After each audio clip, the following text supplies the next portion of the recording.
Welcome to Simplilearn's Digital Marketing Full Course. As more of our lives moves online, which includes shopping, streaming, chatting, businesses needs clever ways to reach their customers. That's why digital marketing is a huge demand and will only grow even more in years ahead.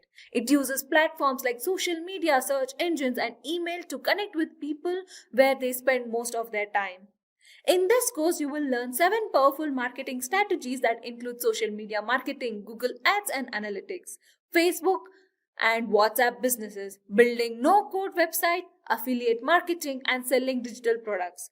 Plus, we will show you how to use AI tools like ChatGPT to create amazing blogs and boost your marketing efforts. We'll also share expert tips to help you build stand-out digital marketing resume and get ahead in this fast growing field. Ready to jumpstart your digital marketing journey with AI? Let's get started. Imagine you have a bakery. Now, instead of relying on people walking by your shop, you can use the internet to showcase your baked goods to anyone searching for delicious treats. With digital marketing, you can show off your yummy treats to people all over, not just those nearby. For example, if someone searches for tasty pastries, your bakery could pop up at the top of the list. And how will you do that? With the help of digital marketing. With the help of it, you can promote your content online by advertising on social media. Social media is a big part of digital marketing. Lots of people use it, about 4.9 billion in 2023, and that number is growing every year by 5.1%. Platforms like Facebook and Instagram lets you connect with customers, share cool stuff, and even advertise your bakery to specific groups. Glossier, a well-known beauty brand, started in 2014 as an Instagram account run by Emily Weiss, a beauty industry influencer. They didn't have a physical store or even many products initially. The results? Glossier achieved a cult-like following and multi-million-dollar valuation within a few years, all thanks to a strategic and well-executed digital marketing approach. They didn't have a traditional marketing budget, but by strategically using social media, influencer marketing, and content creation, they were able to build a loyal customer base and become a major player in the beauty industry. Glossier wonderfully used the power of digital marketing to grow their business. So in this video on what is digital marketing, we will be covering the basics of digital marketing, starting with an introduction to what it is, how it is different from traditional marketing. We will explore how digital marketing works, breaking down the steps in easy to understand terms. You will also learn about effective strategies you can use to make the most out of digital marketing for your business. Alright, so let's understand what is digital marketing. So digital marketing is the art of using the internet to promote products or services to people who might be interested in them. Instead of relying solely on traditional methods like newspaper, ads, or flyers, digital marketing takes advantage of online platforms like websites, social media, emails, and search engines. Did you know that a whopping 89% of Americans go online every day, and about 31% are online nearly all the time? This means it's super important to be online too. By having ads and stuff online, you can make your brand known, give customers a great experience, and even get more people interested in what you offer. By using digital channels like social media, pay-per-click ads, search engine optimization, and email marketing to connect with existing customers, and then you can measure your success in numbers. Tracking websites visits and social media engagement, email open rates, and more are also used in this. This data helps you understand what's working and what's not, allowing you to adjust your strategy to maximize the results. Alright, so this was about digital marketing. Now let's understand how is digital marketing different from traditional marketing. So digital marketing and traditional marketing are like two sides of a coin. They both aim to promote products or services, but they do it in different ways. Here's how it works. First, traditional marketing. Traditional marketing is like shouting across the crowded playground to get everyone's attention. So in traditional marketing, let's say TV ads and billboards. Think commercial and giant posters trying to reach a lot of people at once. Second example would be newspapers and flyers, spreading messages through printed materials delivered to homes or handed out to streets. And now let's talk about the digital marketing aspect. So digital marketing, however, is like whispering directly in the ear of a person who wants a particular product. So let's say online ads. Placing ads on websites or search engines that people who are already interested in your stuff will see. Next is social media. Connecting with people on platforms like Facebook and Instagram, where you can show them why your product is the best. Then another example would be targeted emails. Sending messages directly to people who might be interested, like offering a discount on their first product purchase, is another benefit of digital marketing. So basically, digital marketing is kind of more specific and targeted marketing. Alright, now let's understand how it actually works. So, how digital marketing works? Digital marketing works by leveraging the power of the internet and technology to connect with the potential customers. This involves using online tools to reach and engage with your audience where they spend most of their time. That is the internet. So let's have a look at some. First on the list is SEO. So this helps your website show up in higher search engine results, making it more likely for people to find you when they search for something you offer. For example, when someone in your area searches for a freshly baked pastries, SEO ensures that your bakery's website appears at the top of the search results. This increases the chance of local customer finding your bakery online when they are looking for baked goods. Alright, so this was about the SEO. Now coming to the next one, which is content marketing. So this involves creating useful and interesting content like blogs, videos, and social media posts can attract and retain customers. For example, you could create engaging content such as blog posts about the history of pastries, tutorial videos on cake decoration, or photos of your latest creations on social media. This content not only showcases your expertise, but also keeps your audience engaged and interested in what you offer. Next on the list is social media marketing. So this social media marketing involves using platforms like Facebook, Instagram, and Twitter to connect with your audience and share content that encourages them to interact with your brand. For example, you can use delicious images of your bakery goods, interact with customers by responding to comments and messages, and even run contests or promotions to attract more people to your store. That is the bakery. Alright, coming to the next one, which is email marketing. So email marketing is like having a personal connection with your customers. It involves using email to connect with potential and existing customers. It's essentially sending commercial messages, but with a permission-based approach. People who sign up for your email list are essentially giving you the green light to send them information. For example, you can collect email address from your customers who visits the bakery, and you can send them regular updates about new pastry flavors, special promotions, or upcoming events at your bakery. This personalized communication keeps your brand top of mind and encourages to repeat the business. Next is pay-per-click, that is PPC advertising. So pay-per-click or PPC advertising is an online advertising model where advertisers pay a fee each time their ad is clicked. So it's a way of buying visits to your website rather than attempting to earn those visits organically. PPC ads typically appear alongside search engine results or on social media platforms, and advertisers bid on keyword to display their ads to the relevant audiences. So example for this, you could create ads that appear when people search for terms like best bakery in your town, or target social media users based on their interest in baking or desserts. With PPC, you only pay when someone clicks on your ad, making it cost-effective way to attract potential customers to your bakery's website or social media profiles. Now that we have discussed the types of digital marketing strategies, let us understand how you can implement each of these strategies. So first, identify your audience. The first step is understanding who you want to reach. Imagine them as people who might be interested in your product or services.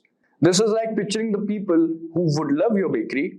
Are they busy professionals looking for a quick breakfast pastry, or maybe families with sweet tooth? Understanding your ideal customers help you tailor your marketing efforts. The next is choose your channels. Next, you pick the online platforms where your target audience hangs out. Think of these as virtual stomping grounds like social media sites or search engines. Think of online platforms as virtual neighborhoods. If your target audience is young families, Instagram might be the great place to showcase your colorful cupcake. Alright. Next one is creating engaging content. Once you know where your audience is, you can create content that will grab their attention. This could be informative blog posts, eye-catching videos, or even fun social media posts. This is like taking mouth-watering pictures of your cupcakes and bread. You can even film short videos of your frosting a cake or decorating cookies to show your skills. Similar to what all the foodie channels are doing nowadays on YouTube and Instagram. Then next is spreading the word. So now that you have a great content, you need to get it seen, right? You can use various strategies like online advertising, social media promotion, or even influencer marketing. That is partnering with people your audience trust. For example, you can put a post like mention someone who will give you a tasty treat, and you can even run a contest or giveaways like this post and tag a friend who loves cake for a chance to win a free slice. And you can also do collaboration with some foodie channels that are famous. Next is tracking and analyzing. Digital marketing thrives on measurement. You can track how well your campaign are performing and adjust your strategy based on the data. For example, did your recent cupcake post go viral? See what works and what doesn't so you can refine your strategy for even sweeter results. Alright, so this is how digital marketing works, and now let's understand and have a look at skills you need to excel in digital marketing. So there are valuable skills for excelling in digital marketing, and they cover different aspects of the field. Here's a breakdown of why each is important. First, mastering social media. Today's consumers are heavily influenced by social media. Understanding how different platforms works, what kind of content resonates, and how to engage with audiences is crucial for brand awareness and promotion. Next is basics of HTML and WordPress. While you don't need to be a coding expert, basics HTML knowledge helps understand how websites function and optimize content for search engines. Familiarity with WordPress, a popular content management system, allows you to manage websites, content, and make edits without needing a programmer. Then the person should be good with design. So visuals are a powerful tool in digital marketing. An eye for a design helps create eye-catching graphics, social media posts, and even email campaigns that grab attention and effectively communicate your message. Then data analytics and Google Analytics is another skill. So the ability to analyze data is essential for measuring the success of your digital marketing efforts. Tools like Google Analytics track website traffic, user behavior, and campaign performance. By understanding this data, you can refine your strategies and optimize campaigns for better results. So these skills are sufficient if you want to become a digital marketer.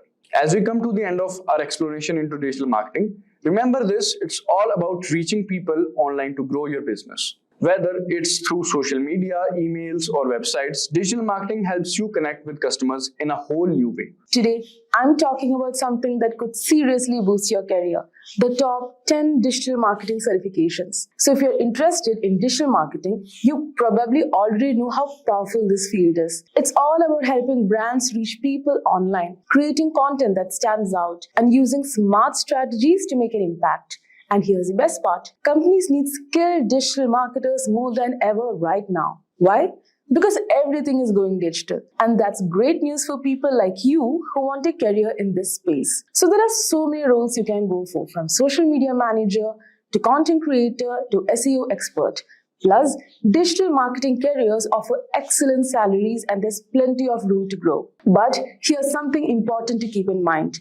If you really want to stand out and land the best jobs, getting certified is key. Certifications show that you're serious about your skills, you know the latest tools, and you're ready to hit the ground running. It's like having a badge that says, I'm ready for this. So in this video, I'm going to share the top 10 certifications that can help you build and level up your digital marketing skills. So if you're excited to kickstart or grow your digital marketing journey, stick around and let's dive into these certifications. So first on our list is a professional certification in digital marketing by SP Jain School of Global Management. So it's recognized as a top-ranked institution, SP Jain, in collaboration with Simplilearn. This course offers a professional certificate that makes you job ready in just 8 months. So this program covers essential tools like SEO, SEM, social media, mobile marketing, marketing analytics, and even the latest generative AI tools for marketing. So here are the key features. It has got certificate from SP Jain School of Global Management as well as Simplilearn. It's a collaboration. There's master classes by top faculty and Meta Blueprint trainers. They provide hands-on learning with 35 plus digital marketing tools, 10 plus case studies, and 20 plus industry projects. Also, you get a free Meta Certified Digital Marketing Associate exam voucher. You can learn to leverage GenAI tools to streamline sales and marketing strategies. Also, you have access to live online classes delivered by experienced digital marketing experts. You can work on 5 capstone projects and solve 15 plus course end projects that replicate real-world scenarios. Also, you can work on case studies on renowned brands like Adidas, KFC, Nike, Intel, and more for practical insights. Also, you have a comprehensive coverage of 20 plus essential skills, including web creation, campaign management, SEO, content strategy, automation, and mobile optimization. Also, Simplilearn's Job Assess program for personalized career guidance and networking opportunities with top employers. So, this program isn't just about learning theory, it's about real-world application. Now, next up is a Google Digital Marketing and E-commerce Professional Certificate from Coursera. So, this program puts you on the fast track to a successful career with training directly from Google experts. You'll gain skills in digital marketing fundamentals, customer engagement through search and email, and measuring performance through analytics. And the best part is designed for beginners, so no degree or prior experience is needed. Now, the key features of this course is that it has professional level training from Google experts. Also, you can learn at your own pace with flexible scheduling and self-paced modules. You can earn a certificate recognized by top employers worldwide. You can master essential topics such as building e-commerce stores, analyzing performance metrics, and growing customer loyalty. You also get hands-on practice by working on portfolio-ready projects to showcase your skills.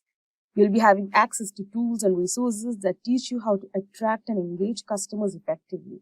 Also, by doing this certification, you can qualify for roles such as marketing coordinator, e-commerce associate, paid search specialist, and more. So this is a great option for those new to digital marketing and wanting a well-rounded foundation with the credibility of Google behind them.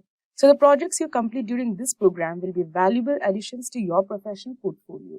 Now, third on our list is a search engine optimization SEO course from Simplilearn, ranked among the top SEO certifications by SEMrush. So this course, aligned with OMCP standards, help you master SEO strategies to drive sales and boost website conversions. So you will attend live interactive sessions led by experienced SEO experts and gain hands-on experience with industry tools like SEMrush, Ahrefs, Moz, and more. So the key features of this course include access to comprehensive SEO content as per OMCP standards. You'll get a free 1-year access to the SEO ranking platform to enhance your SEO learning. Also, practical learning through case studies, assessments, and hands-on projects that provide real-world experience. So it covers essential SEO skills including on-page and off-page optimization, technical SEO, competitor analysis, and link building. Also, user experience and voice search optimization strategies to stay ahead of industry trends. It also teaches conversion rate optimization to ensure your SEO efforts translate to tangible business results. You can also master tools like SEMrush, Ahrefs, Moz, and Google Keyword Planner for data-driven SEO. So if you are mainly aiming to become an SEO expert or boost your skills in optimizing websites, this course offers everything you need, from technical SEO to voice search optimization and conversion strategies. So the combination of expert-led training and practical projects will equip you with the needed skills to excel in this digital space. Now, next is a digital marketing certification course by HubSpot Academy. So this free course is perfect for small business owners, marketing managers, and anyone looking to break into the digital marketing space. So the course focuses on a human-centered, inbound-first approach to create a solid digital marketing strategy and compelling content that engages users and ranks well on search engines. So this course is completely free and provides unlimited access once you create a HubSpot Academy account. It also gives you personalized training recommendations tailored to your learning goals. It covers key digital marketing aspects like SEO, social media, and email marketing. It also has a globally recognized certification, which is available in 5 languages. Also learn to optimize your website and build advertising strategies that expand your audience reach. So this course not only helps you build skills, but also provides a globally recognized certification that sets you apart in the job market. Now, fifth on our list is a technical SEO course by Bastian Grimm on SEMrush Academy. So this free course is tailored for those new to technical SEO or professionals looking to deepen their knowledge. So whether you're an SEO consultant or working agency side, Bastian Grimm's in-depth modules will help you grasp complex technical SEO concepts, including crawling, indexation, and HTTP response codes. So the best features are that it's developed by industry experts at SEMrush It covers essential topics such as international SEO and potential issues to avoid. It is engaging, up-to-date content that aligns with the ever-changing SEO landscape, and also it has practical applications that strengthen your understanding and implementation. So this course equips you with the technical know-how to tackle complex SEO challenges and ensures your skills remain sharp in this evolving field. Now next, we have the Digital Marketing Specialist course by Simplilearn. So this comprehensive program covers 35 plus digital marketing tools and includes over 20 projects and 10 case studies, providing you with a practical experience to master domains like SEO, SEM, social media, and email marketing. So some of the key features of this course is, it is industry-recognized Digital Marketing Specialist Certificate. It has classes led by digital marketing experts. You can learn to use generative AI tools for marketing efficiency. We also get free Meta Certified Digital Marketing Associate Exam Voucher worth $99. Also, you'll be doing 5 capstone problem statements and 15 plus quizzing projects. You'll also be working on real-world case studies from brands like Adidas, KFC, Nike, and Intel. Also, we have Simplilearn's Job Assist program for career support. So with a combination of advanced training and practical exposure, this program is perfect for those looking to become experts in the digital marketing field. So 7th on our list is a postgraduate program in digital marketing by Purdue University in partnership with Simplilearn. So rated the #1 digital marketing course by Search Engine Journal, this program is designed to make you a certified digital marketer with applied learning through DM simulation, 35 plus tools, Harvard case studies, and capstone projects. So this program is designed to take you from beginner to advanced digital marketer with a mix of live interactive classes and hands-on projects. So you don't just learn concepts, you actually create and promote your own website through the course, which is a rare opportunity to gain real-world experience. Now, one of the biggest highlights of this course is its focus on applied learning. We'll work with tools like Stuken's Digital Marketing Simulation, Harvard Business Case Studies, and more than 35 industry-standard digital marketing tools. And by the end of this course, you'll have completed 10 plus brand case studies, capstone projects, and 20 plus other assignments, covering everything from SEO and content marketing to social media and analytics. And here's another major plus. This program is an official partner of Meta. So you'll have master sessions with Meta Blueprint trainers and receive a $99 Meta exam voucher. You'll even get hands-on practice with Meta's business code chatbot. Plus, if you're interested in AI, the course offers training on tools like ChatGPT, Stable Diffusion, and Blue Willow to bring generative AI power into your digital marketing. So if you're serious about building a strong foundation in digital marketing and want a program that includes both traditional strategies and the latest in Gen AI, then the postgraduate program in digital marketing from Purdue University is definitely worth a closer look. Now, 8th on our list is the lead generation course by Alex Hormozy. So this course is ideal for those looking to master lead generation and scaling strategies from a proven expert in this field. So the program covers everything from the basics of lead magnet creation to advanced content methods and cold outreach techniques. So some of the key features of this program includes comprehensive framework for attracting and converting leads, modules on creating the first 5 client frameworks in effective cold outreach, a detailed strategies for paid advertising. They have got playbooks for leveraging referrals, affiliates, and agencies, and they have got hands-on exercises that guide you through building successful lead gen strategies. So if you're an entrepreneur, marketer, or business owner, this course offers essential tools to boost your lead generation efforts and scale your business effectively. Now, 9th on our list is the Meta Social Media Marketing Professional Certificate. Designed by Meta experts, this program is perfect for those looking to build job-ready skills in social media marketing. So in under 5 months, you'll gain the expertise needed to establish an online presence, create engaging social media posts, and launch ad campaigns on Facebook and Instagram. So some of the key features of this courses are, it provides professional training from Meta and Apple, 6 course series covering major platforms like Facebook, Instagram, LinkedIn, and YouTube. And they've got portfolio-ready projects such as creating social media pages and content calendars. You also gain hands-on experience in building ad campaigns with Meta Ads Manager. Also, they have got optional learning on generative AI tools for advanced social media strategies. So by completing this course, you will earn a Meta Professional Certificate and the Digital Marketing Association Certificate, showing your skills to potential employers. Now, rounding out our list is the complete digital marketing course by Udemy. 12 comprehensive courses in one, covering everything from social media marketing and SEO to email marketing and analytics. So they provide 22.5 hours of on-demand video content, 35 articles, and 8 downloadable resources for continued learning, strategies, and more. Also, they have got flexibility to learn on mobile and TV. And also, at the end, you'll get a certificate of completion to showcase your expertise. So this course is ideal for those who want an all-in-one solution to learning digital marketing, whether you are starting from scratch or enhancing existing skills. And that's a wrap of our list of the top 10 digital marketing certifications to boost your career. From foundational courses to specialized certifications, each of these programs can help you stay competitive and current in the fast evolving digital landscape. So remember, investing in the right training can open doors to incredible opportunities. And it's all about finding the program that best fits your goals and career path. According to Forbes, the global digital marketing industry is expected to cross $786 billion by 2026. Think about that for a moment. $786 billion. And that's what's fueling this massive growth. Two words: artificial intelligence. AI is transforming the way brands connect with their audiences, making campaigns even smarter and more personalized, and incredibly efficient. But here's the kicker.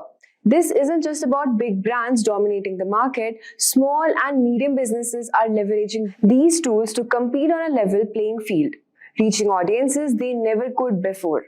It's a digital revolution, and you have a front row seat to be a part of it. Entrepreneurs like Jeff Bezos have embraced digital marketing to create customer-centric empires, proving that authentic storytelling through social media is the ultimate game changer.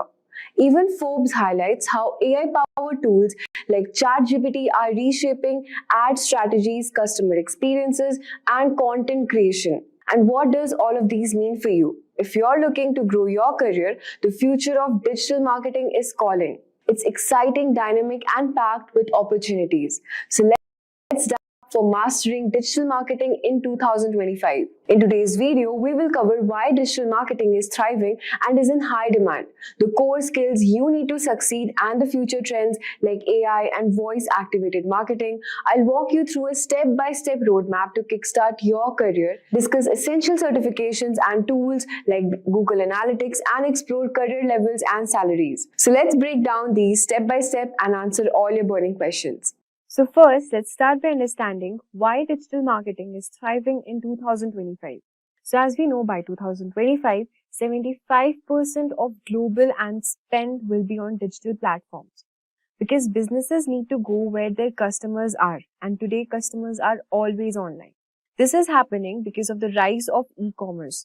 Platforms like Amazon and Flipkart are driving massive online shopping trends, and digital marketers are essential for capturing this audience. The second one is data-driven advertising. Companies now have the ability to understand customer behavior better than ever before. Global reach. A small business in India can now sell products to customers in the US with just a few clicks. This is all happening because of digital marketing. This growth is creating a huge demand for skilled digital marketers who can drive results, and the best part is you can start your journey today. Now let's talk about the core skills that are required for every digital marketer, especially in 2025. Well, to thrive as a digital marketer in 2025, you will need a mix of technical, analytical, and creative skills. Let's break it down. At first, you need to have a strong understanding of SEO, which is search engine optimization. You must learn how to optimize websites so that they rank higher on search engines like Google. Second one, you should know about PPC, which is pay per click advertising. You should master platforms like Google Ads that create paid campaigns and deliver instant results. Content marketing. From blogs to videos, crafting engaging content is key to attracting and retaining customers. Hence, learning content marketing is very crucial. Next is social media marketing. Build communities and run targeted ad campaigns on platforms like Instagram, LinkedIn. The next one is data analysis. Tools like Google Analytics will help you track performance and improve campaigns. Also, you can use tools like HubSpot to streamline repetitive tasks, making your campaigns more efficient. These aren't just skills, they are your toolkit to dominate the digital marketing space. So now that you know what core skills are required, let's have a look at the future trends in digital marketing. The future of digital marketing is both exciting and fast-paced. Here's what's shaping 2025. At number 1, we have artificial intelligence. AI is no longer just a buzzword. We have tools like ChatGPT that can write, add copy, analyze data, and even predict customer behavior. Imagine having hyper-targeted campaigns just created in minutes. Next one, we have immersive technologies. AR and VR are revolutionizing the customer experience. Think virtual try-ons for clothes or immersive virtual tours for real estate. We will also have voice-activated marketing. With smart speakers like Alexa and Google Home, voice search is exploding. Optimize for conversational keywords to stay ahead.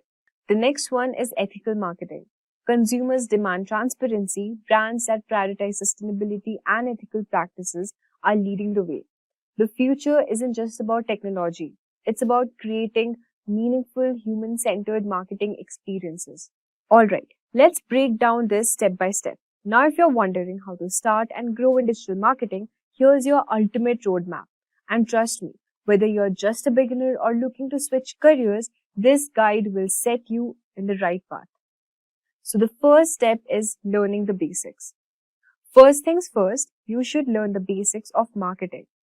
I know that sounds old school, but hear me out. Every successful marketer, whether they are running million-dollar campaigns or writing viral posts, understanding the core principles of marketing is very important. But you don't have to read textbooks all day. You can start small. You can watch free YouTube videos, especially from Simplilearn, or you can enroll in Google's Digital Garage. It's free and perfect for beginners. Get familiar with concepts like the 4 P's of marketing, which is product, price, place, and promotion, and the buyer's journey as well, which is awareness, consideration, and decision. So let's move on to the second step, which is understanding digital marketing channels. Now, once you have got the basics, it's time to explore the core digital marketing channels. Think of these as the tools in your toolkit. Each one has specific purpose. We have SEO, which is search engine optimization.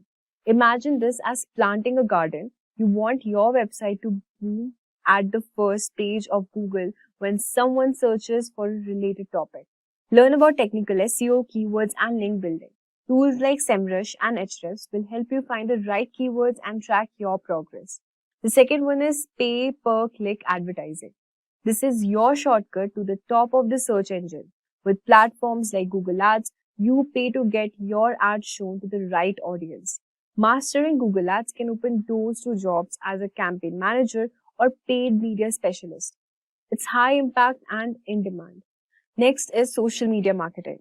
Social media isn't just about posting cute pictures. Platforms like Instagram, LinkedIn are marketing powerhouses.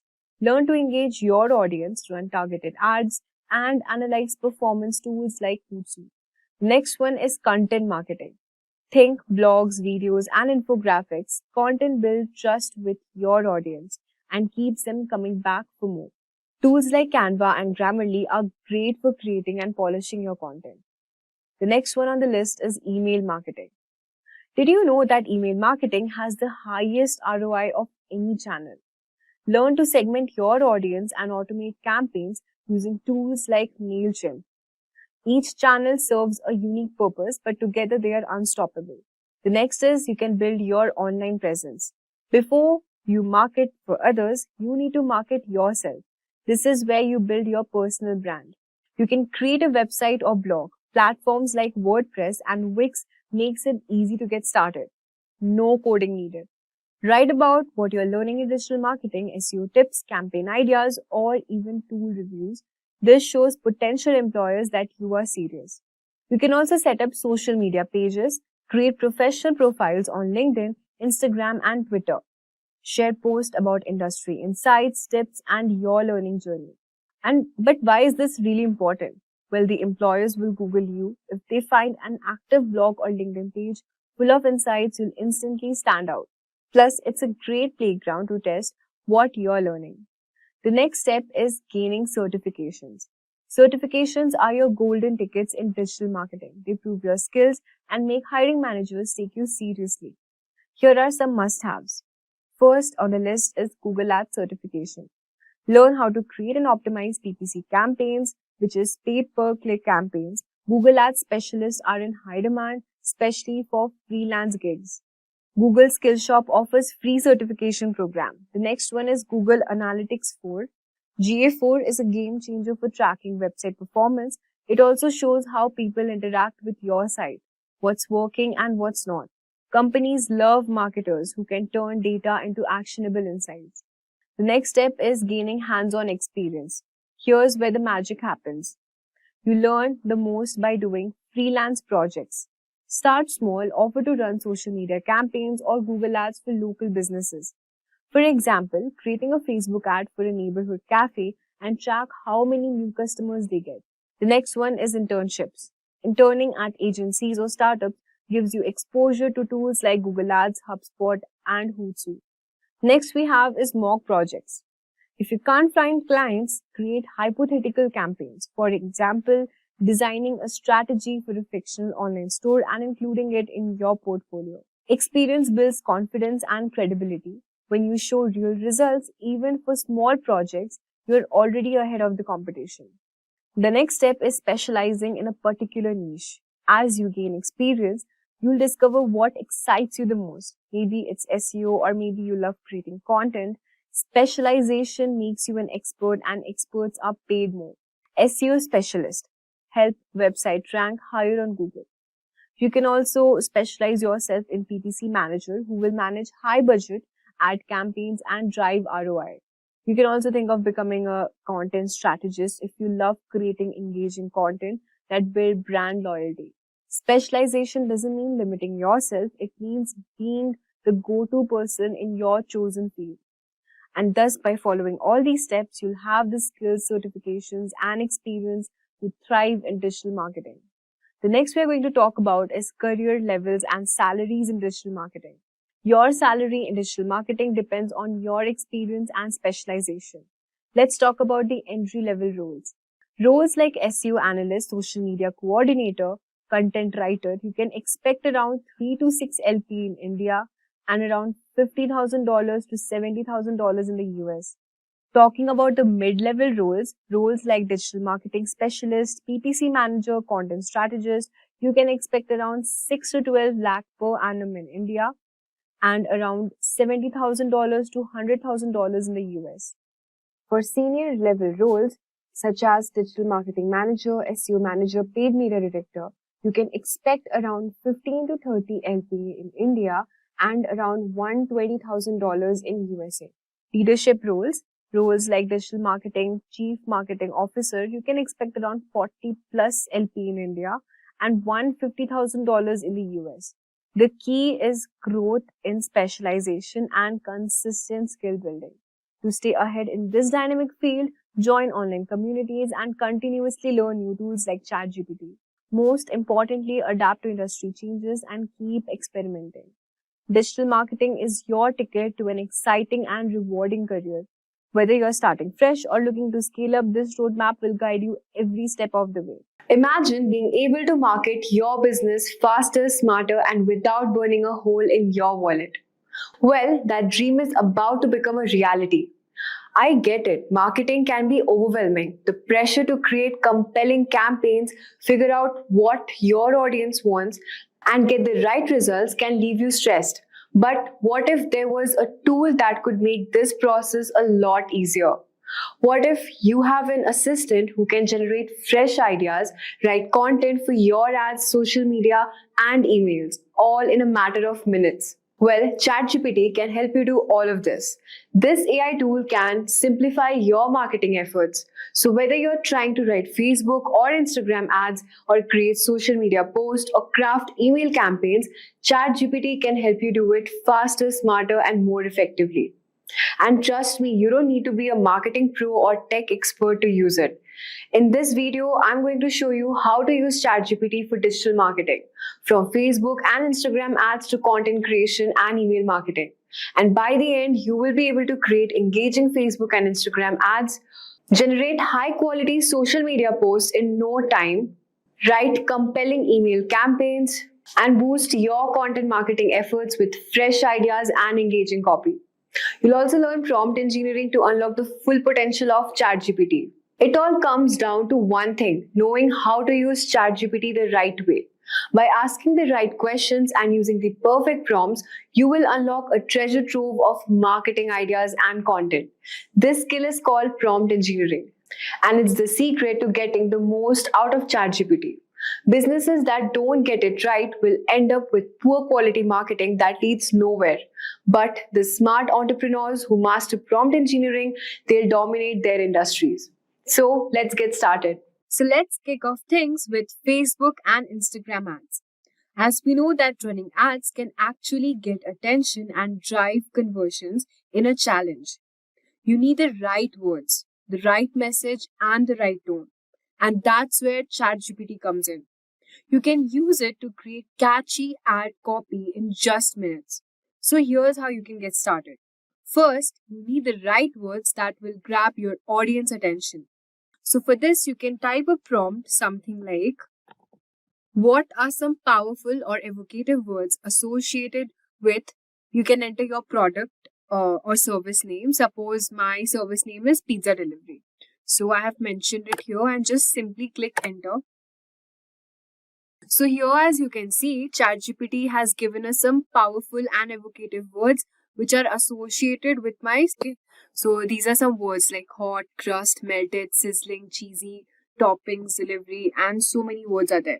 So let's say you're promoting quick pizza delivery.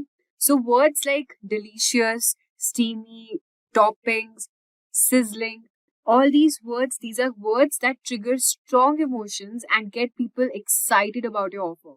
And words like steamy, fresh, delivery are also good because they appeal to the desire for something familiar and comforting.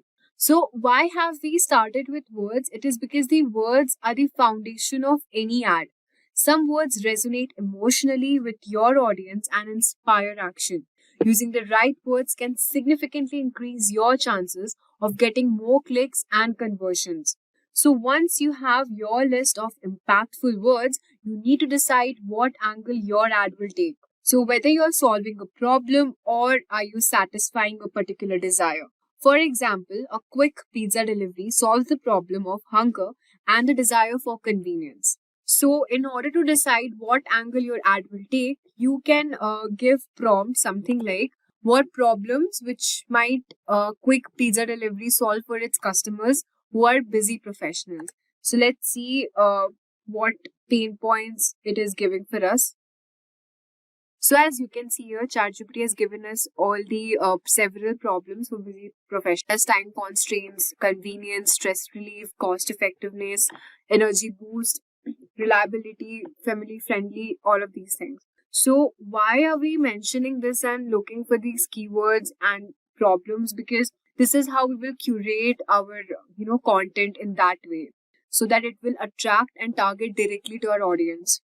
So from here, you can identify the pain points like lack of time, hunger after a long work day, and this is where ChatGPT can help you get more specific. It will analyze your product and customer type and suggest specific pain points you might have missed. So now that we have created our ad, we will give prompt something like, focus on the problems or desires you want to highlight, and then write 5 compelling Facebook ad headlines for quick pizza delivery. Our ideal customers are busy single professionals, and the offer is a 2-for-1 pizza special for the first time customers.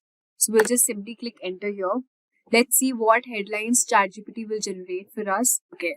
So it is giving us headlines something like, busy day, grab a 2 or 1 pizza, deal delivered fast to your door. Don't have time to your cravings, work hard, eat well, double the pizza, double the convenience. So that once ChatGPT generates these headlines, you'll be able to pick up the best ones. According to me, I think I like this one, work hard, eat well, because if you're working in a corporate or if you're a working professional, you'll be quite, so suppose if you're a working professional or working in a corporate, so, such kinds of headlines will grab your attention and look at what kind of ads is it generating for you.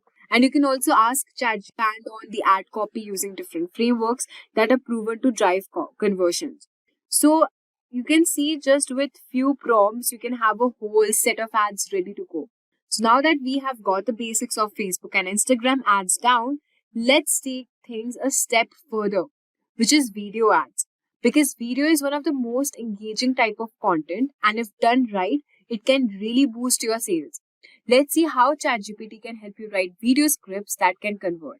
So, video ads are awesome for showing off your product in action, but writing a video script can be tricky, especially if you don't know where to start. And in this case, ChatGPT can help you quickly turn your ad headlines into full video scripts. So once you have created the best headlines, you can try this prompt. Prompt says, now do it again, but make each headline a 15 to 30 second script to be used as a video ad for quick pizza delivery. Let's see what headlines will it generate. So as you can see, here are the 5 video ad scripts, each lasting 15 to 30 seconds. Quick pizza delivery. The first one says, busy day, grab 2 for pizza, scene and everything. Use all of these words in script. In this way, you write a script. Second one is, don't have time to cook, get 2 pizzas for the price of 1. And you can see the cooking. So these are the content that ChatGPT has generated, and I think it's working really well. So ChatGPT will help you write scripts that sound natural and keep your viewers engaged. For example, one of your headlines might be satisfy your late night cravings, or double the pizza, double the convenience, or something like don't have time to cook, get 2 pizza for the price of 1 delivered in minutes. You can ask ChatGPT to write a video script around that. It could look something like this. So nothing like now write a video script for this headline. So now it is giving us a complete script, like long day, we get it, you've been working hard, but when was the last time you treated yourself? Don't let hunger slow you down. So you can just remove all of these cutting scenes, and you can just mention these lines because delicious, your well-earned break is just a click away. So as you can see, this is very simple to use. ChatGPT makes it easy to generate ideas, write script that keep your audience hooked. Once the scripts are done, all you need to do is record it. Alright, now that we have tackled the paid ad side of things, now let's switch gears and talk about content marketing. This is all about creating valuable content that builds trust with your audience. ChatGPT can help you come up with ideas, outlines, and even entire articles. Content marketing is the long game. It's all about providing value and engaging your audience over time. But brainstorming topics for blogs, videos, or social media posts can be tough. That's where ChatGPT comes in. So you can start by brainstorming topic ideas if you run a small business accounting service. And here's an example. Suppose you can give a prompt, something like give me a 20 unique blog ideas related to small businesses accounting in a clickbait style. Let's see what answer is it generating for us. So as you can see, it has given us the 20 clickbait style blog titled Small Business Accounting. Something like the 5 accounting mistakes, the shockers, why businesses fail, 10 accounting tips. So why are we using this clickbait? Well, clickbait doesn't mean misleading. It just means that you're creating curiosity that gets people interested. ChatGPT knows what kind of titles are trending and how to make them irresistible. So once you have your titles ready, it's time to outline your article. You can use prompt like create an outline for an article titled How to Grow Your Small Business Online. So I will be using this heading and just simply type create an outline for an article titled, and you can just give your title name. So as you can see, ChatGPT will give you the breakdown structure of the particular article, including introduction, why growing your small business is crucial, the main strategies, and section-wise all the planning. It will give you an SEO generated article, basically social media marketing, email campaigns. Also, you can see it has divided my article into different sections, and it has also given me conclusion part and call to action as well. So this will help you to stay on track and you won't miss any key points. So now that we know about the blog post, let's move on to social media marketing. We know that social media marketing is all about engagement. So whether you're posting Instagram captions, tweets, or running reels, ChatGPT can help you write content that connects with your audience. Let's say you're running a wedding photography business, and here's a prompt that you can use. The prompt is something like, help me brainstorm 100 topics for Instagram Reels for my wedding photography business. They need to speak to the brides in the process of planning their weddings. And let's see what answer it generates. Now they have a list of all the awesome ideas. The top five things brides forget to ask their photographer, how to get the brides at your wedding, national ceremony you have. So why are we using for Reels or caption? It is because Reels and captions are highly engaging and shareable. By using ChatGPT helps you create posts that not only provide value but also encourage your followers to share with your friends. Once you have these ideas ready, you can dive deeper and write the content itself. For example, you can give prompt something like write a 15 to 30 second script for 3 unique ways to include a photo booth at your wedding with no intro and outro. Just get right into it and prioritize unique actionable tips. Write it in a fun and casual tone. So one thing, just remember, when you're just giving prompts to ChatGPT, you have to write in such a way as if you're talking to a real person. In that manner only the ChatGPT will understand, and then it will generate the blog, script, anything you want. As you can see, it will give us a script that you can post directly to Instagram or any other website which you're using. Now to what is email marketing? Well, email marketing is all about providing value and building relationship with your audience. A value email is simply an email where you can share something helpful like a blog post, video, or podcast episode. So here's a prompt which you can use. Why would a new homeowner want to watch a video about 5 ways to set your home office efficiently? So by giving this prompt, you will understand that what wants and how to position your content as valuable to them. So once you have that, move on to writing the email. And for writing email, you can give prompt like take that and write an email to families moving into a new house, letting them know I made this video and why they should watch it. Make it short, to the point, and personable in tone. Don't give everything away. Build intrigue so people want to watch it and see what is it all about. So as you can see, the tone should be really in this manner as if you're just speaking to somebody. So now you can see that it will help you create an email that will and prompts people take action. Finally, we move on to the sales email. Sales email are designed to convert readers into paying customers, and the key to a successful sales email is using the PAS formula, which is pain, agitate, and solution. Here's how you can use ChatGPT to craft powerful sales email. You can just give prompt something like pretend you're an expert marketing copywriter specializing in writing persuasive email. Using the PAS framework, write a sales email to families who are about to move and are considering which company to choose. They might be feeling the pain of deciding between companies. The solution is your business, which offers competitive pricing. And just simply click enter. This will help you write a compelling sales email that addresses your audience's pain points and offers solution and drives action. So as you can see, I have created a sales email as well. And there you have it, guys. Now you have learned how to use ChatGPT to make your marketing easier. From Facebook and Instagram ads to email marketing, the key is to experiment and try different prompts and find what works best for your business. Don't be afraid to get creative with it. And remember, marketing doesn't have to be hard when you have got the right tools. Did you know that 75% of product launches fail due to poor market planning? A great product is only the beginning. Without a solid go-to-market strategy, even the most innovative ideas can get lost in the crowd. The good news, with the right GTM strategy, you can ensure your product reaches the right audience, stands out from competitors, and drives your business forward. Today, AI and generative AI are transforming how businesses craft and execute GTM strategies.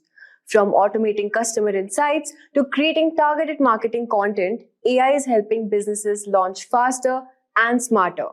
These technologies enable you to gather market insights, predict trends, and automate large parts of marketing funnel, leaving your team free to focus on more strategic moves.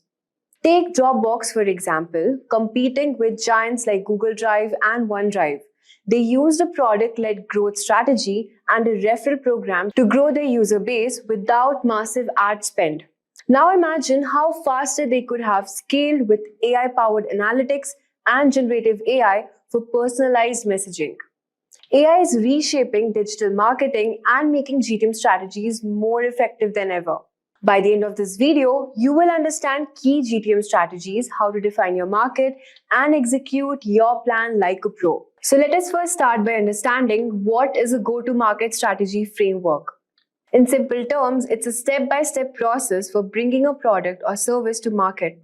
It answers key questions like who we are selling to, how do we reach them, and how do we stand out from competitors. For example, let's say you're launching a new project management tool. Your GTM framework would help you identify your target market, maybe small business or startups. Figure out how to communicate the benefits of your tool and decide whether you'll focus on inbound marketing or outbound sales to get the word out. We will understand inbound marketing and outbound sales in the upcoming topic. The GTM framework aligns everyone on your team and gives you a clear plan to follow from start to finish. Now, first, we have to understand how to define your market. This is all about figuring out who you are selling to. A common mistake businesses make is trying to sell to everyone. But in reality, you need to narrow down your target market. Let's say you have developed a new fitness app. Instead of targeting all fitness enthusiasts, you could define your market as busy professionals who want quick, effective workouts. This helps you focus your marketing efforts and craft more tailored message. The more specific you get, the better you can target your audience and connect with their needs. So now, the next step is to define your why. Your value proposition is essentially why people should choose you. It's the unique benefit your product offers that your competitors can't match. Let's go back to the fitness app example. Your value proposition might be we help busy professionals squeeze in a 15-minute workout that's just as effective as a full hour in the gym. You're not just offering fitness, but also offering convenience and time saving, which speaks directly to your audience. A well-defined value proposition makes it clear why your product matters and why your audience should care. Let's go back to the fitness app example. Your value proposition might be we help busy professionals squeeze in a 15-minute workout that's just as effective as a full hour in the gym. You're not just offering fitness, but also convenience and time saving, which speaks directly to your audience. A well-defined value proposition makes it clear why your product matters and why your audience should care. The next step is positioning. Positioning is all about figuring out where your product fits in the market and how you will differentiate from the competition. Let's say you're launching a premium skincare line. Your positioning might focus on the high-end natural ingredients you use, which differentiate you from the mass market products. Your positioning helps set the stage for your pricing, branding, and overall market strategy. So what are the 5 go-to-market strategies? When it comes to launching a product or entering a new market, there are 5 primary go-to-market strategies, which businesses typically use. The strategy allows you to choose which depends on your product, target market, and overall business goals. Let's break down each strategy with examples so that you can see how they play out in real life. The first is inbound marketing. So this marketing attracts customers by creating valuable content that addresses their needs and pain points. Over time, potential customers find your content organically through search engines or social media.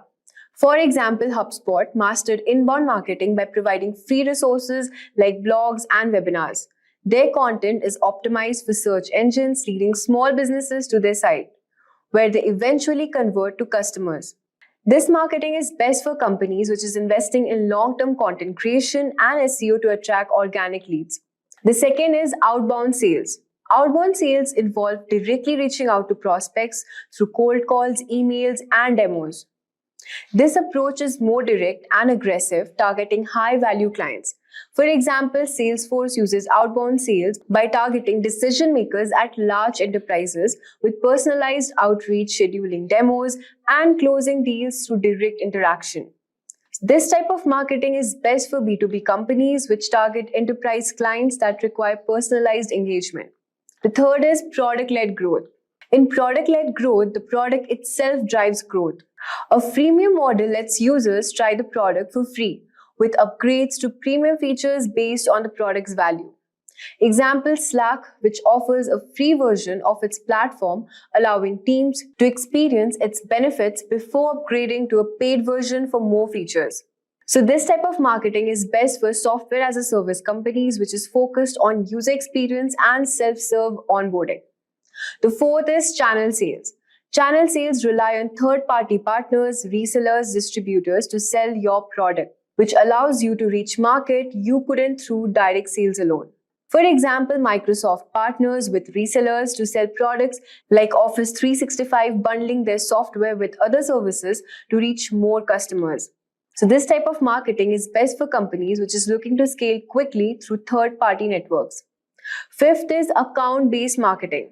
Account-based marketing focuses on targeting high-value accounts with personalized marketing and sales efforts. It is a tailored approach designed to build deep relationship with key clients. Example, Snowflake targets large enterprises like finance and healthcare companies, crafting personalized content and outreach to address their specific needs. This type of marketing is best for B2B companies, which targets large enterprises where personalization is key to closing deals. Now that we have discussed the top 5 marketing strategies, let's now talk about important step, which is understanding the competition. Knowing your competition is crucial to understand the successful go-to-market strategy. You need to ask who else is solving the same problem and how they're doing it. Once you understand your competition, you can figure out how to differentiate yourself. For example, if you are selling a new project management tool, you might find that the competitors offer more features, but they are too complicated for small businesses. So your strategy could be offering more simpler, user-friendly tool specifically designed for startups and small businesses. The next step is messaging. Your messaging is how you communicate your value to your audience. It's important to keep your message clear and consistent across all the channels. Think of messaging as the story you tell about your product. What makes your product special? How will it improve your customer's life? This messaging needs to come across in your website, email, ads, and even in sale conversations. For example, if your value proposition is about saving time, your messaging might say, get fit in just 15 minutes a day. No gym required. This directly speaks to your audience pain point of not having enough time for long workouts. Next step is execution. Now it's time to put everything into action. You have defined your market, crafted your messaging, and figured out how to stand out from the competition. Your execution could involve inbound marketing like content, social media, and SEO. Outbound sales through cold outreach or email campaigns. Partnerships with other businesses that reach your target audience. For example, if you're using inbound marketing, you might create helpful blog posts or videos that address your audience's pain points and lead them to your product. If you're using outbound, you'll want a highly targeted email campaign that resonates with potential customers. Imagine it's 2025. You have just launched a business and you are eager to stand out in an increasingly competitive digital landscape. But with so many new trends and strategies, you might be wondering, what's the key to unlocking success? Today, I'm going to share 7 effective marketing strategies that can help you grow your brand, increase engagement, and thrive in this digital age. But this isn't just about quick fixes. It's all about understanding the bigger picture of how marketing works in 2025. So let's start with a common scenario. Suppose you have posted on Instagram, run Facebook ads, and even created YouTube videos, but nothing seems to click. What if I tell you that the missing piece isn't just your effort, but in the strategy you are using? So these 7 strategies will help you see marketing from a fresh perspective and give you a roadmap to success. So let's jump in. So let's get started. So let's start with the first strategy, which is finding your marketing sweet spot. To kick things off, let's talk about the concept of the bell curve in marketing. Imagine the curve represents the volume of marketing efforts. On one side, you have the minimum affecting dose where your marketing efforts are so minimal that they barely make an impact. On the other side, you reach diminishing returns where too much marketing doesn't necessarily lead to more results. So your goal is finding the marketing sweet spot in the middle. This is where you're doing just the right amount of marketing to get the best possible results. But how do you know when you have reached it? That's where the rule of 7 comes in. This rule suggests that your audience needs to encounter your brand at least 7 times before they have taken action. So whether that's a purchase or engagement, you're building familiarity and trust with every exposure, which leads to better results. For example, if you only post sporadically on social media or send 1 email per month, you are likely not hitting that sweet spot. Instead, aim for consistent strategic exposure across multiple channels. The key takeaway here is to keep showing up and your audience will take notice. Now let's talk about the second strategy, which is leveraging data-driven marketing. In 2025, data-driven marketing will be a game changer. Businesses that leverage data to understand their audience's behavior, preferences, and needs will thrive. You can't rely on guesswork anymore. Big data analytics is your secret weapon for creating personalized and effective campaigns. For instance, let's say you own an e-commerce store. By analyzing data, you can figure out which products are most popular among different segments of your audience and tailor your marketing messages accordingly. So suppose if one customer frequently purchases fitness gear, send them promotions or content related to new arrivals in that category. So personalization through data increases your chances of conversations and customer loyalty. Now let's talk about the third strategy, which is go deep, not broad. So here's why many businesses go wrong. They try to appeal to everyone, but in reality, they connect with no one. In 2025, the focus should be on going deep, not broad. Instead of targeting a massive audience with this generic message, focus on a smaller, more specific group and create content that truly resonates with them. To do this, you need to create an ideal customer avatar, ICA. This is a detailed profile of your ideal customer. What are their demographics, interests, and pain points? What are they passionate about and what problems they are trying to solve? So when you narrow down your target audience and speak directly to them, your marketing becomes far more impactful. For example, if you're selling eco-friendly products, your ideal customers might be people who prioritize sustainability and ethical consumerism. Craft your messaging to show your brand aligns with their values and you'll form deeper connections with your audience. Now let's talk about the fourth strategy, which is tap into miracles and misery. Successful marketing isn't just about promoting a product or service, it's more about understanding your customers' miracles and miseries. Miracles are the outcomes of customers' desire, while miseries are the pain points they are trying to escape. Your job as a marketer is to position your product as a solution that takes them from misery to miracle. Take fitness app for an example. The misery for many customers might be struggling with weight loss or not knowing how to create a workout routine. So their miracle would be achieving their fitness goals and feeling more confident. If you can position your product as the bridge that helps them reach the miracle, you have hit the jackpot. So by focusing on the emotional aspects of your customers' desires and challenges, you will create marketing messages that resonate deeply and drive action. Now let's talk about the fifth strategy, which is investing in interactive content. In 2025, interactive content is going to be a powerful tool for engaging your audience. People don't want to passively consume content. They want to engage with it. Quizzes, polls, and even augmented reality are great ways of creating immersive experiences that capture attention. So imagine you are running a beauty brand. Instead of just posting product images, you could create an AR experience where customers can virtually try on different makeup looks.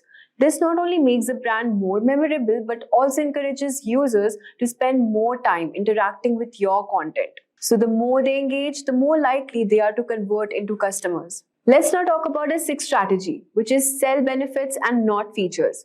It's tempting to focus on the features of your product, but in 2025, successful marketers will focus on benefits. The reason is because customers don't care about the technical details. Moreover, they care about how your product will improve their life.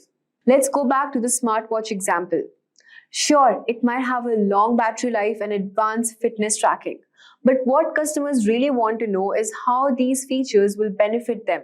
Will it help them to stay on top of their health goals, or will it make them the life easier by syncing with their devices? Highlighting benefits creates an emotional connection and shows customers how your product fits into their lives. Let's now move on to the seventh strategy, which is using the mere exposure effect and AI. Finally, let's talk about the two important tools for 2025. The mere exposure effect and the AI-driven marketing strategy. The mere exposure effect is a psychological phenomenon that states the more people see your brand, the more they begin to like it and trust it. That's why consistently showing up in front of your audience is crucial. This is closely tied to the rule of 7. frequent exposure, building familiarity, and trust. AI and automation will play a significant role in making this happen. AI can help you automate processes like email marketing, product recommendations, and even customer service through chatbots. By analyzing customer behavior and personalizing experience, AI helps you consistently show up the right time with the right message, boosting conversations and enhancing customer satisfaction. So let's talk about the future of marketing in 2025. So what's the future of marketing in 2025? It's all about finding your marketing sweet spot, leveraging data, and connecting emotionally with your audience. The key takeaway is this: it's not just about doing more marketing, but doing smarter marketing. By understanding your audience's desires, leveraging data, and using tools like AI, you can create personalized, effective marketing strategies that drive real results. So if you found these strategies helpful, make sure to subscribe, hit the notification bell, and share more thoughts in the comment section below. If you are looking to boost your website's traffic or dominate search engine rankings, then today's video is just for you. We are diving deep into keyword research, a crucial part of any successful SEO strategy. By the end of this tutorial, you'll know exactly how to find the right keywords to help your content reach its full potential. So let's get started. To kick off things first, let's understand what keyword research is. Now, keyword research is all about discovering the exact phrases and terms your potential audience is typing into search engines. Now, by identifying these keywords, you can create content that directly addresses what people want to know, buy, or learn about. This not only drives more visitors to your site, but also helps you connect with those who are most likely to engage with your content.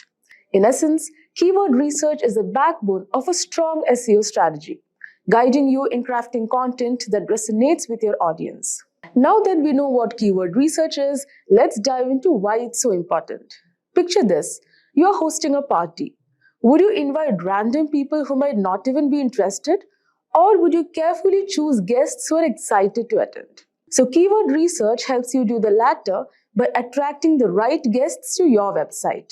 When you know the exact keywords your audience is searching for, you can tailor your content to meet their needs. This increases your chances of not only driving more traffic, but also engaging visitors who are genuinely interested in what you have to offer. The better you understand your audience search behavior, the more effective your content will be. Remember, it's not just about quantity. Getting the right kind of traffic is key to conversions and overall success. Moving on, let's talk about the different types of keywords you'll encounter in your research. This is important because not all keywords are created equal, and understanding the distinctions can greatly impact your strategy. So, short tail keywords are broad and usually consist of one or two words like SEO or marketing. Now, these keywords have high search volumes, which means lots of people are searching for them. However, they're also highly competitive, making it tough to rank for them unless you have a very authoritative website. Next comes long tail keywords. Now, long tail keywords, on the other hand, are more specific phrases like how to do keyword research for SEO. Now, while they have lower search volumes, they tend to be less competitive and more targeted, attracting visitors who are further along in their buyer's journey. For instance, someone searches for best budget laptops for students is likely closer to make a purchase than someone just searching for laptops. Now, next type of keyword is LSI, which is latent semantic indexing keywords. Now, these are related terms that search engines consider relevant to your main keyword. Now, for example, if your main keyword is digital marketing, then LSI keywords could be online marketing, SEO strategies, or social media advertising. Now, even in this example, if you have given best leather shoes, the LSIs would be official and casual wear, best footwear brand, original leather shoes, etc. So, using LSI keywords helps you create more contextually relevant content with search engines' favor. Now, by balancing these types of keywords, you can create content that appeals to both broad and niche audiences, giving your website a better chance to rank well across different searches. So, alright, now that we have covered the types of keywords, let's explore some of the tools that can help you find them. So, keyword research tools are like treasure maps. They guide you to the keywords that can drive the most traffic to your website. Number one is Google Keyword Planner. So, Google Keyword Planner is a fantastic starting point, especially for beginners. It's free and provides a wealth of information, including search volumes and competition levels for various keywords. You can also discover new keyword ideas based on what people are already searching for. Next is Ahrefs. Ahrefs is a more advanced paid tool that offers in-depth analysis. It doesn't just give you keyword data, it also provides insights into how difficult it is to rank for a particular keyword, as well as click-through rates, CTR, and related keyword ideas. So Ahrefs is particularly useful for competitor analysis, helping you see which keywords for your competitors are ranking for and identifying gaps in their content that you can exploit. Now next comes SEMrush. Now, SEMrush is another powerful tool that goes beyond keyword research. It offers comprehensive data on keywords, including trends over time, and allows you to conduct competitive analysis, track keyword performance, and more. SEMrush is a go-to for many SEO professionals because of its all-in-one capabilities. So these tools simplify the process of keyword research, allowing you to focus on creating content that will resonate with your audience and perform well in search engine results. So with so many tools at your disposal, the next step is figuring out how to actually find the best keywords for your content. So here's a step-by-step approach. Number 1, start with a brainstorming session. So you can list down potential keywords related to your topic. Think about what your audience might search for and consider different variations of those phrases. So use the keyword research tools we just discussed to analyze these keywords. Pay close attention to search volume, competition, and user intent. The goal is to find keywords that have a good search volume but aren't too competitive. And next, consider user intent. This is crucial. Ask yourself, what is a searcher hoping to find? If someone is searching for best travel laptops in 2024, they are probably looking for product reviews or recommendations. Tailor your content to meet that specific intent, and you'll have a much better chance of converting those visitors into customers. So by following these steps, you can pinpoint the keywords that will not only drive traffic, but also ensure that the traffic is relevant and likely to convert. Now, one of the most effective ways to find high-quality keywords is by analyzing your competitors. This might sound like a spy mission, but it's completely above board and incredibly valuable. So tools like SEMrush allow you to see which keywords your competitors are ranking for. So this gives you insight into what's working for them, and more importantly, it highlights gaps in their strategy that you can exploit. For instance, if you notice that a competitor is ranking well for a keyword like affordable SEO tools, but their content is outdated or lacking in detail, you can create a more comprehensive and up-to-date piece to outrank them. So by leveraging competitor insights, you can stay ahead in the SEO game, ensuring that your content is always relevant and competitive. Now, finding the right keywords is only half the battle. The next challenge is using them effectively in your content. So here's how you can do that. Number 1, place your primary keywords in strategic locations such as title, meta description, headers, and throughout the content. This signals to search engines that your content is about, helping you rank for that keyword. Number 2, avoid keyword stuffing. This old school tactic doesn't work anymore and can actually hurt your rankings. Instead, focus on naturally integrating keywords and using variations. For example, if your primary keyword is digital marketing strategy, you could also use online marketing strategy or effective digital marketing tactics to make your content more readable and engaging. Now, the third one is using LSI keywords to add depth and context to your content. This not only improves readability, but also helps search engines understand the broader topic of your content, which can positively impact your rankings. Remember, the goal is to create content that's both optimized for search engines and enjoyable for your readers. Lastly, keyword research is not a set it and forget it process. It requires regular monitoring and adjustment. SEO is a constantly evolving field, and what works today might not work tomorrow. So make it a habit to regularly check how your keywords are performing. Use tools like Google Analytics to track your rankings and see which keywords are driving the most traffic. If you notice that certain keywords are underperforming, consider tweaking your content or trying out new keywords. So by staying on top of your keyword strategy, you can ensure that your content continues to perform well and adapt to changes in search trends. Imagine a small online boutique with a great product line and a beautifully designed website. Despite all the effort put into the business, it's barely getting any traffic and sales are stagnant. The owner is frustrated and wondering why potential customers aren't finding their store. That's when they turn to Google Ads. By setting up targeted campaigns, they start reaching customers who are actively searching for products just like theirs. In a matter of weeks, the business sees a noticeable increase in website traffic and sales, all thanks to the power of Google Ads. Google Ads has become an essential tool for businesses looking to connect with the right audience at the right time. A Google Ads campaign helps businesses reach potential customers online by displaying targeted ads across Google's vast network, including search results, YouTube, and partner websites. Advertisers set a budget, choose a campaign objective, and create ads that are shown to specific audiences based on keywords, demographics, and interests. The campaign operates on a pay-per-click model, meaning you only pay when someone clicks on your ad, making it an effective way to attract interested customers and achieve your marketing goals. So in this video, we are going to walk you through everything you need to know to get started with Google Ads. We'll cover how to create a campaign from scratch, set your budget, and choose the right winning strategy. We'll also dive into targeting options to ensure your ads reach the right audience. And we'll show you how to craft compelling ads that drive results. By the end of this video, you'll have the knowledge and confidence to launch your own successful Google Ads campaign. So let's get started. So to kick off our Google Ads campaign, we'll start by creating a new campaign. So once you're logged into your Google Ads account, begin by clicking the blue plus new campaign button.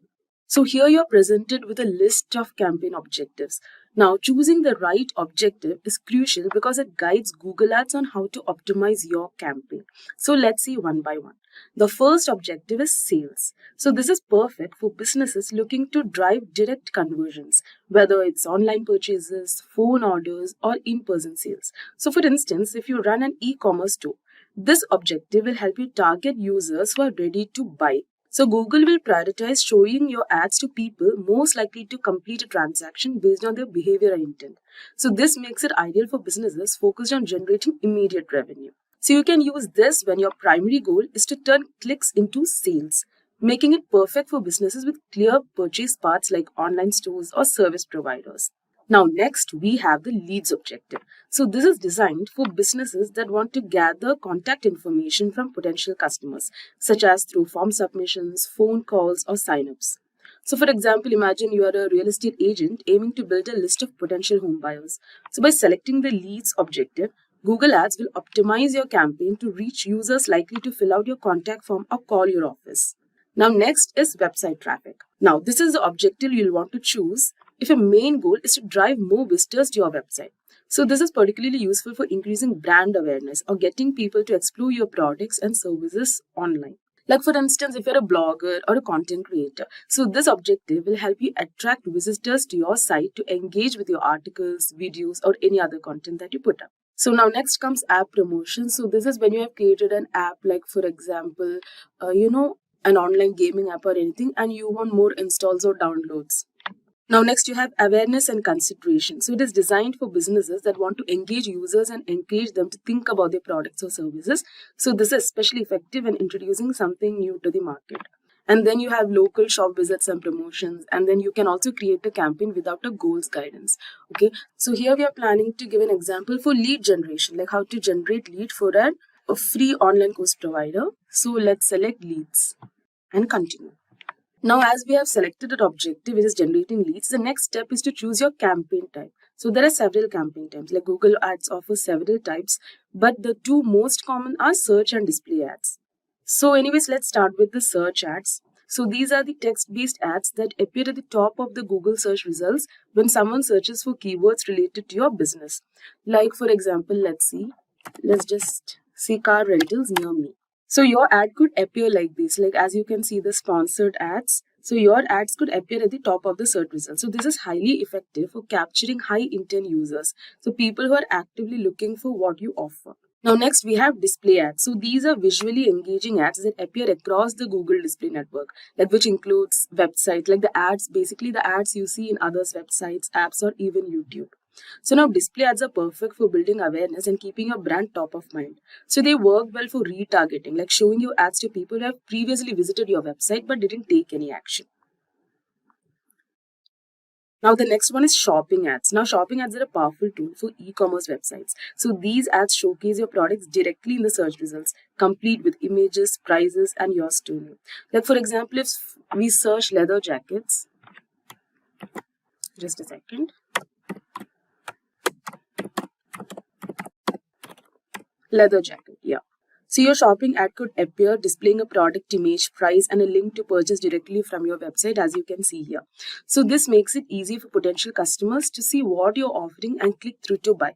So shopping ads are ideal if you're looking to drive sales of physical products, providing a visual, direct path to purchase. Then we have video ads, which is another impactful way to reach your audience, especially on platform. Video ads, you can create engaging content that appear before, during, or other videos on YouTube. So it is basically the videos, like the ad videos that you see like while watching your YouTube video. And then we have Performance Max campaign. So this type uses Google's machine learning to optimize your ads across all Google properties, like including search, display, YouTube, Gmail, etc. So Performance Max campaigns are perfect when you want to maximize your results without managing multiple campaign types separately. So Google's algorithms will automatically find the best combination of ad formats and placements to meet your objectives. So right now we'll select the search campaign type. And we'll be giving lead form submissions. And let's press continue. And let's just keep like lead search. So now that we have selected our campaign type, the next step is to set your budget and bidding strategy. So this is crucial as it determines how much you're willing to spend and how Google Ads will manage your bids. So now for bidding, since our objective in this demo is to generate leads, we'll choose conversions. So this strategy lets Google automatically set your bids to get the most conversions within your budget. So now you can set a target cost per action. So this budget is the amount you're comfortable spending per action. So like you can just give 0.3 rupees, per action. And let's press next. Now next, let's define our targeting options. So this step is about deciding who will see your ads, where they will see them, and when. So you can target users by location. As you can see, all countries and territories, India, or any other location, you have options. So for example, if your store is in Delhi, you might want to target only people within a 50-mile radius. Now, additionally, you can also refine your audience based on demographics such as age, gender, and household income. So this ensures your ads reach the most relevant customers. And you can also select the languages that your, customers speak. Like you can give English, you can give Hindi. So you can select multiple languages that your target audiences speak. And also you can, select the audience segments, like what your audience might be doing. So like, for example, we are actually, giving this example for lead generation for a free online course provider. So what we do is we can actually, like, our audience will be students, right? So we can give students. Yeah, you can give current university students. And this is also for working professionals. So you can give working education jobs, IT and technical. So you can select who your target audience are. So effective targeting is crucial for maximizing your ad spend. So take the time to consider who your ideal customers are. Now let's go to next. So now next is selecting keywords. So for search ads, keywords are the backbone of your campaign. So these are the words or phrases users type into Google when looking for products or services like yours. So choose keywords that are closely related to your business. So for example, we are actually looking for lead generation for this particular website, which is Simplilearn skill website that provides free online courses. So first you have to give the final URL and then you have to enter your keywords. You can also, type in the products or services like you advertise, like the course name and everything, and you can enter the keywords. Now you can take the help of Google's keyword planner for keyword ideas and see how often they are searched. So let's just go to keyword planner, discover new keywords. So now here you have to enter the products or services closely related to your business. So here I'll just type free online course, digital marketing. So you can give so many keywords, okay? And let's get results. So now these are the keywords that are suggested by the keyword planner. So what you can do is you can just select the keywords. Like you can select so many multiple keywords. You can copy it. You can paste it here. So this is a demo. That's why I've just taken, 3 to 4 keywords. But in fact, you have to use more keywords. So now you have selected your keywords. Now it's time to create your ad. So your ad copy includes the headline, description, and display URL. So this is what users will see in the search results or across the display network. So basically in your ad. So making it engaging and relevant. So first you can give the URL of your website. So in the headline, you can grab the attention by highlighting your key offerings and including one of your main keywords. Like for example, you can give master digital marketing And you can give, like, you have to fill at least 3 headlines. So you can give free digital course, or you can give best digital, and you can even fill more headlines. Now you can use the description. So this is the description part. So you can use the description to expand on your offer. So like you can highlight unique selling points of yours, like expert instructors. For example, you can give expert instructors, or flexible learning, or like enroll today to boost your career, etc. So once you have done this, let's go to next. Now this shows your budget. So as you can see, we had given like 0.244 cost per conversion. So your weekly cost will be 58,100 rupees. So here you can see the budget. Now the final step is, before we launch, it's important to review all the details.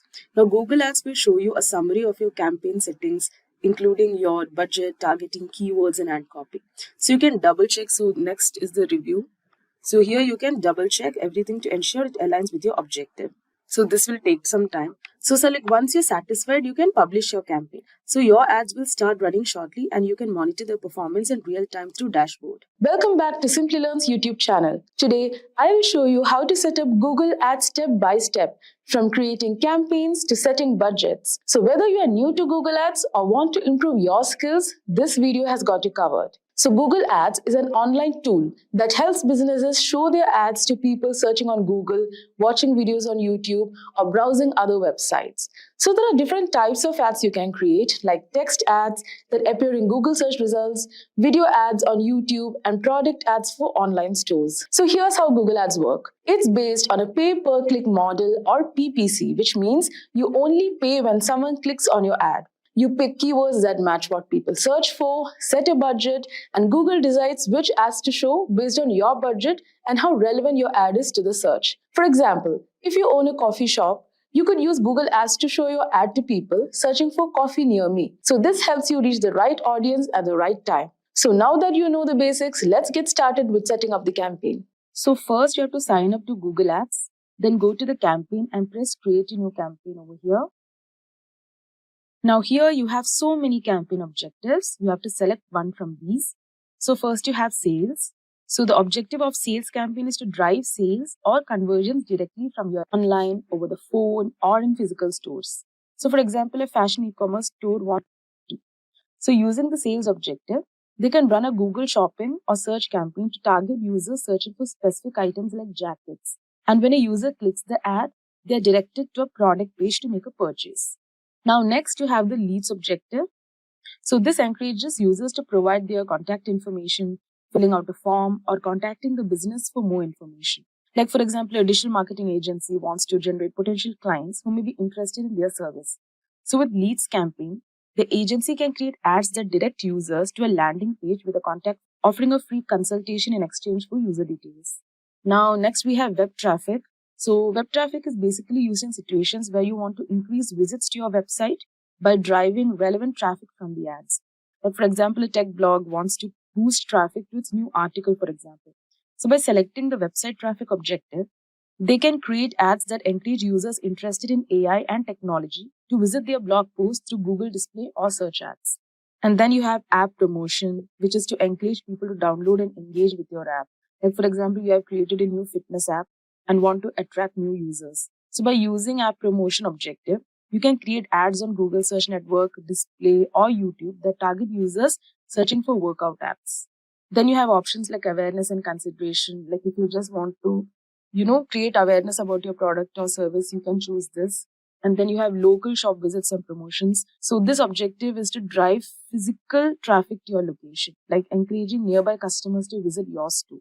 For example, if you have a local coffee shop, you can go with this objective and just, give a special offer or promote a special offer like 20% off on your next coffee purchase for driving in-store sales. And you also have an option where you can create a campaign without a goals guidance. So this basically allows advertisers more flexibility by choosing the ad format and settings they prefer without following predefined objectives or goals. So this is also a pretty good option. But right now for this demo, I'm going with the sales objective. So basically, if you have a business, most of the people go with sales or leads objective. So here, let's press continue. Now next, you have to select a campaign type. Now there are numerous campaign types. Let's see one by one. So first is the search campaign. So this campaign type allows businesses to display text ads to users who are actively searching for keywords relevant to their products or services on Google search and related platforms. So ads appear alongside organic search results basically, which drives traffic from users with high intent based on their search queries. Then you have the Performance Max campaign. Now, the Performance Max campaigns use a goal-based structure that leverages Google's automation. So ads are delivered across all of Google's inventory like search, display, YouTube, Gmail, etc. And using machine learning, it optimizes for the highest performing placements and formats based on your objectives. Now, next you have the Demand Gen campaign. So the Demand Gen campaigns in Google Ads are designed to engage users during the discovery phase of their buying journey, like focusing on building interest and awareness, the basic steps. So these campaigns are usually rich ad formats, like it comes across platforms like YouTube, Gmail, and Google Discover to target high intent audiences. So now next we have the display ad campaigns. So display campaigns feature visually engaging ads like images or banners shown across millions of websites, apps, and Google properties within the Google Display Network. So these ads help raise awareness, re-engage users and reach a broad audience while they browse online. And then here you have the shopping campaign. So shopping campaigns are ideal for promoting physical products. So these ads display product images, titles, prices, and store details directly in Google shopping results as well as on Google search. So they provide users with key product information before they even click on the ad. And finally, we have the video campaign, which I'll be showing you today in this video. So this type of campaign is used to deliver video ads on YouTube and Google's video partner sites. So video campaigns can help boost brand awareness, engagement, or drive conversions depending on the format and targeting options you have chosen. So for now, let's just go with the video ads, which is basically the YouTube ads. Let's press continue. So this is the starting point where we start to create the campaign. So the first step is to, name our campaign. So now let's just name our campaign. So you can give the name on the basis of what your ad is about. So right now I will just give, YouTube ad demo. Now next you have to select the location. So as you can see, you can either select all the countries and territories or India, or you can specifically mention your targeted country names. So here, you can just enter the location that you want to and add to the result. So right now we'll go with India. Now next you can select the languages that your customers will be speaking. So if you are, promoting a product and if you're having a local physical shop, give your native language, are purchasing your products and what languages they speak. So here, let's just give English. So the thing is, make sure that you give all these preferences properly so that your ads run well and you don't, waste money by catering to the wrong audience. Now, next we have to decide a strategy for bidding. So here you have strategies like target CPA, maximize conversions, maximize conversion value, target ROAS. So as you can see, now some bidding strategies won't be available according to the goal that you have chosen, but I will just let you know what these are. So first we have target CPA, which is cost per acquisition. So you basically in this, you tell Google how much you are willing to pay for each new customer or lead. And it will automatically adjust your bid to try and get as many conversions as possible at that target cost. Next, you have maximize conversions. So this strategy automatically adjusts bids to get the highest number of customers or leads for your set budget without focusing on how much each one costs. Now, next you have maximize conversion value. So instead of just getting a lot of conversions, this strategy focuses on getting the most valuable conversions like higher sales or revenue with your budget, regardless of how many there are. And then you have the target ROAS. ROAS means return on ad spend. So you set a goal for how much return you want from your ad spend. And Google adjusts bid to meet that goal by focusing on more valuable conversions. So right now here we'll go with maximize conversions. Now next you have to enter the budget. Now this can be a daily budget you are willing to spend or the cost that you are ready to spend for the entire campaign. So let's just give a daily budget of around 500 rupees. Now here we can give the start and end date that you want your ads to run. So let's just give an end date So the start date will be today. We can maybe run it for around 1 week. Now here you can add a site link that you would like to add to your ad. Like it can be your website, sign up page, etc. So you can mention it over here. Now next we have to give a name to our ad group. We'll just give YouTube ads. Next you can define your target audience, which is a very crucial part. So you can go to create an audience. So as you can see here, you have so many options. So first you can, just name your audience, like what kind of audience it is, so that you can track it. So for example, here you can create a new segment. Here you have numerous options. You can give a segment name. You can choose the customer behavior from here. Next, you can add the data of your previous, like if you were already running your business and if you have data about some, about your previous customers, you can add it over here so that Google will analyze those data and cater to audience of that type. And then finally, you have interests and detailed demographics.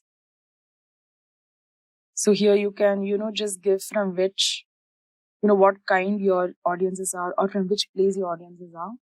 Now here you can give the demographics like, the gender that, like for example, if you are promoting a clothing and only clothing store for women, you can untick these boxes and you can just keep female.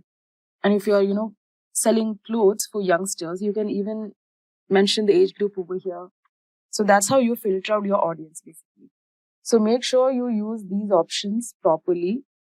Now finally, here is where you create your ad.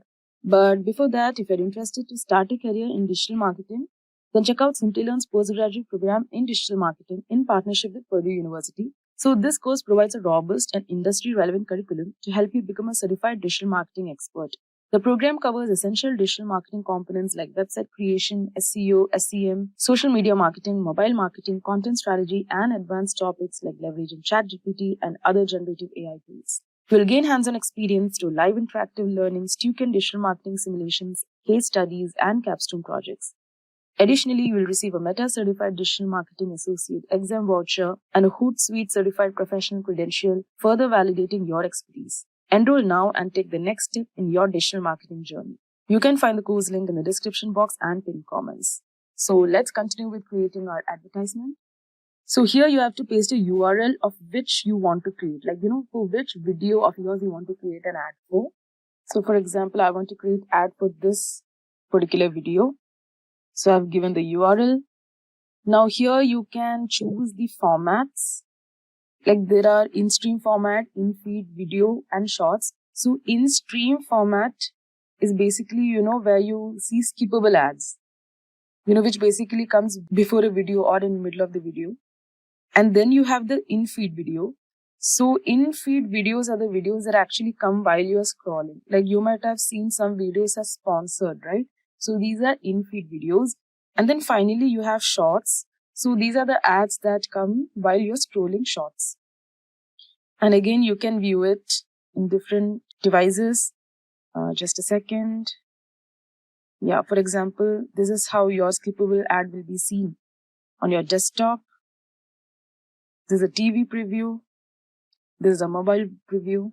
So basically we'll be selecting, I think we'll just keep in-feed video. So as you can see, I have just taken this for an example. You can see a warning sign over here.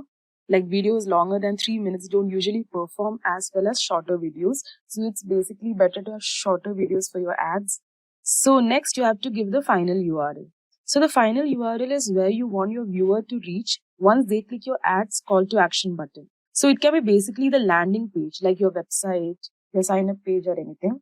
So basically when my viewers click this ad, I want them to reach to Simplilearn's website. So I'll give Simplilearn's URL. So I'll basically give Simplilearn's landing page. Now next you have to give the CTA, which is the call to action, the headline, long headline, and the description. So let's just see those one by one. So basically the CTA encourages viewers to take a specific action, such as visiting your website, signing up, or making a purchase. So it directly guides the viewer on what you want to do next. So it can be anything like learn more, download, or shop now. So here I will just give learn more because I think that would be apt. You have so many options. It depends on what product you're promoting. So basically, I want learn more as call to action. And while my viewers press learn more option, I want them to be redirected to Simplilearn website. Now next you have the headline. So the headline grabs attention and quickly conveys the core message of the ad. So it's usually short and punchy, which is designed to spark interest and encourage users to watch or engage. So, it can be anything. For example, if you are running a gym, you can give it as get fit at home, try our app for free. Or for example, I can give you as free digital marketing course for beginners. I think that would be app, free digital marketing. Okay, they are telling to enter short, headline, course. So the word limit is 30. You can also, if you want to, type long headline, you can give it over here. Now next you have the description. So the description provides additional details about your offer, product or brand. So it supports the headline and CTA by offering more context and information to further engage viewers. So it's basically a description of what your product is about, so that the viewer gets an idea about what it is before they enter to your website or anything. So you can enter that, and you can also add a banner to your website. So either you can upload an image, and if you haven't uploaded an image, it will use an auto-generated banner. After that, you have to press create campaign. So finally, our campaign is ready. So this is how you basically create a YouTube ads campaign. So now I have come to the overview in the dashboard. So here our campaign is created. Now we have policy review, we have impressions, and we have conversions. So basically it will take around 2 days for Google to approve, to review and approve our campaign. So after that, we can calculate the impressions and we can track the conversions. So now let's just see what's there in this Google Ads dashboard. So first, this is the overview option. Just a second. I will explain with my previous video.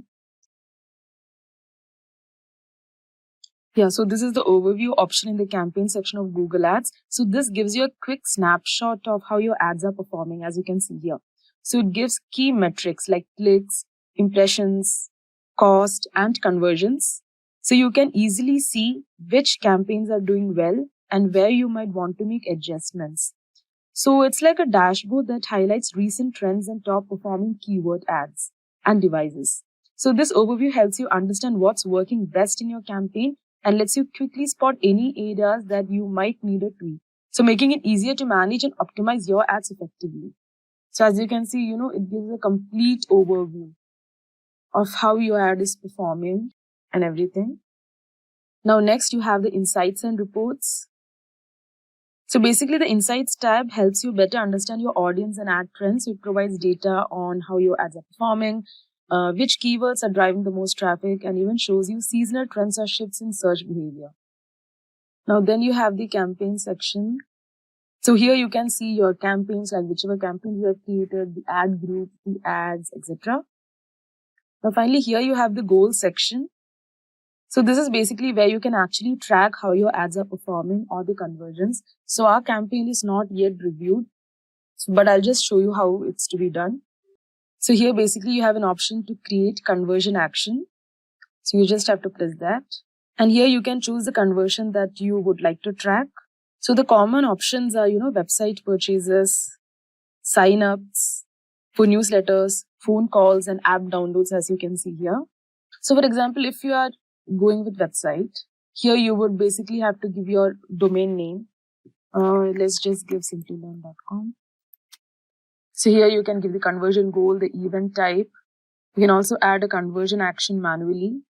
So basically for website conversions, you will need to install a tracking tag from Google Tag Manager. So Google Ads provides a piece of code, which is known as a conversion tracking tag, that you need to add to the specific page where the conversion takes place. Like such as the sign up page or the thank you page that users see after completing a purchase. So basically you can use, Google Tag Manager if you want a more streamlined approach, which allows you to manage all your tags without directly modifying your website's code. Now after that, you have the tools where you have one of the most important tool, which is Keyword Planner. Let's just check it out. So this is quite helpful when you have to create keywords for your ads. So here you just have to give your necessary informations, like, you have to give the information about what your service or product is about. And after that, you can, give your website so that it can, filter the unrelated keywords and then you can go for get results, and then the planner will basically suggest you the keywords. And here you also have another option known as get search volume and forecasts. So in this option, you can enter the keywords to check for the search volume. So this tool is pretty helpful for planning your keywords. Hence planner. So this is where you can plan the spend for your future ads, Google ads, and then finally you have the billing section. So that's it. These were some of the cool features of Google Ads and how you could use it effectively. So if you want any more information about the tools we covered or SEO in general, take a look at those 2 videos and check them out. And that should kind of complement what we talked about with using some of the tools, Google's Keyword Planner, Moz, and Google Search Console. Today, we are talking about something super important for your online game. That is how to do keyword research with ChatGPT. Ever wondered why it's a big deal? Well, we've got you covered. In this video, we will break down what keyword research is, why it matters, and most importantly, how to do it using ChatGPT. No confusing stuff, just simple steps. Just easy steps to boost your online presence. Subscribe, smash that like button, and let's dive into the world of keywords together. So now, let's first understand what is keyword research and why is it important. Just a quick info for you.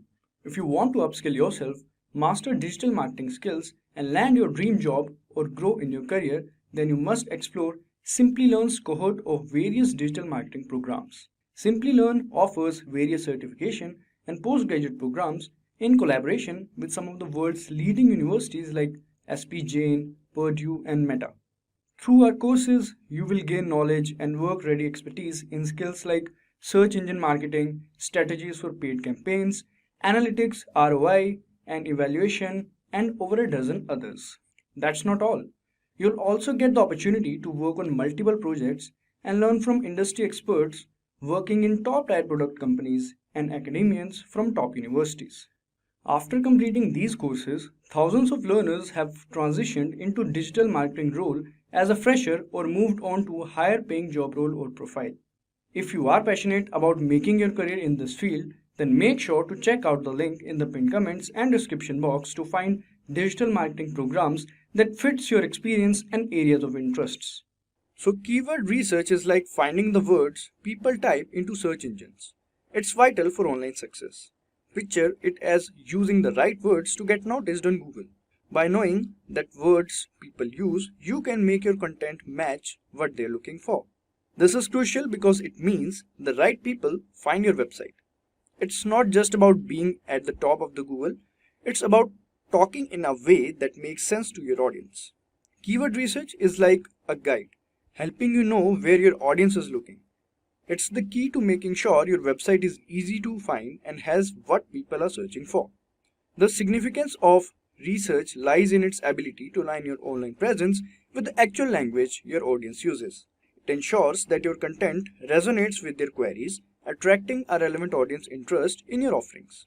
Essentially, keyword research is a strategic tool that not only boosts search engine rankings but also establishes a connection between your content and specific terms your audience employs, making your online presence both accessible and meaningful. Alright, so this was about what is keyword research and why is it important. Now let's understand how to do a keyword research using ChatGPT.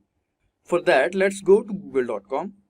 So as you can see, we have opened Google. Now all we have to do is to write, first of all we'll write AIPRM.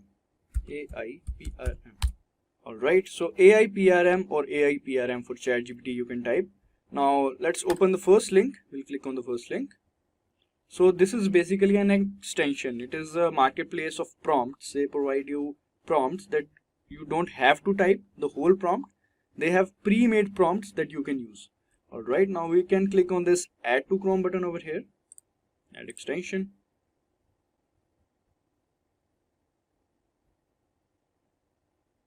Alright. So as you can see, this is a whole new outlook of this ChatGPT. This is AIPRM prompt extension. So basically they give you pre-made prompts. As you can see, this you used SEO optimized content writer, fully SEO optimized article including. So there are numerous, as we can see, 4580 prompts.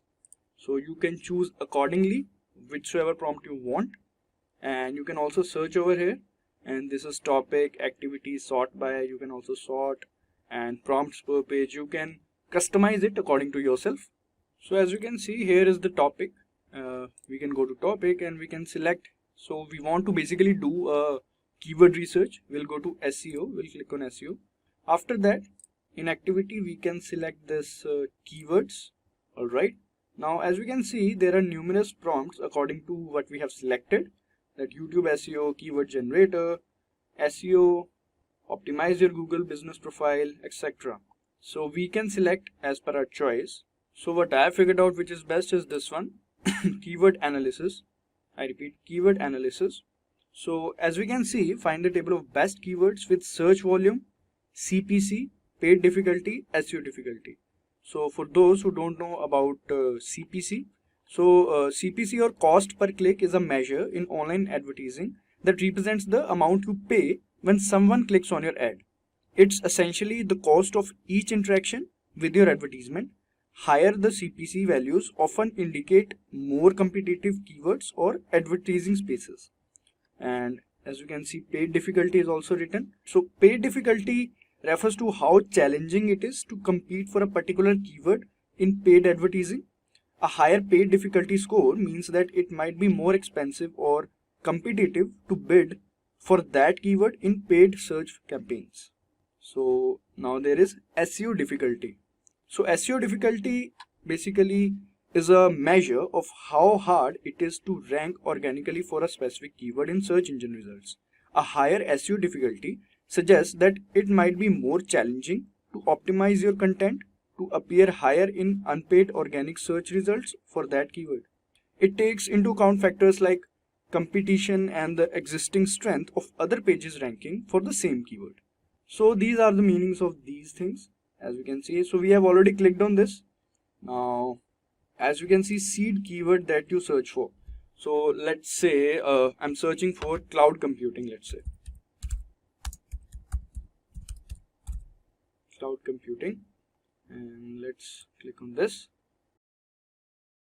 So as we can see, they are creating all this. Now let's explore keywords related to cloud computing along with their respective search volume. Alright. So as we can see, keyword, these are the keywords that we got, and these are the search volumes.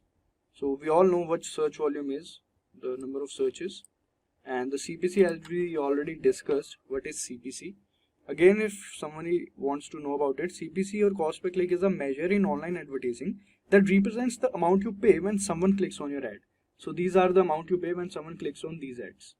Alright, so paid difficulty, again, it refers to how challenging it is to compete for a particular keyword in paid advertising. So this is paid difficulty of each of these keywords. Then SEO difficulty. SEO difficulty is a measure of how hard it is to rank organically for a specific keyword in search engine results. So these are the SEO difficulty.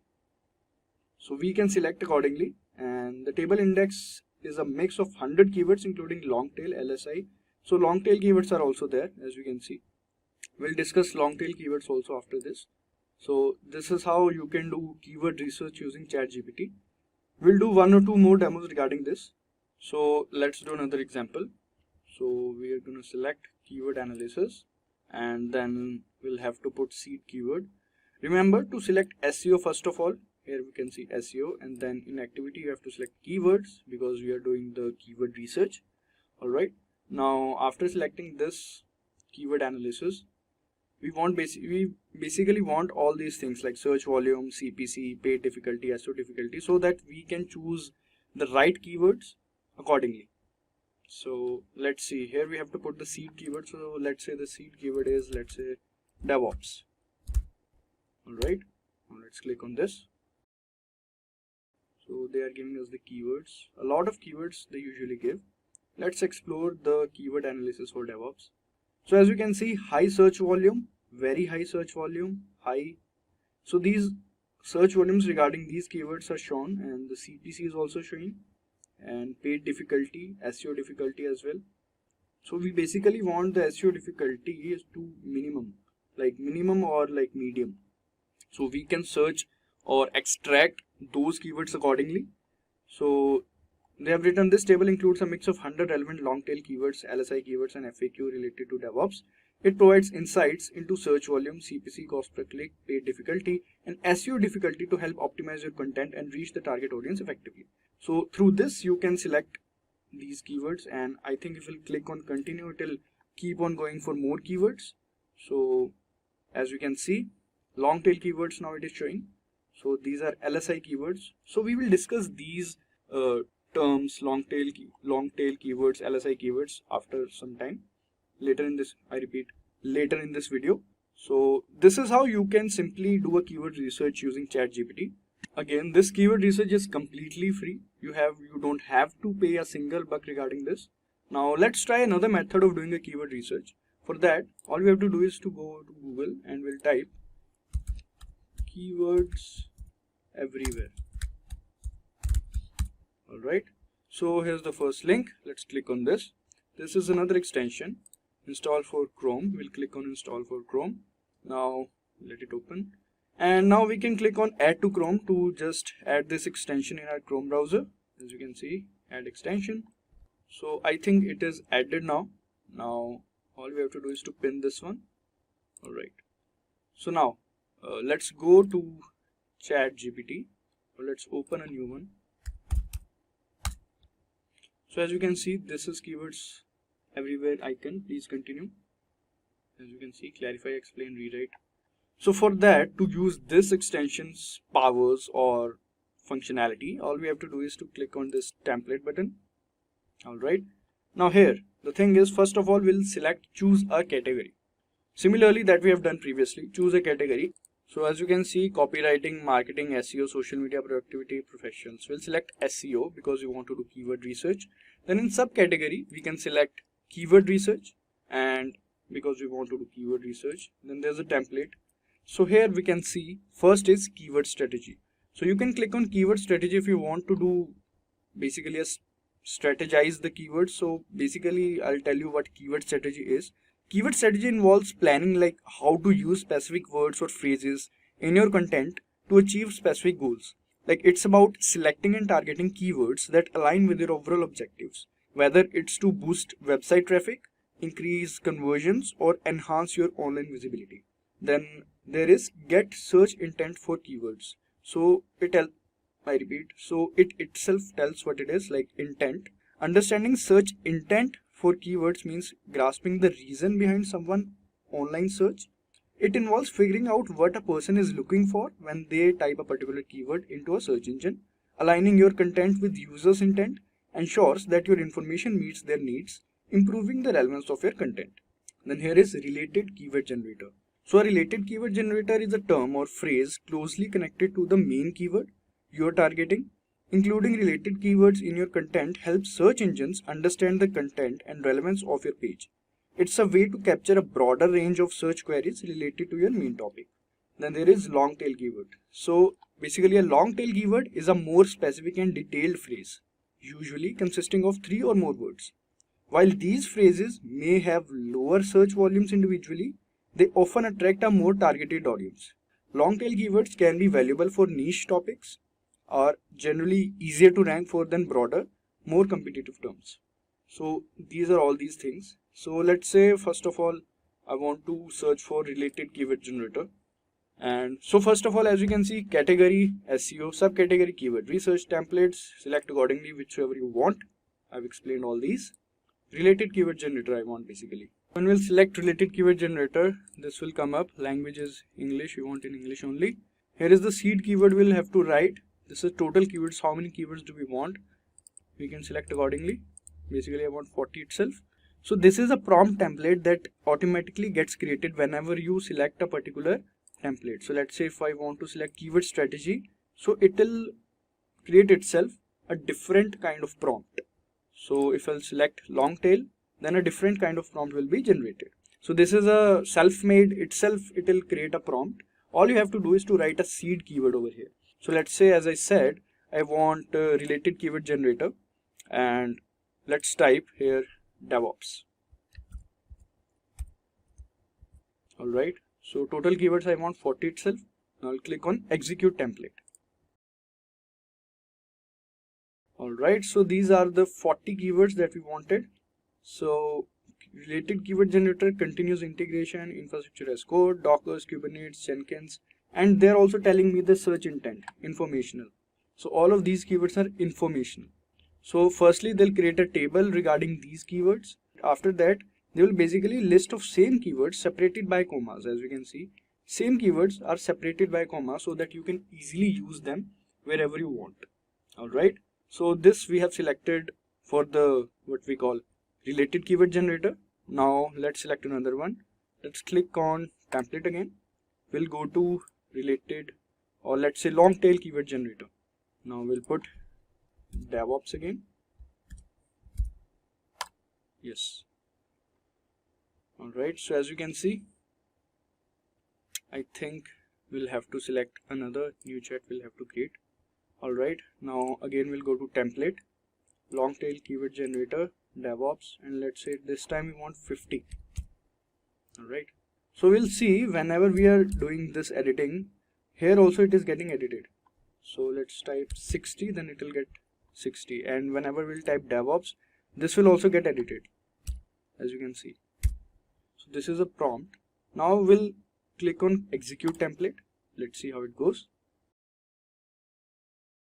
So these are basically a long tail keywords, as you can see, not a single keyword. DevOps best practices, Kubernetes deployment, Jenkins automation, site reliability engineer, etc. Basically the search intent of all these keywords is like informational. This one we can see commercial, transactional, deployment. So they also show the search intent, and these all are the keywords separated with commas. There are 60 total keywords. Now let's do another one. We'll go to template and we'll type, let's say this time we'll type mobile itself. Now let's see the keyword strategy for mobile. We have typed mobile as a seed keyword. Now execute template. So as you can see, category, keyword, search intent, title, and they're also telling us the title about, as you can see. Let it complete this one, then we'll show this. So it has generated the table, as you can see. Please note that this table includes 24 entries to maintain clarity and conciseness. If you need additional keywords or adjustments, feel free to let me know. We can click on this continue to create more, but let's first just see. As we can see, first of all, types. Here there is device types, category, mobile phone, search intent, navigational, and we can see title is also there. If we'll click on this, as you can see, title, search intent, title, essential guide to choosing the perfect mobile. Let's open this. Essential guide to choosing the perfect mobile phone. Description also is there for your content, so you don't have to do anything regarding this. As you can see, explore our comprehensive guide on selecting an ideal mobile. So description they also provide. A complete description is there. So basically you can just copy paste it and just copy this and just put it into an Excel sheet to just have a look at it clearly. So in Excel sheet you can easily figure out what all keywords you want to use in your content or your article. So these two extensions are important for you if you want to do keyword research using ChatGPT and make your work easy. These two extensions are completely free, so feel free to use them. One is AIPRM, another one is Keywords Everywhere. Welcome to the Simplilearn YouTube channel. In today's video, we are going to talk about Google Ads. We'll discuss about what is Google Ads, how do you use it, what are the pros, what are the cons, and I'll give you some tips and tricks along the way. Now, I am Mark Kempman, I'm your digital navigator for this video, and as usual, if you like the video, just click the like button below and subscribe to our channel as well. But before we start, let me share something else with you. So if you want to upskill yourself in mastering digital marketing skills, maybe land your dream job or grow your career, then you must explore Simplilearn's cohort of various digital marketing training programs. They offer a variety of certifications and postgraduate programs in collaboration with some of the world's leading universities like SP Jain, like Purdue, and even with Meta. Now, through our courses, you will gain knowledge and work-ready experience in digital marketing skills like search engine marketing, like strategies for paid campaigns, analytics, return on investment, and evaluation of digital marketing, and over a dozen other digital marketing programs. But that's not all. You will also get the opportunity to work on multiple projects and learn from industry experts working in top-tier product companies and lecturers from top universities. And after completion of these courses, thousands of learners of Simplilearn have transitioned into a digital marketing role or moved on to a higher paying job and a higher profile. So, if you're passionate about making your career in this field, then make sure to check the link on this slide and in the comments below or in the About section below, and find the digital marketing program that fits you best and that fits your experience and areas of interest. So we hope to see you at one of the Simplilearn programs. Now, let's move on. Let's get started with our topic of today, Google Ads. And here you see what we will be discussing. After kicking off with a short introduction on Google Ads and its history, we're going to dive straight into the deep with 4 demos that I will be giving. I will show you how to register your business on the Google Ads platform. I'll show you how to navigate the Google Ads dashboard. Then you'll be learning how to create a campaign and how to choose keywords. And finally, I'll show you how to identify a target audience and how to create an ad. Very exciting topics to go through, so let's get started. Let's talk about the Google Ads platform. Let me give you a bit of a history of Google Ads.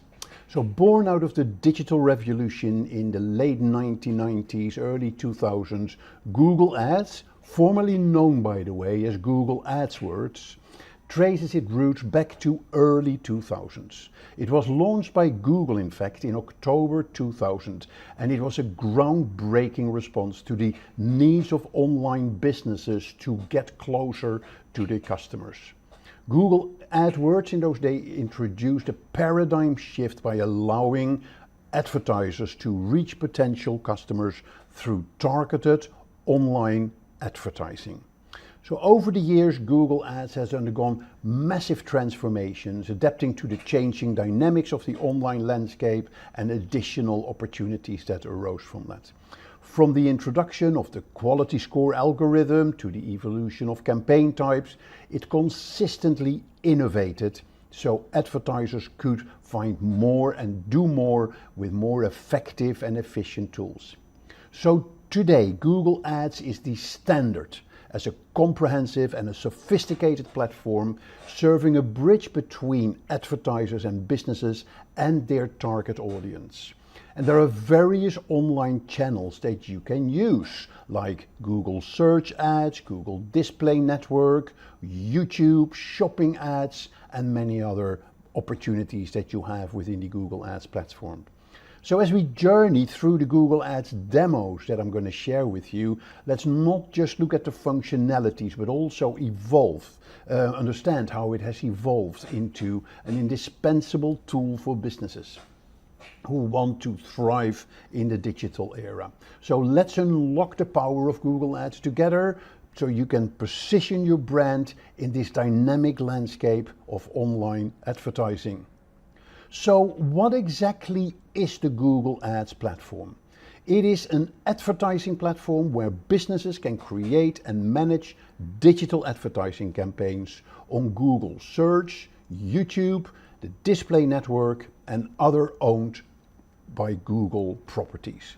So it is an online advertising platform. It connects businesses with a global digital audience. Now it works on a pay-per-click model where advertisers bid on keywords related to their business. Yeah, that is for the Google Search ads, and it is one of the most popular areas to advertise. And ads appear when users search for relevant keywords or on Google or its partner sites. So it also allows you to target very specific interest groups or affinity groups or groups that have done certain, have shown certain behavior, like visiting your website and offering them like the display advertising that they will see on websites or YouTube ads that they are visiting. They can get specific campaign types for specific goals, like driving traffic to your website, generating leads, increasing brand awareness. The Google Ads platform allows targeting based on demographics, on interests, on geographic locations. It provides comprehensive tools and metrics for campaign management and optimization. It also supports various ad formats like text ads, image ads, video ads, and display ads. And it finally empowers businesses to reach their audience in an effective manner to achieve their marketing objectives. So, with that introduction behind us, let's kick off our demos. So, navigating to Google Ads is a must in today's competitive digital landscape. The journey goes beyond the basics. So we're going to cover setup, we're going to look at campaign intricacies, and we're going to look at how do you create those ads. So it'll be a practical demo. So it gives you the knowledge to refine your online presence. Because digital advertising is dynamic. It allows you to get into a dynamic conversation with your customers, and it gives you fantastic insights to engage effectively with your customers. Let's start by laying the groundwork and look at how you register your business on the Google Ads platform. So let's kick off our journey by registering your business on the Google Ads platform. So simply go to Google or the ads.google.com, log in with your Google account, and initiate a process of connecting your business with this extensive online audience. But before that, let me quickly show you this ads.google.com page. It gives you lots of information and knowledge about the Google Ads platform. It can show you what you can do with it, how you can use it to achieve your goals. You see a voucher that you can get. If you spend $400, you get £400 in ad credit.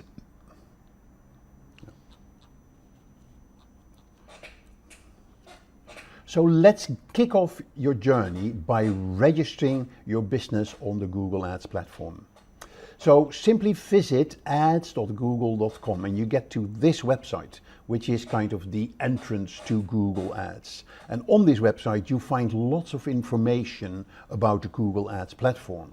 You even see here on the top right that they give you a voucher for £400 in the UK, where you can, if you spend £400 on advertising.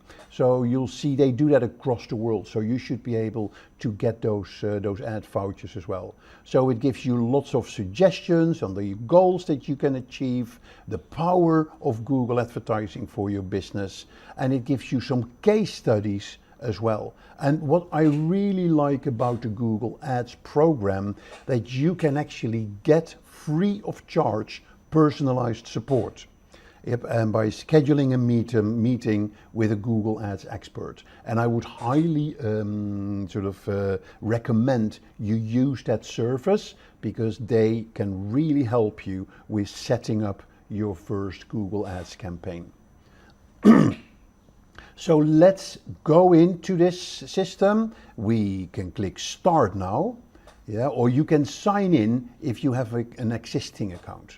So if you click Start Now, it'll probably immediately log in to my existing account.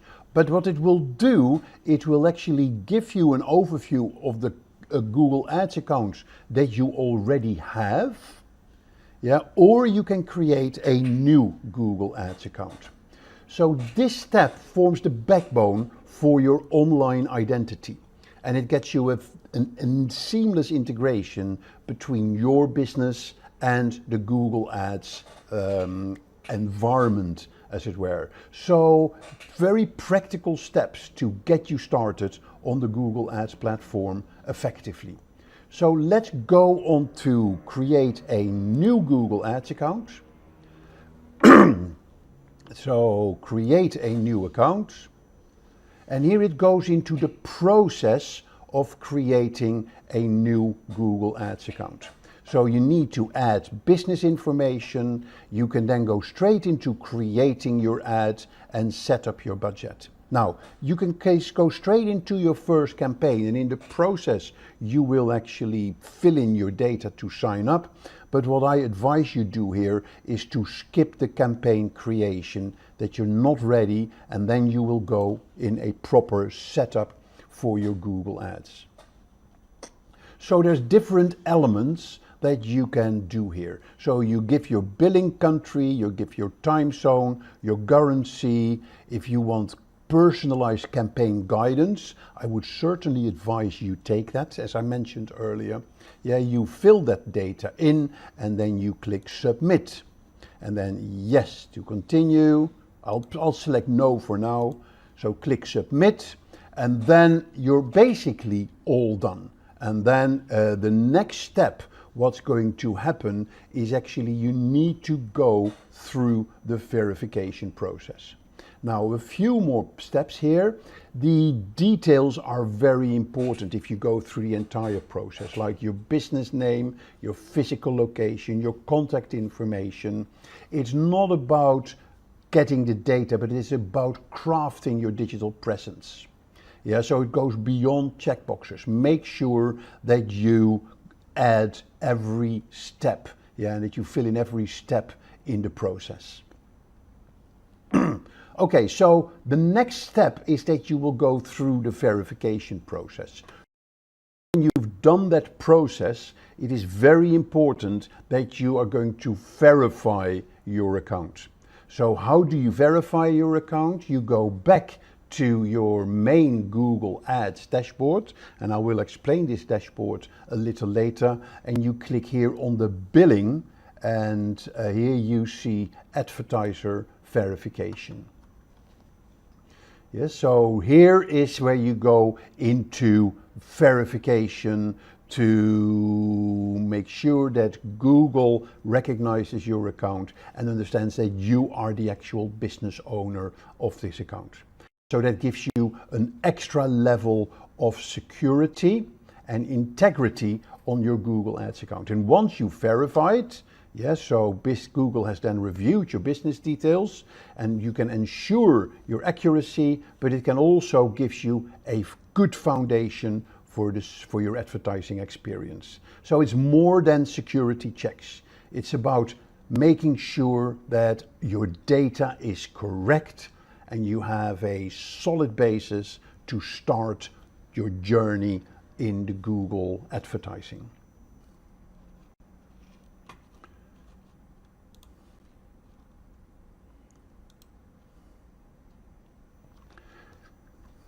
Entering the Ads dashboard. So here we are on the Google Ads dashboard. So let's start the second part of our Google Ads demo. Here is the Ads dashboard. It's like stepping into the command center of your digital advertising operations. This centralized hub offers a panoramic view of your campaigns, the performance metrics, and a toolkit for efficient ad creation and ad management. It's the nerve center, as we say, where you have a comprehensive overview and control of your entire advertising landscape. Think of it as your strategic headquarters. It gives you the insights and the tools needed to navigate the entire Google Ads advertising platform. So what it gives you tabs for campaigns, for goals, for tools, for billing, to the admin of your account. And it also gives you the overview, recommendations on how to and where to improve your ads. It gives you insights and reports. It gives you an overview of your campaigns, your advertising assets, your audiences, your keywords, and the change history. And it is each tab, as it were, serves as a gateway to specific functionalities for monitoring and optimizing your advertising activities. So getting experienced in using this dashboard is key for effective campaign management. Yes, so you really need to start practicing this. It is not complicated. You don't need to use every functionality, but in these demos, I will show you the path you need to take to go through the different menu settings. So the overview gives you a deeper insight into your campaigns and your campaign metrics. Yeah, it gives you the number of clicks you had on your campaign. It gives you the number of impressions, the average cost per click, how much you've spent on a campaign. You can download the report. You can set the dates. These are very important metrics that can help you in improving your campaigns. Here you see your recently created campaigns, and lots of other details that you are get. Vital signs of your campaigns guiding you to make informed decisions for your campaign progress. And again, it's very important that you understand these metrics. So it helps you to make sure that your advertising efforts are not just active, but that they are effectively aligned with your overall business goals. Okay, now a very important part is the toolbox that you get in here. Yeah, so in the toolbox, you get information to plan your campaigns, like a keyword planner, a performance planner, a reach planner. There is your shared library where you get access to your audience manager, your exclusion lists, your brand lists.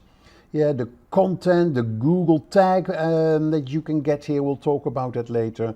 Troubleshooting, bulk actions, more info about budgets and bidding. So a lot of extra additional aspects you can get here in your toolbox that you will definitely need in executing your campaign. And a number of these tools we will discuss in our demo. It's very important that you master the tools that you have here, because they will make the execution of your campaigns and planning them a lot easier if you use these tools. So each tool serves a unique purpose in enhancing the effectiveness of your campaigns. So let's start the second part of our Google Ads demo. Here is the Ads dashboard. It's like stepping into the command center of your digital advertising operations. This centralized hub offers a panoramic view of your campaigns, the performance metrics, and a toolkit for efficient ad creation and ad management. It's the nerve center, as we say, where you have a comprehensive overview and control of your entire advertising landscape. Think of it as your strategic headquarters. It gives you the insights and the tools needed to navigate the entire Google Ads advertising platform. So what it gives you tabs for campaigns, for goals, for tools, for billing, to the admin of your account. And it also gives you the overview, recommendations on how to and where to improve your ads. It gives you insights and reports. It gives you an overview of your campaigns, your advertising assets, your audiences, your keywords, and the change history. And it is each tab, as it were, serves as a gateway to specific functionalities for monitoring and optimizing your advertising activities. So getting experienced in using this dashboard is key for effective campaign management. Yes, so you really need to start practicing this. It is not complicated. You don't need to use every functionality, but in these demos, I will show you the path you need to take to go through the different menu settings. So the overview gives you a deeper insight into your campaigns and your campaign metrics. Yeah, it gives you the number of clicks you had on your campaign. It gives you the number of impressions, the average cost per click, how much you've spent on a campaign. You can download the report. You can set the dates. These are very important metrics that can help you in improving your campaigns. Here you see your recently created campaigns, Yeah, and lots of other details that you are get. Vital signs of your campaigns guiding you to make informed decisions for your campaign progress. And again, it's very important that you understand these metrics. So it helps you to make sure that your advertising efforts are not just active, but that they are effectively aligned with your overall business goals. Okay, now a very important part is the toolbox that you get in here. Yeah, so in the toolbox, you get information to plan your campaigns, like a keyword planner, a performance planner, a reach planner. There is your shared library where you get access to your audience manager, your exclusion lists, your brand lists. Yeah, the content, the Google tag that you can get here, we'll talk about that later. Troubleshooting, bulk actions, more info about budgets and bidding. So a lot of extra additional aspects you can get here in your toolbox that you will definitely need in executing your campaign. And a number of these tools we will discuss in our demo. It's very important that you master the tools that you have here, because they will make the execution of your campaigns and planning them a lot easier if you use these tools. In setting up your campaign, it's also very important to look at the structure of your Google Ads. And the standard structure of a Google Ads campaign is in threefold. There is the campaign level, there is the ad group, and within the ad group sits the ads. And the ads, they inherit the setting of the ad group, and the ad group, they inherit the setting of the campaigns. On campaign level, you talk about the objectives of your campaign, you look at the bidding strategy that you have for your campaign, in the price that you, the budget that you want to assign. In the ad groups, you can look at your keywords and you can specify your ads as well. So very important that you think about that structure, and that will really help you into organizing your campaign in a structured manner. Okay, having gone through this dashboard, now let's jump into the Google Ads basics and create a campaign and picking the right keywords. So to create a campaign, you just go to the campaigns tab and you click here the plus to start, or I can click here on the campaigns tab. I'm getting an overview of my campaigns. And but in this case, I just click on the campaign tab, on the plus button, and that will take me to the sort of the starting screen of my Google Ads setup. So I can decide my campaign goal, I can set a budget, and I can pick a bidding strategy. So this is the beginning of your ad game. Here you state what you want. Do you want more clicks? Do you want leads? Do you want brand awareness? How much do you want to spend? What is your bidding strategy? Do you want to set it, or do you want Google to handle it? Yeah, do you want more clicks, more conversions? And when you start this process, you're on the way to create your first ads plan. So here you see the different types of campaign objectives that you can select. And each objective will kind of pre-select the digital narrative within Google Ads.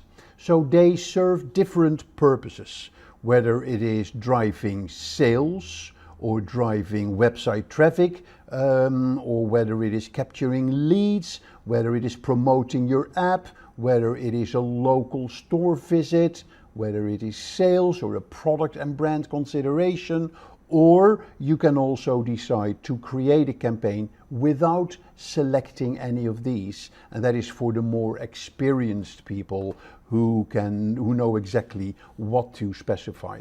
But if you click one of these, then Google will automatically pre-populate kind of the settings for you in the Google Ads screens that will follow. So aligning these types with your goals is very important, and they ensure that you get a very impactful digital marketing approach to your customers. So let's click on one of them. Yes, so let's click, for instance, on the we want website traffic. So here you see what type of conversions that you want. Yes, so that could be page views, that could submit lead forms, it could subscribe. So you can specify these conversions. And you just click here, you click on continue, and here you select the campaign sort of type that you want to select, want to run. Do you want a search campaign? Do you want a display campaign? Do you want Google to sort of select it for you? Yeah, do you want a shopping campaign, a video campaign, or do you want a demand gen where you run ads on YouTube, Gmail, and various other channels? So let's say we're going to create a, let's start with a search campaign. Yeah, so you put in your website address, which in my case would be this website. You're going to give your campaign a name, and you click continue. I'm going to start a new campaign, and here it's very important that you specify the bidding strategy that you set. As you know, Google Ads works with an auction system. You put in a bid for what you will pay when people click on your ads, and then Google in the auction, when people have actually put in one of your keywords, Google will then use different methods for making sure that the best bid, in combination of various other factors, wins, as it were, and shows up at the top of the advertising listings on Google Ads. Now, the highest bidder doesn't necessarily automatically be at the number one spot. There is also a quality score of your ad that is impacting whether or not you would show at the top. So your financial core rests on the budget and the bidding strategy. So determine your daily budget, align it with your advertising objectives, and it's very important how you want to set this. Do you want to run it for conversions? Do you want to run it for clicks? Yep, so you can set a maximum cost per click, or you can let Google set that automatically for you. Yep, and when you're happy with how you set it, you click next, and then you specify where you want to show your ads. Yep, so here you see you can specify for the Google search campaign, you can specify the search network. You can also show search ads on the display network. You can look at the network, the locations, the languages. You can specify specific audiences, or you can also do some keyword matching for your search campaigns. There's various location options. They work very powerful. Yes, so you can specify by language. You can select audience segments. So for instance, I would just do an advertisement on a specific sector. So I can say, give me just people that are interested in travel, and they will then be added to, they will then be targeted with your ads. Yep, and then here you're going to specify your the type of keyword match that you want. So, so that is very important. And as you can see in the Google search ads, the keywords are very important. But I'll come back to that in a minute. What I first want to do is go through the more settings, where you will sort of open up additional functionality that will make you use, give you a more advanced use of the Google ads, like how do you want to rotate your ads? Is there a start and an end date for your campaign? Do you have a specific ad schedule? Do you have campaign URL options? That is where you want to track your campaigns, or are there specific brand restrictions that you do not want to associate with your ads and the placement of your ads? So particularly on the ad schedule, my recommendation would be to select all day when you start your ad. Let Google decide what is the best timings for your ads that gives the best response. What you will see when you set up your ads, that you set up multiple ads, and Google will mix and match the ads and will select the best combination of the ads that will give you the best performance, and will also select the best timings. So the first couple of days that your advertising campaign is running, Google will be in what we say learning mode. And it will do all the tests, it will run the various options of your ads, and it will sort of slowly calibrate your ad campaign to the best format, the best settings, and the best structure. So this type of control, is not about just reaching your right audience, but it also does it at the most opportune moments, the best times. So it maximizes the effectiveness of your ads. So very important part of this is your keywords, as I just mentioned. So for search campaigns, here is where you can specify your keywords. So what you can do, you can get suggestions from Google by entering your website address, and then Google will sort of select the best keywords for you, and you can use those for your search ads, which means that every time somebody types in any of these keywords, your ad will show to those people, depending on your bidding strategy. Or you can add your own keywords based on your keyword research. And the tool that I showed you earlier, the Google Keyword Planner, is a fantastic tool that can help you in building those keyword lists for you. Now, I'm not going to go into the details here of keyword research. That may be the topic for a future campaign. So it's very important that you align your keywords with your business and that the keywords resonate with your target audience. And make sure that you use the Google Keyword Planner to find the right keywords, or any other tools that are available in the market. The keywords is fundamental for your search campaign. It's not about what you say in your ad, but it is also how do those keywords resonate with your audience. Good. That concludes the basic setup of your ads on a campaign level and on an ad group level. We're now going to look at our next demo, where we're going to look at targeting, and also where we're going to look at how to create an ad. So as we shift focus, the spotlight turns now to defining and refining your target audience. And particularly this will be important when you set up a display campaign. And when you go into the campaign settings for the display and you follow the menu down here, you get to the targeting option. And that is the first place where you can specify which people you target with your display ads. So this is where you can identify demographics, interests, and behaviors that resonate with your brand.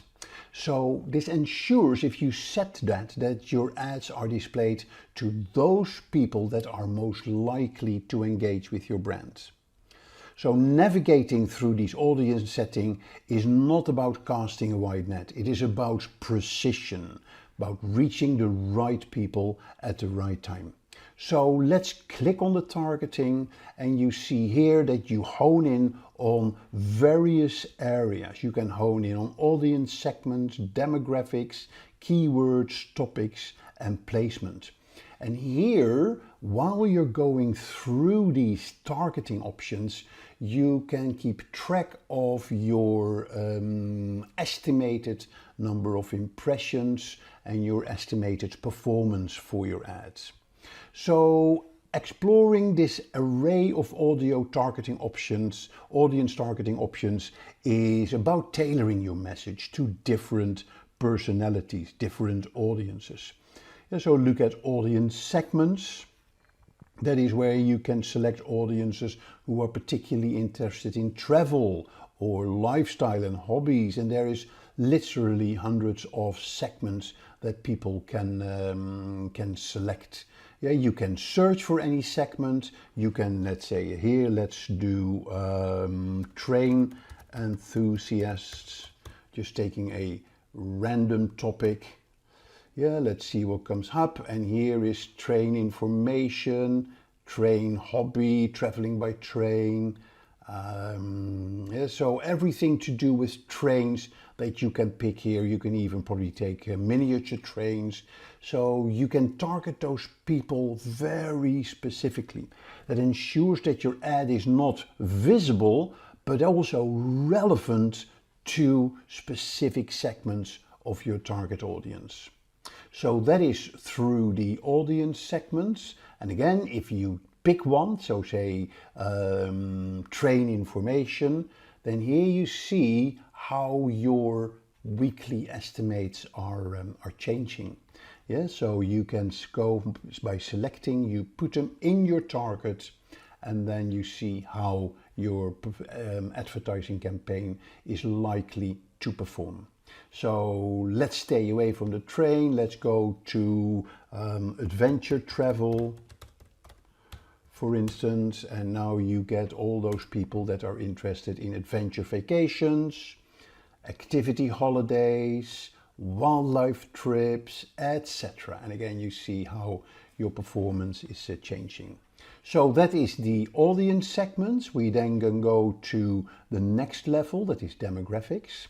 We're targeting male, let's say, between 25 and 44 years, with a slightly higher household income, let's say the top 21, so we're going for the top tier.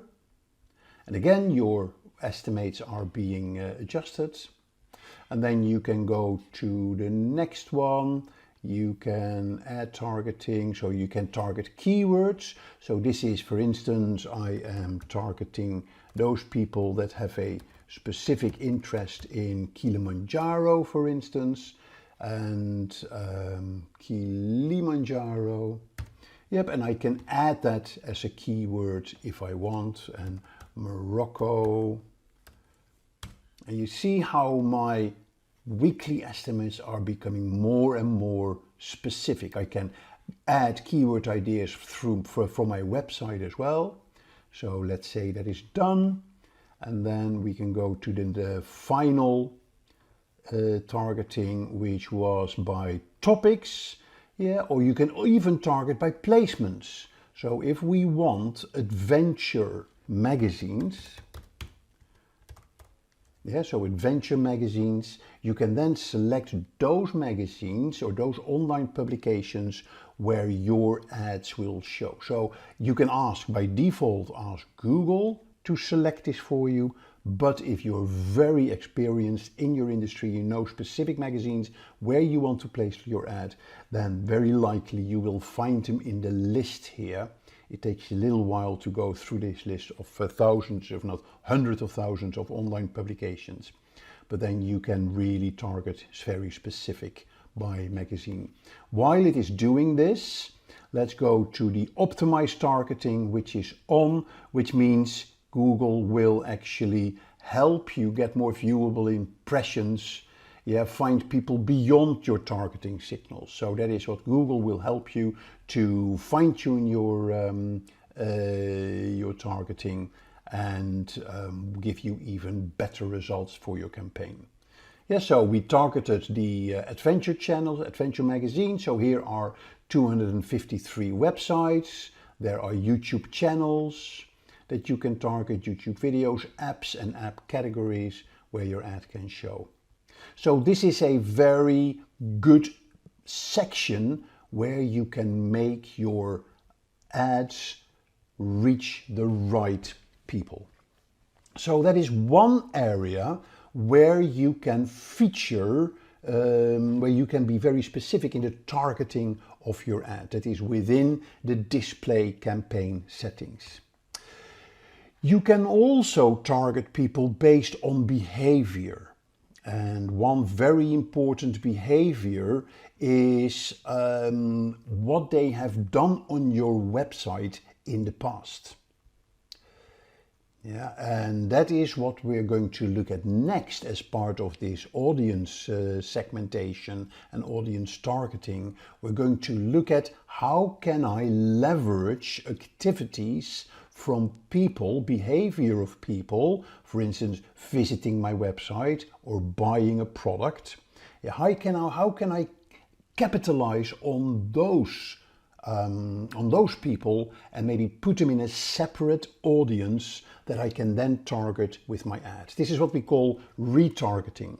And I can target people with an ad once they visited my website for a particular product page, for instance. And I'm sure you've experienced that yourself, that you were visiting an ad and that you were visiting a product on a website and then you put a product in the basket, but you decide not to buy that product, and then the next time you go on Facebook or on YouTube, you actually see a product for that ad. So that is the next section that we will be looking at. A new feature in Google Ads are conversion goals. Conversion goals help you organize your conversion actions so that you can move more easily towards achieving your advertising objectives. So actions that you want your customers to take, or conversion actions, are grouped together based on related categories to form these conversion goals. So how do you get there? You go here to goals, you click on conversions, and here you have a summary of your conversion goals. For example, the purchase conversion or the subscribe conversion goal would automatically contain all conversion actions from people to subscribe to a particular form. And this simplifies your conversion management and it improves your campaign performance. So very powerful new aspect within Google Ads to manage your conversions in one central place. So how do you set up a conversion? You set it up here in the new conversion action. So you can set up a conversion action for your website, for your apps, or for phone calls, or you can import data from Google or from Salesforce or other tools. But the most important one again is getting conversion tracking set up for your website. So when you click on that, you can then put in your website domain. You can click scan, and it will then scan the website if it's already set up to measure conversions, which basically means have you already set up conversion tags on your website. So Google Ads can track those web pages. So it has been set up, so you can actually create specific conversion actions. You can do that from website events. You can also create conversion actions manually by using specific code. So if you use transaction specific values, transaction ideas, so then you can use this option. But the easiest one is to use the create conversion action from website event. So you can actually accept suggestion for setting up a conversion goal. You can also add a conversion goal. So you can select a category, for instance, a subscribe. The event type could be a page load on this website. And then you just click add. The URL is required for that would be the about us. And then I click add. And then the conversion goal has been created. I click Save and Continue.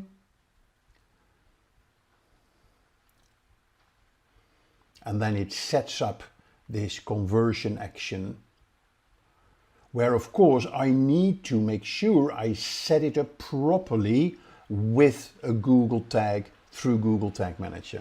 Now this section is not about teaching you how to use Google Tag Manager. We have a separate video for that, but I just want to make you aware of the process of how to do that.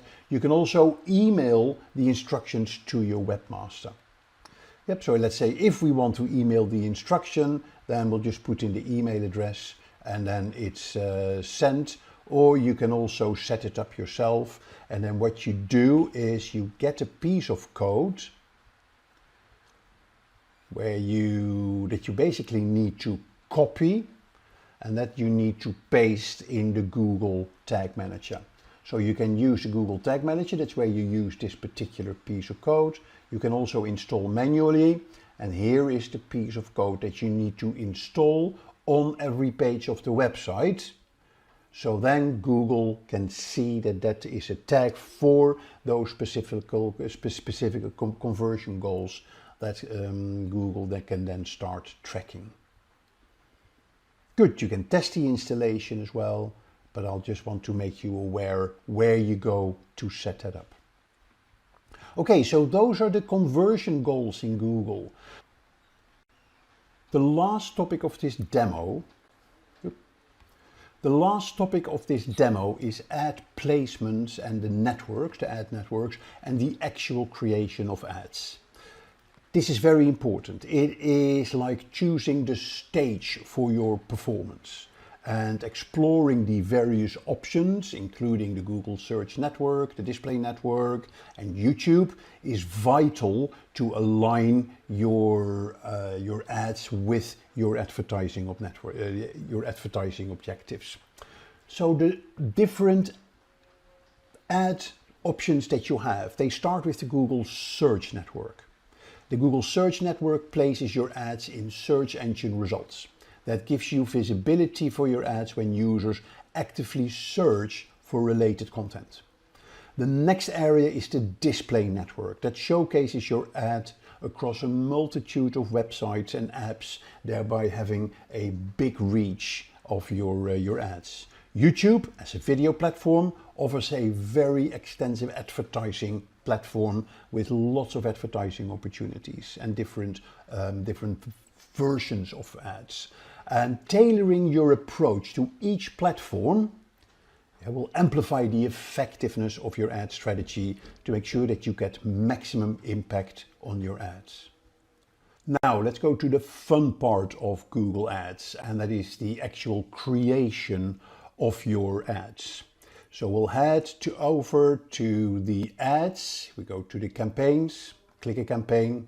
Here is the campaign. We're going to first create a search ads, which is, let's say, for website traffic. We go to continue, and here is the search ad that we're going to create. We'll add our website, and we'll click continue, and we'll start a new campaign. And where we're going to is the keywords and the ads. So we have already set up the keywords. We're going now straight to the actual ads. And this is a very important section where you are able to set up your Google search ads. They are based on a combination of headlines up to 15 and descriptions up to 4. And a number of extensions like site links or call outs and different other extensions. Okay, you can set that all up, and then Google will mix and match those different elements of your ads to come up with the ad with the best performance. And what's really nice here is they show you a preview of what the ad will look like with the different headlines and the different descriptions. And here you see your campaign optimization score with the weekly estimates. of how many conversions and what your weekly cost is. Here you see your ad strength, and here you see at the moment it is poor because I need to make the description more unique. So you can get ideas, and you'll see that this area will become more and more advanced and more driven by artificial intelligence in the future, to make sure that you get the best ads possible for your market. So again, this is a short demo. I'm not going to go into every little detail. But this is where you create your search ads. So that is the first area. The second area where you create your ads is, of course, for the display campaigns. So if I go back to Google Ads, and I am going to create a new campaign, but now I'm going to create a brand awareness campaign for display ads. Again, here I say riyadfarasha.com. I can click continue. I'm going to go start new. And here I can, of course, we've been through all these settings. Remember the campaign settings, the budget and the bidding and the targeting. And here we go to the ads. And here you can specify the URL, your business name. You can add up to 15 images. So where you upload an image, let's say we're going to use the image of this room. And you see here in different formats, and we're going to add these images as well. So we're going to click save. And then you can add a text, you could even add a video, you can add a headline. And here you will see what the ad will look like. Now make sure that you have switched off your ad blocker if you have set up an ad blocker. And because when you have an ad blocker, then the preview of the ad will not show. So I need to add the final URL. I need to add the HTTPS for this. Yep, so here is the final URL with the business name. And now in a bit, the ad should show up. You should have the business name, 2 images, 1 headline. So we'll add welcome to Riyadh for Russia, and a description, book your adventure holiday now. Okay, and then here you see how the ad would look like. Very simple, very straightforward, but it is all about, of course, the quality of the images, the headlines that you're using, the description that you're using, but at least this gives you an idea of what an ad looks like and how you would create that within the display ad category. So here is a few tips. Yes, so ad copy is very important. Relevant visuals and formulate clear call to actions. They are the fundamental elements of your ads. Compelling ad copy is about clarity and enticement, and about having a concise message and be different. So the integration of the relevant visuals that enhances the overall appeal.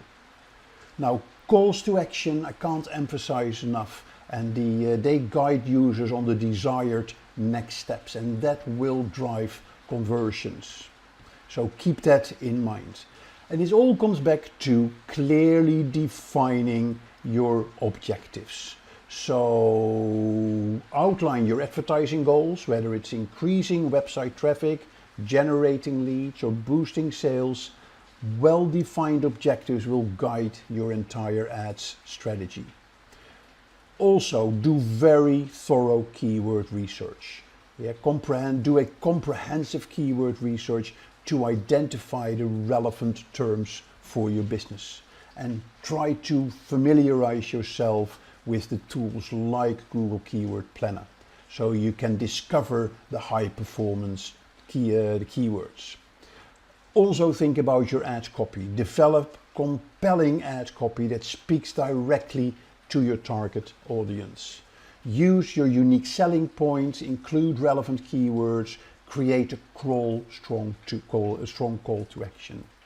Landing pages, very important.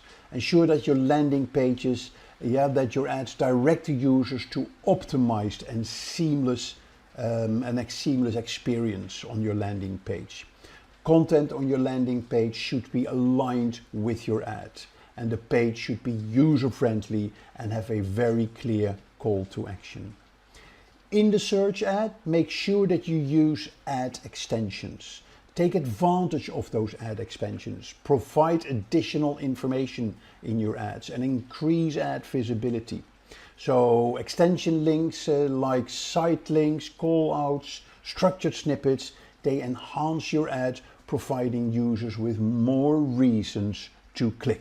To conclude, remember that Google Ads isn't just a tool. It is not just a presence. It is a dynamic connection with a vast online audience. They say through Google Ads you can reach around 90+% of the internet audience. And by crafting well-organized campaigns and using the library of tools in the ads dashboard, that will be the perfect combination for success. Think about the keywords. It's not just an afterthought. It is the glue that holds your campaigns together. And understanding these intricacies of Google Ads, that can become your competitive difference in launching your ad campaign. So that basically concludes this video. We've covered the essentials on Google Ads, from campaign initiation to ad creation, with an emphasis on practicality. Now, armed with this knowledge, you are better positioned to orchestrate your own effective ad campaigns and make sure that you get the conversions that you want. So that concludes it for today. Thanks for joining this exploration.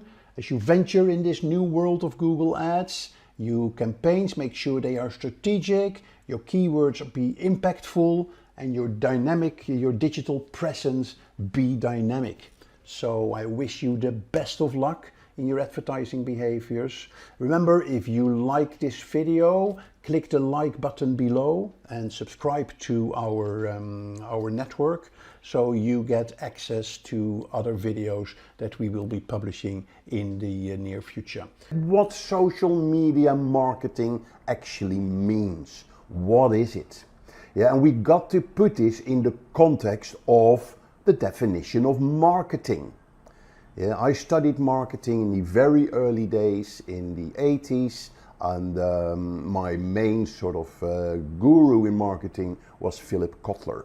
And over the years, marketing has sort of developed from traditional marketing to online marketing, but the basic concept has not changed. If you look at the definition of marketing, it's the activity of creating, communicating, delivering and exchanging offerings that have value for customers. So you supply, you deliver, you exchange products or services that have a value for your customers. So two very important aspects here. There is value and there is customer. And that is what we capture in the marketing concept. You put the customer at the core of what you do. Because when you do that, you automatically will look at what value are we giving to the customer. So take social media marketing in that context. Then the second part of the social media marketing sort of term is the word social media. What is social media?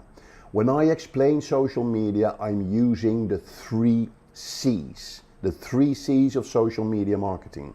And they are content, their community, and campaigns. Content is the fuel of your social media.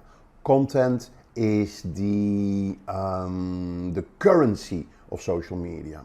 If you have really good content that you can share on the internet, using various multiple social media channels like Facebook, like YouTube, or like video, or like Instagram, or blogging, you name it, people will engage with your content. And then when people start engaging with your content, they may come back for more content that you supply, and they will then become part of your community. So community is a very important aspect of your social media definition. With really good content, you can create communities, and then you can push that process by running campaigns. And a campaign makes it relevant for businesses. Because when you run a campaign, you have a goal for your campaign, you have an objective, you have a start date, you have an end date. And that is what social media marketing is. It's all about running campaigns to develop your communities with really exciting content. And then you put it into the marketing context. You do that with the customer in the core of what you do. So if I then take that to a definition of social media marketing, is very basic. It says the use of social media to develop a company's brand, increase website traffic, and boost sales. That is what we call social media marketing. The most important aspect here is that you need to have an outcome. You need to have a result which is customer related. And that is where the sales element comes in. You do this to get the customer to do something, and in the end, that is buying your product or your service. So social media marketing is not the tactical combination of your social media networks to reach as many people. There needs to be a goal to it. And when we talk about marketing, it comes down to selling your product or service with a value. So that is the kind of the call to action, as it were, that comes out of your social media marketing. So keep that in mind. Everything you do with your social media marketing in the end comes down to reaching your goals or achieving your objectives of developing your company's brand, increasing website traffic, or growing your sales. Now, a big benefit that you're getting these days in digital marketing and social media marketing is data, is intelligence, is knowledge. In the early days of marketing, the biggest problem has always been how to measure the success of your marketing campaigns. If I ran adverts in a magazine, how do I measure the effectiveness? If I do a PR campaign and they write about me in a newspaper, how do I measure the effectiveness of that? How can I track that when somebody buys a product, it actually is as a result of the PR campaign that I ran? So in the early pre-internet days, the only way to measure customer engagement, as it were through loyalty cards or credit cards. With a loyalty card, you had some basic customer data. Through credit cards, you could track transactions. But it's very difficult to relate that to your marketing. Then the internet emerged. And all of a sudden, I could track traffic to my website. I could see how many people visit my website. Are these people that visit my website for the first time? Are they returning visitors? What are the most popular pages that they see? How long do they stay on my website? And are they actually buying my products? So that was a major advancement of marketing in the early 2000s. And then when social media emerged, it all of a sudden became possible to measure engagement. How many people are having conversations with us? I could even measure sentiments. Are people positive about my brand? Are they negative about my brands? I could track the effectiveness of my marketing campaigns. I could measure the effectiveness of my advertising campaigns that I ran online. So today's reality is that we can measure everything. We can measure clicks, we can measure transactions, we can measure engagements, we can measure return on investments. Yep, and we can now even take that a step further through artificial intelligence, that we can actually start making predictions how people may respond to campaigns that we're going to be running. So it's a very important aspect of your digital, your social media marketing. So as I mentioned earlier, social media is a completely new way for businesses to engage with their customers. Yeah, you can no longer go without it. It's a new channel to market. It is a new channel for engagement with your customers. It is a new channel to learn. It's a new channel to listen, to find out what's happening in the market. So it's now, it's there in every aspect of your business.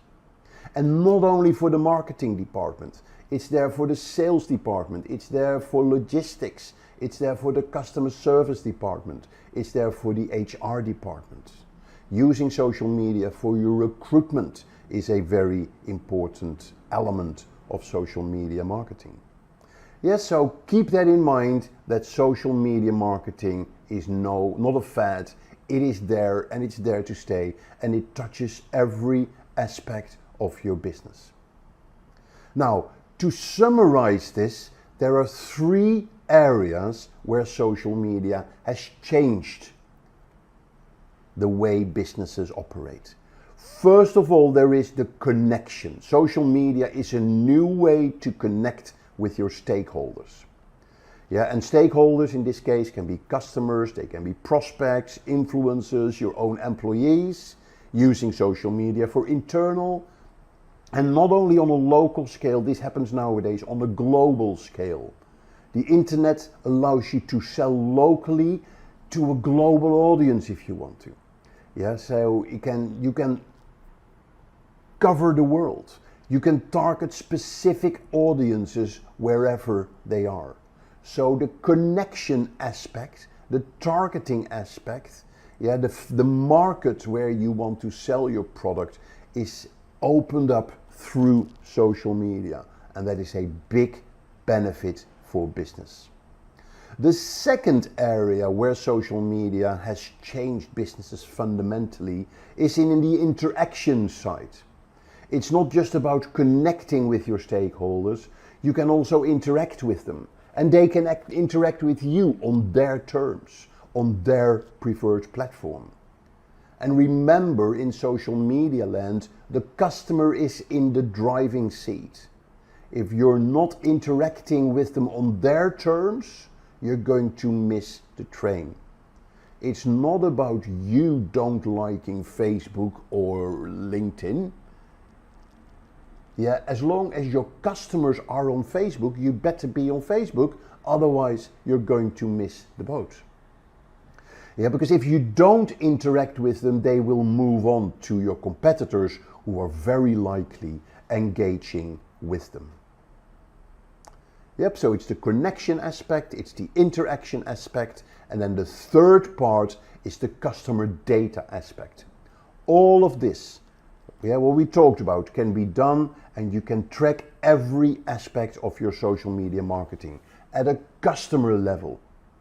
And it gives you the key performance indicators like conversion ratios, sales ratios, customer satisfaction ratios, and ultimately return on investment. And there are tools nowadays that let you manage and track all these areas in one conglomerated system. Yeah, HubSpot is, for instance, a tool that you can use for that. And they integrate all your marketing and customer data and campaigns in one system that you can use for that. Alright, so without further ado, let's start with the first strategy, which is select platform. Before diving into the diverse landscape of social media, it's crucial to carefully consider your business goals, target audience, and the content strategy. Choosing the right social media platforms can significantly impact your brand's online presence and overall success. Begin by utilizing single platform, and as you gain proficiency in managing campaigns, gradually expand to incorporate additional platforms. So first we can say Facebook. As the most popular social media platform, Facebook remains a smart choice for almost any business. It allows you to boost brand awareness, gain followers, generate leads, and engage with your audience. The next we have is Instagram. So Instagram, known for its visual appeal, Instagram is excellent for showcasing products, lifestyle content, and behind the scenes glimpses. It's particularly effective for businesses in fashion, beauty, travel, and lifestyle. Alright, then there is Twitter. So with its real-time updates and concise format, Twitter is ideal for quick interactions, news sharing, and customer service. Then next is LinkedIn. So if you are in the B2B space, LinkedIn is essential.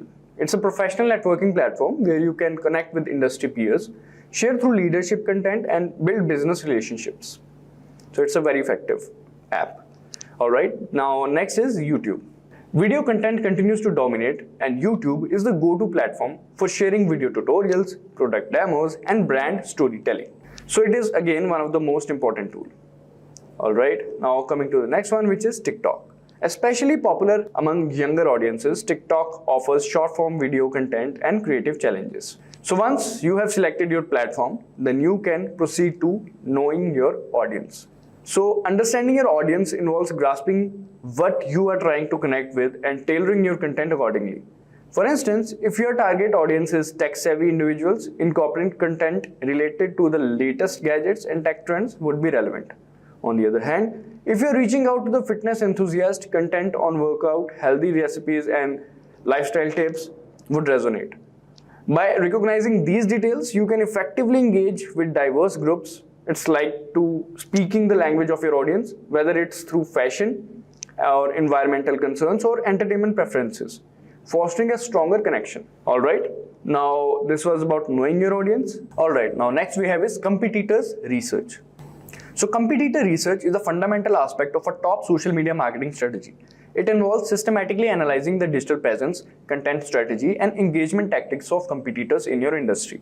By understanding what works well for others, you can identify opportunities, avoid pitfalls, and refine your own approach. Identify your competitors. Make a list of businesses or brands that operate in your niche. Consider both direct competitors, those offering similar products, and indirect competitors. Track their social media activities. Monitor their profiles on platforms like Facebook, Instagram, Twitter, LinkedIn, and YouTube. Observe their posting frequency, content types, engagement levels, and response times.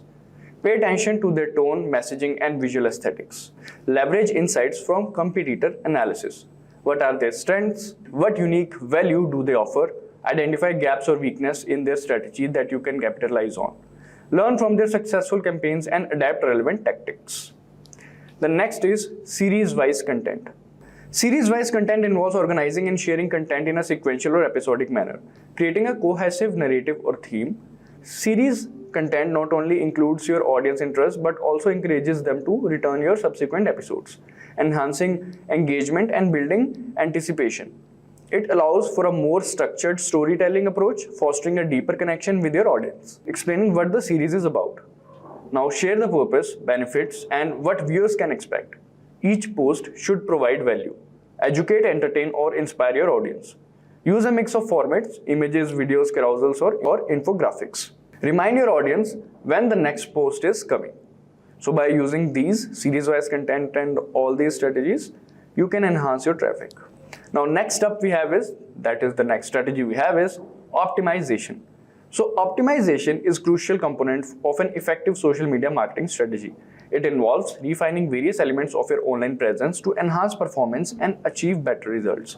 By regularly accessing and adjusting these aspects, business can improve visibility, increase audience interaction, and achieve their marketing goals. Alright. Optimization is a crucial component of an effective social media marketing strategy. It involves refining various elements of your online presence to enhance performance and achieve better results. By regularly addressing and adjusting these aspects, businesses can improve visibility, increase audience interaction, and ultimately achieve their marketing goals.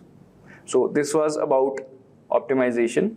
And inside optimization, there are three things like profile optimization, timing optimization, and hashtag optimization.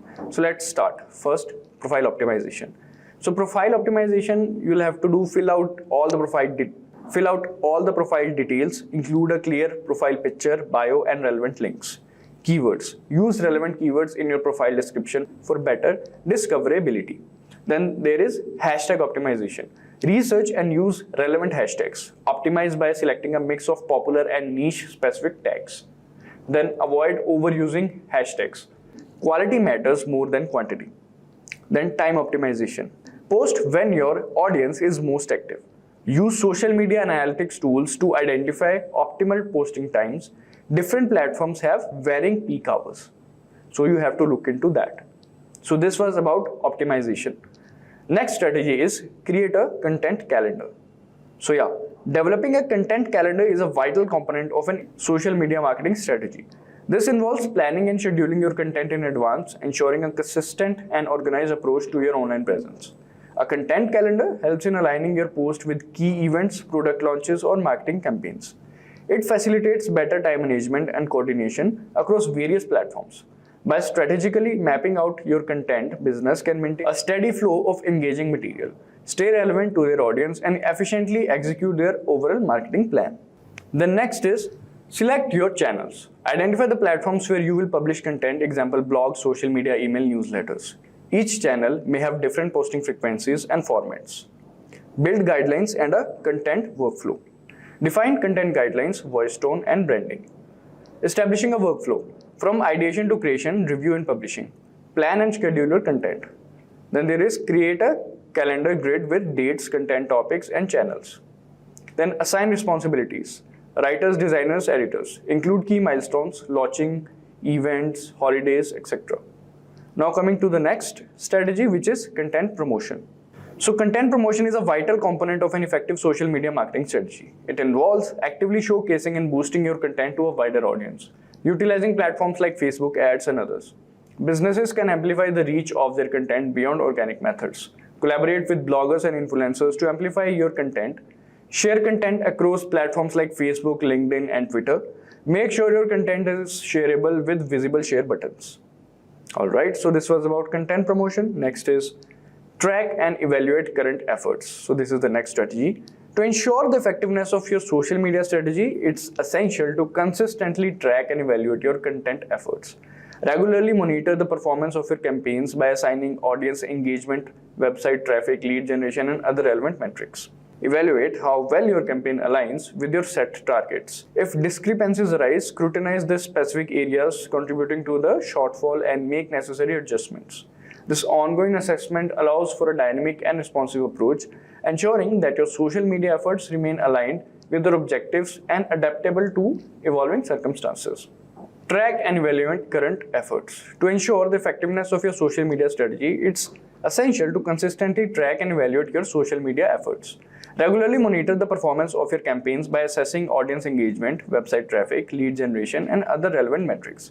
Evaluate how well your campaign aligns with your set targets. If discrepancies arise, scrutinize the specific areas contributing to the shortfall and make necessary adjustments. This ongoing assessment allows for a dynamic responsive approach, ensuring that your social media efforts remain aligned with your objectives and adaptable to evolving circumstances. Alright, so this was about track and evaluate current efforts. Now the next strategy is have some live sessions. So incorporating live sessions into your social media marketing strategy is a dynamic approach to engaging and content with your audience in real time. Whether through platforms like Instagram Live, Facebook Live, or others, hosting live sessions provide a direct, immediate interaction with your followers. So Instagram Live is a fantastic tool for real-time engagement. When you go live, your followers receive notification and your profile picture appears first in their stories section. Then YouTube Live. YouTube Live is ideal for longer, more structured sessions. It's great for tutorials, workshops, and events. So this was about live sessions. Now coming to the last strategy, that is call to action. So call to action. The first we have is lead generation. CTAs Encourage users to sign up for newsletters, webinars, or free trials. Example, subscribe to our weekly newsletter for industry insights. Then, social sharing. Prompt users to share your content on social media. Example, share this post with your network. Then there is contact CTAs. Provide direct ways to get in touch, email, phone, chat. Example, contact us for personalized assistance. Crafting a top social media marketing strategy in 2024 involves understanding your audience, exploring diverse content types, and embracing dynamic approaches like live sessions and series content. Keep an eye on what your competitors are doing, and don't forget the power of promoting your content, especially through tools like Facebook ads. By staying authentic and responsive, you will create a strong and engaging presence on social media, fostering connections and driving success for your business. So guys, let us discuss the social media marketing roadmap. The first thing is to identify a marketing problem. So guys, identifying market problem is a foundational step in devising an effective social media marketing strategy. It involves a comprehensive evaluation of various aspects that may hinder your business growth. Addressing these issues strategically can pave the way for successful social media campaigns.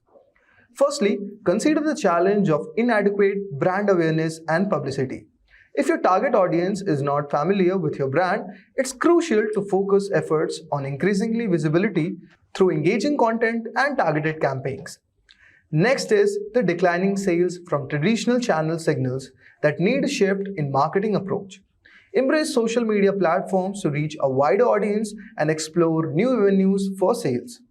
If I talk about the third one, a decline in fresh leads also demands a reassessment of lead generation strategies so that you have to utilize social media expansive reach to attract and convert potential customers. If rising operating costs are affecting profitability, social media can offer cost-effective marketing solutions.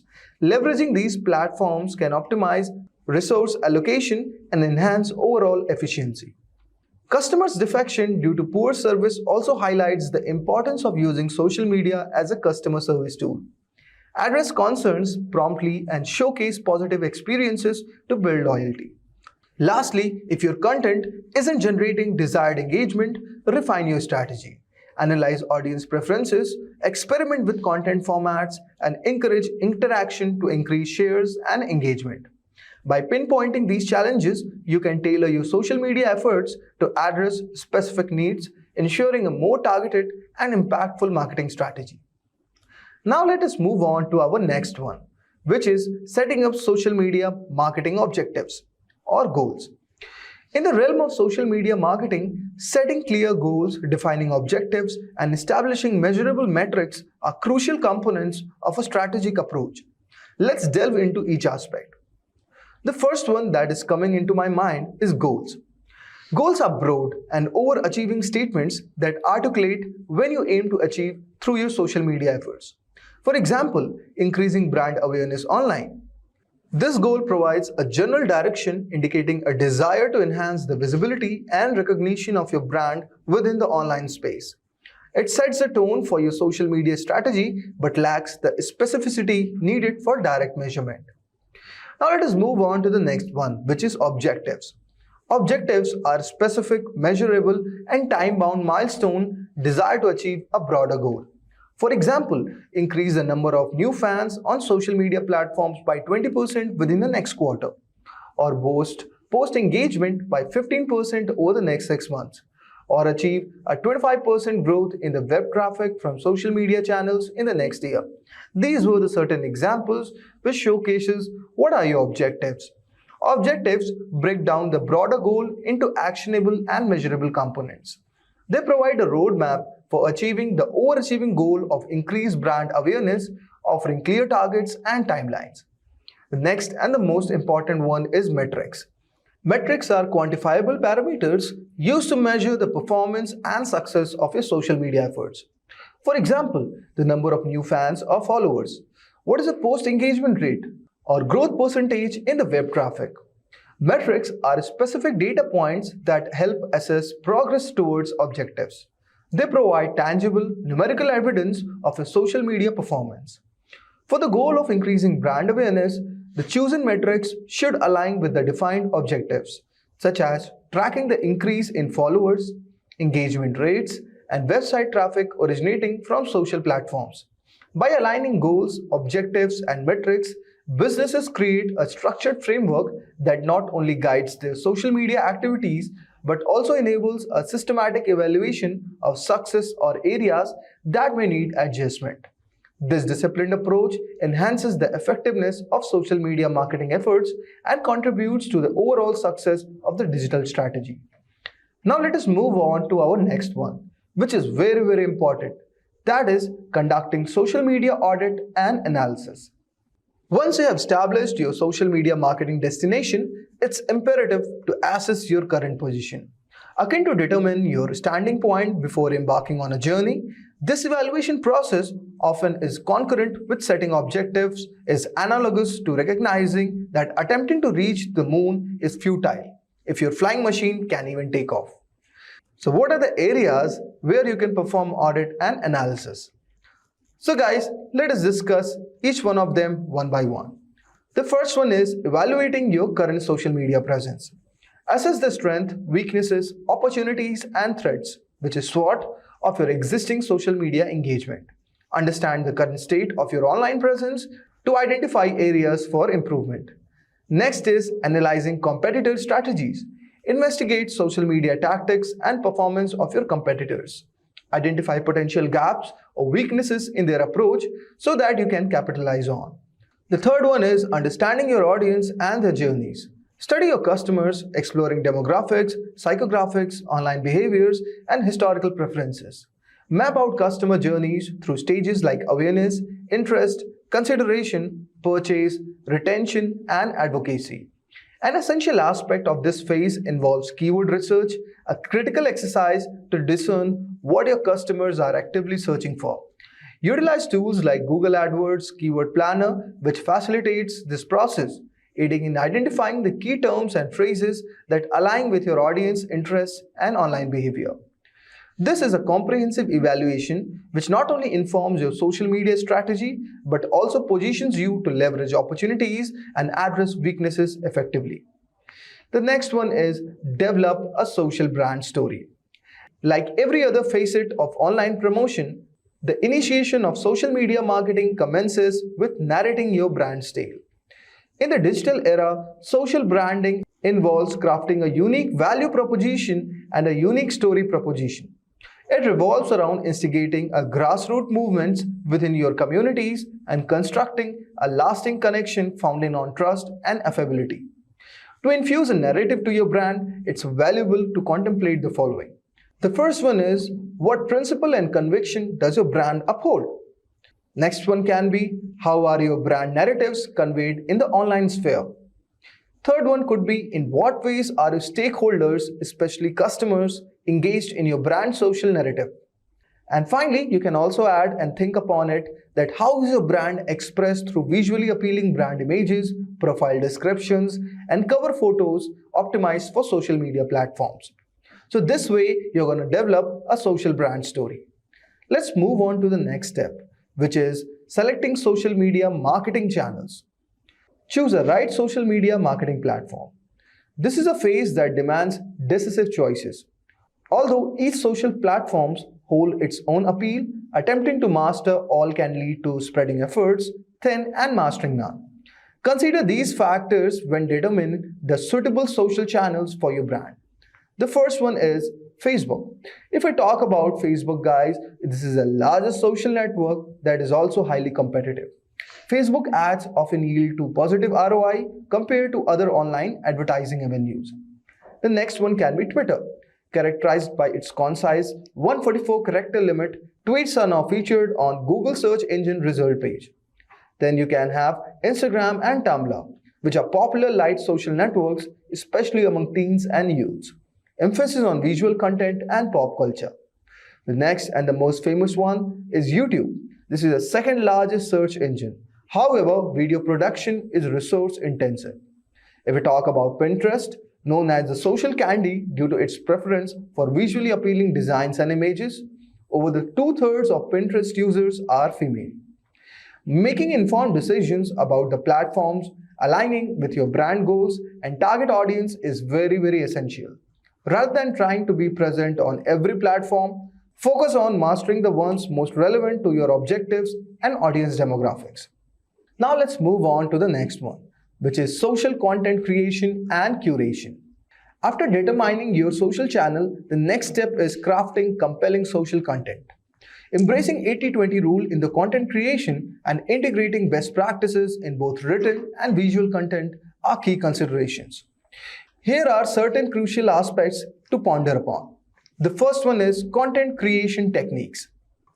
Develop skills in writing, photography, videography, design, content production, and also ensure a harmonious blend of engaging and diverse content.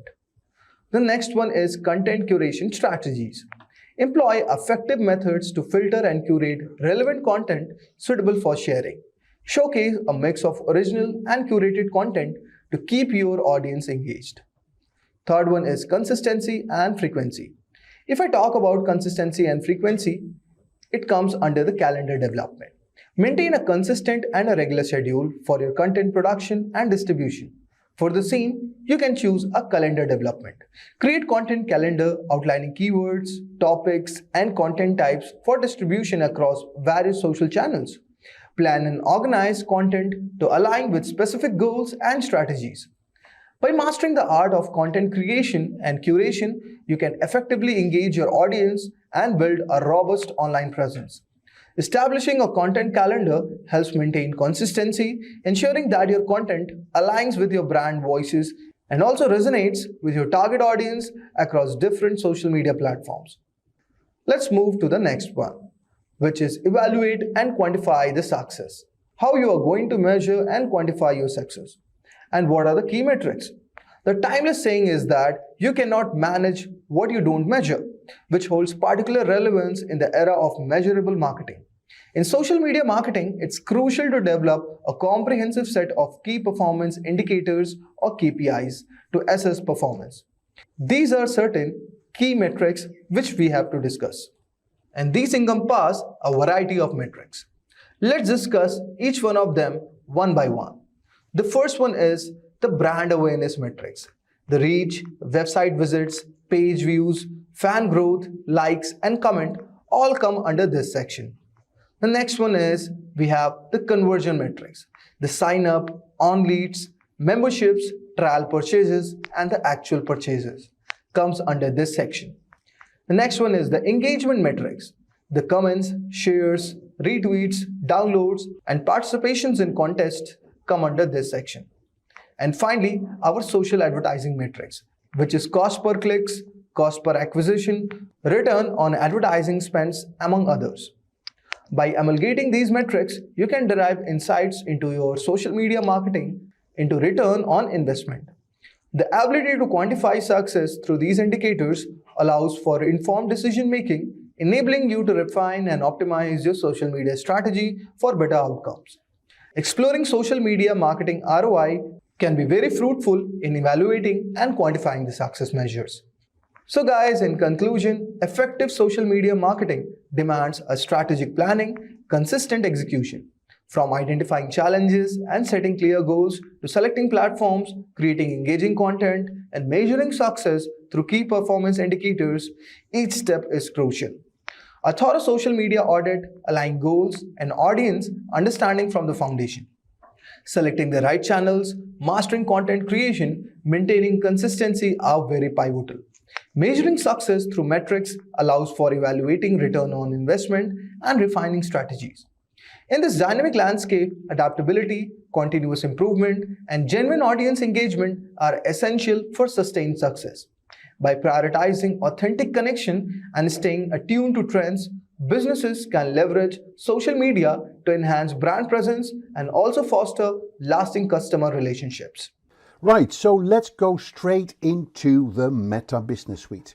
There is this thing called the Meta Business Suite. You may have heard of it, and it is a big deal for businesses who are on Facebook and Instagram.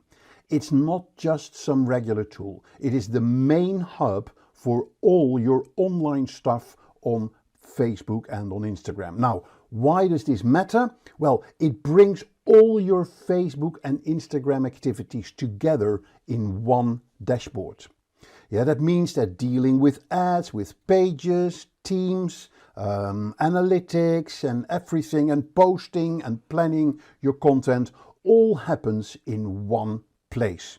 And the best part of this, it saves you tons of time and it keeps things simple. No more jumping between screens or jumping between applications. You can just focus on your business as you should be focused. Now, the business suite isn't just for you.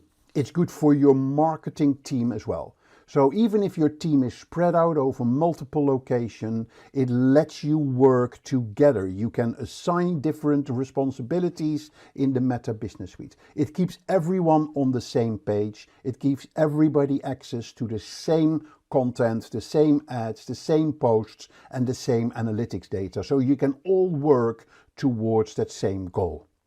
But it's not about teamwork. There's a lot more in it. It's like having an advisor with you.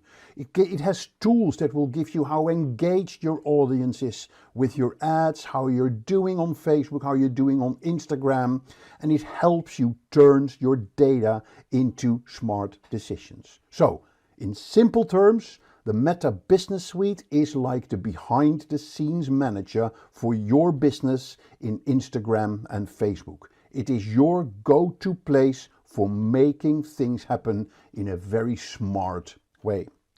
Right, so what are you going to be talking about? We will be talking about what is the Meta Business Suite, and then I'm going to give you 4 demos. Demo 1 is setting up your Business Manager account. Demo 2 is navigating the Business Manager interface. Demo 3 is utilizing Facebook Insights for data-driven decisions. And Demo 4, I'll share with you some info about how to collaborate and how to manage your team on the Business Suite.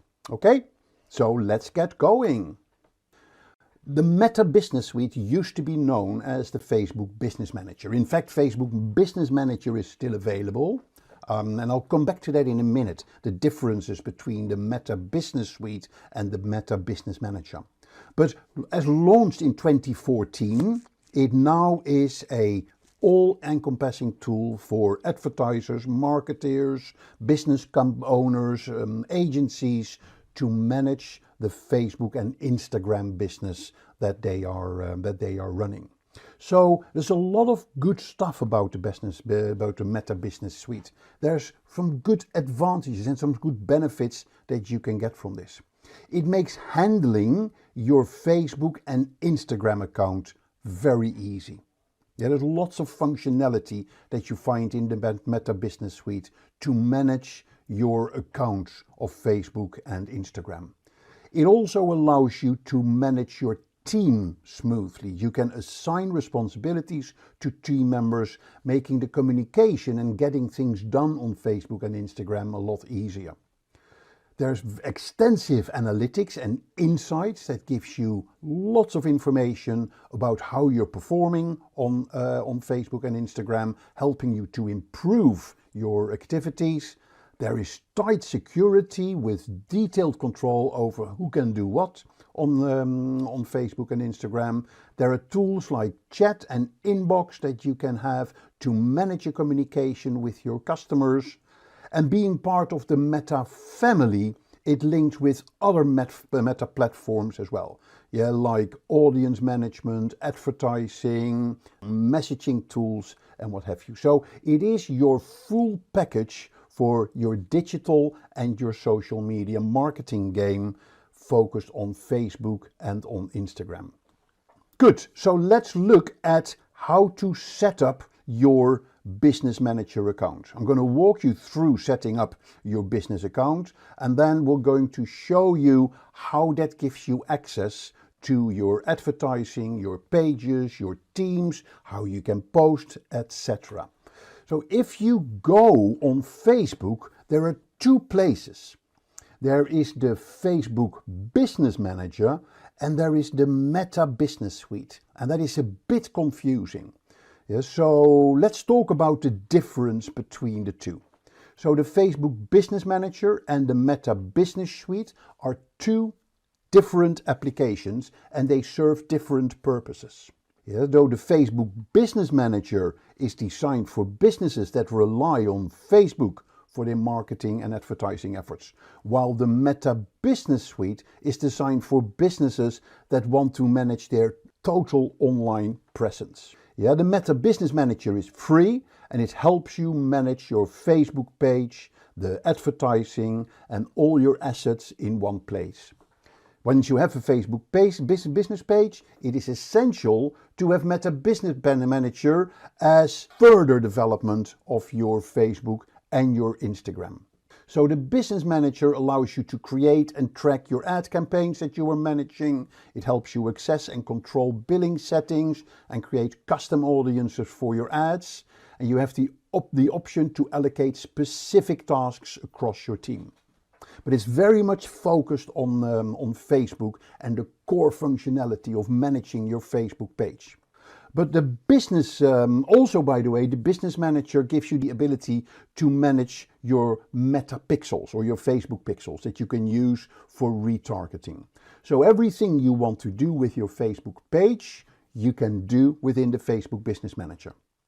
But Facebook learned, or Meta learned, that people wanted more. People wanted to manage their Instagram, do their posting, do their content calendar, so they needed more functionality. And that's where Facebook came out with the Meta Business Suite. That is a centralized area to manage your Facebook, your Instagram, your messaging in one place. So you can save time to manage your business and to manage your connections and develop relationships with more people. So cross-functionality is one of the Business Suite's most appealing features. So the ability to view all your social activities at a glance in one dashboard, manage multiple Facebook inboxes and making your community management very simple to do. You can also create and schedule posts and stories on both Facebook and Instagram through the Meta Business, the Business Suite. And it's also a great tool for managing and tracking your page insights and tracking trends that can help you better understand your audiences.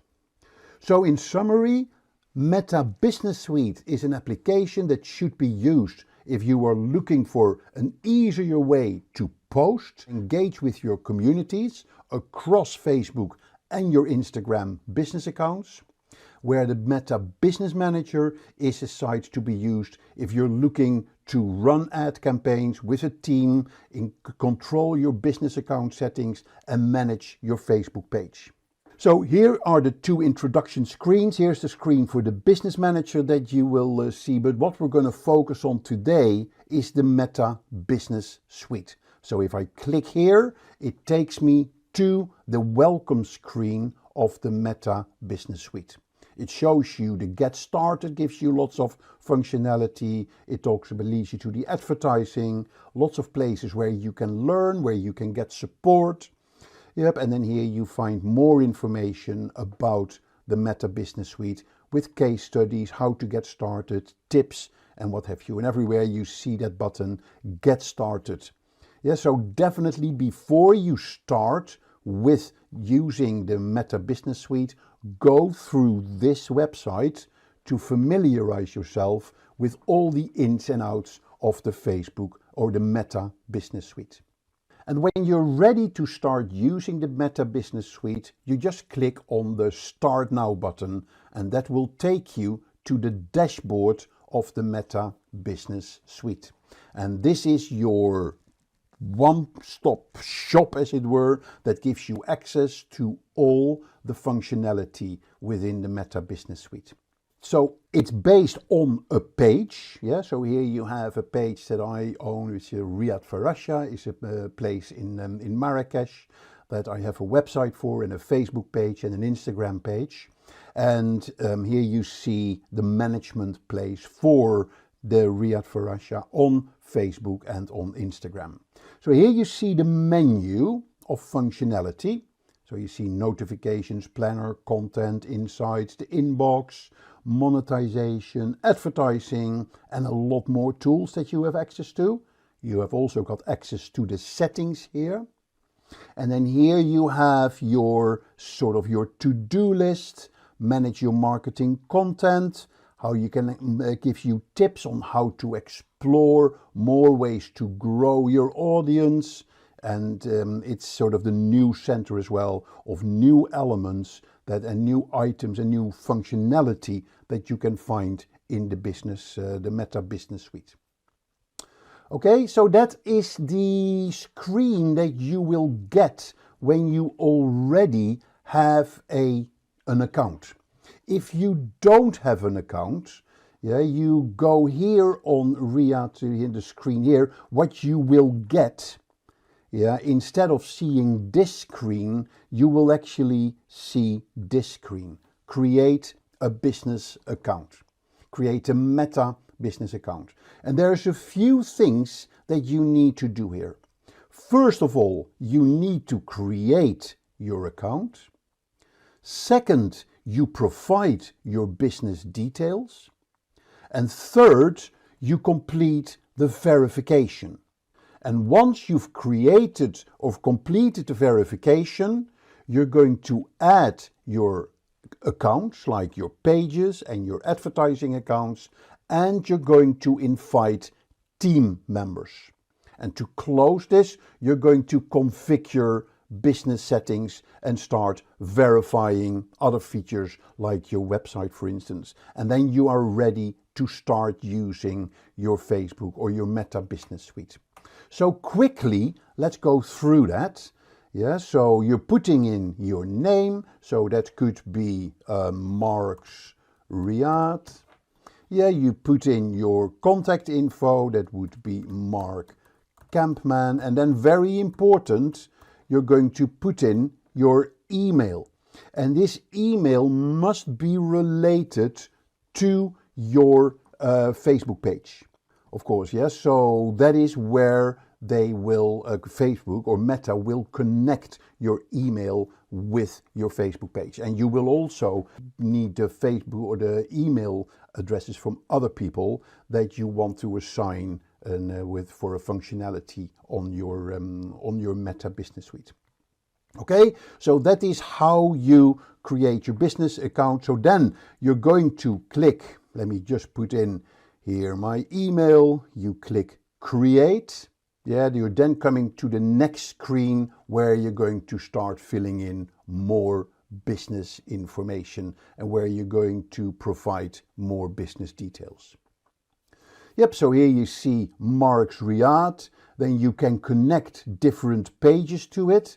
You can select relevant business assets like claim Facebook pages and accounts that are related to this business, or you can edit this section later as well. So that's how you can claim and link to your business account.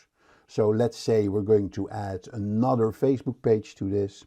I'm going to skip this for now, I can do this later. You're then going to add other business people to your business account if you want to. And we'll come back to that later when we're going to specify what type of people you're going to add to your account and what functionality you're giving them. I'm going to skip this. And then you're going to review and confirm. Okay, and once you've completed this, you're happy with this, you confirm, and then Facebook will verify this. And you will basically get an email. It will confirm your, let's see what happens if I press. So here you see how Facebook has set it up. So now it's Mark's Riyadh business account. Here is the name, the account ID, and I can now add my business assets. I can invite people and I create an account. I can set up billing and payment for this account. I can set up the language settings. I can add partnerships, and I can add my business assets. In the meantime, I will have received an email from Facebook where I need to verify this account. So quite a comprehensive setup, but once you've done that, you are basically ready to add your assets and ready to run your Facebook pages or manage your Facebook and Instagram page through the Meta Business Suite. So let's go back to the Riyad Farasha Meta Business Suite. And let's go to the second demo, which is to navigate the Business Manager or the Business Suite interface. This part of the demo is crucial. Understanding the layout, the tools and tabs is like unlocking the secrets for smoothly cruising through the Meta Business Suite. You want to know where things are and how to use them to make the most of this tool. So let's start with exploring the dashboard and think of this of your mission control. The place where you get the big picture of what's happening with your Facebook and your Instagram pages. And then we'll peek into an ad account. This is where the magic happens with your ads and how to get familiar with using the ads, because that is critical in growing your Facebook and your Instagram presence. And of course, we'll look at the pages as well. Where do you manage your pages? Because they are the storefronts of your Facebook and your Instagram, and managing them well is essential to keeping your online presence on point. Now, there are other topics as well, like using at how do you post content, how do you plan your content, but we'll look at that at later demos. So let's start with the dashboard overall. Here on the left, you have your menu. If you click here on all tools, you get an extensive menu with all the functionality. And then here in the center, you have your dashboard. Dashboard with the look and feel of your page or your Instagram.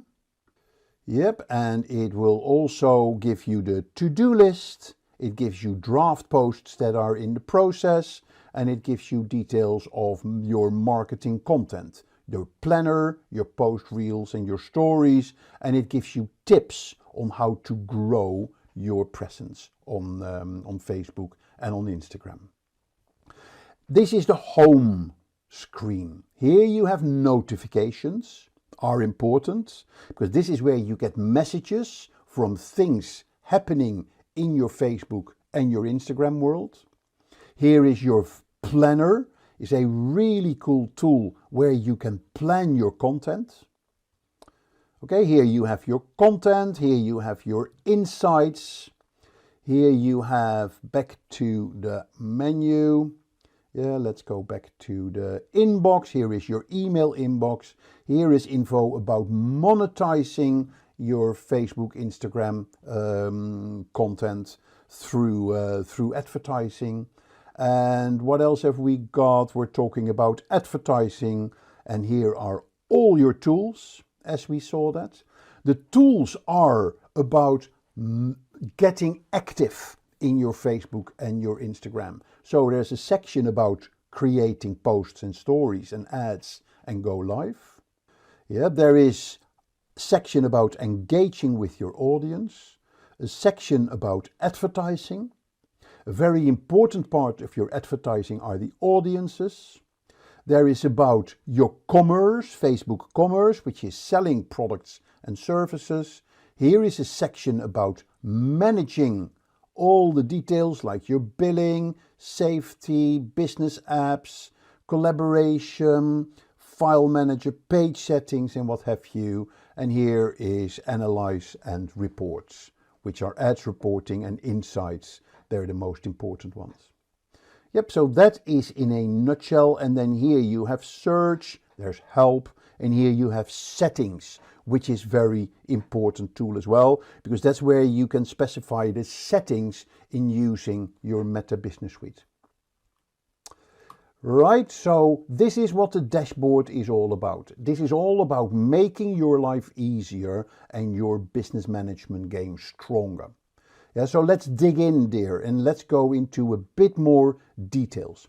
There's dedicated areas for advertising and for your pages. So if I click here on the all tools, I show that there is dedicated areas for advertising on an ad level or even on an ad manager level. And it's very important that you understand how you work with this. So click on these buttons, explore them. It's where the advertising magic happens. So it gives you kind of the back pass entrance to all your ads. When you want to check on your ads, want to tweak them or see how they're performing, this is the place where you want to go. So it is a must to understand how to use these ads, and how to use the Ads Manager. We'll go later. This is a series of 3 videos. In the 3rd video, we're going to get more details on accessing the Ads Manager and the ads. There's also the section on the pages. These are like the shop window of Facebook and Instagram presence. Manage them well. It's very important. If you go to the page settings, so it allows you to set the pages, the details of your pages. It sets the privacy for your pages. It sets the locations. You can link accounts, videos, branded content, lots of added elements that you can set here for your pages. So go through that, make sure that you understand how to manage this. Okay, so it's opened a new window, so I can just close that window to go back to my business manager, to my business suite, I have to say. Okay, so most important thing here, this dashboard gives you access to all the functionality of your Meta Business Suite. And a very important button to close this section with is on the settings. And in the settings, you can set up your language, billing, ad account settings. And you may have seen this earlier when we've set up the account in the Business Manager. So if you want to revisit that, if you want to make changes, then you can do that here in the settings area. Now that you understand the dashboard, let's dig a bit deeper into a very important section in the Meta Business Suite, which are your Meta Insights. That is not just another tool. It is the data hub of your Facebook and Instagram presence, where you can get information about your audience, about how your pages are doing, and whether your advertising is achieving its objectives. It gives you kind of a cheat sheet for making decisions. You want to know about who your audience is, you want to know where they are. Insights gives you that data. You're curious about your Facebook page performance, check it out on the insights. You want to know how your ads are performing, Meta Insights will give you the detail. So this is basically where you go to become a strategic thinker, armed with real-time information about your Facebook and your Instagram presence. So let's have a look at this. Let's go to the insights. So heading over to the Meta page. So let's go to the All Tools. And there's 2 different ways of going there. You can access that through your page, or you can access it here through your insights. And this is where you are going to get a gold mine of information about your presence on Facebook. And it sorts it neatly into sections like page views, followers, engagement, and your content. You want to know how many views you got? Here you can see how many you got. You want to know how your ads are running? Here you can see how they are doing. You want to know your audience, you want to know more about your followers, about your Instagram followers. Here is where you can find all that information and all that knowledge. Now, these aren't not just numbers on a screen.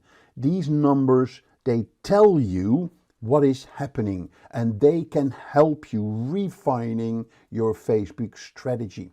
It helps you to tweak your Instagram and your Facebook strategy, and it can help you in checking how your audience is responding.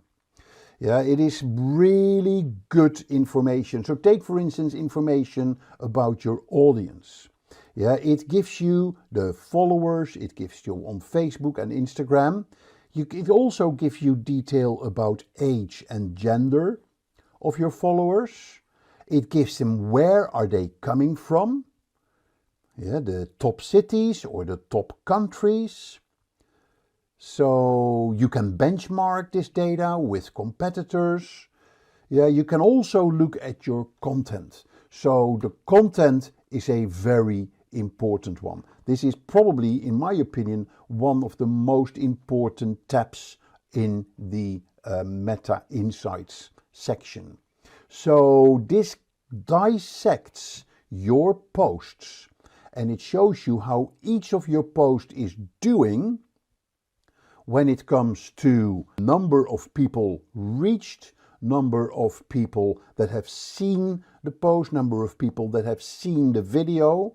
You can split it by post and by stories. You can split it by, let's just do photo posts. No photo posts, mostly were video posts. Yep, and you can specify the columns here as well. So I want to see the type of posts. Yeah, so I can then apply and it gives you lots of information here. You see on the videos how many minutes people viewed the post, how many impressions that you got, the reach of the post, and the most important one is the engagement on the post. And that is this button, is the reactions, likes, comments and share. This is a critical column in your Facebook, your Facebook Insights. Yeah, if I order this from top down, yeah, so here then I see those posts with the highest engagement over the last 28 days. And this is where you can learn what posts work and what posts do not work. And that is golden information, because if you know this post works, then why not make more of those posts so people can, so you can get in similar engagement level, and overall it can help you in driving your engagement levels. So very useful reports. You can see what posts are stealing the show, what posts need a bit of tweaking, and it can help you in making sure that you hit the right content with the right people with the right content. So think about this tab, the content tab, as checking what posts work and what those posts don't work, and you can use that to optimize your posts for in the future. So there's a lot more in here. You can get audience information here as well, and we'll talk about that in a later demo on how to develop audiences in your Facebook, your Meta Insights. Right, let's move on. Let's go to the fourth and final demo of this video, which is about collaboration and team management. Let's go back to the Meta Business Suite. In this demo, we'll dive into the world of collaboration and team management within your Meta Business Suite. So Meta Business Suite is not just an act for you. It's not a solo act. It is about getting your whole marketing team on Facebook, on the Meta Business Suite. Yep, and that can help you in kind of supercharging your management of your Facebook and your Instagram. So let's break down how you can add team members. Because teamwork is like the secret sauce that can really make your Meta Business Suite come to life. So it is very useful to get your team online. So it helps you keep people in the loop. You can assign specific roles. Yeah, so everybody knows what they're doing, what they're supposed to be doing when they get on the Meta Business Suite. And very important, even if your page is across, or if your team is across multiple locations, you can still work as a team in managing your Facebook and your Instagram. So let's go down to the basics. The first of this is building your team. So what you're going to do, you're going to move to the business settings. And here you see people. Yeah, already you here see an overview of the people that are available on this business account that can use. And there's currently one that is me, and I've done another one which is me on another email and the invite has been sent, but I haven't accepted it. But let's go and click on invite. Let's first look here on the people button. That is basically, that leads you to this screen. If I click here on invite people, you can then go through a number of steps. Yeah, so in this section you can select people. Once you've selected those people, you can assign their access. You can assign business assets to those people. You can review the invitation and then you can send it out. So let's go through this process. So we're going to enter the email. Again, we're going to do just myself.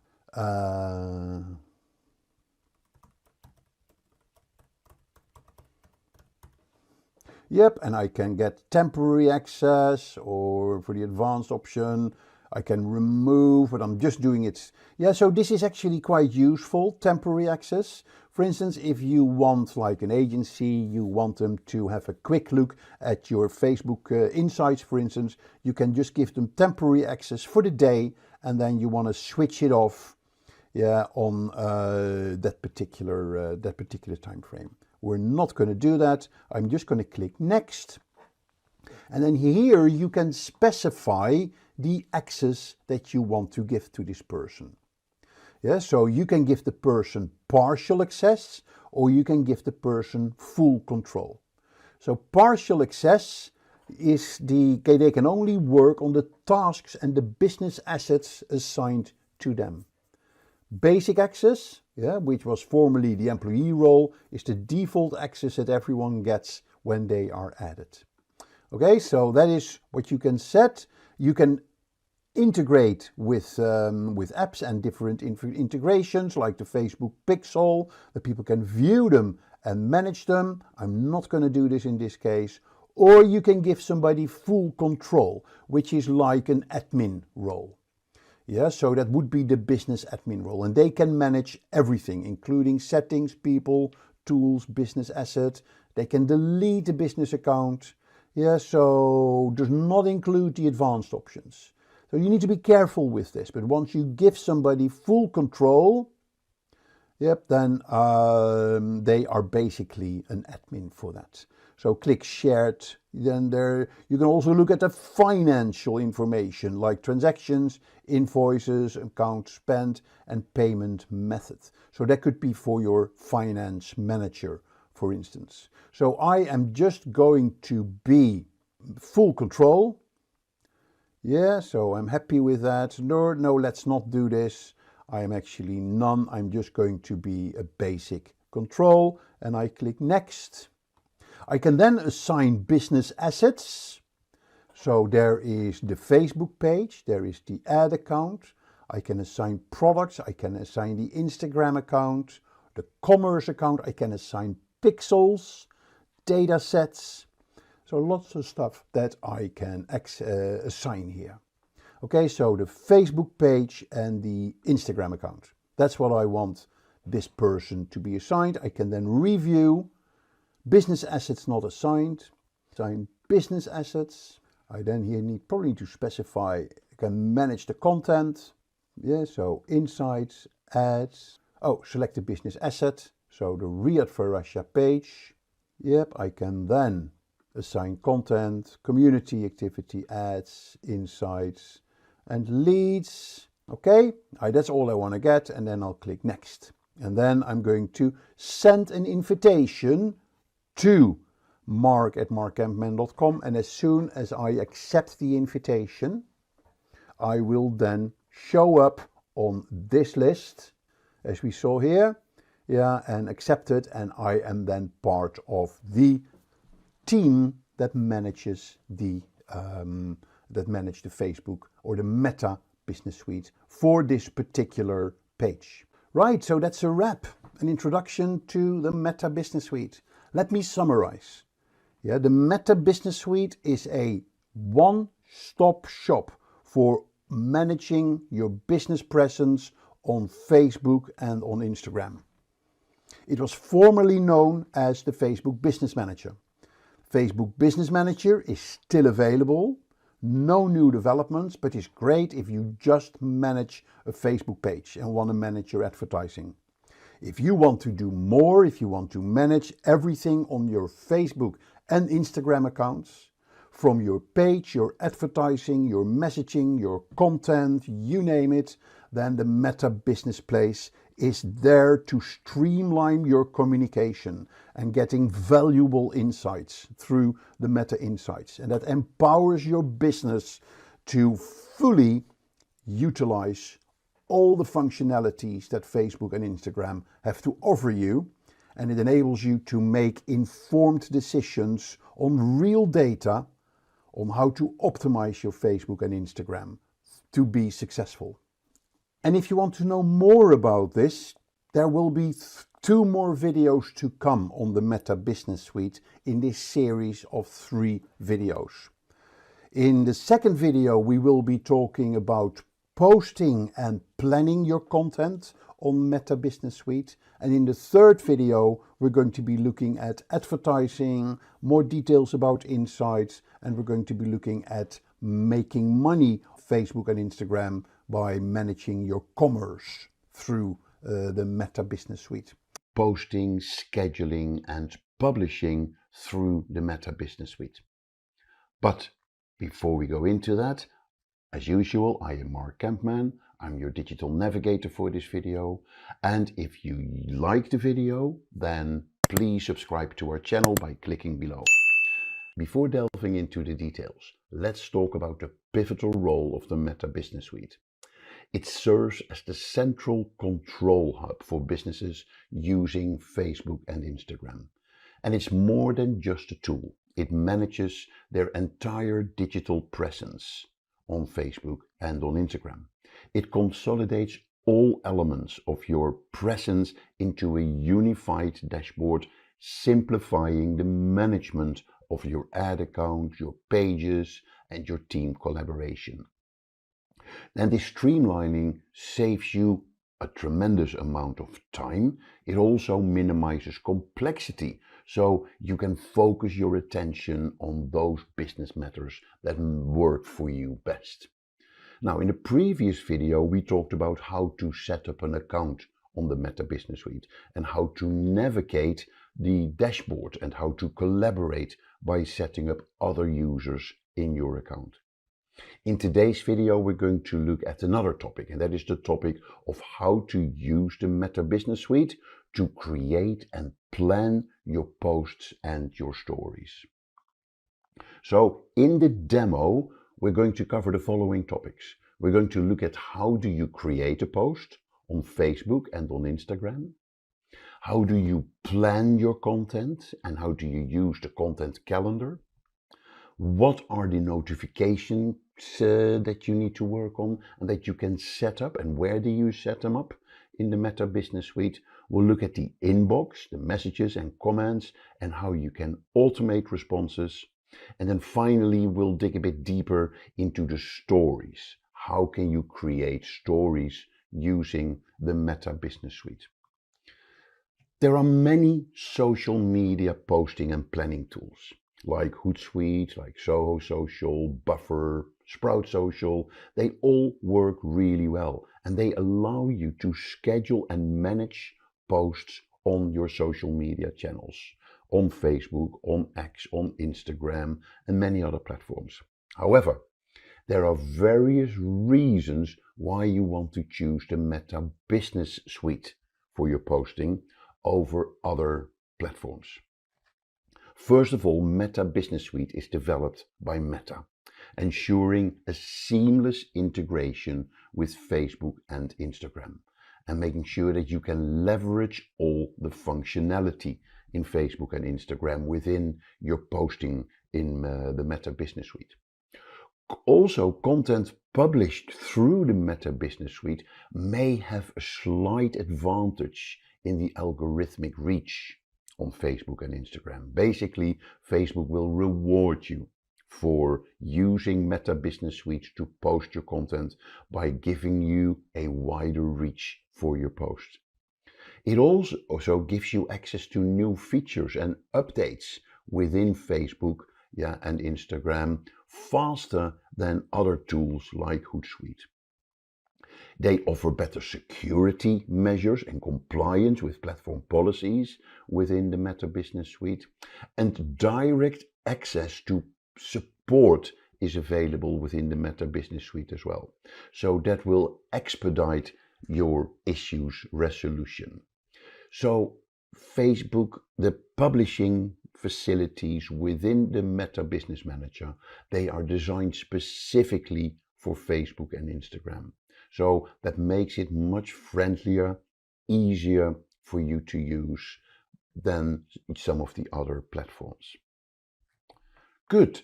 So let's delve into the posting and publishing on Facebook and Instagram. Let me go to the real life dashboard. So here you see the dashboard. And let me first show you how to create a post. There are various routes that you can use to create a post. There is here the create post.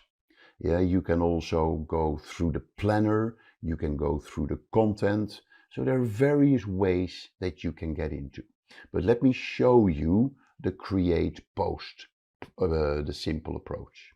I'm clicking here, create post, and I'm then getting to the basic screen for creating a post. Yep, so here you see all the elements that you need to do. Yep, so first of all, you're going to specify the platform that you want to post. And I've selected here Facebook and Instagram. I can then add the photo. I can use a template, and here I can use specific text. And then here I see the scheduling options. I can set my privacy settings. And here you see the preview either in the Facebook feed or in the Instagram feed. So I'm going to add a photo. I can actually upload from the desktop or add from the file manager. We'll look into the file manager in a bit, but I'm clicking upload from desktop. And then here I can go to, let's say, for Russia, picking this photo. The photo is now being uploaded. And here I see what the post is going to look like. Then here I can add the text and I can say winter promotion in Riyadh for Russia. I see here how the text is being added. Yeah, so I can completely see how the post is being set up. I can add all the stuff that I can add on Facebook as well. Yep, I see the Facebook feed preview. I can go for the Instagram feed preview. I can look at the desktop and the mobile version. So it's a fully featured posting platform within the Meta Business Suite. Yeah. So now a few things, of course, before finalizing the post. Take advantage of this preview feature in the Business Suite. Yeah, so make sure that your visuals and your caption displays as intended and that there are no formatting issues. So making sure that the post looks exactly like you want it to look. And then when you're happy with the post, you click either publish or you can say finish later. So I can also schedule the post. Yes, so I'm clicking here, publish, and then the post will be published. This may take a moment, or you can set here your scheduling options. Yeah, so you see now that the post is published. So, but I'm going to delete it in a minute because I don't want this post to go live. Yeah, so if I can want to create that post, I can also say the scheduling options and I can set a date and a time for my post. Okay, so that gives it to you in a nutshell. And what we're going to do now is let's look at this file manager in a bit more detail. The file manager is a tool that Meta Business Suite has put together to allow you to add and organize your assets for your business account. You have assets like your photos, like your ads, like videos, etc. So with File Manager, you can collaborate on files and folders, you can assign access to creative assets, and you can plan your content more efficiently. So you can manage your image and video files for use in your posts or your stories or your videos. You can upload multiple assets at the same time for later use. You can create albums to organize and access your creative assets. And you can share your assets with other people in your team. So how do you access the File Manager? You can go here to All Tools. And then within the All Tools, you see here File Manager. So click on that, and that takes you to your File Manager where you can create folders and where you can add sort of creatives in your folder. So if I go to this folder and I can check the folder, and here you see one of the assets that I've added into this File Manager. Clicking here, I can straightly bring it into my creative posts. Yep, so I can use it to create a story, or I can delete it. I can look at my folder setting. Yeah, here you can see which people have access to the folders. I can assign partners to the folders. I can edit these folder permissions.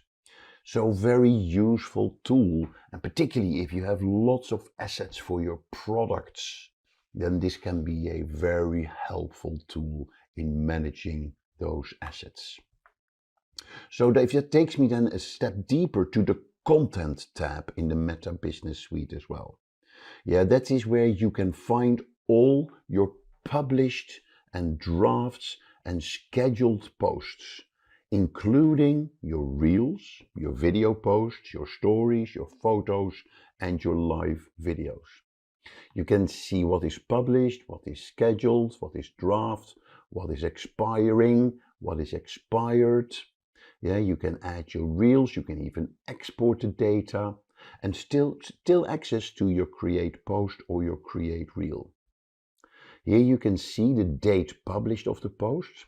You can see the status of the post, if it has been boosted or not. Yeah, what's the distribution for the post, how many, you see then some statistics on the posts as well.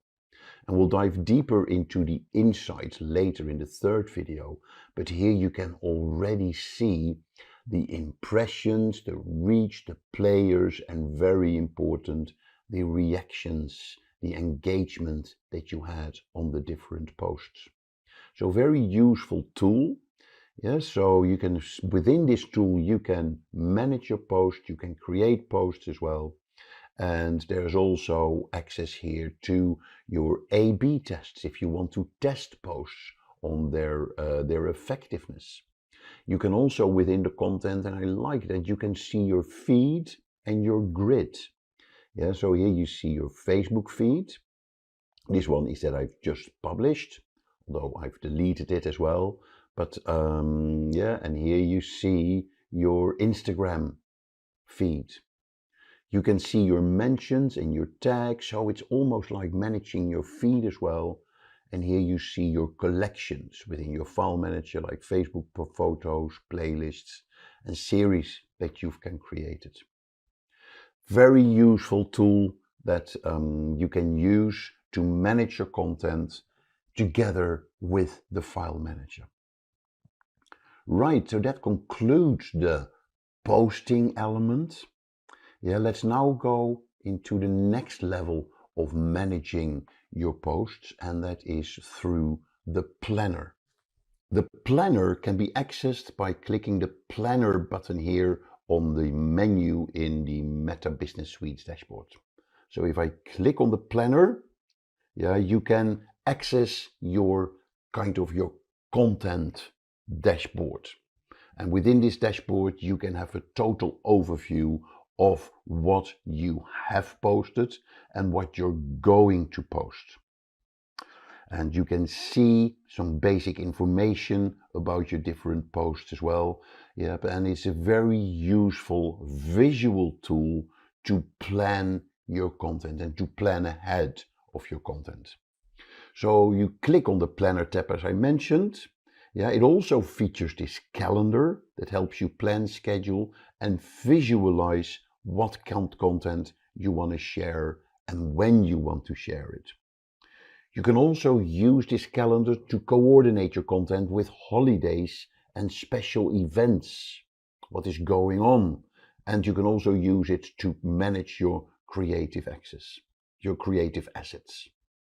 Yep, so here you see the goals that you can specify. You can add goals. Yeah, so here, for instance, I want to increase reach. You can specify that for a specific period. And then here you see how you fare against reaching the objective of the goal that you've set. There's also the moments. Now, unfortunately, moments does not work in most of the markets. Currently, it's only working in the US. So here you will see what sort of events are coming up, like holidays, national events, or you can specify your own events. And that's always good with your posting of your content, because you can then relate your content to the events that are relevant in your market. So you can look at your content type, yeah? So you can have all your content showing in your calendar, or you can look at your stories, your reels, or your ads. And here you can specify, set it by week or by month. And it gives you, as I said earlier, a fantastic overview of what you have done and what you're going to do. It also, and that's what I really like about it, gives you kind of a library of the posts that you have done in the past. So the content calendar, yeah, is very important. It's also called an editorial calendar. It's used by the marketing team to plan and schedule your content across your Facebook and your Instagram. So it serves as a roadmap for your social media marketing strategy, and it makes sure that you will be consistent and cohesive with your posting. Yeah, and it's a very important tool that marketing teams are using. Some key elements of your calendar. Yeah, it outlines the type of content you plan to share. That's number one. Yeah, it helps you scheduling. It includes the specific dates and times for when your posts will be, or for when your content will be published. Yeah, so you can schedule it forward as well. What are the posts that you are planning in the coming months? Good content calendars have an integration of your different social media channels. Yep, so that is very useful, because then you can select and show the posts for each sort of channel that you're using. The calendar often includes themes or topics for postings. Yeah, so you have a diverse range of content that you're scheduling. There's also alignment with your campaigns in your content calendar. So it aligns with your broader marketing campaigns or events. So your social media efforts, they're really contributing to it, to sort of achieving your marketing objectives. Good content calendars, they have collaboration features. So multiple team members can contribute or review. So you can coordinate your efforts across your posting. And by planning and scheduling your content in advance, yeah, it's just a matter of efficiency. It helps streamline your content creation and your posting process. And finally, a good content calendar helps with the communication within your marketing team. So everybody is aware of what is being scheduled, what posts are coming, and they can plan their tasks accordingly. Now that we looked at the publishing and planning side of your content and your posts, let's look at the notifications. A very important part of your Facebook and Instagram presence. And fortunately, Meta Business Suite allows you to receive notifications related to your Facebook and your Instagram business accounts. Whether you get those on messaging or whether you get them on your email. So what are notifications? They are kind of alerts or messages that inform people, and it's mainly you, of course, and your marketing team that are working on the Meta Business Suite as well, about specific activities, updates, or interactions with the Meta Business Suite platform. So what are the features of the notifications in the Meta Business Suite? So here we go into the notifications button that we can access through the Meta Business Suite menu. So click on notifications.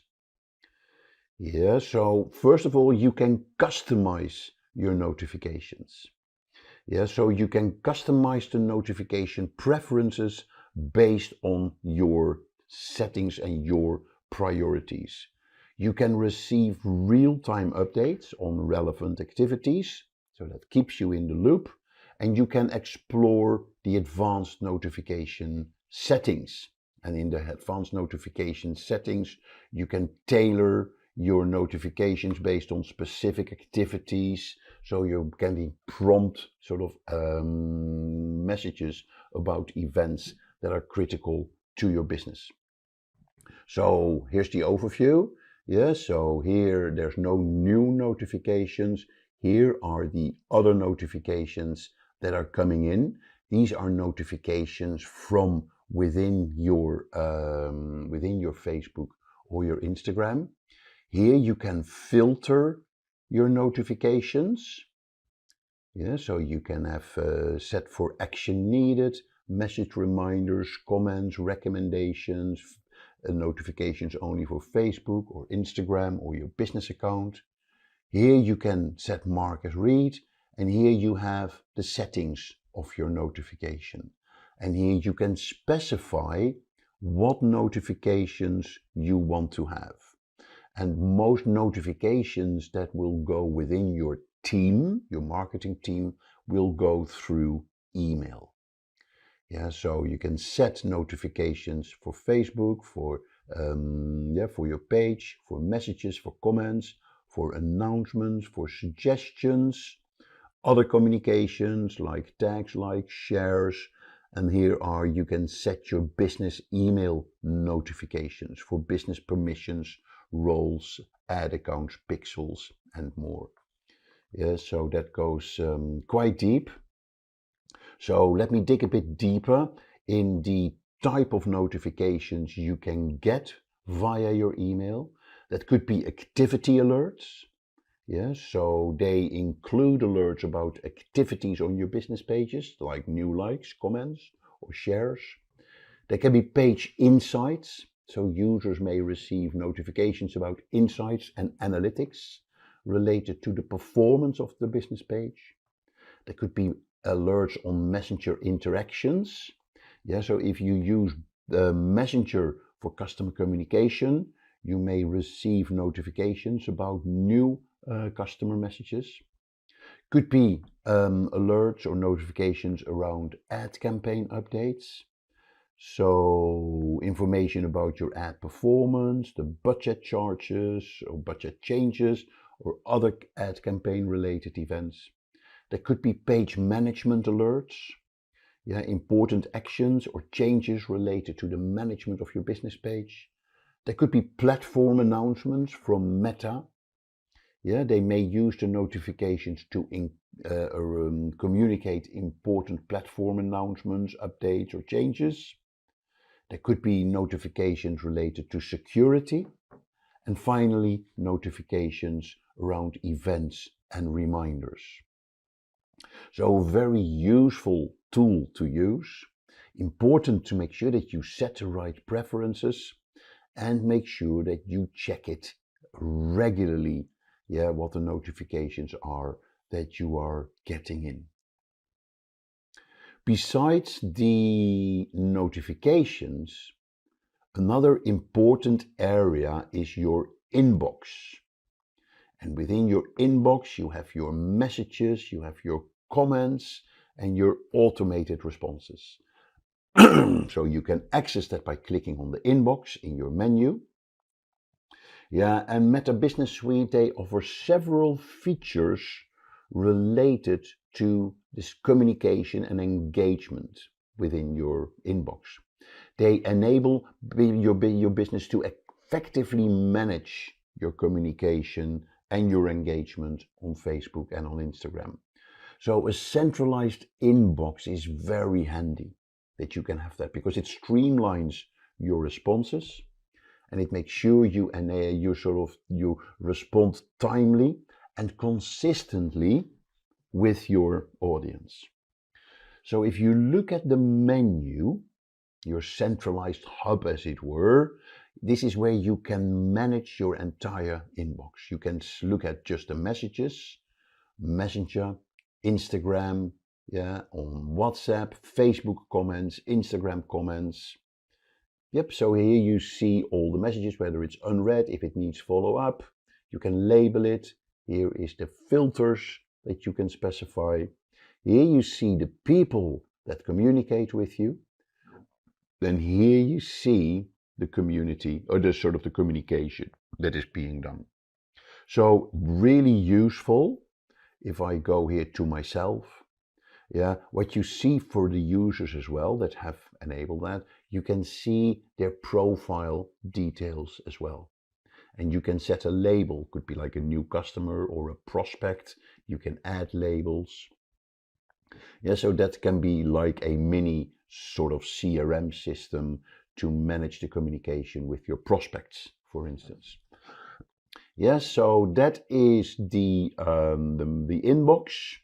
So, and that is sort of the dashboard that you have for your inbox. So again, we'll look at your messenger. Yeah, so that's all the private messages that you received within your Facebook and Instagram business account. The comments, yeah, they focus on comments that you get within your Facebook or your Instagram business page. So this is where you can efficiently monitor and respond to comments. So that can really help you with developing your engagement with your audience. So what I really like about the inbox is that you can also set up automations. So you can set up automated responses to messages that you received within your inbox. So they can be customized and triggered based on specific keywords, based on greetings or specific questions that you get. And they are very useful to provide instant replies and manage your customer inquiries efficiently. So they can be configured, yeah, to acknowledge receipt of a message or provide basic information or guide users to relevant sources, relevant resources. So let's have a look. If I click on the automations, yeah, then here you see there is basically a library of automations that you can set up. Yeah, and some here you can see the ones that you have already set up and that you have activated. So for instance, I have already activated an instant reply, or I've activated identify unanswered messages. Yeah, my away message is not on. Or I can create an automation. And then here you see the library of kind of templates that you can choose from. You can greet people, yeah, share information, organize messages, send a confirmation, or follow up. Yeah, so you start with templates. So it is not a huge library of templates that you have, but at least it allows you to look at specific sort of common sort of scenarios that you can face, and you can set sort of automations for those. Right, let's go back and let's go to the final demo in this video, and that is take a bit of a deeper look into creating stories. So stories offer a very dynamic and engaging format for content sharing. Yeah, because of their temporary nature and their interactive features and prime placement, don't forget that. Yeah, it makes them a very valuable tool for businesses that want to enhance the engagement on their social media presence and connect with their audiences and make the content more authentic and immediate. Stories also help increasing the visibilities because they appear at the top of a user's feed. So that provides prime real estate for visibility, and it makes it more likely that users will see your content and engage with your content. Yes, so and there are lots of engagement opportunities. Stories are designed to be interactive with features like polls, questions, quizzes, swipe up, links, yeah, and it connects with your audience in a much more engaging way. So let's have a look at the stories, how you create them. Yeah, so here we say create story. Yeah, what I like about stories is that they provide the opportunity to share kind of raw, unfiltered content to your users. So you can give your followers a behind the scenes look at your business or the personal life, and makes your posts a lot more authentic. Yeah, so you can build stronger relations with your audience. There's also a thing like FOMO, as we call it. It's the fear of missing out. Because of the temporary nature of stories, they typically last for 24 hours, it creates a sense of urgencies. Yeah, so you encourage users to check your stories regularly because they feel, I don't want to miss anything that you are posting in your stories. It's kind of known that people, for instance on Instagram, will spend more time in the stories than in the newsfeed. Yep, and businesses use that. Businesses know that stories, yeah, their algorithm, they often prioritize stories, making them more likely to appear on the user's feed. So, and another big feature of stories, by the way, is the highlights feature, particularly on Instagram. So you can create story highlights, which are collections of past stories that you can feature on your profile permanently. So that is a fantastic way to showcase important information or key aspects of your brand. I always say it's like the menu of your website. Yeah, you can actually have that in the highlights on your Instagram. So, and finally, the power of stories is also that they offer advertising opportunities, both in Facebook and in Instagram. So businesses can use that to reach a broader audience and promote products or services. Of course, it's not as user-friendly as on the mobile, but at least you have some functionality on that you can have on the mobile as well. So add photo video, we're going to go with the same photo here, open. Yep, so here you see the photo and here you see how the story is being uploaded. Yep, so you can then add your text as well. So you can click edit. Yep, so here you can see I can crop, I can text, or I can add stickers. So let's add text. So the text will be, I'm going to put it here. Yeah, so winter promotion. Yeah, put that here. And then we have text is blue or text is red. Let's make it yellow. Here we go. Font I can choose. Yep, and then I can say, let's stick with that. And here I can say I'm going to add a sticker as well. Yes, so you have a whole library of stickers.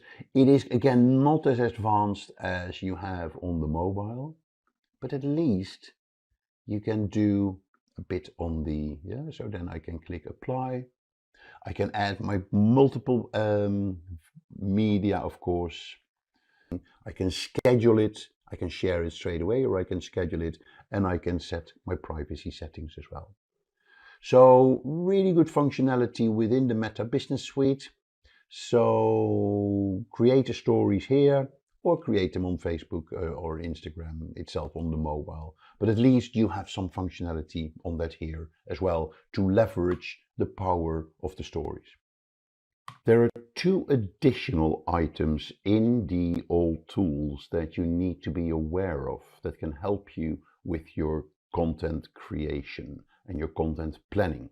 If I click here on all tools, then in the menu you will see here sound collection. Sound collection is a fantastic tool to enhance your video and audio content with free music or sound effects that you can use in your posts.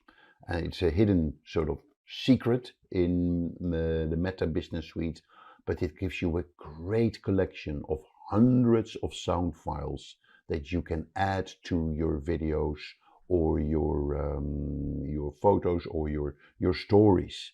And there you can sort by genre, by mood, by duration, by vocals, by tempos. You can add it to favorites. There is, as you can see here, over 13,282 soundtracks in there that you can use, and they're all free of charge. So there's tracks, there's sound effects, and it is very handy little tool that you have in the Meta Business Manager. So the other one that I want you to be aware of, if I go back home and back into the old tools, is the Collaboration Center. So here in the Manage, you see your Collaboration Center, and that is where you can sort of structure your partnerships with brands and with influencers.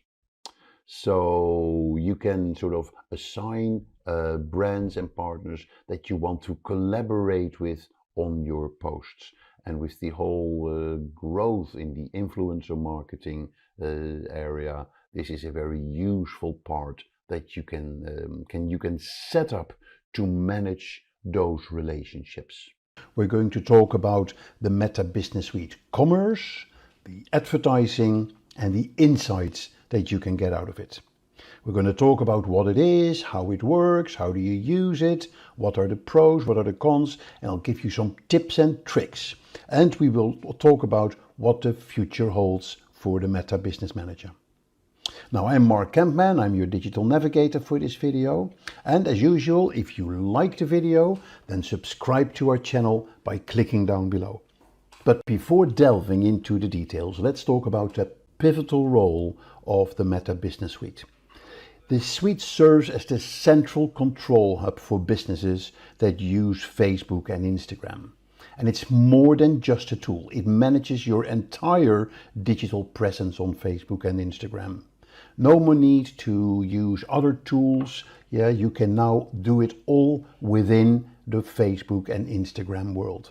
It's essential for efficiency. It consolidates all the elements of your Facebook and Instagram presence into one unified dashboard. It simplifies the account management of your ad accounts, your pages, and the team collaboration. So that it does not only save you time, but it also reduces the complexity, allowing you to focus on what really matters for you, and that is your business. So it's a collaborative workspace where you can enable your colleagues to work with you as well on your Facebook and your Instagram, and thereby it ensures that everybody is aligned, contributing collectively to achieving your business goals.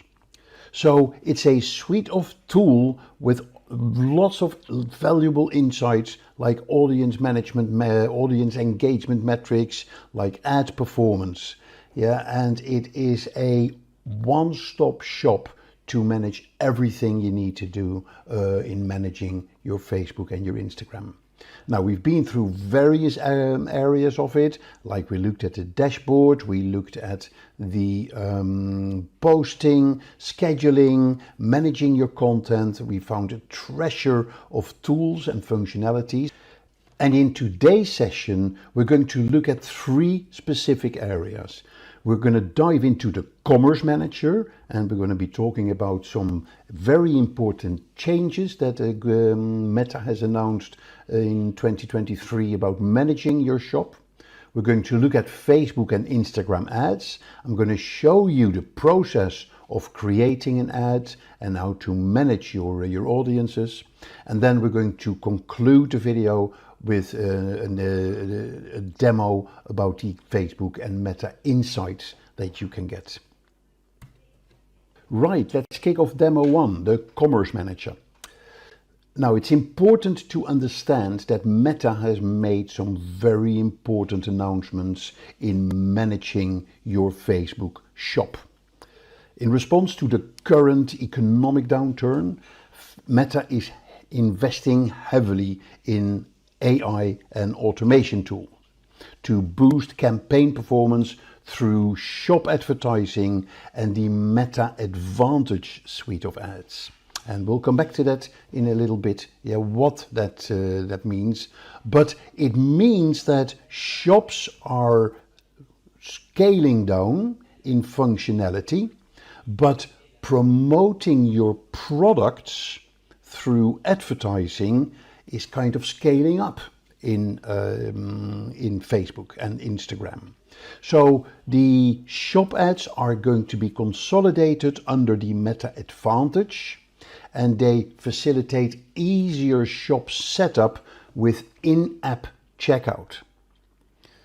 So particularly for the markets where you already have checkout functionality within the Facebook app, this is a very important announcement. That although the shop is going to sort of be defocused, the advertising of your products is going to get more center stage, and thereby you can promote more of your products to your target audiences. Now, new shop tools that are coming out, like ratings, reviews, they're being tested. And support for shops without checkout, and that's very important to understand.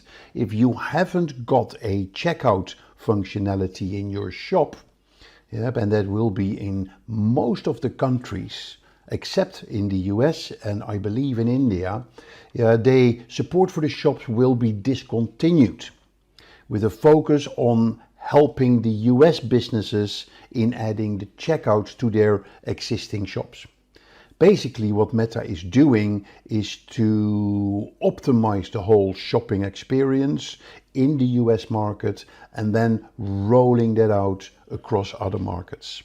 Which means that some of the shop functionality and opening up a new shop in Facebook in other markets like Europe and like Asia is going to be limited. So this strategic change aims to optimize the shopping experiences, support businesses, and learn from the experiences in the US before a global rollout. So remember, as I said, discontinued support for shops without checkouts in various markets like Europe and Asia. And for those markets, you can start increase your focus on personalized ads, reels, and messaging. And in the US, the emphasis is on aiding businesses in implementing the checkout with support for shops linking to a website until sort of first quarter of 2024. So now this is clear, let's start with looking at the Meta Commerce Manager. The Commerce Manager is the essential core of your online store, and it simplifies all your store tasks with a user-friendly interface. So it enables you to manage your products, to process your orders, and deliver excellent customer service to your customers who buy your products. Now, by centralizing all e-commerce activities, Meta Business Commerce Manager helps you to focus on selling your product through Facebook and Instagram. And that is, of course, a fantastic opportunity that you have to add an additional sales channel to your current sales operation. So let's get into the demo. So here we see the Meta Business Suite portal, and to get into the Commerce Manager, we go to down here, we look at all the tools, and then we see here down here the commerce button. We click on there, and this takes you to the Commerce Manager interface. And here is your dashboard. Yeah, so here you see the overview, but it gives you access to activities like adding products to your catalog, like customizing your shop or publishing your shop. It gives you shop insights. It gives you things to do on your catalog, your shop's offers that you have. It gives you your top products, so it gives you some basic insights. It gives you your top tagged content, and there may be some questions you have that you can get answers from through the FAQ. So here you see the important elements of managing your shop. There is your catalog, that's where you start, of course. Yeah, there is the different shops you may have, and you can manage your shops here. You can run promotions. You can promote your product through ads. You can get insights. You may have a to-do list with things to optimize your shop, and here you go to the settings. Yeah, of course, always important to start with the settings, and you can have a look at the details of your shop.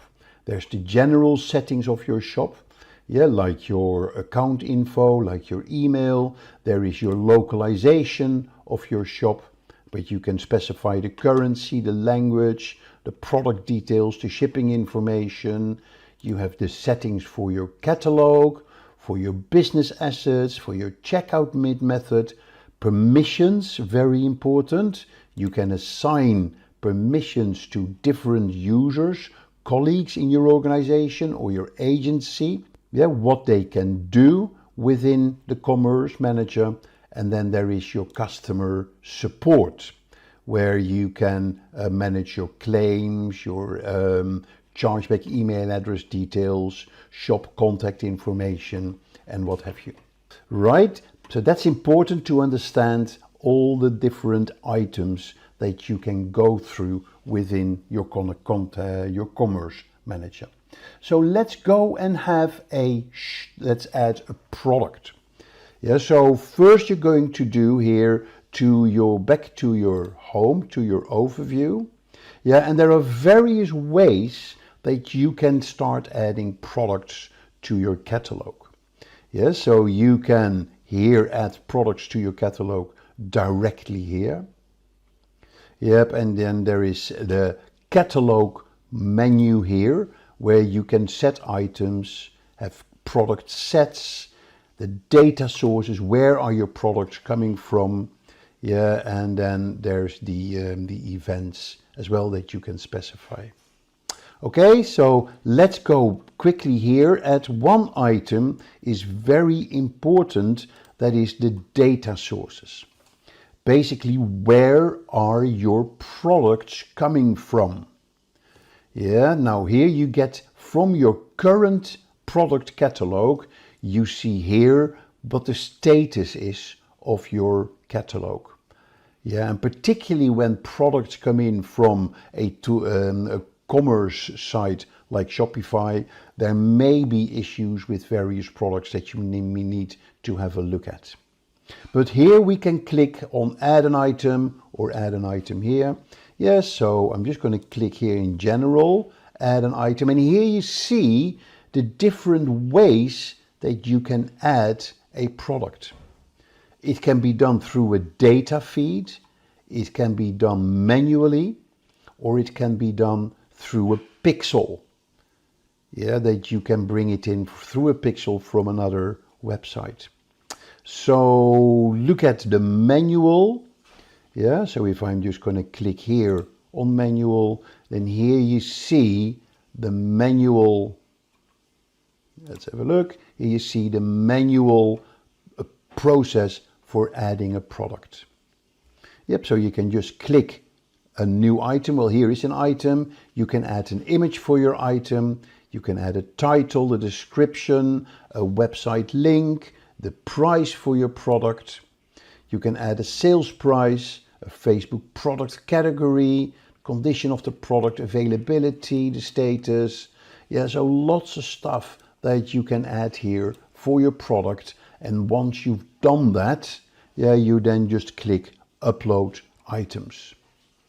So back in your dashboard, you can then click here on manage your catalog. And this is where you can see all the products in your catalog and the status and what the stock availability and the price. And of course, if you have hundreds of products, you may want to set some filters, yeah, check on attributes for your products. Yep, so that is how you can add products to your catalog and how you can manage your catalog as well. So another way to upload your items is through a data feed. And that's a very important one. Yeah, so you can actually just enter Google Sheets, yep, and you can download a template of the format for the Google Sheets that you want to upload with your product information. But you can also enter a URL from a server or a hosting website. And this URL is very important when you want to work with external e-commerce stores, like for instance Shopify. The process there is that you would download kind of a Facebook app within your Shopify account, and that sets the connection with between Shopify and the Facebook commerce, the Facebook shop. Or there may be other e-commerce platforms where they will actually give you a URL. And that's where you can add that URL, and that sets a link. And the good thing often about these solutions is that there will be a live link between your e-commerce platform and your Facebook shop. That means when there is changes in your product catalog in your e-commerce platform, it will automatically be uploaded in your Facebook commerce data source or your Facebook commerce catalog. Right, back to the overview. So let's look at how you can edit your shop. Now, remember the recent store changes. Yeah, so in most markets, you can no longer create a new shop, but you can edit an existing shop. And in some markets where there is the in-app checkout functionality, like in the US, you will still be able to create new shops and manage your shops. So let's click here on shops. And here you see the shop that I have.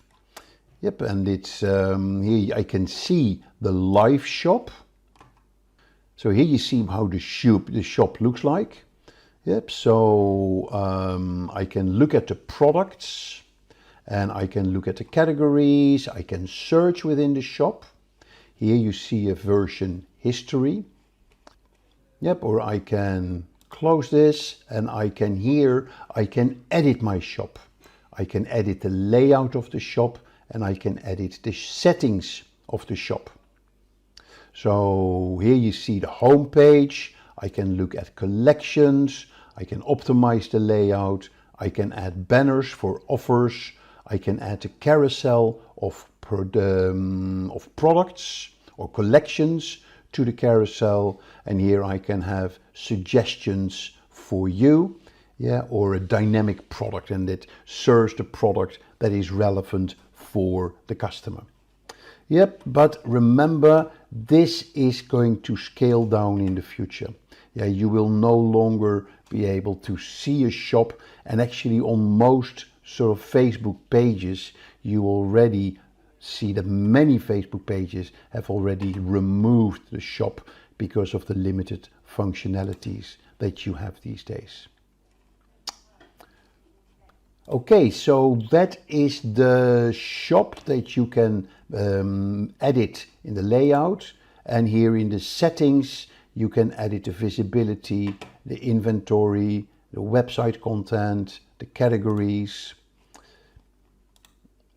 Yep, and again, lots of stuff that you can manage here. The final thing we want to do in the Facebook commerce is to see how we can do a promotion. Yep, and if we go back to the Commerce Manager and the dashboard of the Commerce Manager, we can click here on Promotions, and here you see Offers. And this is where we can create offers, and we can see an overview of our active offers, our scheduled offers, and offers that expired. So let's have a look at the Create Offer functionality. Click on this, and here you can see your offer category. So I can have an amount of, I can do a sale, I can do a free shipping, I can do a buy product X and get product Y. Here's the name of your offer, and here you can see the different, if you want to use a promo code. If you don't want to use a promo code, then you tick this, or you can get a code that people have to enter. And here you see the summary of the offer. So we're going to give the name of the offer is Spring Promotion. Yep, no other changes, it's an automatic. Yes, so no other details up here to enter. Here we do the type. Are we doing a percentage off or a flat amount? So let's say we're doing a 20% discount. Here you can select your products. We can say apply to the entire shop or select some specific products. I'm going to do it for the entire shop. And then I can do include products that already have a sales price, or I can not include them. The offer applies only once per item, or I can say let's do it per order. Here you see what the offer would look like. Yep, and here you can set the start date and the end date of your offer. If I'm happy with all these settings, I can then click here, Create Offer, and then the offer will be live on my shop. Okay, here is the here's the summary. So the offer is being created. It gives you some tips. So you can feature the offer in the shop. There's the offer details. Yeah, the discount ID, the visibility, the start date. We haven't specified an end date. Yeah, for all the customers, we can look at the customers, the product, and then we see it's for all products. And then if we're happy with this, we'll just click cancel. Yeah, so that concludes the promotion, and you see how simple it is to add a promotion. So now let's look at the last section I want to cover in the Commerce Manager, and that is the advertising that you can schedule in the Commerce Manager. Now let's talk about Advantage Plus. You may have heard me talking about that earlier in this video, where it talks about the changes that Facebook announced in 2023 in the Commerce Manager. So what are Advantage Plus catalog ads? They have been launched on August the 15th in 2023 for e-commerce and retail advertisers, really helping them enhance the ad efficiency. So the Advantage Plus ads, they use AI and machine learning, where they automatically sort of create up to 150 creative combinations of the ads. So it eliminates manual steps in the ad creation, allowing advertisers to learn much more efficiently which ads work and which ads don't work, and how to maximize their budget efficiently. So the rollout of Advantage Plus provides advertisers with new and innovative ways to optimize campaigns. And thereby you can get fantastic new insights that can help in developing your advertising strategies. Small businesses will also be able to use Advantage Plus Creative and Advantage Plus Audience to create ads through their Facebook page. So it's not just through the Commerce Manager, but small businesses can take advantage of it as well. So it's about creating a personalized audience based on your page detail and automatically adjust over time to help you reach more and relevant customers for your ads. So here you can see what you can do. So if you want to get started with Advantage Catalog ads, so you can add your products, you can set up tracking through a pixel, and then you can create your ad. And if I click on create ad, you want to know which ad account you would like to advertise with, and then you select in this case, the Riyadh for Russia, and then that takes you to your advertising setup. And this basically is a subset of the Facebook or the Meta advertising platform that we will go through in a minute once we've concluded the Commerce Manager section. Yep, so that's what I wanted to say about the ads. And then finally, let's look at the insights.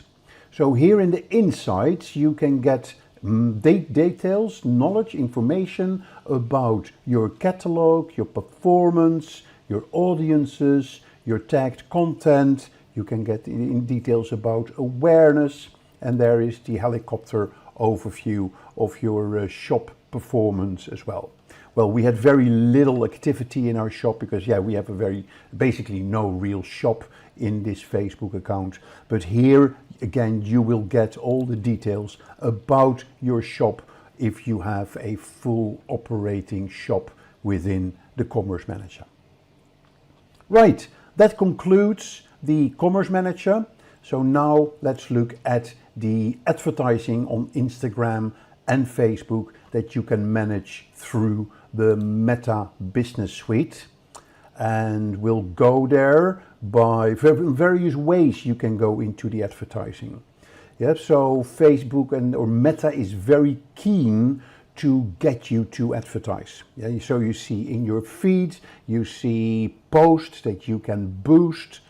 Here on the basic menu, you go into advertising. Here, if you click on the all tools, you can go to ads, and these are all subsections of what you can do in the advertising. If you really want to go to the full advertising platform of Meta, you click here on Ads Manager. This is the dashboard of your account in the Meta Business Suite when it comes to advertising. You can see if there are problems with your advertising account. There is the payment methods that you can set. You can even create a Facebook page from here. You can verify your email address. And here you have access to the Ads Manager menu as well. And this is where you can have an overview of your campaigns. There is your ads reporting. Very important section is the audiences that you can create within your Ads Manager and target various audiences with your ads. There is in billing and payments and your ad account setting, and here is an overview to all the tools in the Ad Manager. Yeah, business settings, the integration with the Commerce Center, and lots of other stuff when it comes to your ads in Facebook and Instagram. So let's go to the campaigns. Yeah, what we want to do is to show you the powerful features in this demo of the Ads Manager when it comes to creating an ad in Facebook and in Instagram. Yeah, in this video, to take you through the entire Ads Manager, that would be too long. We'll do a separate video on that. But here I just want to give you a quick highlight on how easy it is to create a new campaign. So here you see the current campaigns that I have. Yep, so now I'm not running any campaigns, they're all in draft mode, but here you see the typical structure for a pay-per-click advertising campaign. You have campaigns, under campaigns you have ad sets, and under ad sets you have ads. And the ads, they inherit the settings of the ad sets, and the ad sets inherit the settings of the campaign. So in the campaigns you would set your budget, in the ad sets you would set your targeting, and here are the specific ads. So it's all related to each other, but it's a multi-dimensional approach in updating and managing your advertising campaigns in Meta. So let's create a new campaign, and then you'll see how it develops. So we want first to look at the campaign objective. Yeah, so based on what the objective is for your campaign, Meta will come back to you with the ideal settings for that particular objective. So it could be lead generation, it could be engagement, it could be driving traffic, like sending people to a destination like your website or an app or your Instagram profile. Great for getting link clicks, landing page views, etc. So let's click on traffic, and here I'm going to continue. So now it's going to ask me a number of questions. Yes, so, and I just have to go through those questions when it comes to the campaign, when it comes to the ad set, and when it comes to the ad.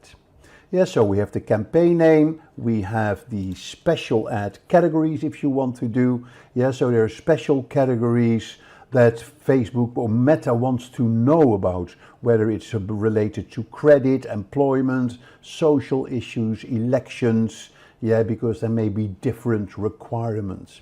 This was sort of set up after the, I think it was the 2018 elections in the US and the Brexit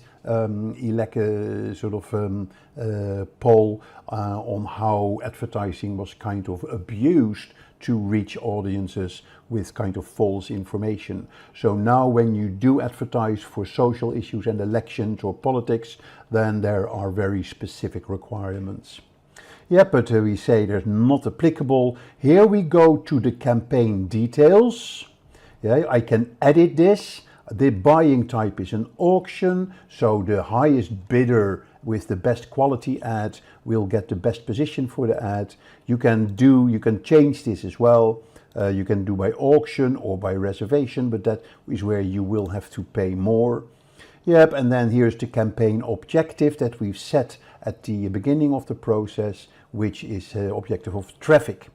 Yeah, you can then set, do you want to do testing for your ad? Yep, and you will let Facebook create different versions of your ad, and then it will run the different versions and it will look at what ad will give the best performance. And do you want to make it an advanced campaign budget? Yes, so it will distribute your budget across currently delivering ad sets to get more results. Yeah, but I'm going to leave that off and I'm going to click to next. So that's my campaign settings. We're then going to the ad set. And in the ad set, you're going to look at your conversion location. Would that be your website or a landing page, an app on Messenger or your Instagram profile? So let's send traffic to my website. Yep, and then here you see your estimated daily results, how many people you will reach and how many link clicks. I'm going to set the performance goal. I want to maximize the number of clicks. Yeah, what would I want to do? Yeah, to spend, what do I want to spend basically? I can say I'm going to spend, let's say, $1 or £1 in this case per result goal. I can have more options here. I can say different bid strategies that I can have. Yeah, I can say what is the maximum spend or what is the cost per result goal. What am I prepared to spend per kind of click, as it were.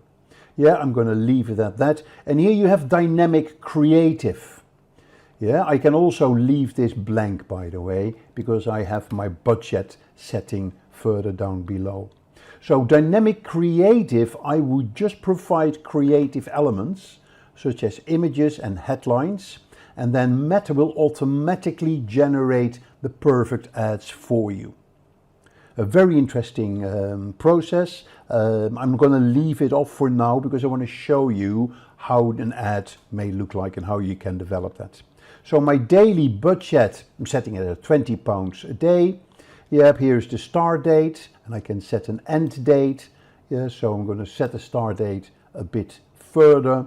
Yeah, because I don't want it to start and send the target date. Don't need to send an end date.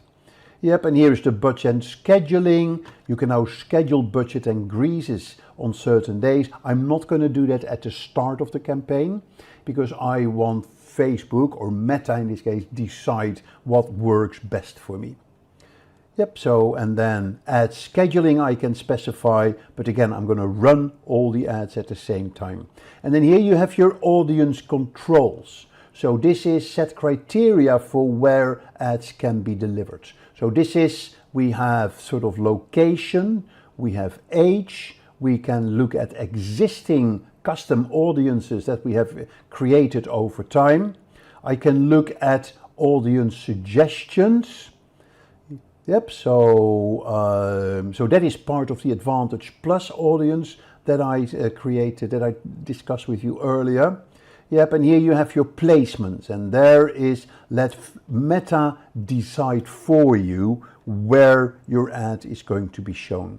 Or you can decide for manual placement. Yep, and then is the more placement you select, the better it is. Yeah, but we'll let the Advanced Plus. Yeah, show more options here. There's brand safety and suitability. For instance, prevent your ads from appearing near content that's not conducive to your brand. For instance, if you are a holiday destination and you advertise on Facebook, you don't want to be shown next to an article or a post about an airline disaster. Yes, so we're going to hide these options. Manual placements, I also want you to be aware where you can select which platforms do you want to advertise. On Facebook, Facebook's audience network, on Instagram or on Messenger. Shop is no longer available, we talked about that. Yep, and here you go then in your ads. So this is the placement of the ads. Where do you want to show your ads? In the feeds, in the stories, in-stream ads, the search results, in messages. But again, we'll let Facebook or Meta decide on all of this. Okay, so I'm going back to Advantage Plus placement, where you use Facebook's artificial intelligence and machine learning to give you the best placements based on Meta's understanding of your audience. So click next. Yep, and then we're going to go to the ad. Yeah, so Facebook suggests make a carousel ad. Yeah, so here we go into the ad creation. So the Facebook page that we're going to base this on is, let me have a look, Riyadh for Russia. Yeah, we're going to manually upload creatives, or we can get it from the catalog. Yeah, and here you see your preview. These are the products for my catalog. Yeah, so I'm just going to leave it for this product for now. Yeah, so you're going to look at the format. I wanted a carousel.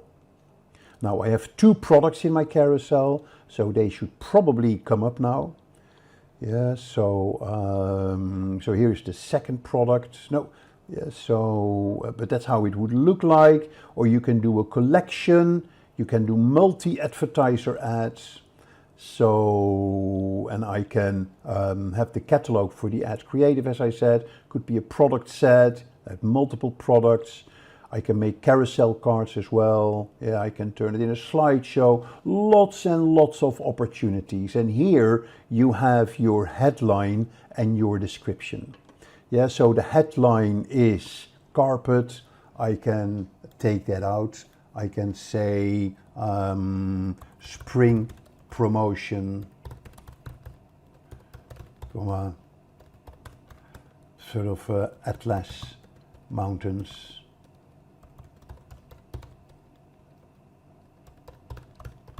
Carpet. Yeah, so that should now be added here under the ad, and here you see Shop Now button. I can add a description that will show up at the top. Describe your link, which would be fantastic handmade carpets from the Berbers in the Atlas Mountains. Let's see. Yeah, on bigger ads you see that would show up here at the front. So yep, and then you are basically having your primary text. Let me have a look. I think that is actually the text that I wanted up here. Let me have a look at that. There it is. Yeah, so that is the text that I wanted there. And here the call to action, that would be shop now, but I have a whole range of call to actions. Yeah, so keep that as shop now. Then where do I drive people to? I drive them to my shop, and that is the website. Do I want to build a URL parameter so I can track my campaign in the in analytics? Yeah, I'm not going to set that up. I can choose an app if I want to. So lots of stuff that I can do here. I can set up the tracking through the React pixel. I can select the pixel. I'm not going to go into those details. And here is the URL parameter that I want to build for the tracking. But here is the basic version of my ad. Yep, and now it's a matter of pressing publish. And then the next thing that will happen, that Facebook will look at the ad, they will evaluate the ad, and once they approve the ad, yeah, then the campaign will go live. Yep, so here's the business location and currency. I'm just clicking next. That's the payment information. They still need my credit card details. I don't want to do that. Yeah, so I'm not going to give them the details. So I want to skip that. So I'm not going to publish this campaign for now. But at least it gives you an overview of how to create a campaign in the flow of campaign, ad set, and ads. There's a lot more to it, obviously, but at least this gives you a high-level overview. So, if that is on the campaign setting, there are two more important areas. That is your audience creation. So you can create separate audiences that you can then add as an audience for your ad campaign. Yes, so if you click create, you can create a custom audiences, a lookalike audience, or what we say a saved audience. Yeah, if I click on saved audience, what you're going to do, you can specify the audience with the name, yeah, and by the location, but you can then do a detailed targeting based on demographics, interests, or behaviors. So I can just click here, let's say somebody who is excited about travel, yeah, so it could be frequent travelers, yeah, and there's a whole range of things that you can add here and in your audience, and you will see that it will sort of impact your audience size as well. So you can do by behavior, yeah, or by interest. So and there's a whole sort of, let's say I want to do California. Yeah, so I can California place, people who are either interested there. Yeah, so I can target by location as well if I want.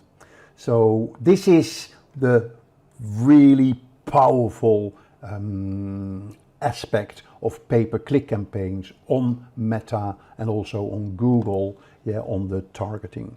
So I'm going to cancel this. I can also create an audience, shall we say a custom audience. And this is these are audiences based on people who have done a specific behavior like visiting your website. And this is what we call the retargeting.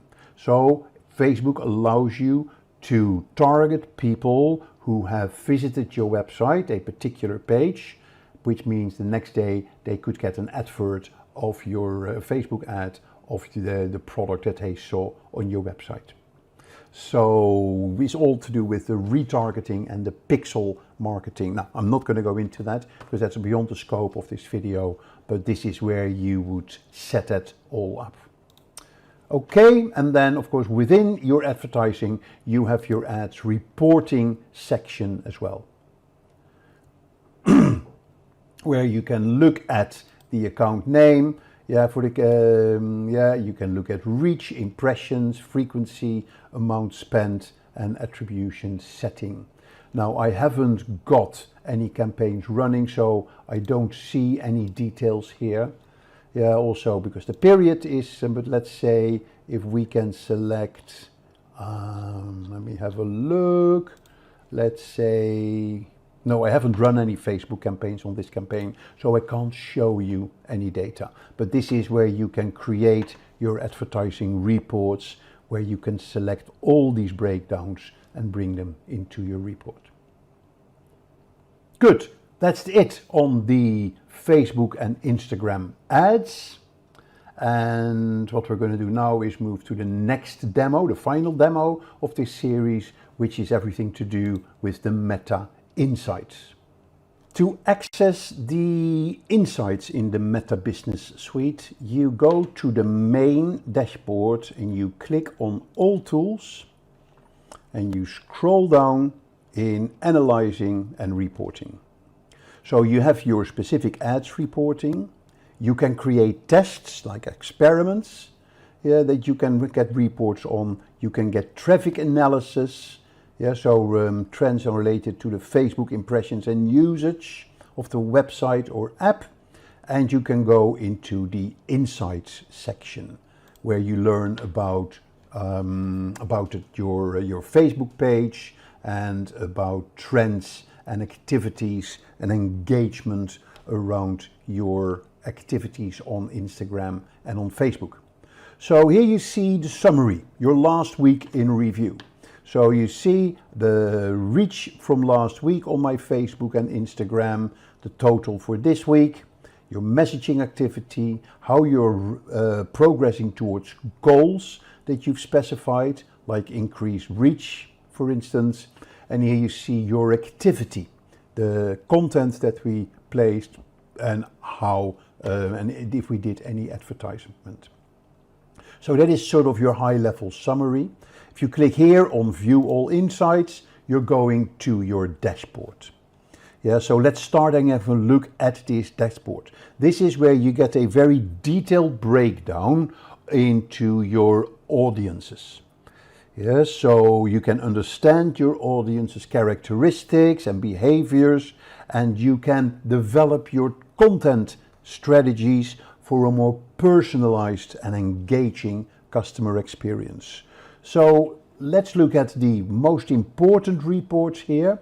On your dashboard you get performance information on content interaction, on reach, on followers, link clicks and minutes viewed of your page. And you scroll down, you can see advertising, what you've done or what others have done, and your post frequency. This is where you can help you about what you should do to grow your reach. And obviously Facebook will say, hey, you need to start advertising and post more. So Boost for Reach takes you straight into the advertising, or Create Post takes you to your content and your post and scheduling section within the Meta Business Suite. So very important here, and that is the most important reports in your insight, which is your audience report, which is your content report, and your performance report. So let's have a look at these three reports and see what we get. If I look at audience, here again you can go straight into advertising or creating a post. But what you want to have here, want to look at, is how did my followers grow? And how did on both Facebook and on Instagram? What are the most important cities where people are from? That are following our page. What are the top countries? So lots of information you get here. And then the age and the gender. So that's your current audience. It gives you potential audience, where what you can get, the top cities, top countries, top other pages that you can learn from. So great information that you can get here on your audience that you are interacting with. If we then look at your content, to me this is probably the most important section of your Meta Insights. Here you see what content works and what doesn't work.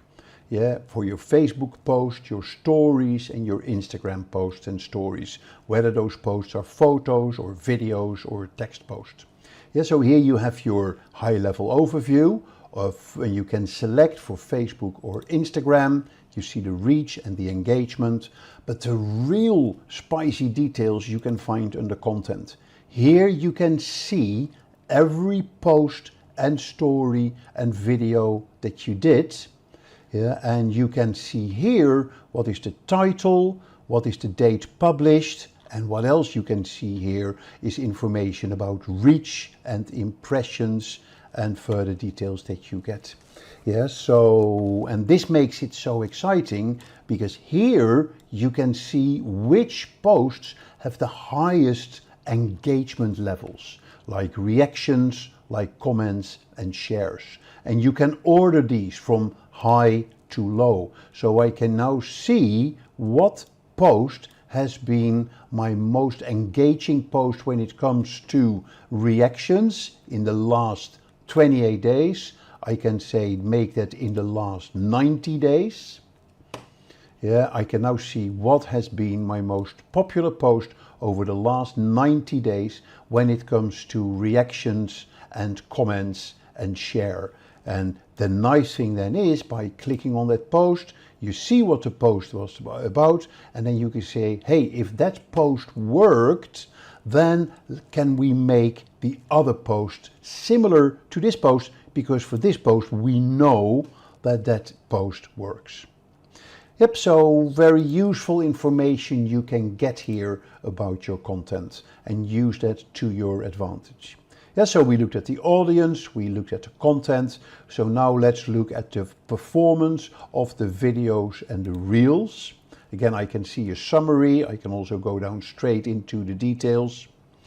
Yep, and here you see the total minutes of viewed compared to the previous period. You see what is organic, what is paid, and again, what were your the most popular posts when it comes to minutes viewed.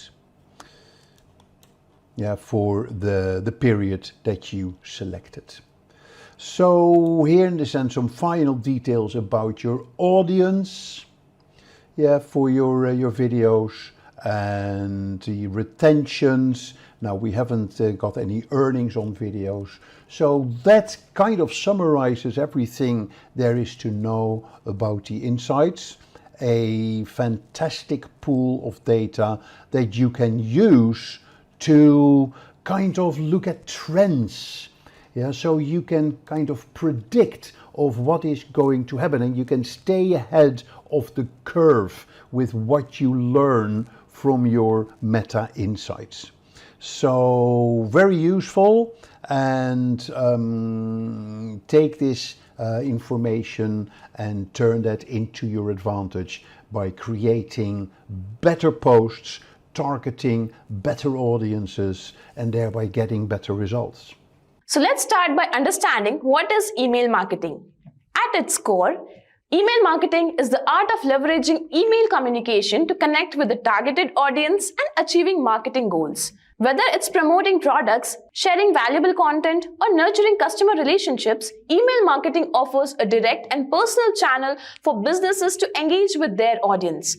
By building and managing an email list, crafting relevant and engaging content, and analyzing data to refine strategies, business can drive conversion, boost brand awareness, and foster long-term customer loyalty. With its versatility and effectiveness, email marketing remains a cornerstone of digital marketing strategies, providing businesses with a powerful tool to reach their audience in an increasingly crowded online landscape. Email marketers are always high in demand and may grab a high-paying career. An email marketing manager may earn up to 16 lakh rupees per annum. Email marketing is the need for all businesses trying to get hold online. Some big giants hiring for email marketers include Amazon, HubSpot, Salesforce, Shopify, Facebook, and LinkedIn. So let's understand benefits of email marketing for business growth. Here are some benefits of email marketing when you consider choosing it for business growth. Improving sales. Email marketing enables businesses to promote products or services directly to their audience, driving sales through targeted offers, promotions, and exclusive deals derived right to their inbox. Increase leads. By offering valuable contents or incentives in exchange of email sign-ups, businesses can effectively grow their email list, nurturing leads and converting them into customers over time through strategic email campaigns. Communicate with audience. Email marketing provides a direct and personalized channel for businesses to communicate with their audience, keeping them informed about new products, company updates, or upcoming events. Generates web traffic. Through compelling email content and strategically placed call to actions, businesses can drive traffic to their websites, blog posts, or landing pages, increasing engagement and conversions. Targeting the right audience. With advanced segmentation and targeting capabilities, businesses can ensure that their email messages reach to the most relevant audience segment. Targeting the right audience. With advanced segmentation and targeting capabilities, businesses can ensure that their email messages reach to the most relevant audience segments at the optimal time, maximizing the chances of engagement and conversion. Produce cost-effective campaigns. Compared to traditional marketing channels, email marketing offers a high return of investment with relatively low cost, allowing businesses to create and execute effective campaigns without breaking the bank. Owning media and contact list. Unlike social media platforms or advertising networks, businesses have full control over the email marketing assets, including their contact list and content distribution, providing greater autonomy and flexibility. Increasing brand awareness. Consistent and engaging email communication helps businesses to reinforce their brand identity and messaging, increasing awareness among their audience and fostering brand recognition over the time. Creating personalized content. Email marketing allows businesses to tailor their messages and content based on their preferences, behaviors, and interests of individual subscribers, delivering a personalized experience that resonates with recipient and drives engagement. Collecting feedback and surveys. Email marketing provides a valuable platform for businesses to gather feedback from their audience through surveys, polls, or feedback forms, enabling them to gain insights, improve products or services, and enhance customer satisfaction. So let's start by knowing top email marketing strategies for 2024. Number one we have is personalized email content. Personalize email content in subject lines and body content. Instead of generic subject lines, personalize them based on subscriber preference or behavior. Use dynamic content to tailor the email body to each recipient's interest or past interactions with your brand. Next is audience segmentation. Segment your email list based on demographics, purchase history, engagement level, or any other relevant criteria. Create targeted campaigns for each segment, delivering content and offers that resonate with their specific needs and preferences. Automate email campaigns. Set up an automated email sequence triggered by subscriber actions or milestones such as welcome emails, abandoned cart reminders, or post-purchase follow-ups. Use email automation tools to streamline the process and ensure timely delivery of relevant messages. Track important email metrics. Monitor key email metrics such as open rates, click-through rates, conversion rates, and revenue generated. Use email analytic tools to gain insights into subscriber behavior and campaign performance, allowing you to make data-driven decisions and optimize your email strategy accordingly. Send emails strategically. Determine the optimal timing and frequency for sending emails based on your audience preferences and behaviors. Experiment with different send times and days of week to identify the most effective sending schedules for your target audience. A/B test. Test different elements on your email campaign such as subject lines, CTAs, or email copy to determine what resonates best with your audience. Split your email list into random segments and send variations of your campaigns to each engagement. Then analyze the result to identify the winning variation. Last but not the least, leverage seasonality. Tailor your email content and promotions to align with seasonal events, holidays, or trends relevant to your audience. Incorporate seasonal themes, imagery, and offers to make your email timely and engaging, driving increased engagement and conversions. By implementing these strategies, you can create more personalized, targeted, and effective email campaigns that resonate with your audience and drive better results for your business. So what is lead generation? A lead is just someone who has shown interest in your business. In simple terms, anyone who has shared their contact details with you, for example, to join a webinar, get a free guide, or subscribe to a newsletter, is considered as a lead. This is because they have interacted with your business website and allowed you to reach out to them.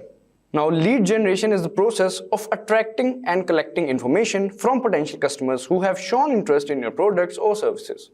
It involves strategies and activities to capture the attention of individuals who may be interested in what your business offers. The goal is to turn these interested individuals or leads to customers by nurturing the relationship and guiding through the sales funnel.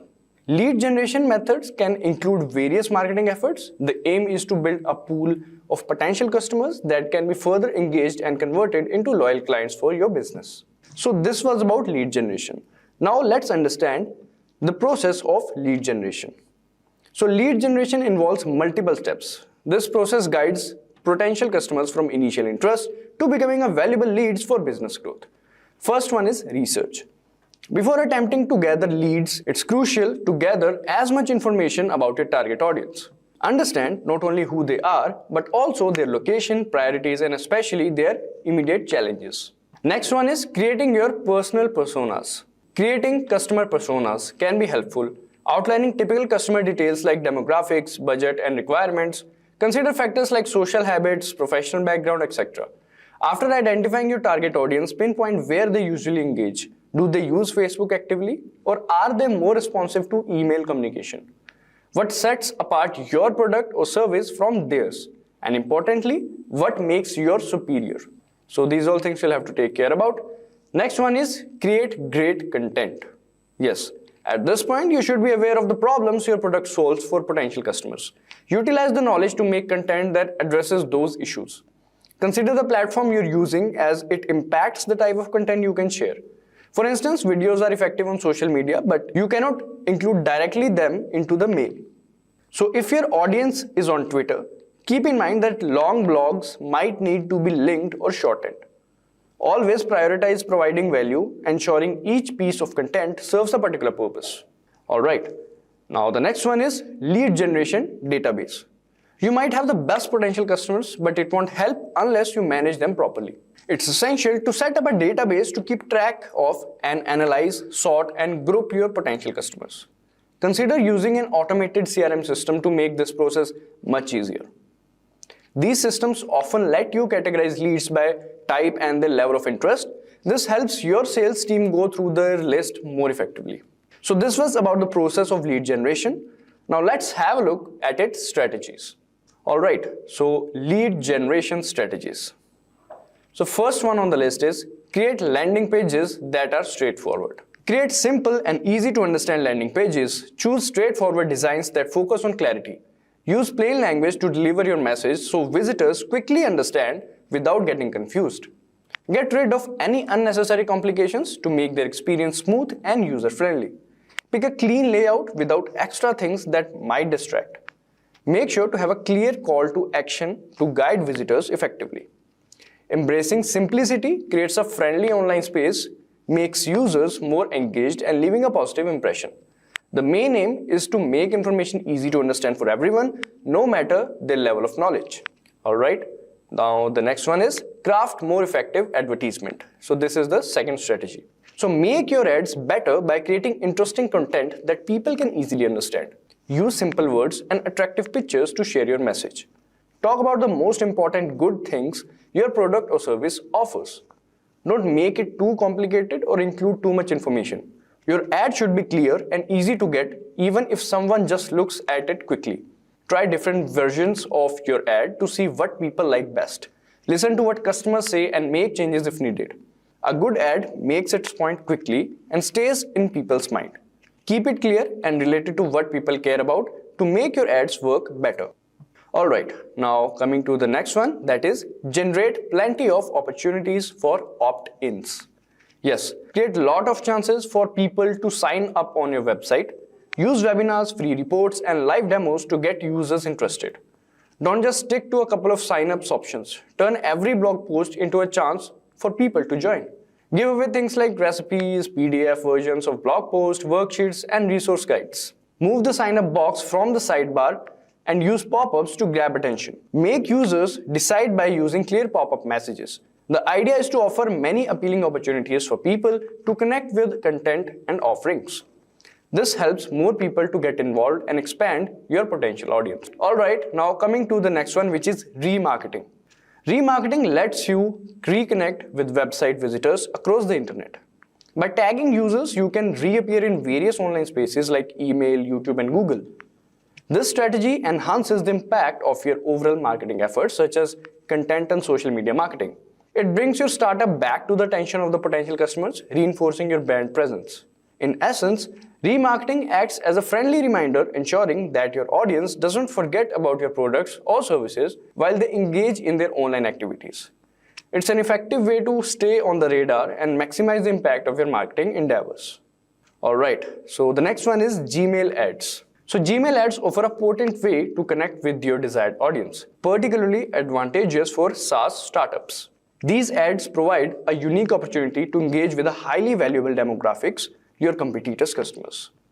Through Gmail ads, you can precisely aim your AdWords campaign, ensuring it reaches individuals who actively receive emails from your competitors. This target approach grants you direct access to a pool of potential customers already familiar with the comparable products, increasing the likelihood of converting them. It's a strategic way to tap into a ready-made market, leveraging the power of competition to expand your reach and potentially lure users of similar services to explore what your startup has to offer. Alright, the next one on the list is free trials. So many individuals hesitate to share their email addresses, fearing unwanted spam. This poses a challenge for businesses. To address this concern, offering something valuable in exchange for contact information is a key. Utilize risk-free trials or discount codes as potent tools to overcome sales obstacles. Once prospects experience your product or service, retarget them with ending offers to boost conversions. Providing a free gift, a coupon, or the opportunity to test your product can significantly increase the number of people willing to share their information.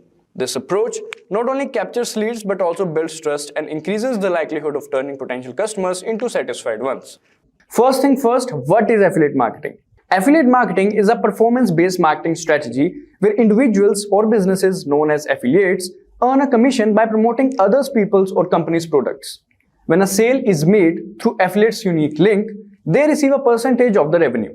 Imagine it as a partnership where individuals or businesses called affiliates becomes a brand advocates and earn a commission for every successful sale they contribute to.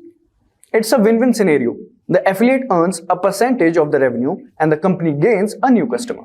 Now let's talk about finding your affiliate niche. Your niche is essentially the specialized market or area of interest you will be focusing on. Whether it's health and wellness and technology or lifestyle, finding a niche that aligns with your interest and expertise is paramount. This targeted approach not only enhances your credibility but also ensures that your promotional efforts resonate with your audience. Research trending products and industries and consider the audience you want to target. This helps you narrow down your options and find a niche that resonates with you and your potential customers.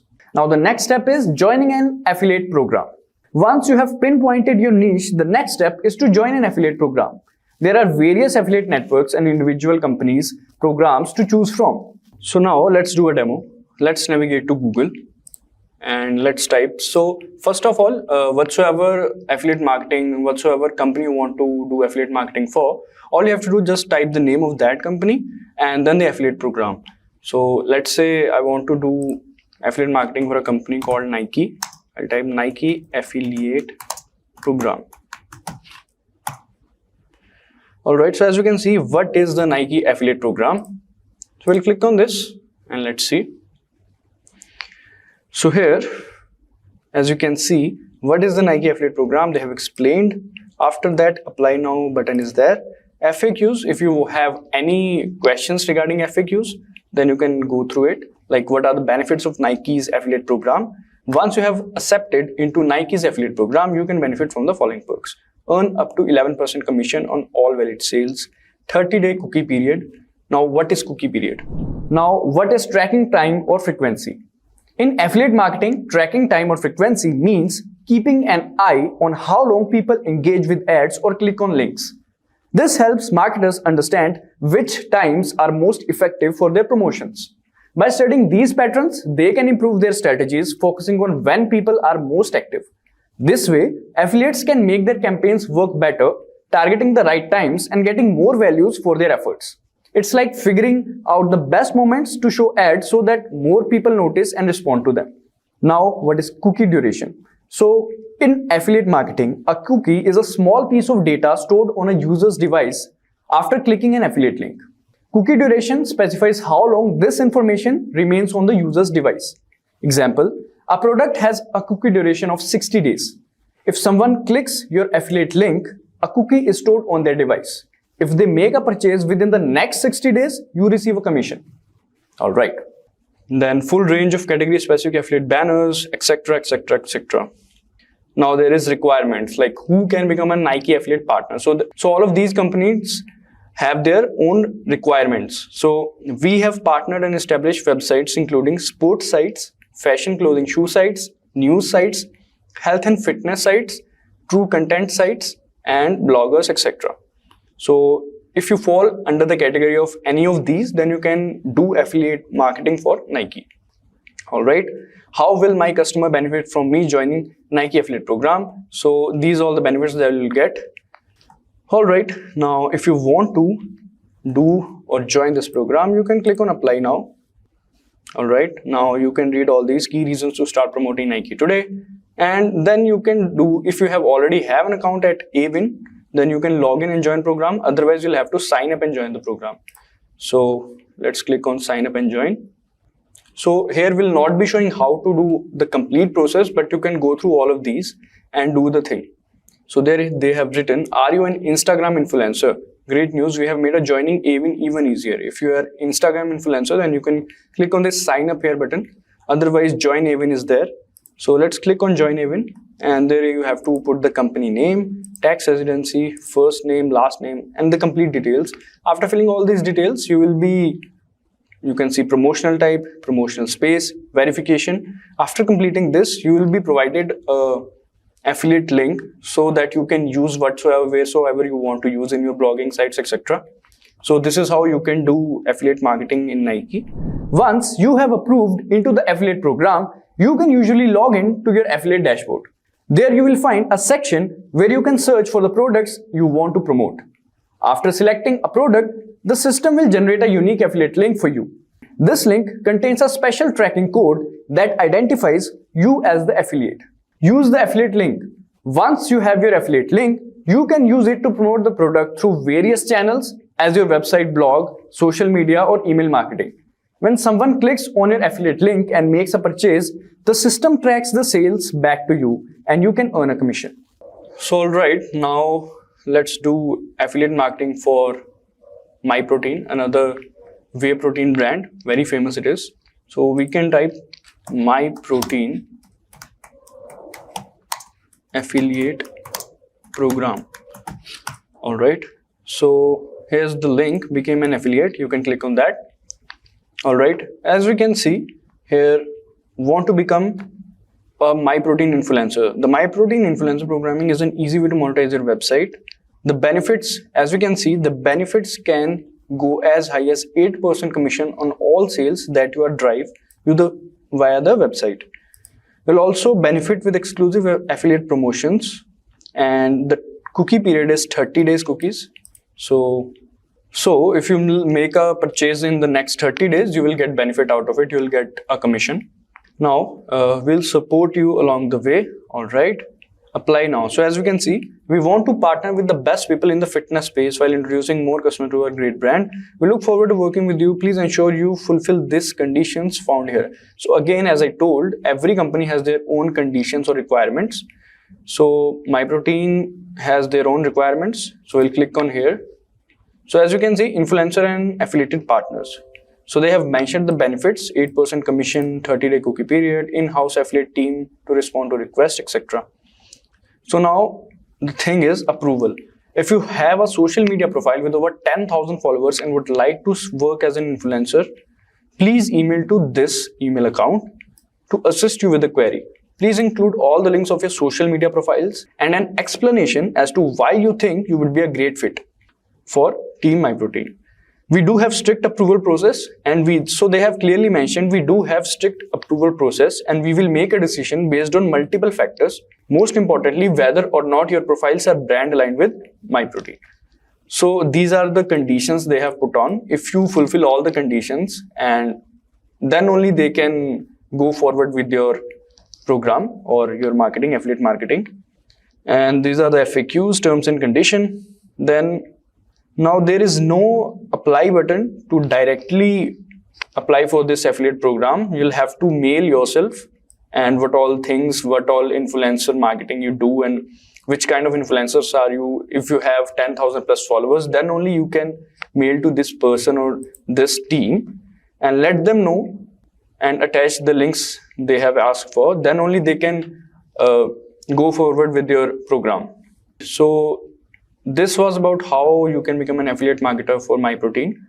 Now let's do another one. ClickBank affiliate program. All right, as you can see, affiliates. All right, so ClickBank is over 10,000 affiliates worldwide choose ClickBank as their preferred marketplace, and for a good reason. We have paid 6.1 million in commissions on time for more than 25 years. So they have written in this. So start here, we'll click on that. I think we have to log in as well, but let's just do this first. Let's customize your ClickBank experience. Please select the primary reason you're signing in. So I'm new to all this and not sure. I want to promote ClickBank. I have a product I want to sell on ClickBank. I'm just creating a new nickname and others. So let's select the first one. I'm new to all of this. Then no problem, you're at the right place and we're excited to help you. Okay, let's go. What is the biggest factor motivating you to explore affiliate marketing? So they have given 4 options again. Earn extra income, quit my day and be my own boss, turn my passion into career, and others. So let's write earn extra income.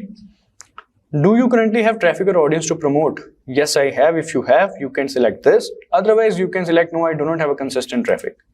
All right. So how do you plan on generating traffic? So let's just click on YouTube first. All right. Select all of the ClickBank tools you would be interested in using. Let's say email marketing tool. Okay. How did you hear about us? So let's say YouTube video. Last question, what is the email address would you like to use for this new account? So you'll have to type your email address and then you can go forward with it. So you can also log in. After logging in, they'll be telling you or guiding you through how to the complete sign-in process, and then you can proceed with that. So this is how you can do affiliate marketing at ClickBank. First, you'll have to sign in and then you can proceed with further. You can also, and make sure to read the requirements and the commission you'll get from each and every company or a product.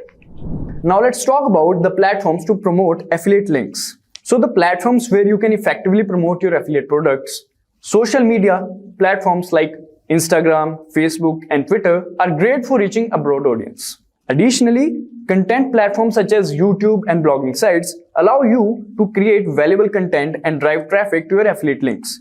Don't forget about forums like Quora, where you can engage with potential customers and provide helpful recommendations.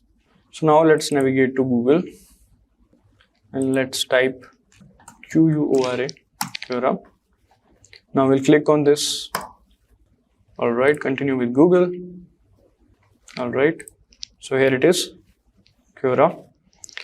So here you can also promote the affiliate links because there's a traffic over here as well. So all you have to do is to just select the category which you want to promote. Let's just say we are promoting a whey protein brand. You are promoting a whey protein brand. So we'll click on this and we can also type here best whey protein, etc.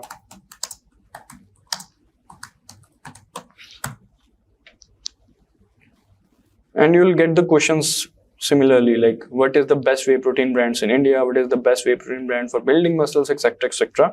So you can answer these questions by clicking on this, and by answering these questions you can also attach a link, and make sure that the information you share in Quora will be like proper information and you have used that product personally. Then only you can recommend, because then only your audience will be attached with you, because it's a relationship that you will build.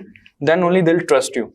So you can do that like that, like multiple questions are there. You can answer each and every questions and attach the affiliate link of that particular product. This is also a way, as you can see, if you'll click on questions, and these are the questions. Some people have used as well, I think, and they have mentioned. So this is a great way for promoting or doing the affiliate marketing. You can do like this as well. A lot of people do like this. Another way is through YouTube. Whether you're building a website, YouTube channel, or any other platform, it's crucial to acknowledge that you must reveal the use of affiliate links. The Federal Trade Commission, that is FTC, mandates transparency when earning income through endorsements, emphasizing the importance of openly disclosing such affiliations. So as I said, YouTube is a great way of promoting or doing affiliate marketing. So let's take the same example again. Best whey protein. We'll be taking this example only.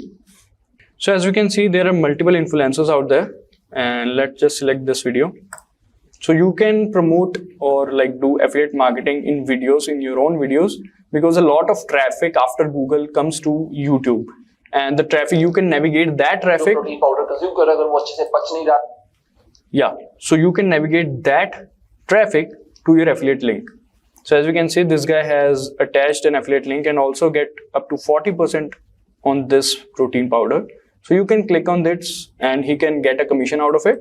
And make sure that the product you are promoting or doing the affiliate marketing is the right product, and then only you can build a relationship with your audiences. So as you can see, this guy has done that. So you can do that, and this guy has like 340,000 views, and let's say if he's getting 2,000 or 3,000 clicks on this protein by suggesting them, so he'll get the commission, a lot of commission from that. So this is a nice way of promoting or doing the affiliate marketing. And this is a great way. In fact, this is the best way I would say to do the affiliate marketing, because it is quite easy. So he's basically navigating that views or that traffic to the affiliate link.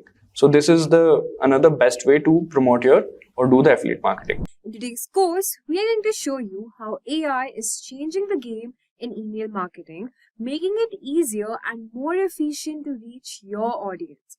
So first, we'll talk about how AI helps you send better emails, get more opens, and improve your sales. So let's dive right in. So first, we'll get started with introduction to artificial intelligence.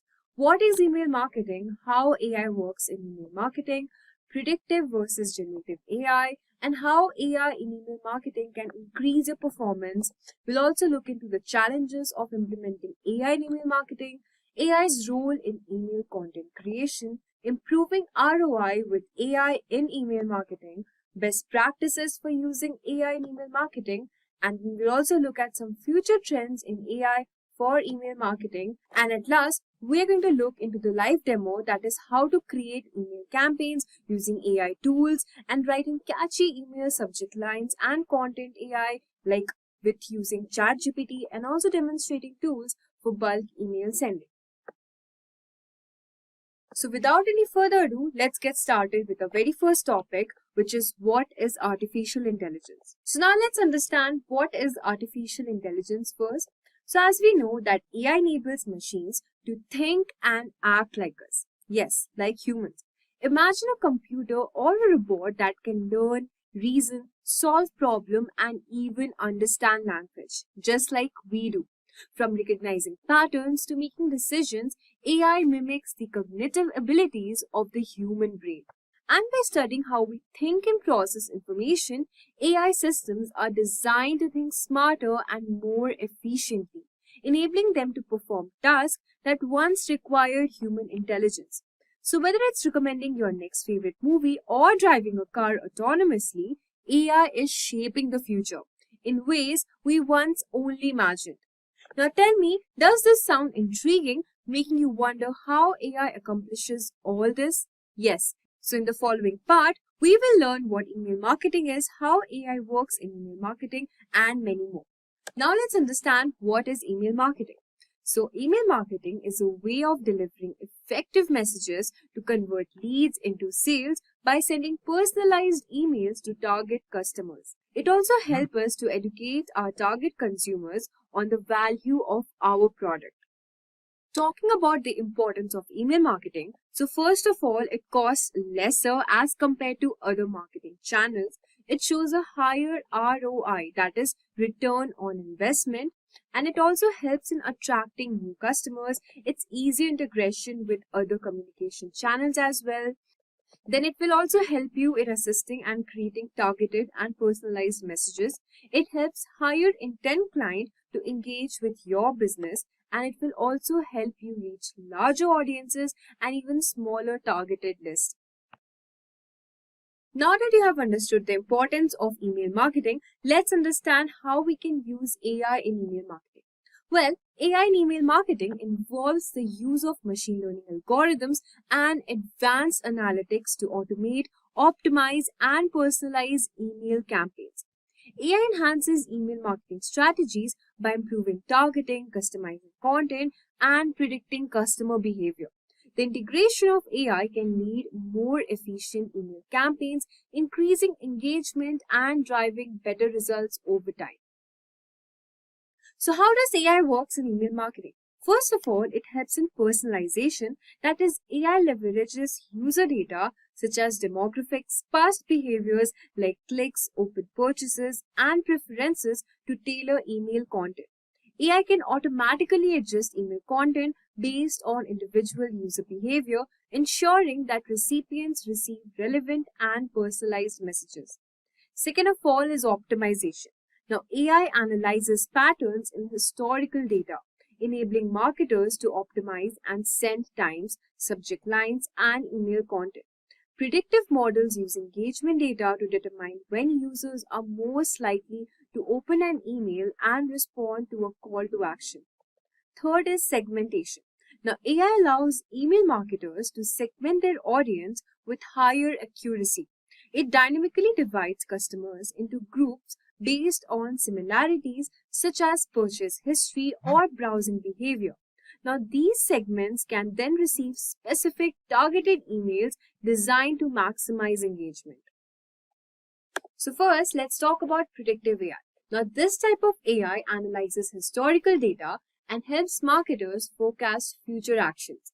For example, it can predict the likelihood of a user opening an email or making a purchase based on previous interactions.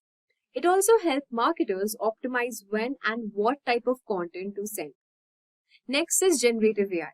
Now, unlike predictive AI, generative AI uses past data to create new content such as email subject lines, body text, and offers. Generative AI can craft emails tailored to specific customer segments and scale content creation that will save a lot of time while delivering highly relevant content. Now, together, these AI tools automate tasks, improve personalization, and also optimize email campaigns for higher performance. Now, let's move on and talk about how AI in email marketing increase performance.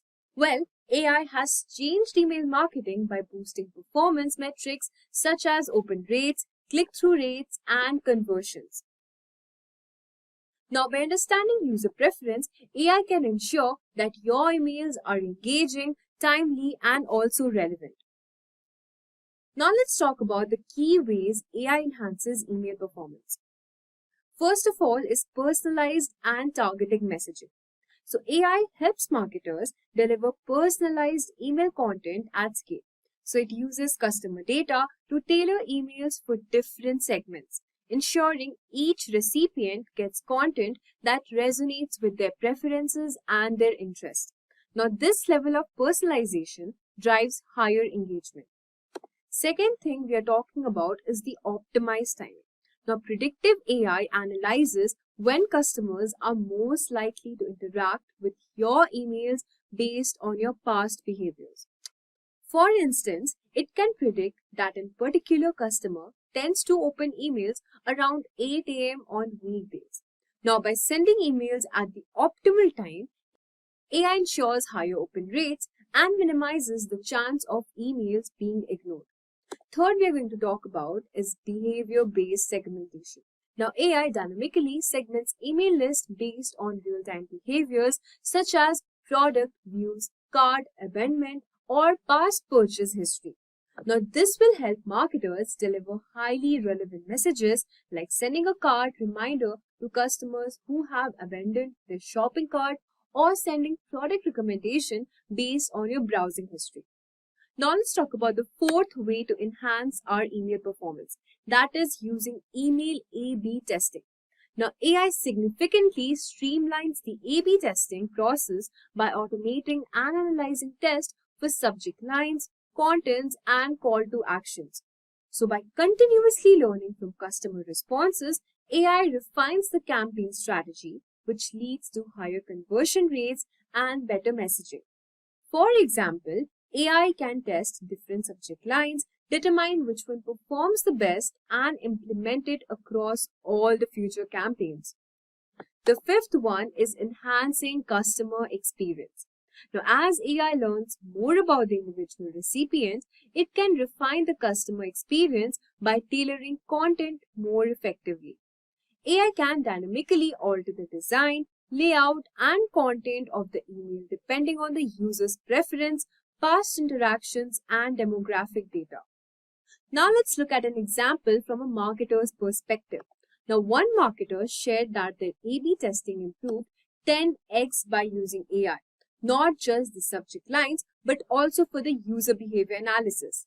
Now, with AI, they could test email content designs and even images that resonate with their target audience, allowing for more strategic email sends. So now that you have understood an example from a marketer's perspective, let's move on and talk about what are the challenges with AI in email marketing. Now, despite the many benefits of AI, marketers face several challenges when adopting and integrating AI into their email campaigns. Now, these challenges can hinder the effective use of AI unless addressed properly.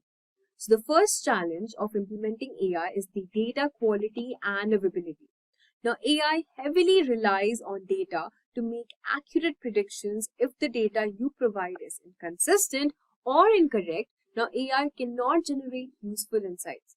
So, it's very important and crucial to maintain clean, structured, and updated customer data to ensure AI tools can function optimally.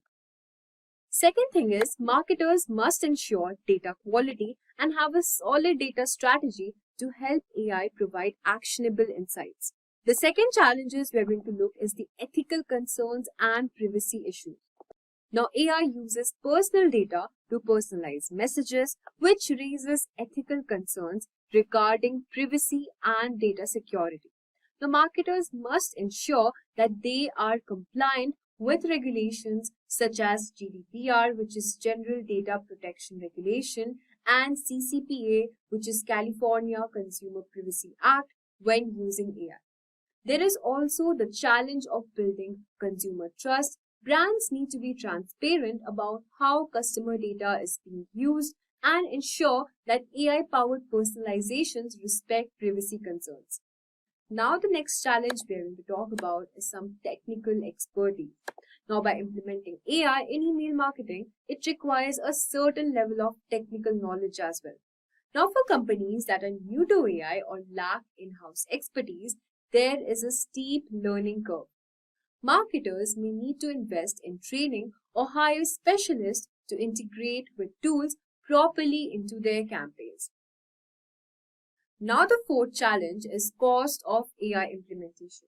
Now, while AI provides powerful tools, many advanced AI solutions come with a high upfront cost. For small businesses or those just starting out with AI, the cost of implementation can be prohibitive. Additionally, the time required to learn and manage AI tools can be significant investment. Now let's look over the challenge, which is over-reliance on automation. Now, while AI automation streamlines workflow, over-relying on AI for content creation and customer interaction may lead to lack of human touch. Now, email marketing is still about building relationship with customers, and AI should be seen as a tool to assist, not replace human creativity. Now you might be wondering that how can AI help with my email content? Well, AI can significantly enhance the creation of personalized email content that speaks to each individual's recipient. Let's understand the AI's role in content creation. First is personalization at scale. Now, AI enables marketers to create highly personalized content at a scale. For example, a marketer for an e-commerce brand can automatically generate personalized product recommendation based on each customer's past purchases and browsing behavior. Second is automating content variations. Now, with the help of AI, you can create multiple versions of the same email tailored for different audience segments. Now, this can include changes in the subject line, offer, CTA, or images based on what resonates most with a specific segment. Third, we are going to talk about is dynamic content. Now, AI can insert dynamic content based on real-time data. For example, if a customer has recently interacted with a specific product on their website, AI can automatically add that product into the email content as a recommendation, ensuring relevance and increasing the chances of conversion. The fourth point is the content optimization. Now, AI can analyze past email campaigns to identify which type of content, for example, visuals, copy, offers, works the best. Now, this data can be used to optimize future emails, ensuring that each piece of content resonates better with its audience. So now that you have understood how can AI help you with your email content and the content creation, let's switch our gears and understand how does AI in email marketing improve ROI over time, which is return on investment. So as we know, AI is instrumental in improving the return on investment, which is ROI of email marketing campaigns. So its ability to personalize content, automate testing, and optimize send times will lead to higher conversion rates, and it will lead to reduced cost. So now that you have understood how AI in email marketing can boost, let's understand the key drivers of AI improved ROI. So at first, we have got segmentation and targeting. So by analyzing customer data, AI helps marketers create more accurate audience segments. Targeting the right audience with the right message significantly can improve the likelihood of conversions and reduces marketing waste. Second, we have got automation and efficiency. Now, AI automates many aspects of email marketing, such as content creation, A/B testing, and send time optimization. Now, this automation frees up time for marketers to focus on strategy, resulting in cost savings and increased efficiency. Then we've got predictive analytics. Now, AI uses predictive analytics to identify which customers are most likely to convert, allowing for better targeting and resource allocation.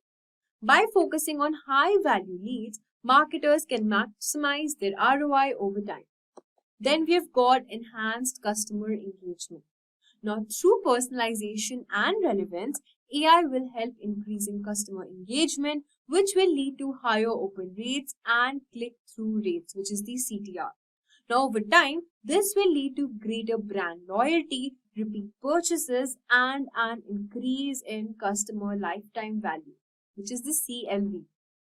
So guys, now let's understand what are the best practices for also using AI in email marketing. Now, to successfully implement AI in email marketing, marketers should follow certain best practices to ensure the technology is used ethically, effectively, and in line with the business goals.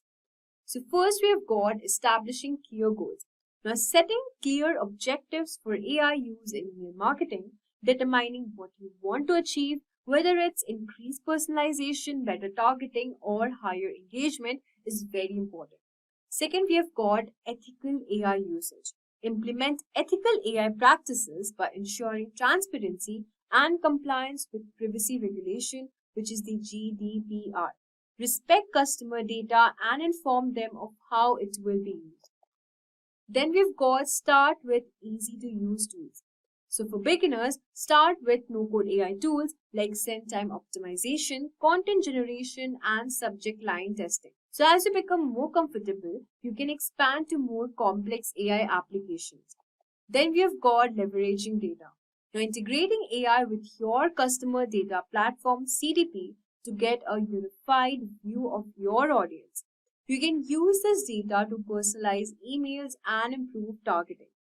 Then we've got testing and iterate. Now continuously testing and refining AI models and email campaigns. Now A/B testing, real-time personalization, and data-driven iterations are very important to fine-tuning the email marketing strategy. So that was for the best practices for using AI in email marketing. So now that you have understood the best practices of using AI in email marketing, let's understand what's ahead for AI in email marketing. Now, as we know that AI is set to continue transforming email marketing by improving personalization, enhancing automation, and enabling smarter decision making. So now let's look at some future trends.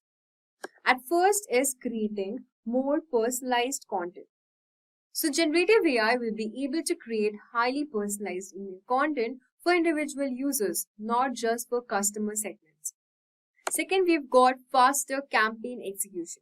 Now, as we know that AI tools evolve, marketers will be able to deploy email campaigns more quickly, reducing turnaround times and accelerating content creation. Then we've got data-driven creativity. AI will enhance creativity by providing data-driven insights into which types of content, images, and designs are most likely to resonate with customers, making marketing much more efficient and also impactful. Then we've got trust and transparency. Now, as marketers focus more on first-party data, AI will help build trust with customers by ensuring transparency and compliance with data privacy regulations. Now that we have understood the future trends and what's ahead for AI in email marketing, now in the next session, we will understand the live demo on how to create email design in Canva using MailChimp as well. So now let's see how you can create email campaigns using Canva and also MailChimp.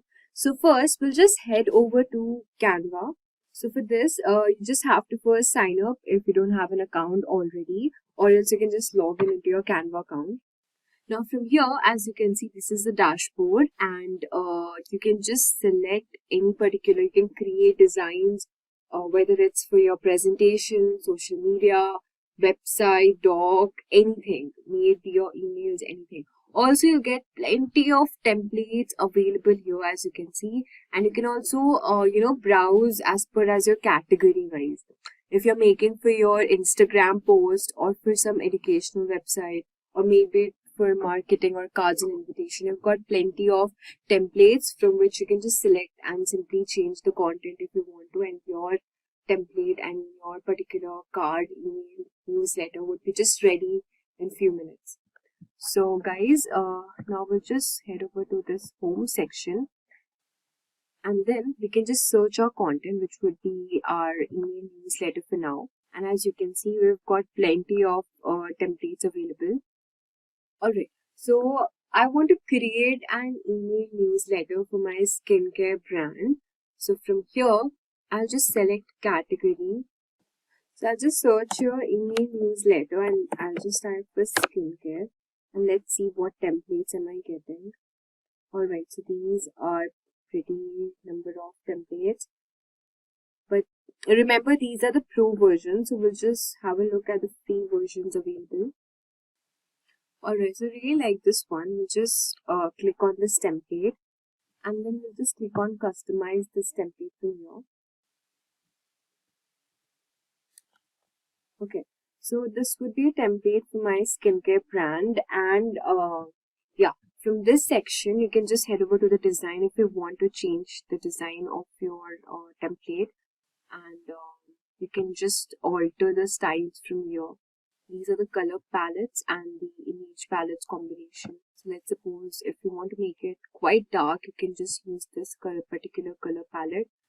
Or if you want to make it light, I mean, whatever color you think looks good. I think this one looks much more better. So we'll just keep it as this particular template color selected.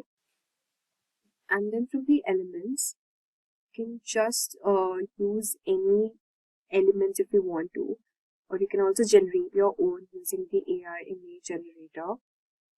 And then we can just change, let's suppose my newsletter, my email campaign, I want it for like 50% off sale, so I just enter here 50% sale.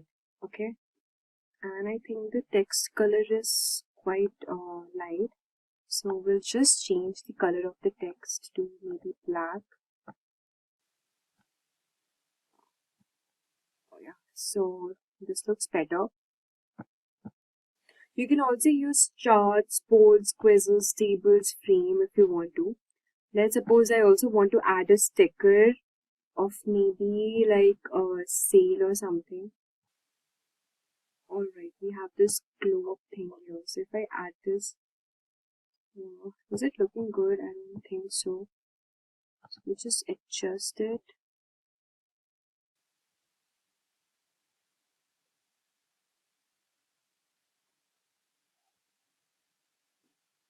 Or maybe we'll just remove this particular sticker from here. And yeah. So if I want to change the image of this, or maybe this, we'll just head over to, we'll just go back to the stickers and the section, the images one. You can also insert videos if you want to, but I don't think so. It's free, of course. So maybe for the skincare brand, we'll just get plenty of images. Let's suppose I want to use this. Alright. So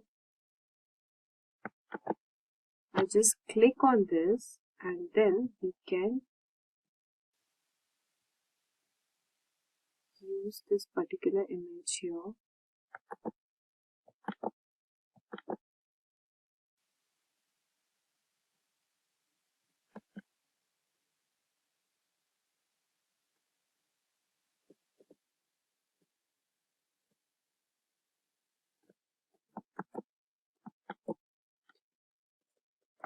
So I think the previous one was better because this is in a portrait mode. So we would want something more like the landscape version.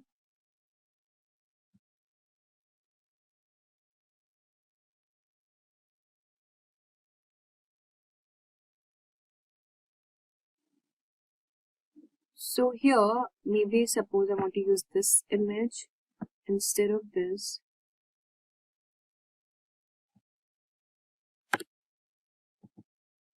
Alright, we'll just keep it here. And we'll just change the color of this font because it's not looking that visible.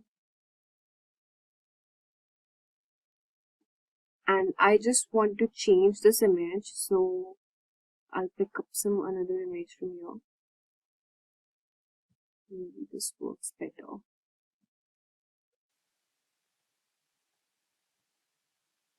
Okay, so I think this is better, right? And for this, we'll just click on this black color thing. Make it more visible. I don't think so it's visible now. So we will again use maybe more light color. Let's see if white works. Yeah. So this looks better.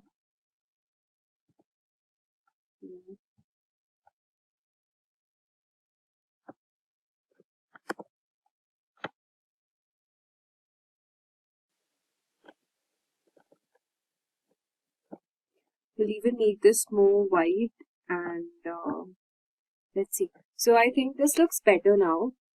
And if you want, you can also change the content more. So yeah, this looks a bit not that much interactive. So we'll just put some more emojis. Okay. We also have this effects option from here. So you can use such effects also. Let's say if you want this particular or this shape. I think this shape is better, right? You just make it more, increase maybe the intensity. No, this looks better. Okay.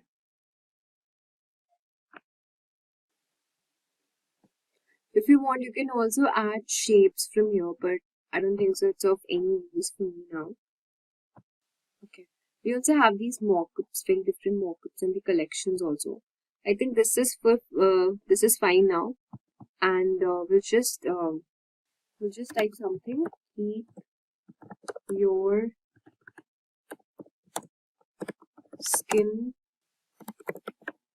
healthy and glowing using our product. And then we can write something like, hurry up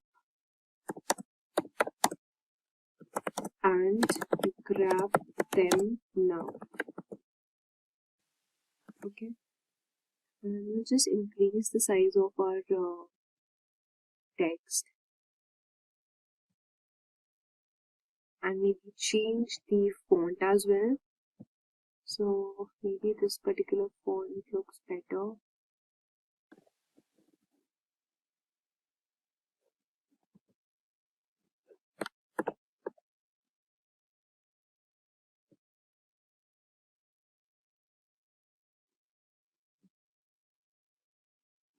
So we'll just keep the adjustment here, maybe in between, and you can remove the punctuations if you want to. And for this hurry up, I want to increase the size of this.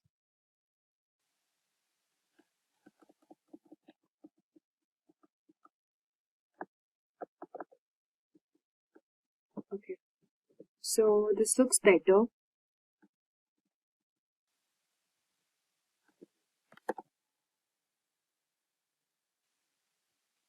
And in place of our products, we can write limited sale. Okay.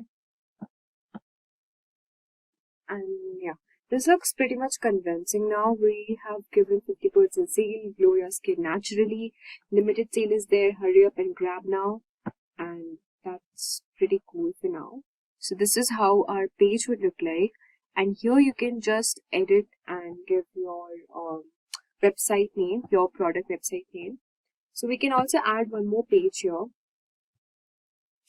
and here again you can use another template. Let's check if we could use some more templates from here.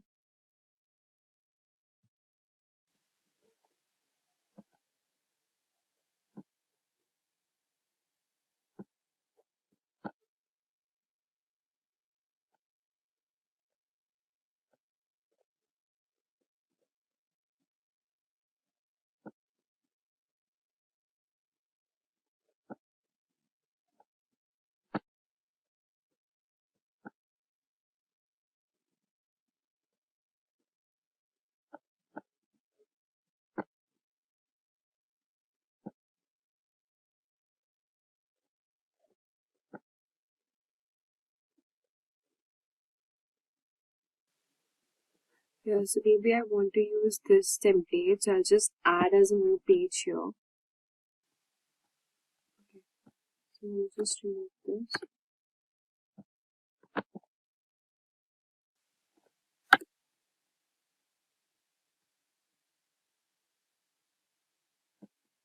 Okay. So this is our first page, 50% sale, and this would be our second page from here. You can add your Instagram channel, your social media as well. So this is the price rating, and we also have options as shop now. Again, if you want to change it, suppose I want to remove this skin glow thing, and I want to keep this thing only, and everything would be the same because it looks fine. Alright, so as you can see, we'll just change a bit of color thing because I think this looks now better, the color palette. Alright, so yeah, so it's done now. And from here again, if you want to upload or you can connect your Instagram page from here, you can also do that. We also have this video section where you can insert your videos. So for now, we'll just do this thing, and so our email template, our email campaign is ready now. What we will do is we'll just share this, so you can just download on this option from here, and we'll just opt for this JPEG image from here, and we'll keep the size, and we'll just download both the pages, and just click on download from here. Yeah, it's getting downloading, so we'll just wait for a few seconds. So as you can see, our download has been completed. So we'll just extract this particular file from here. We'll just click on extract all, and then just click on extract. Yeah, so our images is ready. So as you can see that we have used Canva to create our email campaign. So next I'll be showing you how you can use MailChimp to actually create and integrate this Canva template email campaign which we have created and converted into the campaign newsletter.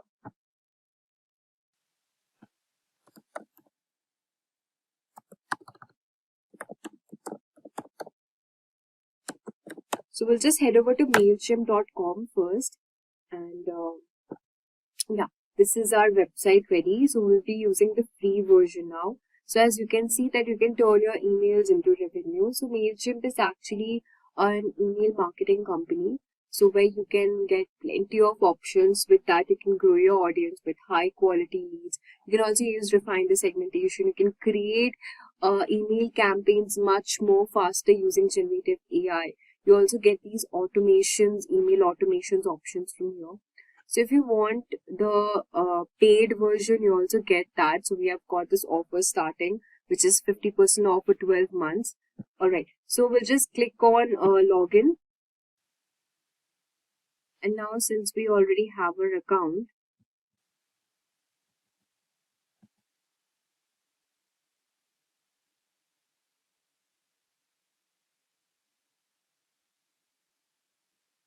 yeah, so we've been headed to this MailChimp website here.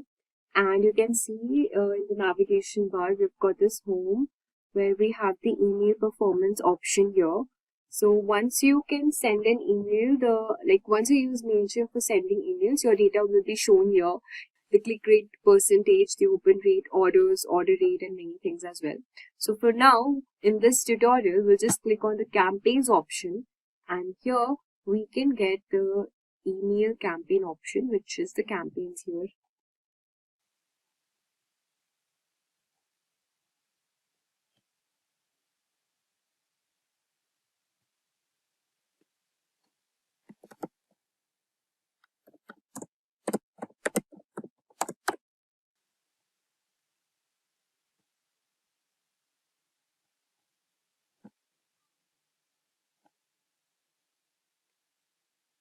Okay, so for this, we'll just have to click on create for now, and then in the email section, you get this regular plain text or template. So if you want to use a regular template, or you can use anything you want to, and we'll just use a regular one for now, and you can just enter your email name.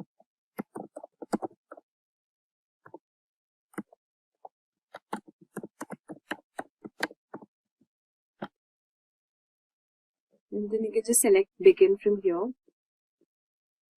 Alright, so now this is an option where how do you want to design your email. So you can use the template or blank image, or you can just customize it as per your needs. So the first option is to whom are you sending the email. So you can actually import your contacts from here. So it would be better for you, like if you create a sheet, and you can also connect to a store, or you can upload a file and then copy paste the contacts if whatever you want to. So whomever are you sending these particular emails in bulk, you can simply enter their contact address, and then all the email, the newsletter, the email campaign which we are generating will be sent to them. And then we have got this option of from which are you sending. So the name of my skincare brand, let's suppose it's Zyka. Okay, and this is the email address here, and we'll just enter the subject of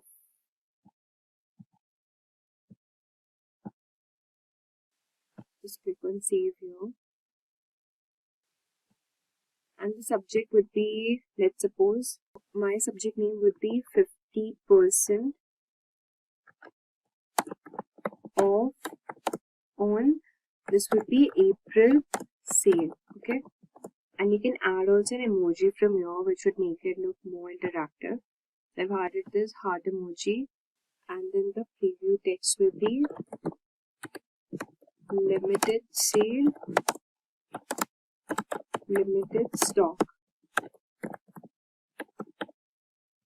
Okay, and then you can again add an emoji.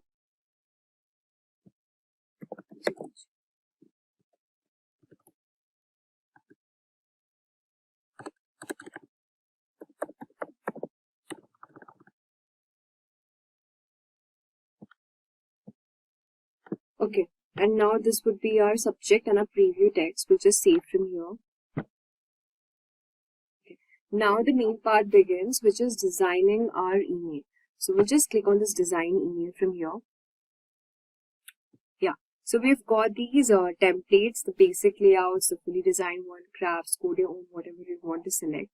So let's suppose I want, these are the free version mostly. So we'll just click on the basic template from here. Okay, we'll just click on apply. Yeah, so it says that you can add your text from here. So this will just remove these options.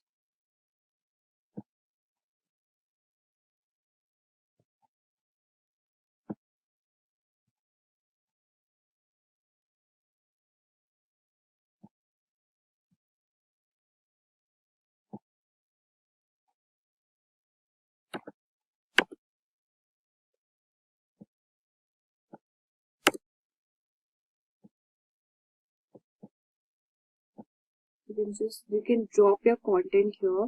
So we'll just click on this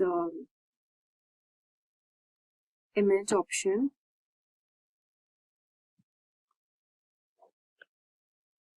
And then from here you can add an image, which would be the obviously the one which we had created in Canva.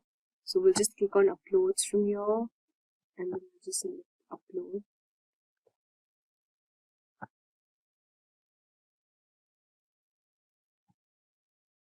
So this is our first image. We'll just click open.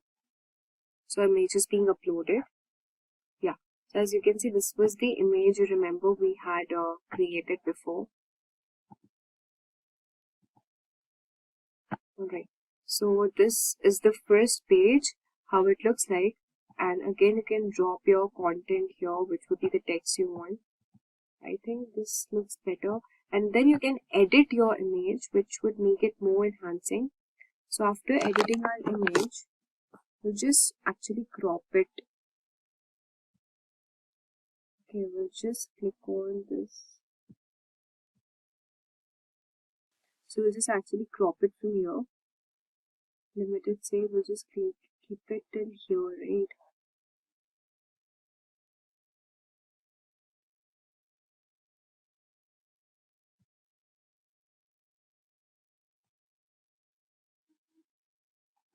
Alright, this looks better.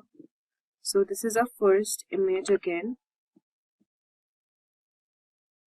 Again for this image, we'll just click on add image, and now we will just select the second image of ours, which would be this one which we had created before.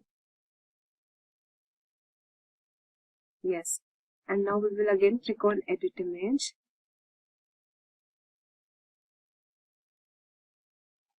And you can basically chop this part because it's not needed. So we'll just click on choose a skincare. So we'll just remove the first portion.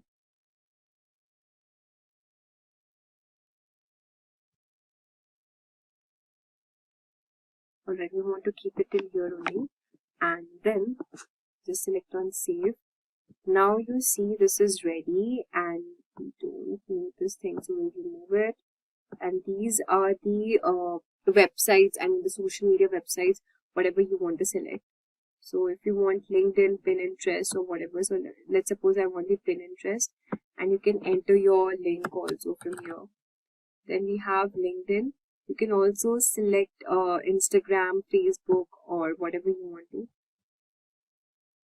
And then we have got this option as follow links to your social channel. Then we've got the share option where your recipients post to their social channels, and then I think it's fine.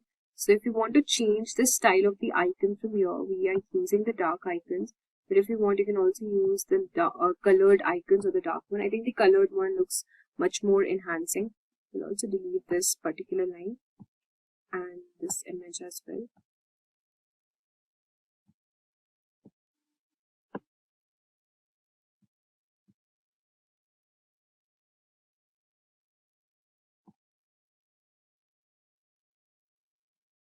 Yeah.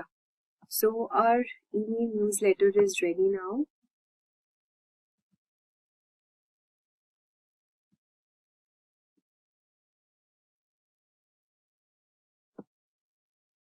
So we can just click on save and exit from here. Alright, so this is the email campaign which we have created. As you can see, it looks pretty cool, right? So the users, the recipients, they'll just see the 50% sale, glow your skin, limited sale is there, and after clicking this order now, they can actually order the particular, they'll be headed to the website and they can order their products if they want to. And this is a subject and a preview text, and then we can also view this mobile thing, so how it will look actually in a mobile. And then this is the inbox preview. Now if you want to send as a test email, you can also do that. So for now we'll just keep it till here, and now you're seeing, so we'll just close this. Okay.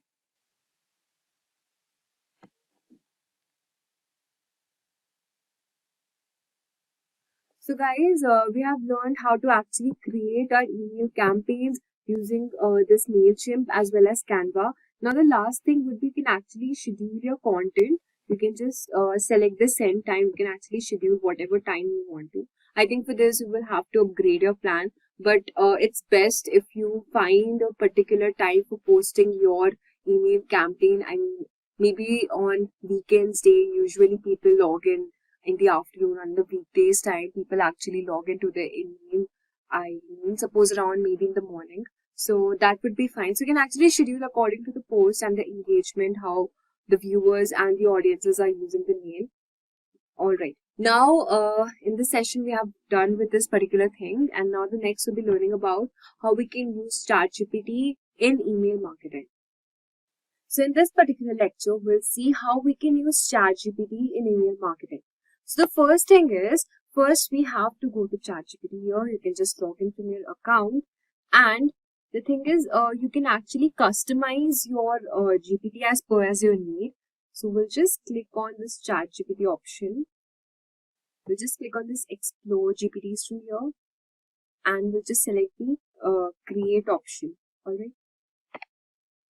So as you can see, if you want to create your customized GPT for crafting email or asking me feedback on a particular project update, so ChatGPT will create a concise, polite and direct message that will encourage a response with the information needed.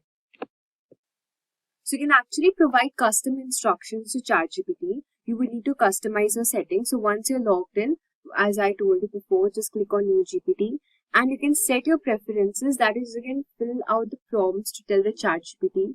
So crafting a clear prompt is very important. So with your context and your preferences set, you can instruct ChatGPT to write the email which you need.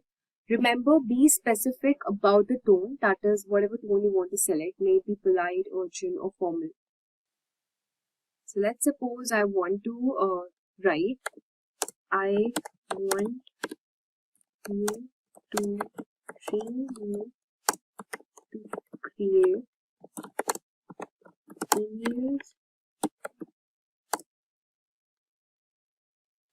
regarding category would be maybe a resignation mail. Okay. So I'll just give you this thing, and it will actually create a customized GPT first. We'll just wait for a few seconds.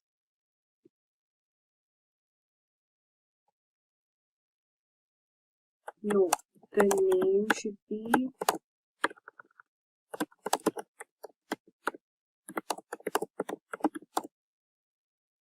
email assistant. Okay. Spelling is wrong. Yeah.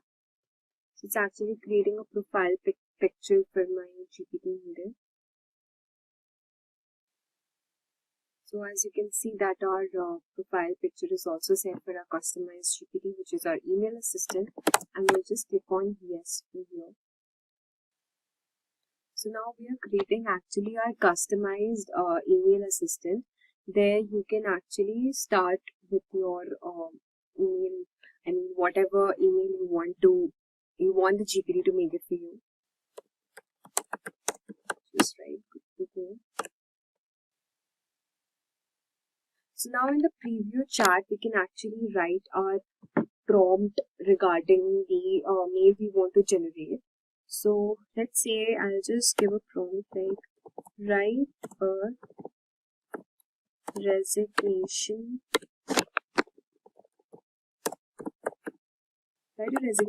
mail with natural tone, thanking my employer for this opportunity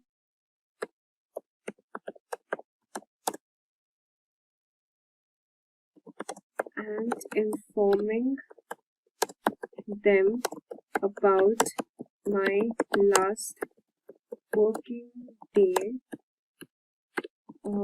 which would be 245 days from today. Okay, so I'll just click enter now. Let's see. So it's given certainly as a professional resignation email with a natural tone and respectful tone, including gratitude. So here's your subject, which is the resignation notice. Dear, you can enter your manager's name. I hope you're well. So I'm ready to formally resign at my position at this particular company, and the last working day, you can just enter the last date from today onwards. And this was not an easy decision to make. So as you can see how clearly and in such a natural tone it has actually written an email for you. Now, if you think if the initial draft isn't quite right, then you can again ask ChatGPT to regenerate the response until it aligns with your expectations. So if you want, you can just enter the name, title, contact information if you want all the mail to be ready, get ready by the GPT itself. So you can also give the prompt like maybe the full name, or my full name is this, the recipient name is this. So you can actually get the full particular mail, because here you have to actually enter your manager's name and your name as well. So you can just simply copy from here and you can just send it using your Gmail account from here. So ensure that the email looks professional and it is all aligned with your email management strategy. So this was for my resignation mail. We'll also check for one more mail. Let's suppose create an email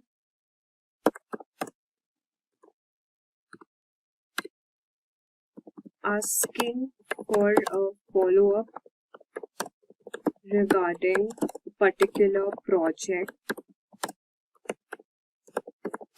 named Gen AI Collab, which was supposed to be delivered today by Yash, who is my reporting, and I am the manager. And then you can just write the tone should be natural, polite, and concise, asking about the follow-up. Okay, and just click enter. So as you can see, it has again generated a mail for us, which is the follow-up on Gen AI Collab. I hope you're doing well. I just wanted to check on the status of this. Could you please share an update? So it's very simple and very concise manner. So talking about the limitations of using ChatGPT would be, I would say that first of all, it's contextual understanding. Now, ChatGPT may struggle with understanding deep, complex details of your email, especially in sensitive situations. Second is your personalization issues. Now, the AI might miss personalized touches like names or specific preferences, so you can add them manually. Then we've got this accuracy concern, so you can verify any factual information like dates or figures accordingly. Then is your overuse of cliche. Now, what ChatGPT does is ChatGPT sometimes relies on generic phrases which can make your email sound less engaging. So to overcome this, you just need to keep on, asking ChatGPT to again restructure my email, use this particular tone, use this particular format. So by following all these steps, now ChatGPT can help you streamline your email writing process, save your time while ensuring your emails are polished, professional, and all aligned with your communication goals. So now that we have understood how we can use ChatGPT for our email marketing, now in the next lecture, I'll see you how to use the free email marketing software, and I'll be listing you the top 5 or the 4 email marketing software which will help you to send bulk messages and emails in one go.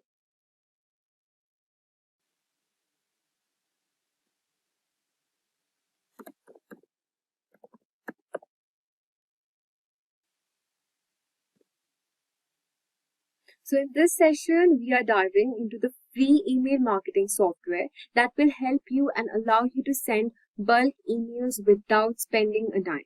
So whether you're a small business owner or a freelancer, or you're just starting with email marketing, you can get started today with absolutely no cost. So now let's take a look at 4 amazing free tools that you can use for email marketing. So first up, we've got this MailerLite. So we can just simply head over to this website from here and just let's see what it is. So MailerLite is one of the most top rated free email marketing tools. It's known for its ease of use and great deliverability, and you can just recheck your notifications. So you can just dive into the features and see how we can use it actually. So you can just sign up for free, and then you can enter your company organization name. I'll just simply sign up with my Google account.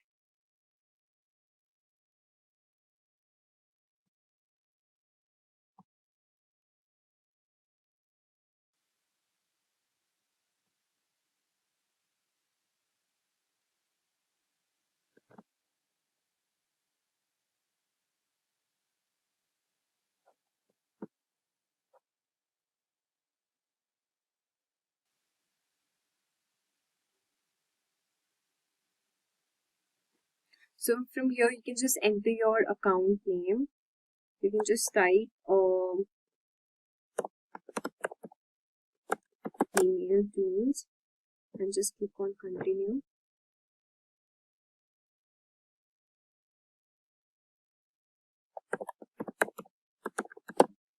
So you just have to accept this terms and condition as well and just click on continue again.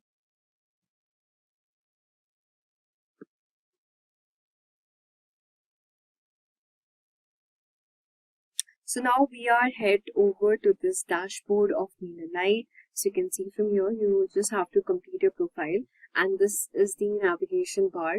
We've got these campaigns options, so let's explore what's there.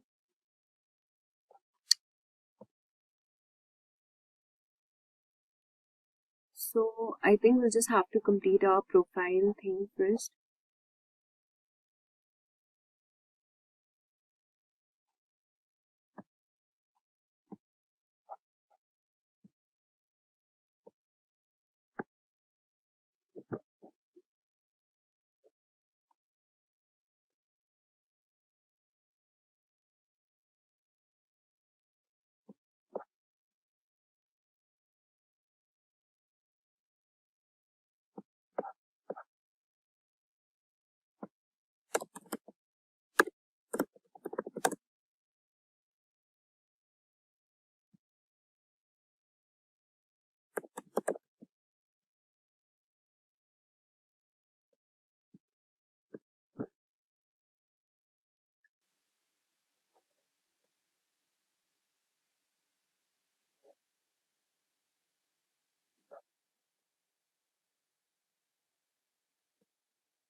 So we've got these two options from here, the product, which is the mailer check and the mailer send. So with the help of mailer check, you can take control of your email list and increase open rates and ROI with quick, reliable insights.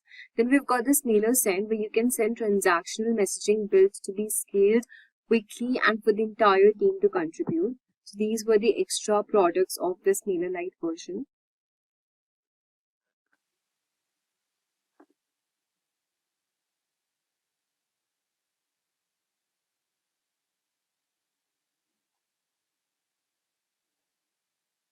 So this is the dashboard and it's saying our performance reviews as well. We'll just click on again this campaign option. Okay, so you can actually create your first campaign. You can pick any editor and design a campaign in minutes. Also, these are the advanced features, which is the A/B testing, which makes it easy to find which elements work. So we'll just check and we'll just click on create. So there are multiple options. Either you want to create a regular campaign, an EP split campaign, RSS campaign. So when we create this regular campaign, you can just enter your campaign name, your subject, the sender, okay, and then you can have this pre-header tools and everything. So you have to actually import your contact list from here. And in this way, you can actually send your emails in bulk. You can also select your audience. Either you use your pre-existing audience or you can upload your context manually. So just have to enter the details and we have the content, and then you can actually review and schedule accordingly. Okay. So now that we have seen this thing, the second tool we'll be talking about is the Brevo. So we'll just search Brevo on Google. Yeah, so it is the number one. So as you can see, the first website which we get Brevo. So we'll just click here.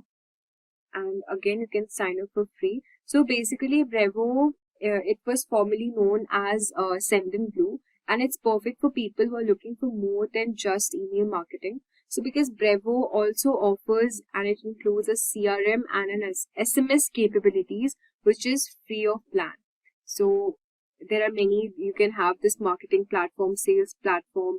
If you're using for marketing purposes, you will get these features, which are the email marketing, Aura AI, SMS, and all of these things. So this was pretty cool. And again, you can just sign up for free and just will have a look at the interface of the Brevo. Again, you need to just sign in with your Google account. So basically, these tools are free of cost. You would not have to pay any particular amount for these.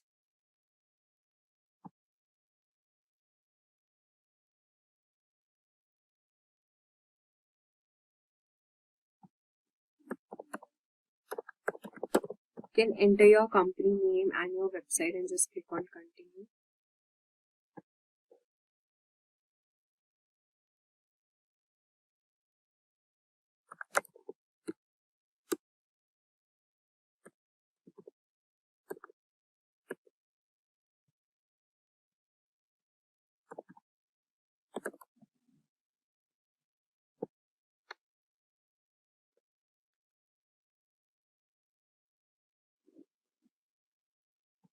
So you can just select your contacts and how many people are there in your team.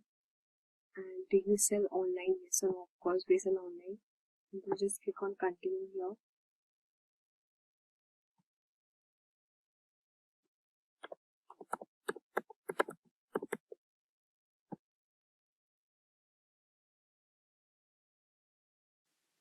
So we'll be using the free version here. So we will get up to 300 emails to send per day, and also customizable email templates as well. We've got these drag and drop editor feature, then the transactional email.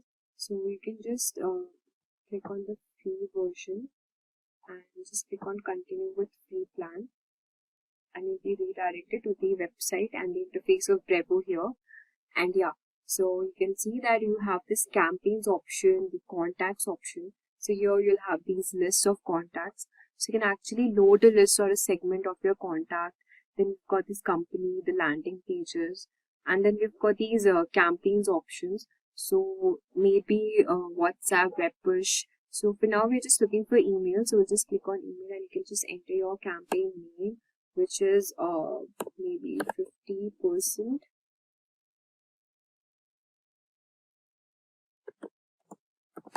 Offer, okay, and just create this campaign.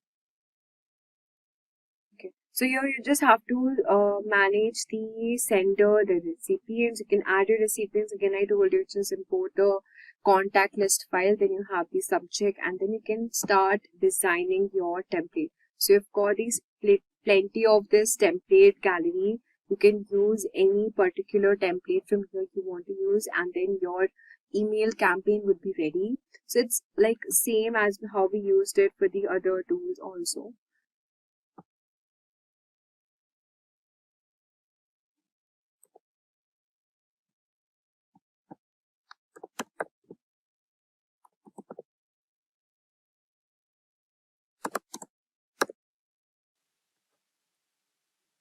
Now the third AI tool on our list is OmniSend, and let's head over to this website first and see what this tool is like.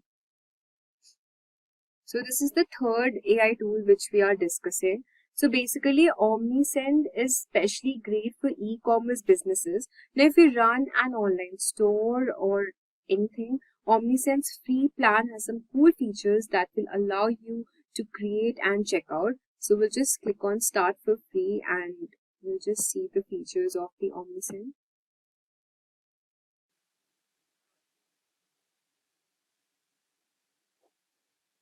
So you can just sign up with your Google account first.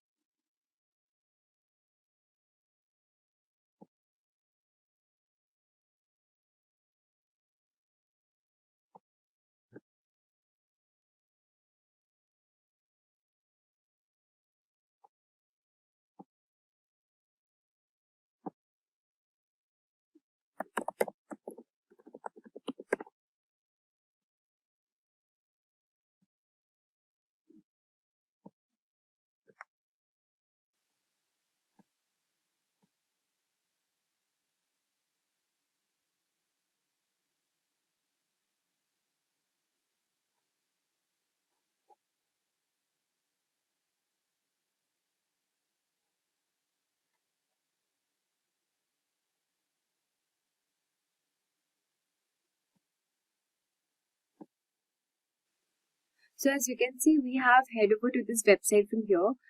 You can actually connect your Shopify account to this OmniSend, where you can personalize your brand email, set up automations like cart abandonment, segment and target your customers also.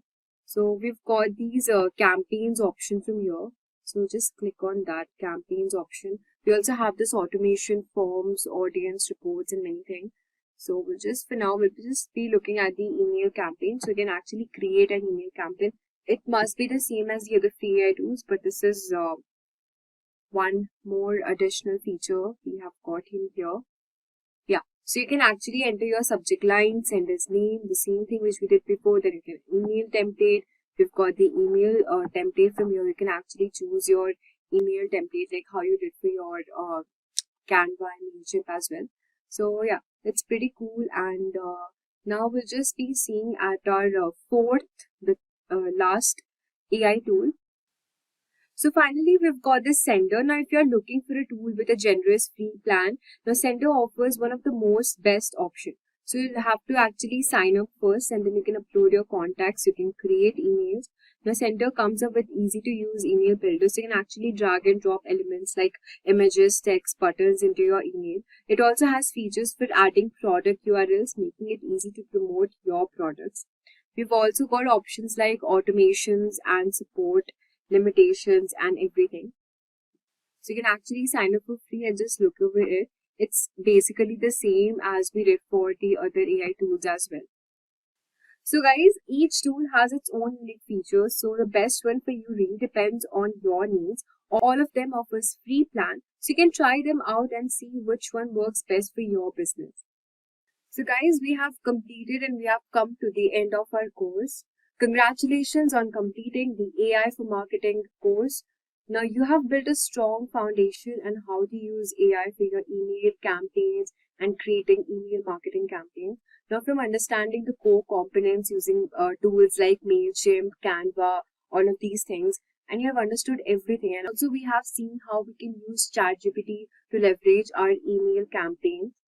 Now, as we move forward, you continue experimenting with your own AI tools and refining on how you can actually leverage with other AI tools as well. Imagine you wake up in the morning, check your phone, and see notifications of sales pouring in from your own Shopify dropshipping store, all while you're asleep. There's no boss to answer to, no office to rush, just a business that runs on your terms, generating income 24 by 7. Sounds too good to be true. Well, in 2024, this isn't just a fantasy. It's reality that you can start building right now with Shopify dropshipping. In this video, I am going to take you on an exciting journey into the world of Shopify dropshipping, where the barriers to entry are low, but the potential rewards are sky high. Whether you're a student looking to make extra cash, or a housewife eager to start something new, or a professional dreaming of financial freedom, this Shopify dropshipping tutorial is your roadmap to success. And here's the kicker. You don't need any inventory, warehouses, or even prior experience to get started with Shopify dropshipping. I'll walk you through every step from creating your Shopify dropshipping store to finding trending products and finally turning those products into profit. By the end of this video, you won't just have an online store, but also have the foundation of a Shopify dropshipping business that could change your life. So let's start with setting up our Shopify store. To do this, first log into your Shopify website. So let me show you how to do so. Just search on Google Shopify and just click on the first link. All right. Just click on Start Free Trial. But before that, sign up with Google, choose your account, and select Continue. So as you see, my name is over here, and I've created the password. So I'll simply log into my Shopify website. So this is your first interface of your Shopify website. To do this, the first window that pops here is where would you like to sell these items. So we will just click on online store and then click on next. Which of the best describes you? So you can just click on I'm just starting, and here you can click on drop shipping products and get started. So which plan do you want to try? So these are the plans which you would need to buy. So initially we'll start with a free trial. So we'll just select on I'll decide later. Okay, so this is our interface of our Shopify website, as you can see. So starting a Shopify dropshipping journey begins with creating your store and importing products on Shopify. So in this video, I will show you how you can actually import your products and customize your dropshipping Shopify according to your product needs. So Shopify will first offer you a free trial to get you started. And the process is very simple. As you go through these steps, Shopify, I'll guide you in setting up your homepage, product pages, and the navigation menus. So this is the navigation bar you can see, and this is my store here. We'll just click on my store. So these are the stores I have created before. And okay, so I'll show you step-by-step process. So there are 8 processes to complete. First, you have to find products to sell, then add custom domain, customize your online store, and many options are there. So let's start with the first process, which is find products to sell. So this is our home application. These are the orders. We do not have any orders yet. So first, let's start with setting up our account. So I'll just click on Browse Product Sourcing Apps. Okay, so these are the drop shipping apps which you would need to connect. So our first step was to find products to sell. So we'll just click on Browse Product Sourcing App. And you can see these are the drop shipping apps, but the apps we are finding is different ones. So we'll just click on Shopify App Store. And here you can import and find products to sell. So we will just search on this bar. We'll just search Ropso, ROPSO, Ropso Cloud Drop Shipping. And we'll just press enter. So as you can see here, we can see the Ropso Cloud Dropshipping. This is a good dropshipping application which you can connect it with your Shopify. So we'll just click on this and you can see the features are mentioned over here. So you buy products, import products from this application and sell it in your Shopify app store. So it's free to install and additional charges may apply later. So we'll just click on install button here. So let's talk about what is Ropso Cloud Dropshipping. Ropso Cloud Dropshipping is a Shopify app that helps entrepreneurs to set up online stores and sell products across India. It's a partnership between Ropso's India first short video app and Shopify. The app offers a variety of features including product sourcing, management, order management, shipping, tracking, analytics, and many more. So, okay. So we have seen here, we'll just click on install. So this we have linked our Ropso Cloud with Shopify. We'll just click enter. And this is my Shopify store name. You can also change your store name according to your customization. So suppose I keep my name here as a brand new shop. Anything you can keep. And just click on submit. So I've created my store and linked it with Shopify here. So as you can see, Ropso Cloud X Shopify partnership with Shopify. So just check out the products they have. You can see in so less prices, we are getting this natural hair growth oil. And so many things are there. So let's suppose I want to purchase this product. I'll just click here. And this is the product here. So I'm just getting it for rupees 190. So I'll just push it to Shopify. And here, this is my shop name. And you can just keep the margin, the profit rates at how much price you're selling. Suppose I want to sell it for rupees 390. All right. So 200 is my margin rates. And I'll just push it to Shopify. Okay. So as you can see, I have pushed it to Shopify account. So we'll just go back to our store and we'll just refresh this. Okay. So we'll just click on this product option and you can see our product is here. It's imported, natural hair growth oil, inventory, sales channel, markets, and the vendor name. Everything is here. So, okay. So for the collection, we do not have anything much. Just click on home page. Okay, I'll show you later how to do this, but for starting, let's just click on home. Okay, so we have learned how to, import products using different application like Ropso. There are many drop shipping apps available, each with its own strength. Some includes Modulus, S-Pocket, and many more. So they will allow you to browse through products, import them directly to your store, and automatically send order details to suppliers for fulfillment. So while choosing a dropshipping app, you consider factors like supplier location, shipping time. Connecting the right app to your store is very important for ensuring a smooth customer experience. So after connecting to dropshipping app, it's time to move on to the next step, which is add a custom domain. So you can actually add domain according to your need. We'll just click here, add domain. All right, so you can buy a new domain or connect as existing domain. So for the time being, we cannot just buy new domain. So we'll just let it be how it is, whatever it is. So, okay, we'll just click here as done. Because to buy a domain name, you need to go through a lot of more process. We'll explain it in our later video. So we'll just click on to the next step, which is customize your online store. So this is quite important. So let's check how we do this. Okay, so describe your product or brand. Suppose it's a hair care brand. Okay, hair care product. So we'll just write hair care product here and browse themes. Okay, so as you can see, you can customize. You have this option here to customize your website. How your Shopify store should look. So this is my store home catalog, and you can see so many options are here available. So you can also change this is our featured product which we are selling. So we can change the image in the image banner, and in the header section, you can also write anything you want to. This is the header section bar, ad block, ad section. This is the announcement bar, and see so many options are there. For template, you can also change your template image banner. So we'll just click here.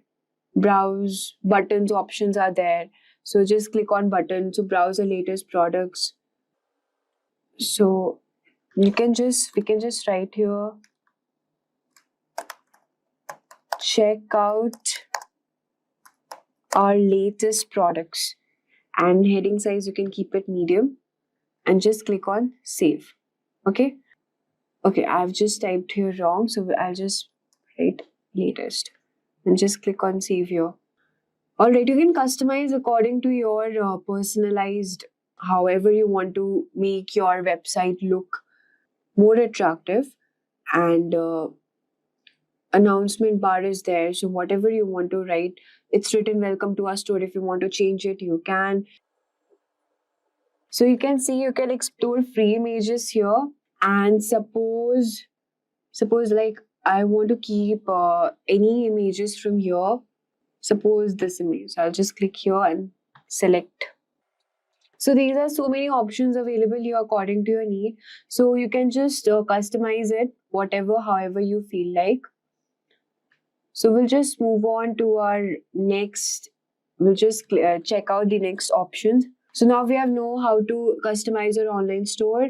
The next step is to name your store. So you can just name your store whatever you want to name. Suppose hair care, and just click on save option here. Alright, so after doing this step, we'll just go to, you can see these are the store details here. The billing address is set to India, and that's it. So we'll just move on to our next option. So we have named our store. You can just check out the shipping rates available. So just click on set shipping rates, and you can create your own shipping rates according to your needs. And you can also check the expected delivery dates, all of these things. Local routing, local delivery, pickup in store, delivery customization option is available here. So, I mean, for this, you have to connect your Shopify App Store and install some applications. So, these are the options available here, and we'll just check out here the different users and permissions. So, okay. Your billing cycle is important. So after you finish up with your free trial, you need to buy the plan available. All right. So you have to also pay the per month annually charges for your Shopify, for using your Shopify app. And then you have payments option here. Just let's check what are the options available. So the supported payment options are PayPal, as you can see, and you can just automatically, when the entire order is fulfilled, you can, create your payment capture method. How do you want to pay, manually or after the checkout, according to your needs? And that's it. These are the options. And the checkout option is available here. Email, you can add your email and require customers to log into their account before checkout. So if you want your customers to log into their account after they check out and capture their details, you can do that. And that's it. So these are the options. These options come after you create your account and set up your store. So we have now understood how to set our shipping rates. Just let's see how to pick a plan here. So we'll just check how to pick a plan. So these are the plans available. The most popular plan is 20 rupees per month. So you can see these are the credits they offer. For Shopify, for small teams, 20 rupees per month option is there. Advanced, plus, so many options are there. So you can just select, pick your plan however you want. So we have understood this option also. And the last is your setting up your payment provider. So let's see how to set our payments over here.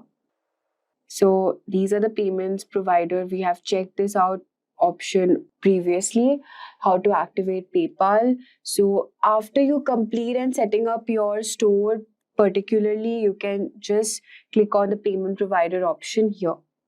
So these are only the step, and after doing all of these things, you can just place your test order here. So first you can just read by placing test order. You can make sure the checkout processes, order processing. You can just check out the inventory methods, shipping, email notification, everything is correct or not. So that's it. These are the further taxes, the domains available. You can see from these options, from here only, from advanced setting option, you have to create policies also. see, return and refund policy. The no policy set because we haven't created any policy yet, but you can do that once you complete setting up your store. Then we have privacy, terms and conditions, shipping policy. So just let's see what are the options available here. So you can just text, any shipping policy you want, like refund system, till how many days that product should be available. So these are the shipping policy, and contact information. Also, you can provide contact. Return rules are off. You can just simply click on manage and just do your return rules, all of these things. So these are only the steps. How do we create our Shopify application? So these are the options which we have seen on how to enhance our customer support using Shopify Inbox. And so you can see that Shopify offers a lot of tools available here to, you can explore SEO settings, create email marketing campaigns, and run social media ads to attract customers. So we have seen on how we have enhanced all the customization and creating website, buttons, and everything. And how do we, connect our Ropso cloud drop shipping in our Shopify. So that's it. We'll just select we have completed all our steps, and you can just place test order. That's it. We're just done and setting up our test guide. Okay. So these are the online store available. You can see these are the themes we have selected, and that's it. You can customize here. You have again the option of customization.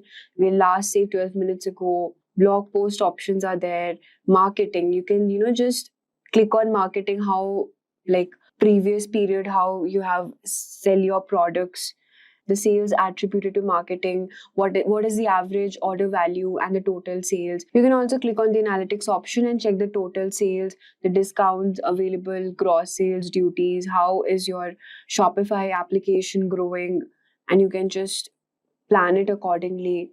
And the content option is also here. Customers, you can add import customers here, connect with the customers. Then products, whatever products you have. Right now we just have one product in our hand, but you can also add many products, whatever product you want to import in your Shopify application. And this is the order I have already told you. So we haven't placed any, we don't have any orders right now. So it's showing your orders will show here. And there we have it. By following these steps, you'll have a fully functional Shopify dropshipping store ready to start making sales. The beauty of dropshipping is that it allows you to run a business with minimal upfront investment, giving you the flexibility to experiment with different products and marketing strategies. Ever wondered what it's like to be the voice behind your favorite brands on Instagram, YouTube, or even Twitter? Picture yourself crafting viral campaigns, engaging with audiences, and analyzing data to drive success. Sounds exciting, right? That's the world of a social media manager. Hi everyone, and welcome to today's video on how to become a social media manager in 2025. This is your ultimate step-by-step guide to breaking into this dynamic field and building a thriving career. And by the end of this video, you will have a clear roadmap for starting your journey as a social media manager. In this video, you learn about what does a social media manager do, get behind the scenes, look at the daily tasks that make the role so impactful, what skills you need to succeed to become a social media manager, discover the creative and analytical skills that will set you apart, where to find jobs, and learn how to land your first role, whether it's a freelancer, intern, or a team member. You'll also learn about which companies are hiring in India and in the US and what salaries you can expect to become a social media manager.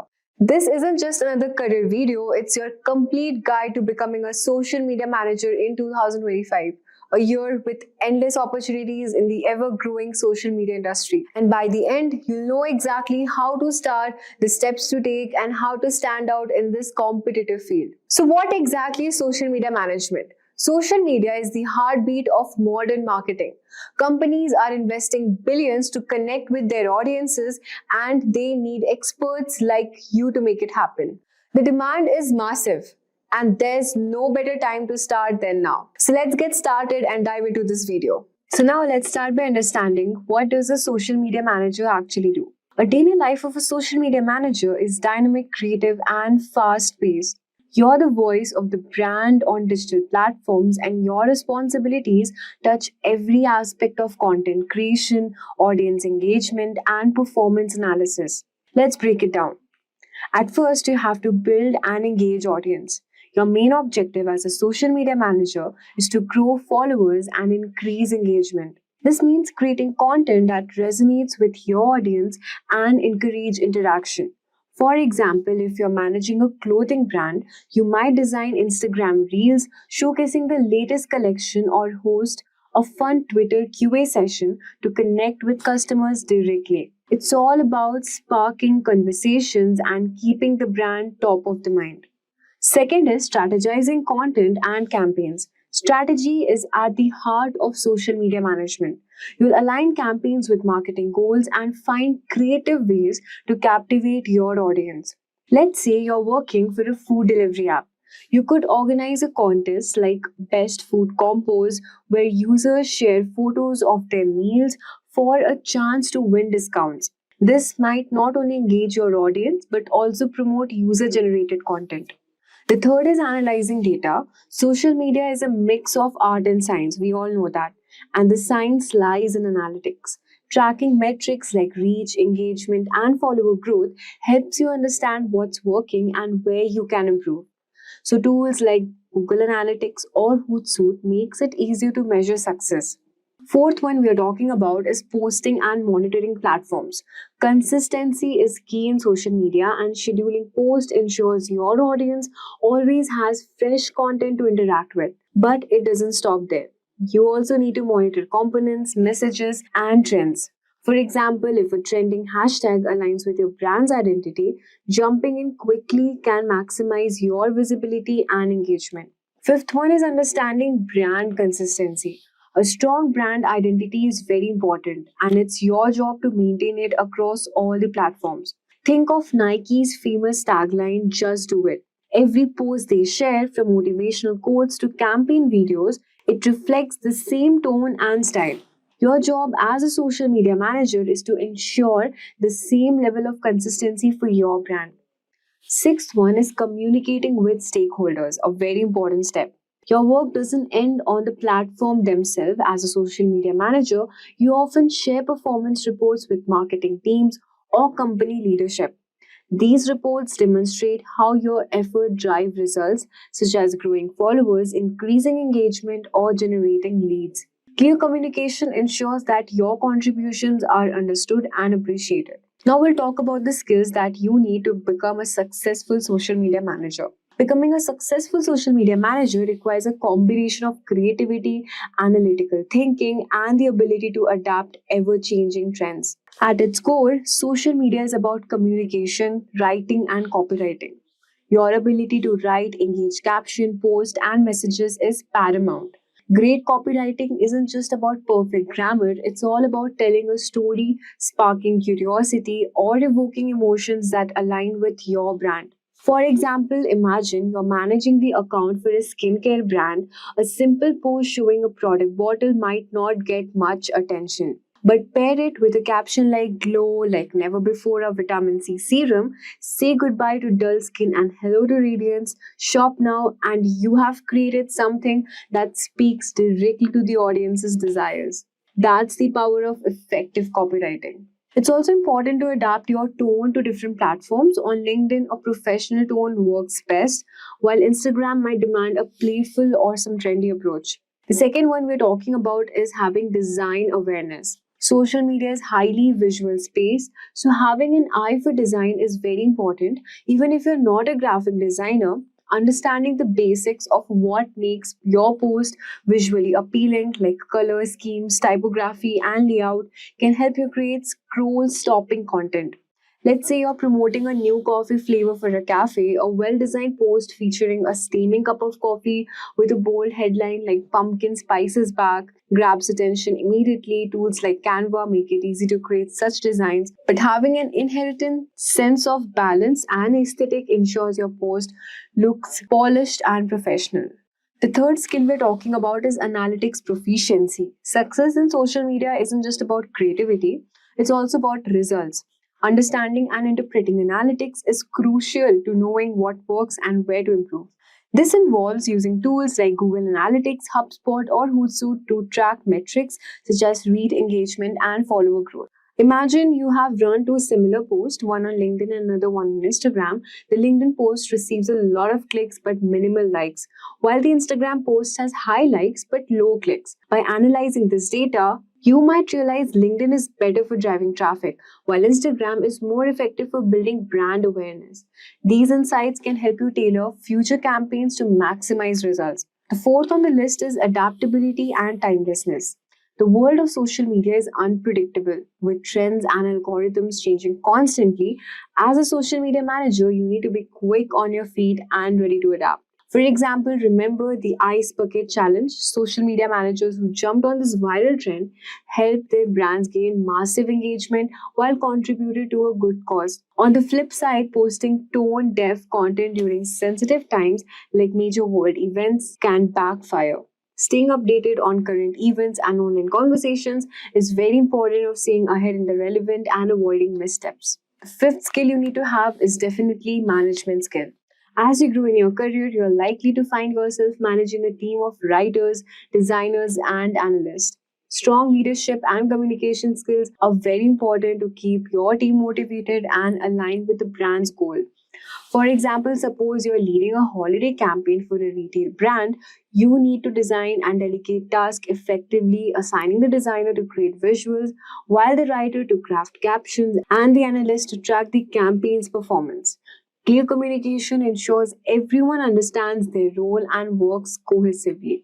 So, which companies hire social media managers and what salaries do they offer? Let's talk about it in India. Companies and startups like Zomato, Swiggy, tech giants like Infosys, TCS, and e-commerce platform like Flipkart, Amazon regularly hire social media managers.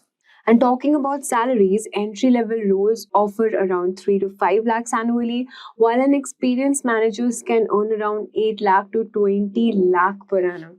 In the US, companies like Google, Meta, retail giants like Target, Walmart, and even entertainment brands like Disney hire social media managers, and their salaries reflect that. For entry-level position, you can expect around $50,000 to $65,000, and as senior managers can earn around $80,000 to $120,000 or more.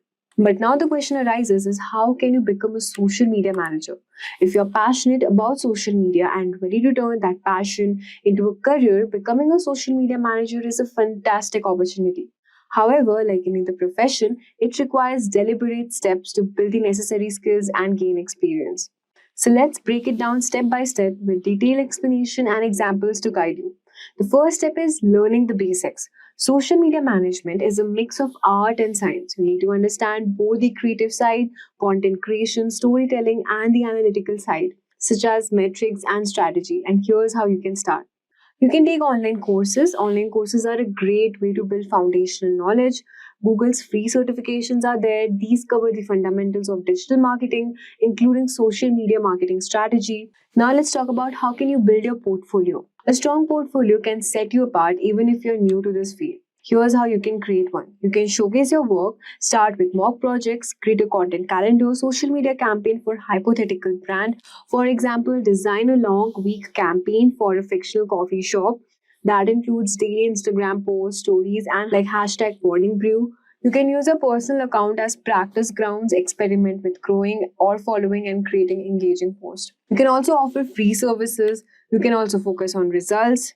So these are all the steps you can use to build a portfolio. Now let's talk about the third step, which is you need to now look for an entry-level roles. When starting, you don't need to jump straight into the manager position. You can begin your entry-level roles where you can learn and grow. Start with searching job titles and search for social media coordinator, assist with scheduling and basic content creation. You can also search for marketing assistant, which will support the overall marketing team, including social media tasks. Third one is digital content producer, where you can focus on creating visual or written content for social platforms. If you land a job as a marketing assistant, you might work on writing caption, assist with graphic designing, and compiling analytics reports. These tasks build your skills and prepare you for more responsibility. You can also find jobs on LinkedIn, Indeed, Glassdoor, check company websites directly, especially for startup and small businesses. Now let's talk about the fourth step, which is polishing your resume. Your resume is your ticket to landing interviews, and here's how you can make it out. At first, you have to highlight achievements with metrics. Second is use keywords from job description. And the third one is keeping it simple and professional. Avoid overloading your resume with visuals. Instead, focus on making it easy to read and professional. Now let's talk about the fifth step, which is network and stay updated. Social media management is a dynamic field that's constantly evolving. Networking and continuous learning will help you stay ahead. Attend digital marketing events, look for webinars, workshop, in-person events in your areas. Follow industry leaders, stay ahead of following social media experts. Like so many experts are there, you can learn from their strategies and adapt them for your work. You can also join online communities. Platforms like Facebook, LinkedIn group for digital marketers are excellent places to discuss trends, share knowledge, and find job opportunities. Now let's talk about how can you write a winning resume. Your resume is your first impression you can make. Here's how you can craft it. You can highlight metrics. For example, mention increased Instagram engagement by 40%. You can have certifications, which can include relevant ones like Google social media certification or HubSpot marketing certification. You can also tailor your resume. You can use keywords from the job description, and you can also keep it simple, avoid clutter decision. A clean professional layout is more effective. So, talking about whether certifications are really important or not, it's not mandatory, but certifications showcase your expertise and commitment. Free courses from Google Meta are highly valuable. Also, you can check Simplilearn's course as well. Talking about the job outlook and growth opportunities, social media is booming. In India, ad spend on social media platforms is growing at 3.8% annually. And in US, companies invest heavily in digital strategies. With businesses increasingly focusing on online presence, the demand for social media managers is only set to rise. So you can start by honing your skills and build a portfolio and apply to entry level roles. Remember, the journey begins with a single step. So take that step today. In today's tutorial, we will learn the fundamentals of Google Analytics. Google Analytics is a web analytics tool that helps you track and analyze website traffic. It provides insights into user behavior for better decision making. It identifies who visits your site, including age, gender, and location, helping businesses target the right audience. It tracks how users find your website, such as through search engines, social media interactions, or ads, optimizing the marketing efforts. It analyzes what users do on your site, users flow, drop off points, including pages visited and actions taken, improving engagement, and complete market performance overview. It also helps in conversion tracking, helping measure signups, purchases, or key actions to evaluate market success. Real-time data helps monitor traffic spikes and events. Custom goals track business objectives, measuring performance and effectiveness.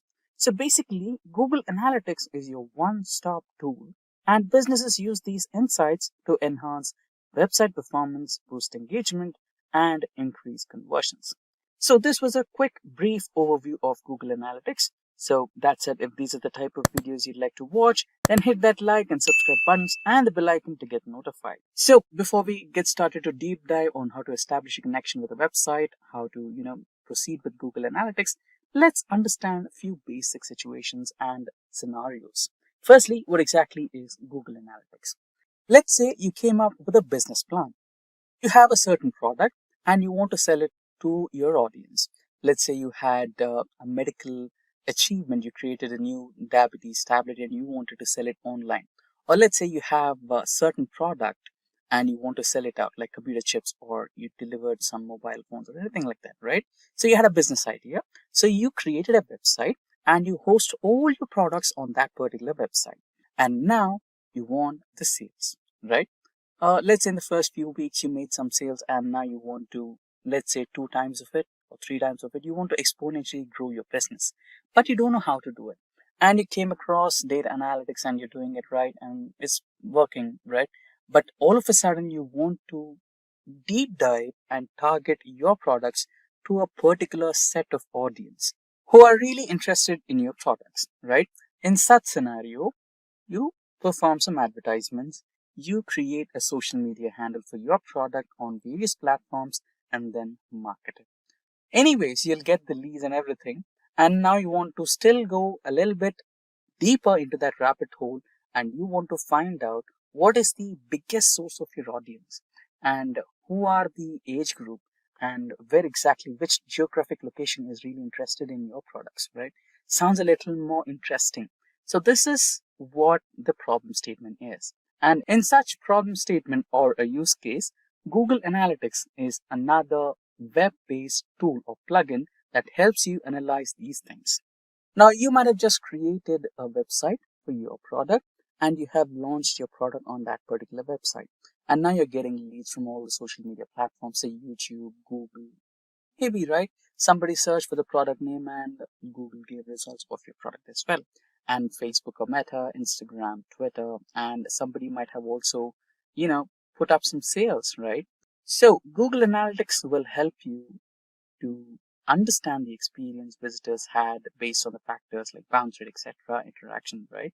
Now, Google Analytics will help you understand what exactly happened, what kind of customer base that your product is attracting based on the age group, based on geographic location, based on gender, etc. And apart from that, to dig a little bit deeper, you will now understand what kind of promotion or what kind of source you have as your biggest asset for your traffic. Are they coming from paid advertisement? Are they coming from a specific platform? What is the exact source that is promoting your product to get highest number of traffic? And to go a step further, Google Analytics will also help you understand the experience visitors had on your website. Let's say you have a really vibrant website and you have n number of visitors, and due to the vibrant appearance or aesthetically not comfortable appearance, most of the visitors bounced back. Let's say that is the reason for your bounce rate. Now you tell your team to improvise your website to be a little subtle and simplistic for the users, and automatically the bounce rate reduces and the traffic rate increases and you get a lot of leads, right? Such kind of business decisions can be made with the help of Google Analytics. So this is the basic understanding of what exactly Google Analytics is and how it is purposed for businesses. Now let's proceed with the demonstration on Google Analytics, how to set up a website and how exactly you analyze a website, what's the traffic, what do you mean by interaction, what do you mean by bounce rate, etc., and how do you exactly understand on what geographic location you have the maximum traffic, right? So let's go through all those steps one after the other. So this was a sample website what I just created from one of the templates that Google Sites has to provide. I just gave it a random number and I visited it once or twice and it gave me some results. So we had about 2 active users, 70 event counts, and if you just scroll a little bit more, then here you can see from which country did I get the session from and a couple of other important insights here. Now, these are just sample reports. Now, to learn a little bit better, Google Analytics have already provided us a demo account. Here you can see what exactly a Google Analytics dashboard looks like.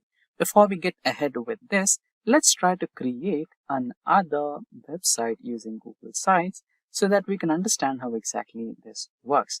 Now, here you can take up any of these sample templates for sites, or you can create an entire new site which is blank and you can have your own additions to it. Now I'll go with the help center template which is right present over here, and it should start in a moment. There you go. Now let's say how can we help you. I'll write down a couple of more inputs to it. There you go. So I've named it as demo, simply how can we help you. Now to get analytics for this particular demo website, you need to connect this particular website before publishing. It's not published yet. See here, you have the publish icon here. We have not published this website yet, and it's not shared with any of the one. It's not public yet. So before we get started with analytics, you need to connect both this analytics and help center or the website that you designed, right? For that, you need to go to the settings option right here, and here you can do some changes, etc.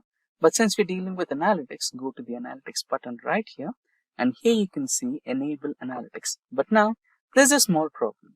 It needs Google's analytics tracking or measurement ID. Now how do you do that? For that you need to go back to the analytics.google.com, and if you're a new user, you can just create an account and proceed ahead. But if you already have an account like me, you can see something like this right over here. Now, don't worry if you don't have a login credential for Google Analytics. You can just create a Google account and have analytics enabled in that. Now, here, this particular account or this particular dashboard is for a different account. So as we have, updates here. So we have first one, which was demo 1. After that, we have a family update. And you can also disable this if you don't want. And now let's create a new account for this particular website that we created right away. So creating an account is really simple. Just go to the admin settings right here. And from the admin settings, you can proceed with this one. So go to the create option and create an account.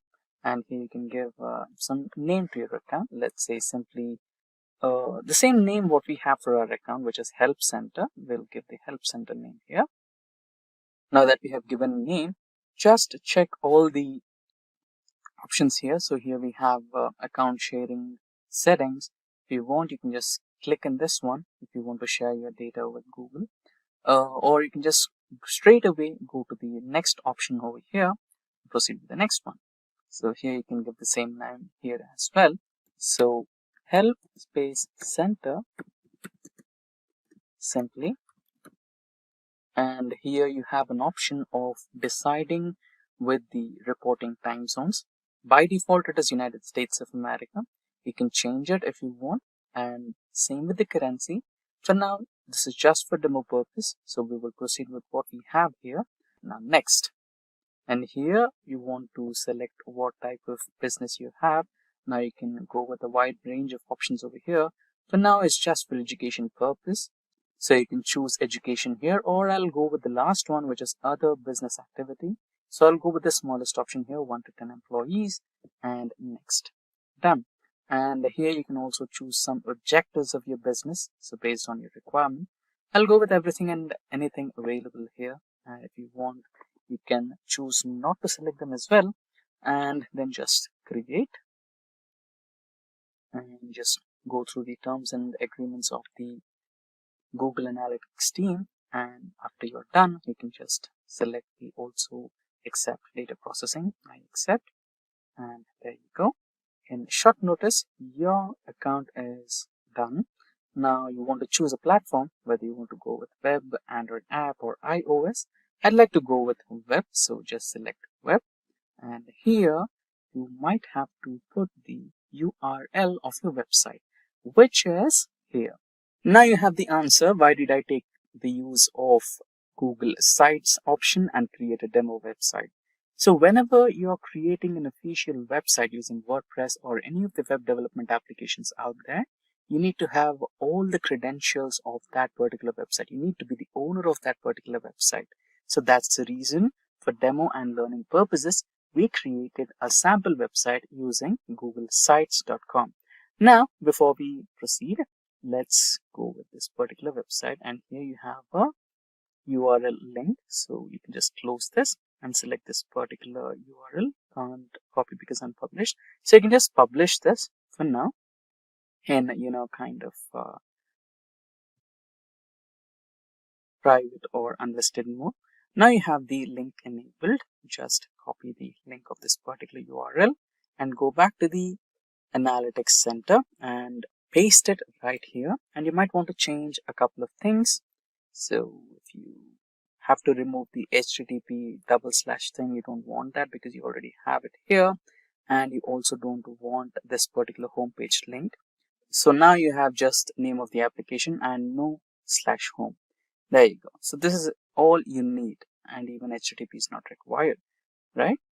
And now you can just provide a name for your stream. You can choose any random one. So let's say we go with the same name. I'll write down Help Center simply, and then just create and continue.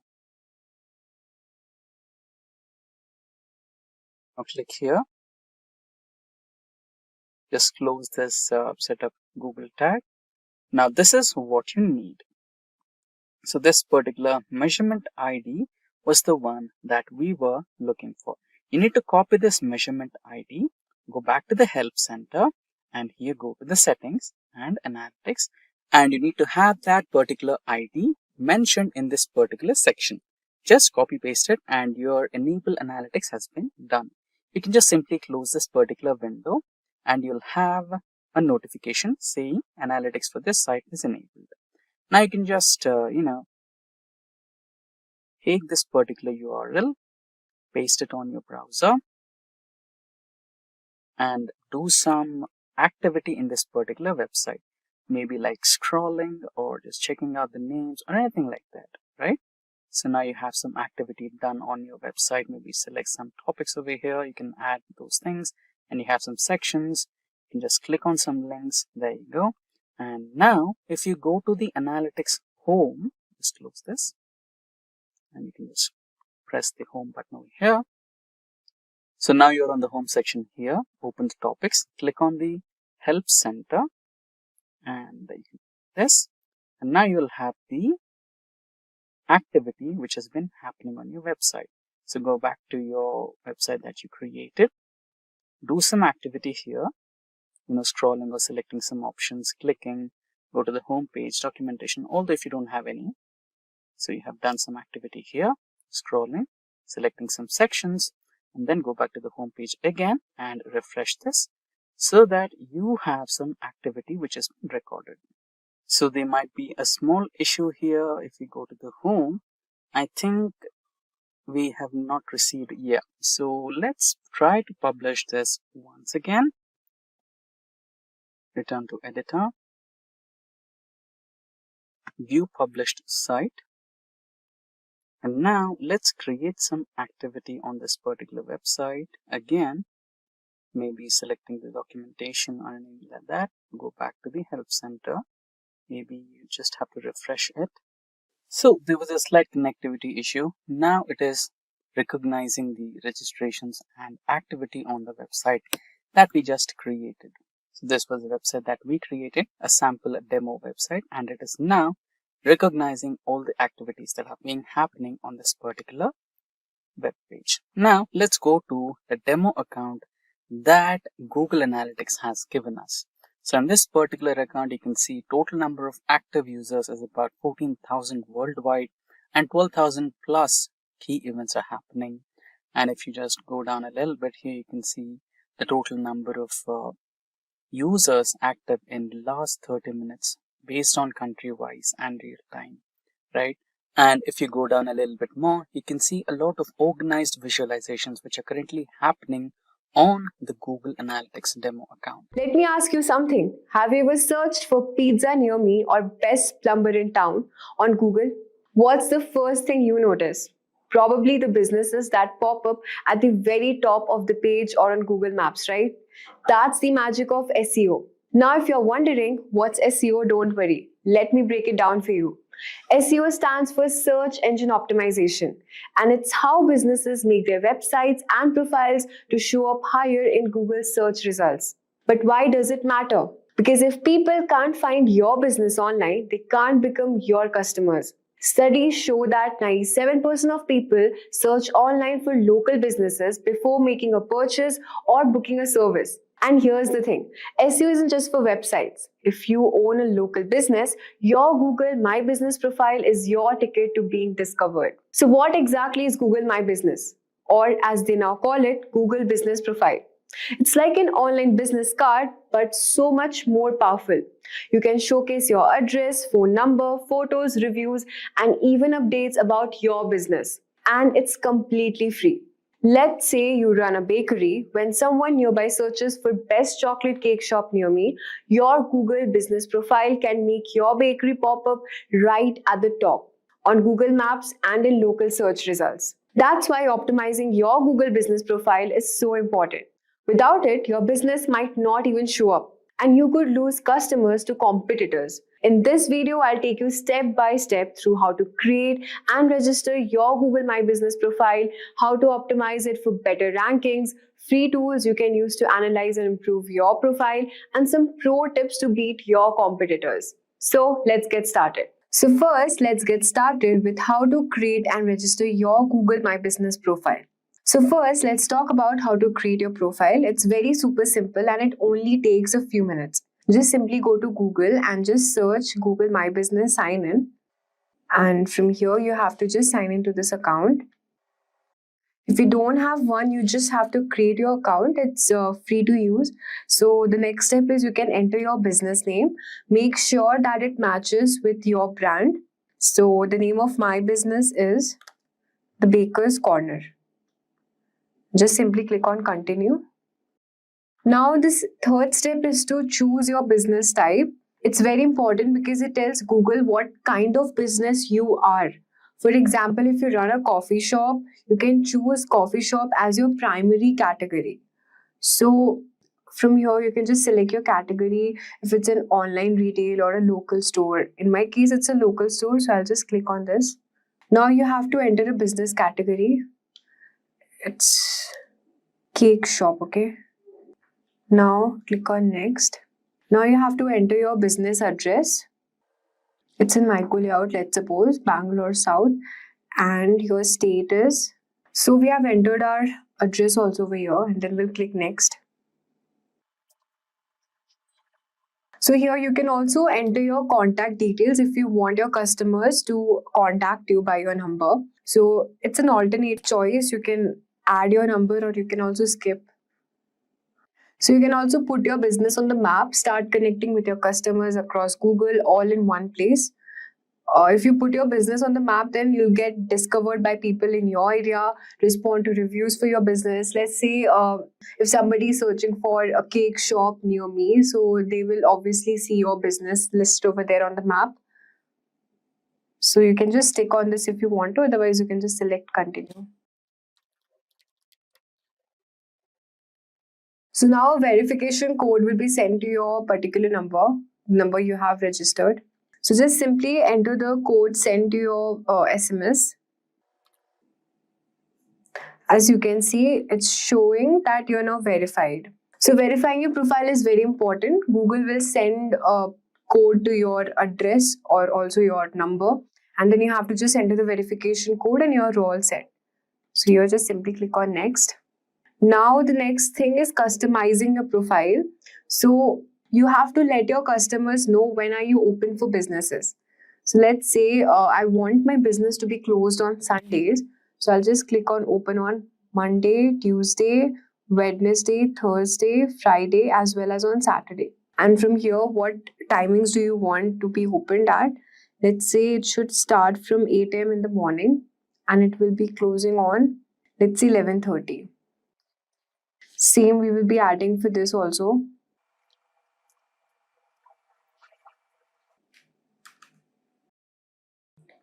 So now you can just simply click on next after entering your timings.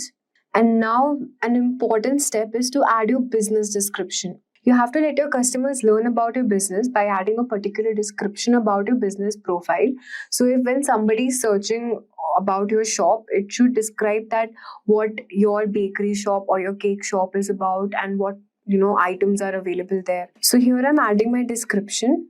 So my description says about where is it located, the Baker's Corner, known for its cozy ambience and what it's offering like pastries, crunchy breads. And now just click on next. Make sure that your description consists of good SEO keywords so that it will rank in your Google map. Now an important step is to adding photos of your store. So make sure that you upload a high quality picture. So just click on pictures over here.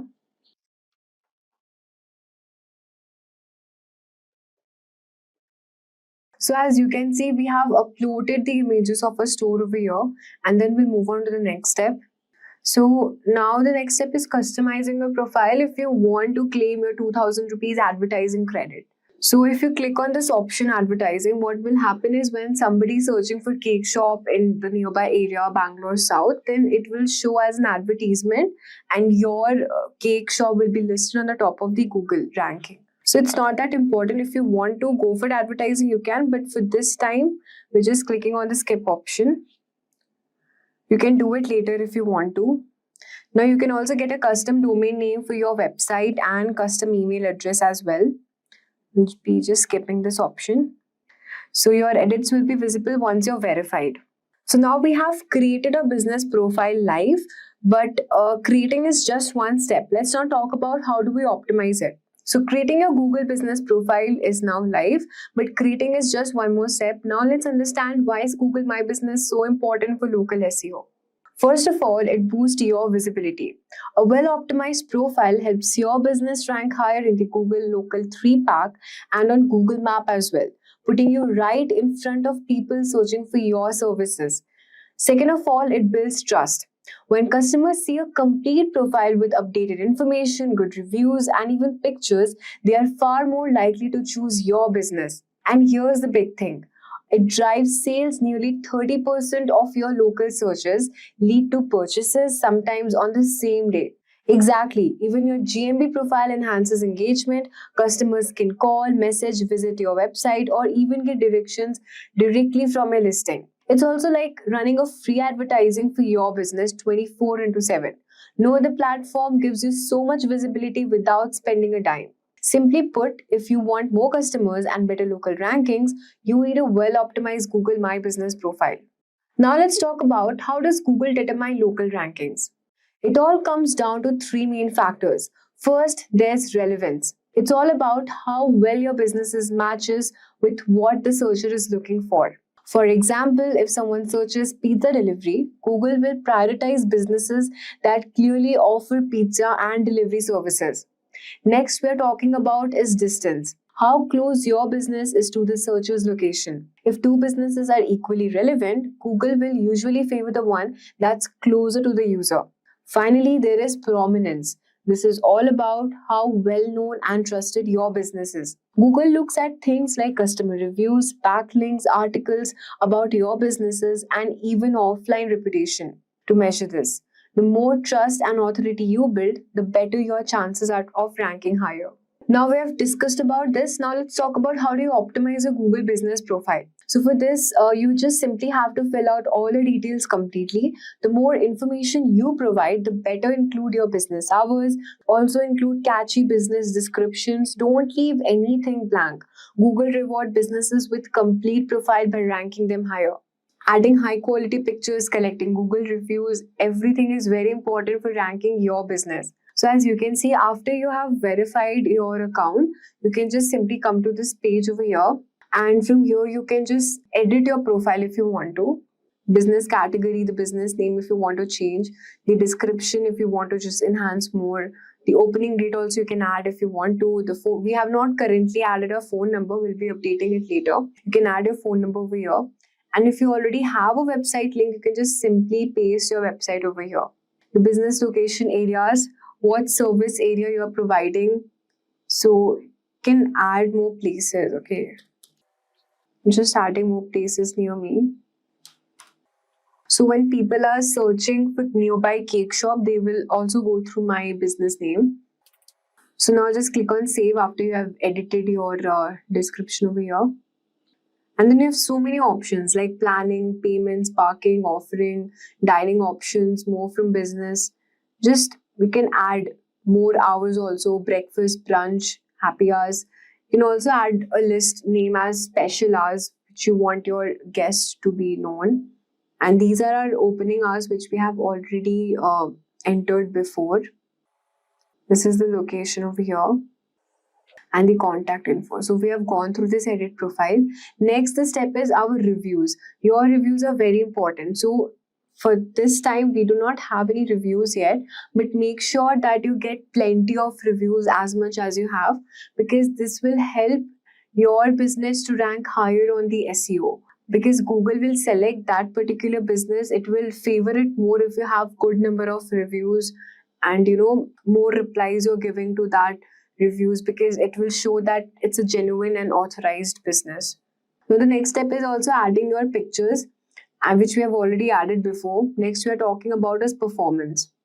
So you can just see from here You can enter the time period and the overview, business profile interactions, at what time your profile is getting interacted more. You can have a tracker maintained from here. You can also grow your business with Google with advertising credit, 2000 rupees. If you want to claim your credit, you can just simply click here.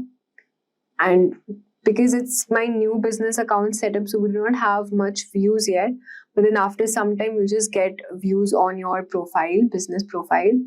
And you can also add menu pages over here. What menu are you offering? These are the calls. At what time do you get most of the business calls?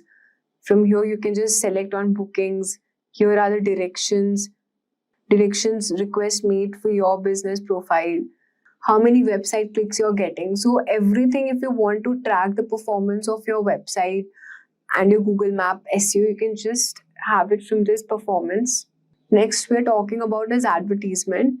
So you can advertise your website with the help of Google Ads. So if you want to add new campaigns, what if you're thinking about where should your people go after clicking your ad, you can just select this business profile from here and the advertisement. Next, we're talking about menu option. We have also seen food ordering from here, what accept orders on your profile, your service providers. You can add link also. Order with Google makes it easy to accept online pickup or delivery orders through your business profiles. We can also edit your products. If you have any product over here, you can just edit that. If you want to add any services, you can also add service from here, any custom service or weekend diets or anything. One more thing, adding update is very important. Make sure that you regularly optimize your profile, add status updates so that to engage with the audience and they'll be aware of what you're posting regularly. You can also ask for review over here. Just you can copy your review link and you can give customers a link to review your business on Google. So after you have got an order, you can just simply call your customers or reach out to them for just leaving a review behind. That would help your business to rank. So these are the updates which you can see. So these are the updates you can see. You can also add exterior photo, update, add your phone number, unlock insights at no cost. You can also create an offer if you want to. If you have any, let's say the Christmas is coming now. So if you want to create an offer and you want to put some discount options over, you can do that also. Add amenity map to your website, add your menu, set a booking, add map to your, so many options. And you just have to make sure that you fill each and everything. Do not leave anything behind, because if you complete all the steps and all the criteria, if you fill it, it is very likely that your business will rank higher in the SEO page. Also, if you are interested to start a career in digital marketing, you can check out Simplilearn's postgraduate program in digital marketing in partnership with Purdue University. This course provides a robust and industry-relevant curriculum to help you become a certified digital marketing expert. The program covers essential digital marketing components like website creation, SEO, SEM, social media marketing, mobile marketing, and many more. You'll gain hands-on experience through live interactive learnings, Duke digital marketing simulation, case studies, and you'll also receive a Meta-certified digital marketing exam voucher and a Hootsuite certified professional credential validating your expertise. You can enroll now and you can take the next step in digital marketing journey. The course link is mentioned in the description box and in the pinned comments. Now let's go through some of the free tools to boost your profile. So first on the list is Bright Local.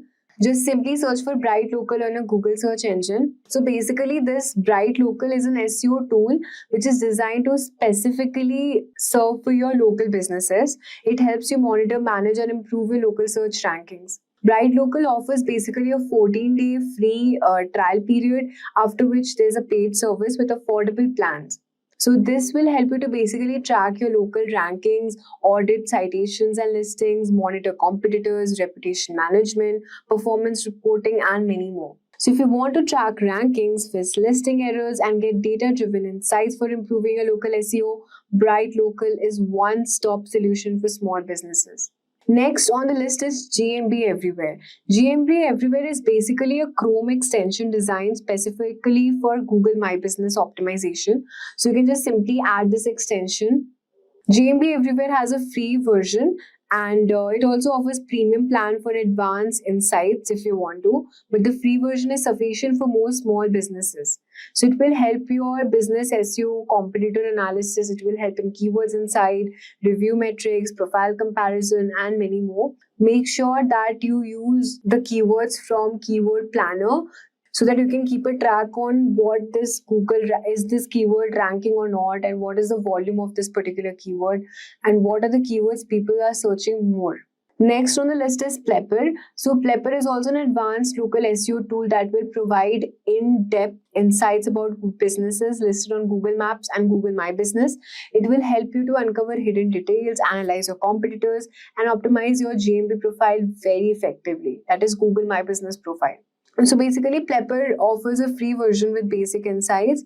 It will help your business provide a good SEO, detailed competitor insights, category finder, location data, review analysis, and again, keyword and content optimization.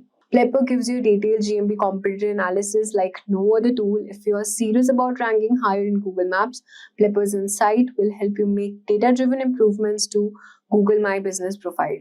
So these tools can save your time and help you to stay ahead of the competition.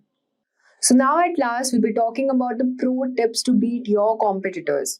Now that you have set up your profile and optimized your Google My Business profile, let's talk about the pro tips that will help you stay one step ahead of your competitors. So you can start by analyzing your competitors using tools like GMB Everywhere.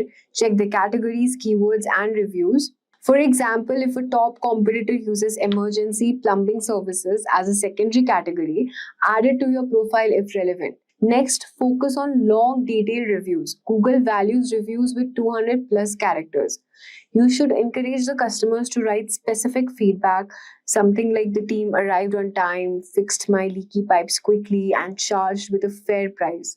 Now the next thing is posting updates regularly using Google Post. Share offers, events, or business changes like special discounts this week. Regular activity keeps your profile relevant and boosts engagement. Optimize for local keywords such as bakery or plumbing services in Bangalore, let's suppose. You can use tools like Google Keyword Planner to find the right terms and include them in the descriptions, photo captions, and the post you're generating. Another overlooked feature we're going to talk about is the QA section, which is preemptively answer common question about pricing services or hours.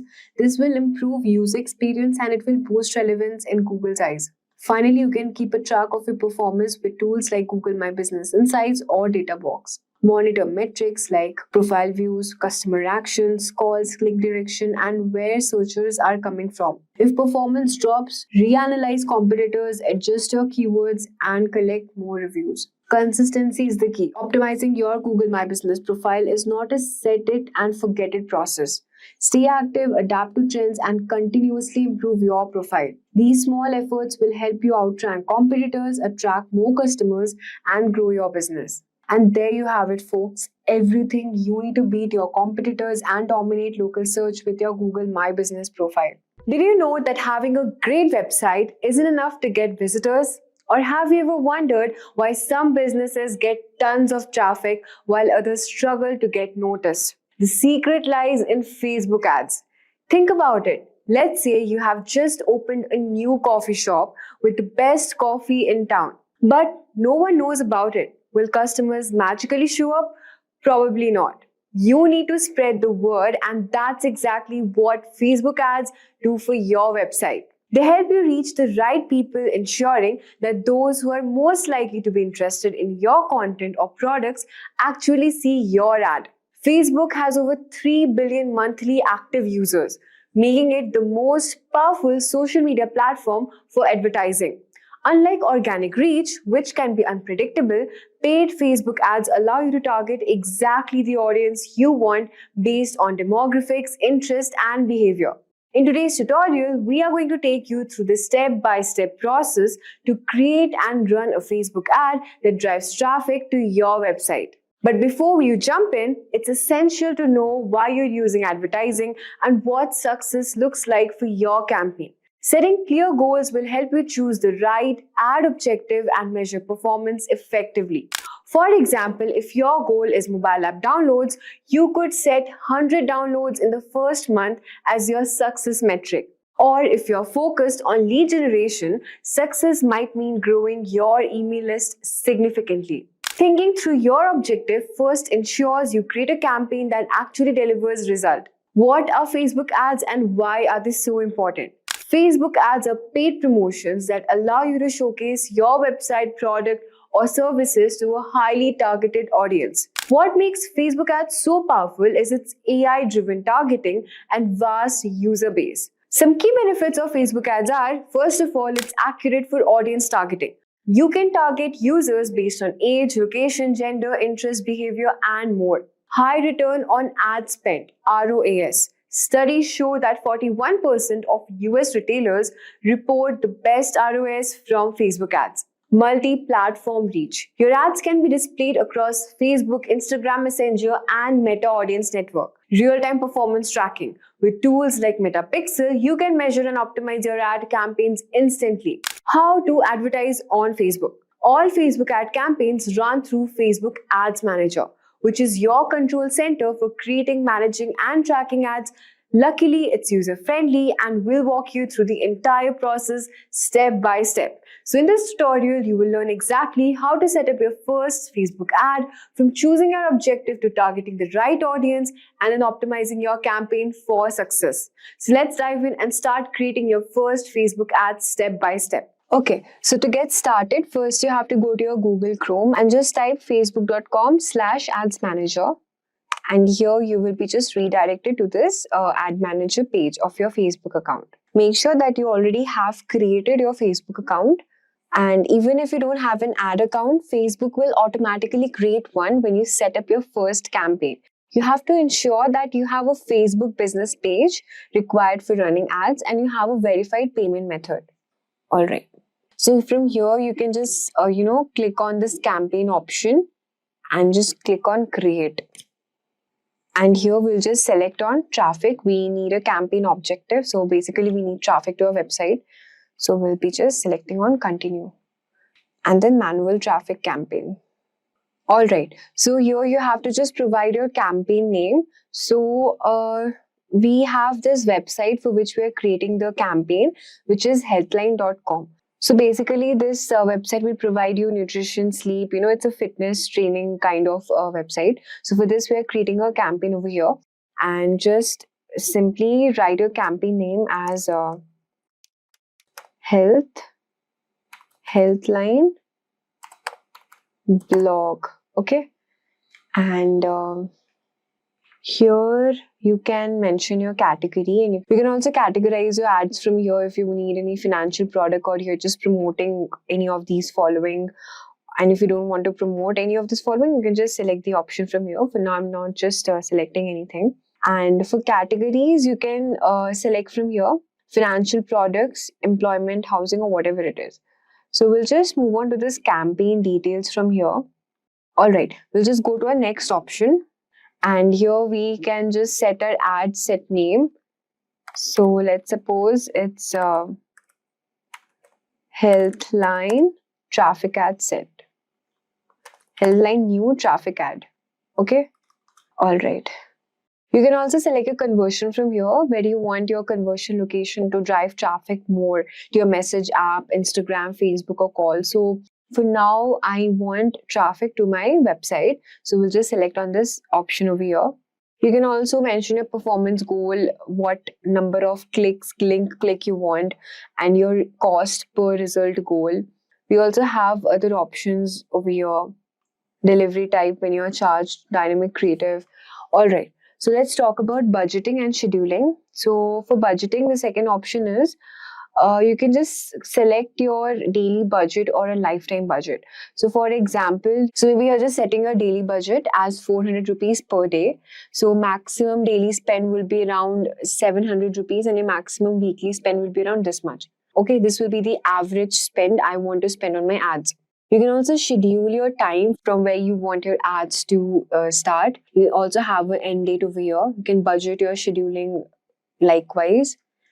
And There we also have audience controls. Let's move on to this location section. Where do you want your audiences to be located at viewing your ad? All right. So suppose I want the people of Bangalore, okay, to view my ads. So I want that the audiences of Bangalore to look after my this particular website, since my website is also created in Bangalore itself. So driving traffic audiences to located in Bangalore. Then we also have our Advantage Plus audience over here. You can save your audiences from here. See, you also have minimum age limit. What age number of people you want. So we'll just select on 18. You can also exclude custom audiences if you want to exclude any number of audiences. Like suppose you want any particular website audiences not to look like the ones who are already clicking and liking your Facebook page. You do not want that particular audiences. So you can also just click on this exclude option from here. You also have this Advantage Plus audience where if you share an audience suggestion, so you can also save your audiences and you can switch to original audience options from here. We have a lot of options for brand safety and sustainability, filters, publisher block list. Suppose if you want to block any particular publisher or what type of content exclusion you want to do it, you can just do it. For this timing, we are not just doing anything. We'll just simply click on next here. All right. So now one more thing, if you do not have your page, you can also create your page. So just for this timing, I suppose I do not have my Facebook page account of this particular website we are promoting. So we can just create our page name as Healthline Fitness. Okay. We can also mention the category. Category should be fitness. We have health. Let's search health and wellness website. You can also select subcategories also. We have maybe fitness bootcamp or health, medical and health as well. So these are the categories we are selecting what our website is indicating for, or what our website is actually for. You can also add a profile picture. So yeah, so see, we have already added our profile picture also, and now you can create your page. So as you can see now, we have already created our Facebook page of our particular website. You can also provide your link for your website.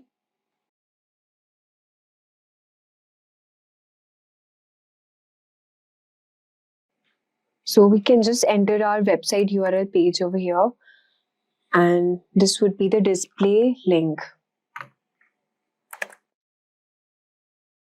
Okay, all right.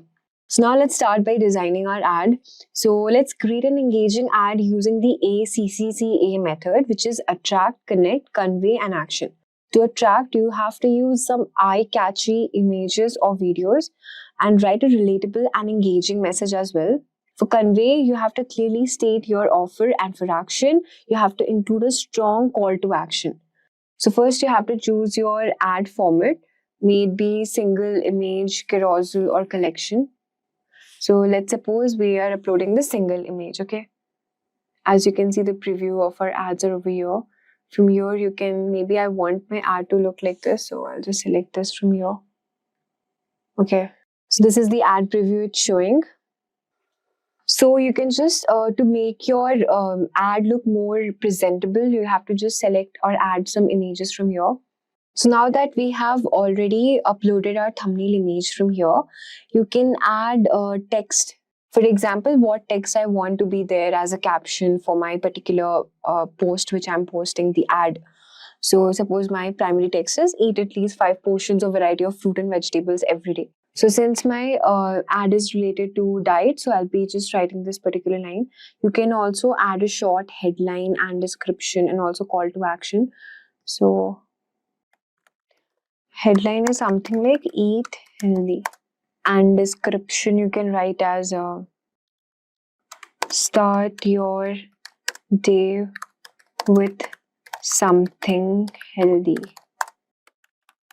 Eat fruits and green veggies. So this is what I want as my description to be. And you can also add a call to action. For example, I want call to action as learn more. So I'll just click on learn more. And then we have this particular headline, our logo. All right. So we have already uploaded this thing over here. And let's see. So since we have given our call to action, description, headline, images as well, you can also add if you want to track your data, you can also add some events URL if you want to. You can add a browser add-on, for example, WhatsApp or Facebook event or something, or maybe call button to your website.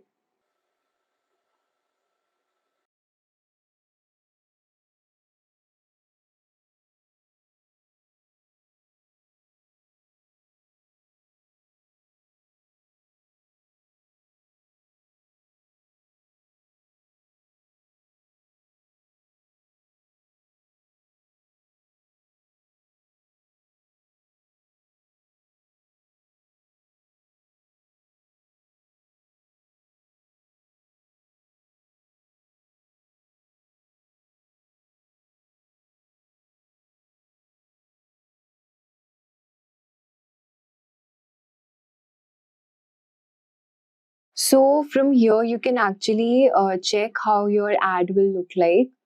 All right. So see, we have made some changes, and so my ad will be something like, you can see from here the page name and the primary description is also there.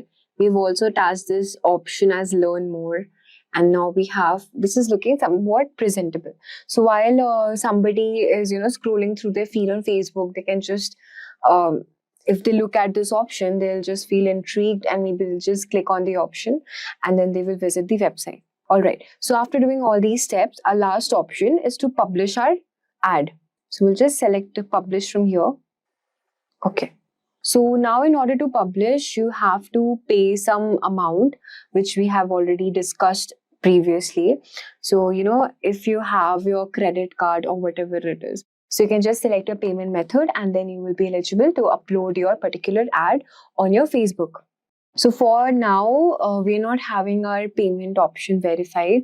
So you can just check from here how your ad will be look like. So after you have published your ad, so you will have an option from here to see how your ad will look like.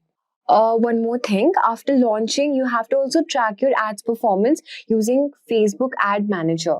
So after when you publish your ads, from this option, you have seen this metrics option. From you can monitor and optimize your ads performance. So in this option, you can just see what are the number of impressions, the clicks and the conversion rates which you're getting for your particular ad. And if your ad is not performing well, you can try changing the image, video, or refining your audience, or also adjusting your budget for some better reach. Also, just a bonus tip, you can also use Facebook's Pixel for retargeting. For this, you have to just select on Events Manager over here.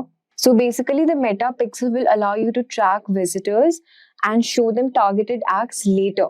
To set up, you have to select on this Events Manager. So you have to connect data from your resources. So you can just select to web over here and you can enable retarget ads to bring back visitors who left without converting. So basically, this is how you can create your Facebook ads. And now you know that a complete step-by-step guide to create and run Facebook ads to drive website traffic. What exactly is WhatsApp business? WhatsApp isn't just for personal chats anymore. With more than 2 billion users globally, it's become a way of life, especially in countries like India, where everything from ordering a ride to grocery shopping happens on WhatsApp. But here's the catch. The regular WhatsApp app is strictly for personal use, and businesses trying to use it risk being banned. That's where WhatsApp Business comes in. It's a specialized app designed for businesses of all sizes. So whether you're a small shop owner or a part of a growing enterprise, this tool lets you engage with your customers, showcase products and drive sales, all while keeping communication smooth and personal. In this video, I'll guide you step by step through setting up your WhatsApp business account, leveraging its features like catalogs, messaging tools, and short links, and even diving into advanced capabilities like chatbots and analytics. So let's get started. So our first step is getting started with our WhatsApp business account. Setting your WhatsApp business profile is just like rolling out the red carpet for your customers. To do this, you have to follow the steps to ensure a professional and inviting setup for your brand. So the first step is downloading the app. You can do it from your Play Store or your Apple App Store. And in this case, I'm using my desktop over here and I'll be showing you through my PC. So first you need to register your business number. You can use your official business phone number and then you have to verify it with a 6-digit code which is sent via SMS or a call. And now we'll move on to setting up our account. So as you can see, this is a profile over here and you can add your profile as your logo, whatever brand. Let's suppose I want to open my clothing store and I want to use it in my WhatsApp business. So you have to first insert your logo and then you have to select a category from here. I've selected 3 categories, that is apparel, clothing, and shopping and retail. Suppose you have a restaurant and you want to open a WhatsApp business account for your restaurant, you can also select restaurant over here. Let's suppose you have a medical and health or a hotel or finance or education, something e-learning platform, you can also do it from here. Or if it's your business is related to beauty, cosmetic, arts, entertainment, there are several categories out here. Just quickly click on save over here. And here you have to insert your business location. Okay, where is your shop located? Let's suppose my shop is in Karnataka, India, and I'll just simply click on write. You can also add your email address here and your website link. So if your brand or your company already has a website, you can just simply type it over here and you can link it with your WhatsApp business account. So your audiences can also, when they view your profile in WhatsApp, they can also go through the website, your business website. And here are the timings. What timings you can select your business timings. So if you want to operate your business 24/7, you can just select on always open, and for specific hours, like suppose I want my business to be closed on Sunday, so I've just mentioned here closed, and I want my business to be open 24 hours on Monday, Tuesday, and on Saturday as well. You can also customize the timing, what particular time you want your business to be open. Just simply go in this selected hours, and suppose I want my shop to be open from 9 a.m. to 6 p.m. you can just save that also. So this was for the business hours option. And then we have a description. Okay, you can add a description of your brand. Suppose I have a clothing brand, so I have written sustainable fashion for every season designed for you. And just simply click on right over here. You can add your business details also. So the next step would be adding your catalog feature. Your catalog feature, you can just simply go on tools over here and just click on this add new item. Your catalog is just like a virtual showroom for your clothing brand. It's where you showcase your product. In this case, my product is dresses, shirts, t-shirt, accessories with all the details the customer need to know. So just quickly click on add new item here and you can add images. Okay, suppose I'm adding images of the clothes which I want to promote. So you can upload a high quality photo of the product. For example, I've used a professionally shot image or eco-friendly summer dress or something like that. So I've added my product image over here, and just type your name of the product. Suppose the name of your product is eco-friendly winter dress. You can set your price in rupees also. Let's suppose it is 1500. I'm setting the price. You can also add sale price over here. So after adding some discount, you'll be getting it under 1000. Okay. You can add a description for your clothing. Suppose it can be something like breathable fabric made from sustainable materials. And then you can also write here that it's available in all sizes. You can add a link also and the item code if you want to add the country or the origin. So I'm adding it India. And you can add this in your catalog. So you can also highlight seasonal promotions. For example, if you want buy one get one free on the winter jackets or something, you can also do that. So just add this to your catalog. So as you can see, we have added to our catalog over here eco-friendly winter dress, and this was the sale price is 1,000 rupees now. You can also add new collections if you already have, and you can also give some sale or discount. Suppose buy one get one free sale, 90% off or something like that. Now let's talk about the WhatsApp business messaging tools. So the first tool would be the quick replies one, let's say. So we'll just go on tools and we'll just select here quick replies. Just click on this what quick. Suppose you can add your shortcut as, let's say you add your shortcut as hours over here, and you can reply a message with something like our store.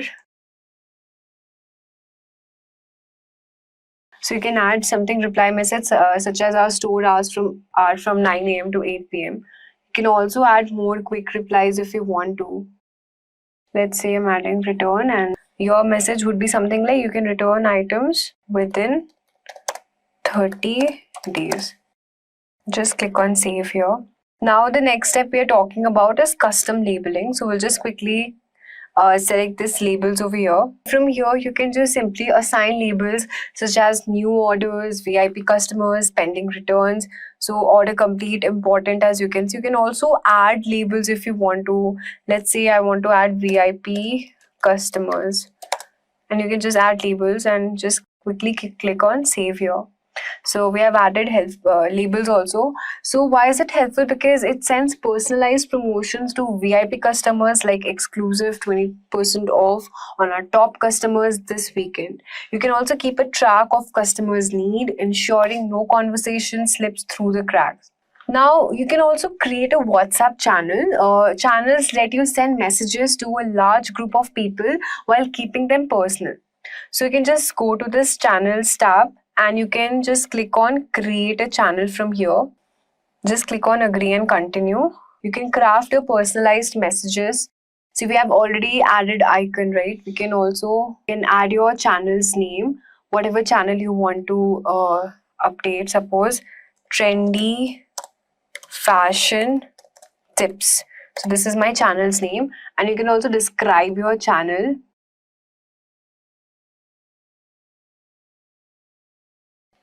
You can add something description like sustainable, trendy, latest style that you will love. Okay, and you can create your channel.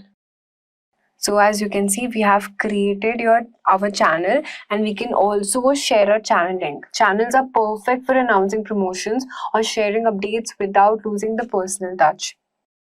Also, you can use status updates, well, because status are an easy way to keep customers engaged and excited about your products. You have to go to the status tab and upload a photo or video of your status. It is basically used for announcing product launches. Our fall collection is here, our winter collection is here, behind the scene content, times sensitive offers like flash sale, 20% off, 50% off. You just have to regularly keep on updating your status so as to engage your audiences. They'll be aware of what sale you are promoting and what is going on in your shop. Status will help you keep your brand top of the mind with minimal effort. Also, you can also add new customers with Facebook and Instagram ads as well. You can just have to go connect it via Facebook, and you can also reach out to your Facebook contacts and your Instagram contacts as well. Also, you can use some WhatsApp advanced features if your clothing brand is scaling. Then you can also use WhatsApp Business API, which offers tools to manage high volumes of conversation effectively. You can use automation features, CRM integration, analytics to monitor delivery rates, response time, and customer satisfaction to improve your messaging strategy. Also, you can avoid some biggest WhatsApp mistake. First of all, avoid bombarding customers with frequent updates. Focus on the quality and not quantity. No opt-in. Always ask customers for permission before sending promotional messages. Incomplete profiles. Ensure your profile is professional and up to date to build trust.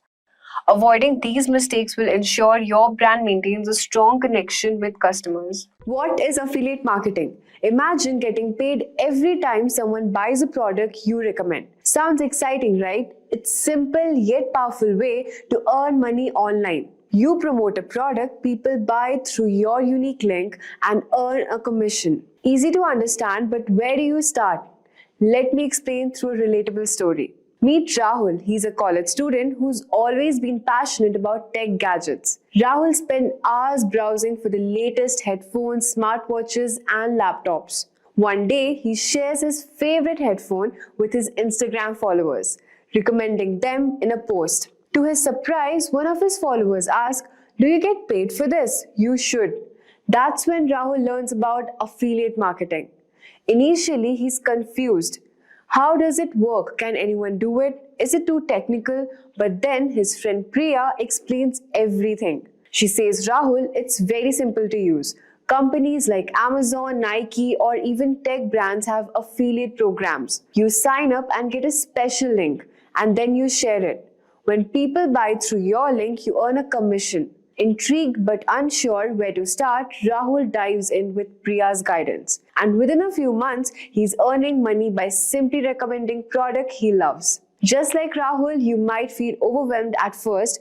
That's where this video comes in. In this video, we will be covering what affiliate marketing is and how it works, why affiliate marketing is such a powerful income stream, examples of big companies with affiliate programs, the highest paying affiliate programs to aim for, how to find and join affiliate programs, and the type of content that actually makes money in affiliate marketing. And finally, how do you get paid? By the end of this video, you'll know exactly how to start and succeed in affiliate marketing. So without any further ado, let's get started. So first, let's start by understanding what is affiliate marketing in simple words. Affiliate marketing is a way to earn money by promoting someone else's product or services. When you share a special link, it is known as affiliate link. And when someone makes a purchase through it, you earn a percentage of that sale, and this is known as commission. Think of it being rewarded for recommending something you genuinely like.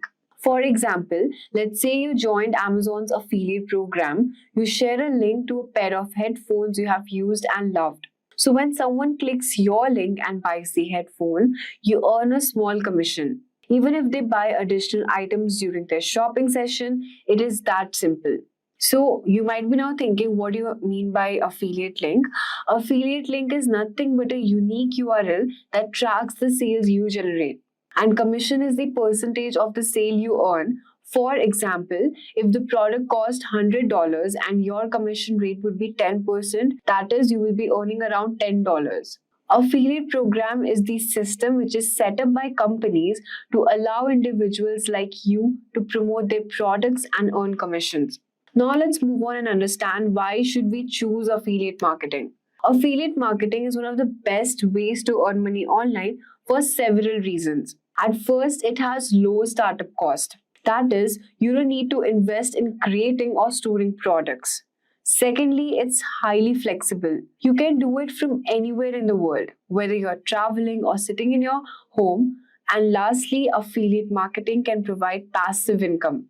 Once you create content that contains your affiliate links, it can generate income for months later or even years with minimal maintenance. Here's an example, like big companies such as Amazon, Shopify, and Target uses affiliate programs because it's a cost-effective way to acquire new customers.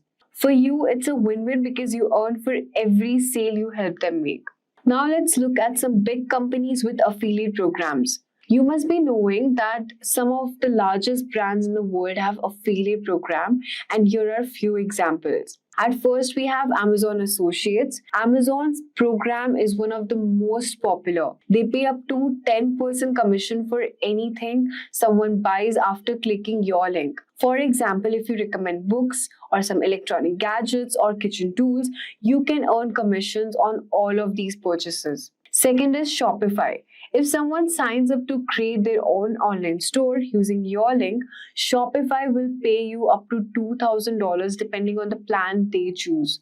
At number 3, we have Bluehost. This web hosting company pays up to $120 per sign up, and it's great for people targeting businesses or tech audiences. We also have Nike and Adidas affiliate programs. Even sportswear brands like these have affiliate programs which will let you earn money on clothing or gear sales. So if you're looking for programs related to things you're already passionate about, it's much easier to create content when you genuinely care about the products you are promoting. So now let's talk about some highest paying affiliate programs. So while Amazon is great for beginners, some programs offer much more substantial earnings. Here are a few of the examples.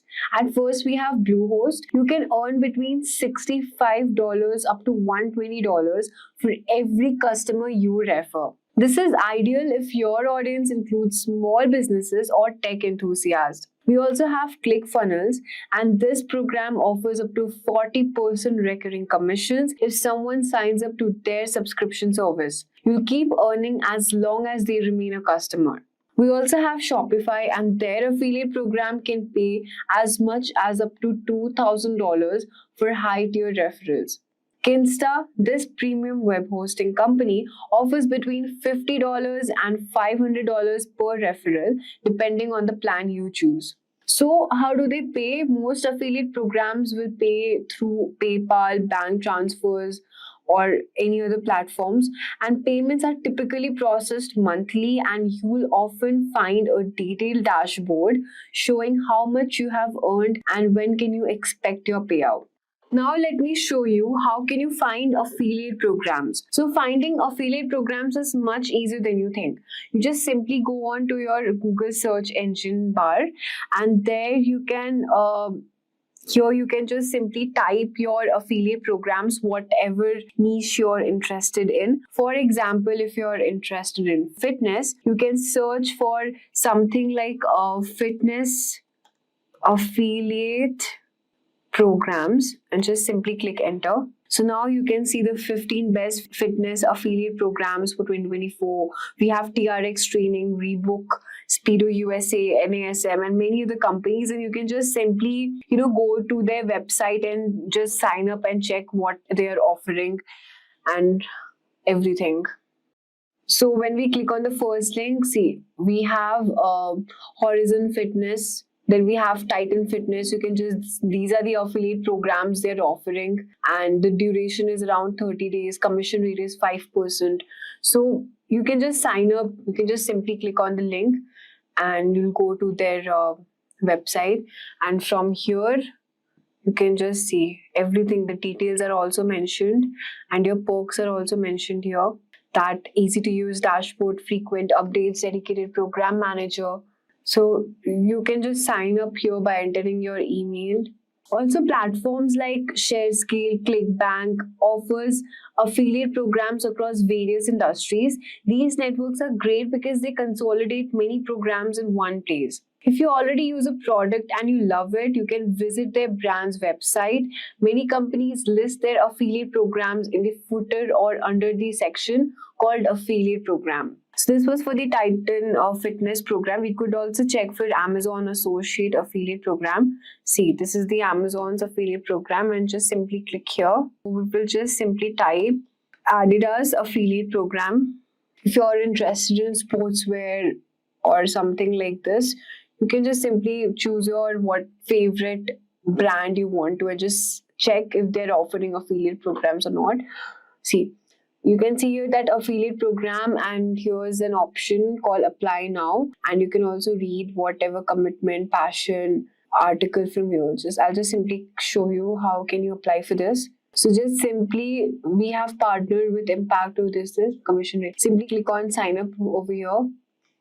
And from here, you can just read the contract terms for Adidas and just select a region from here.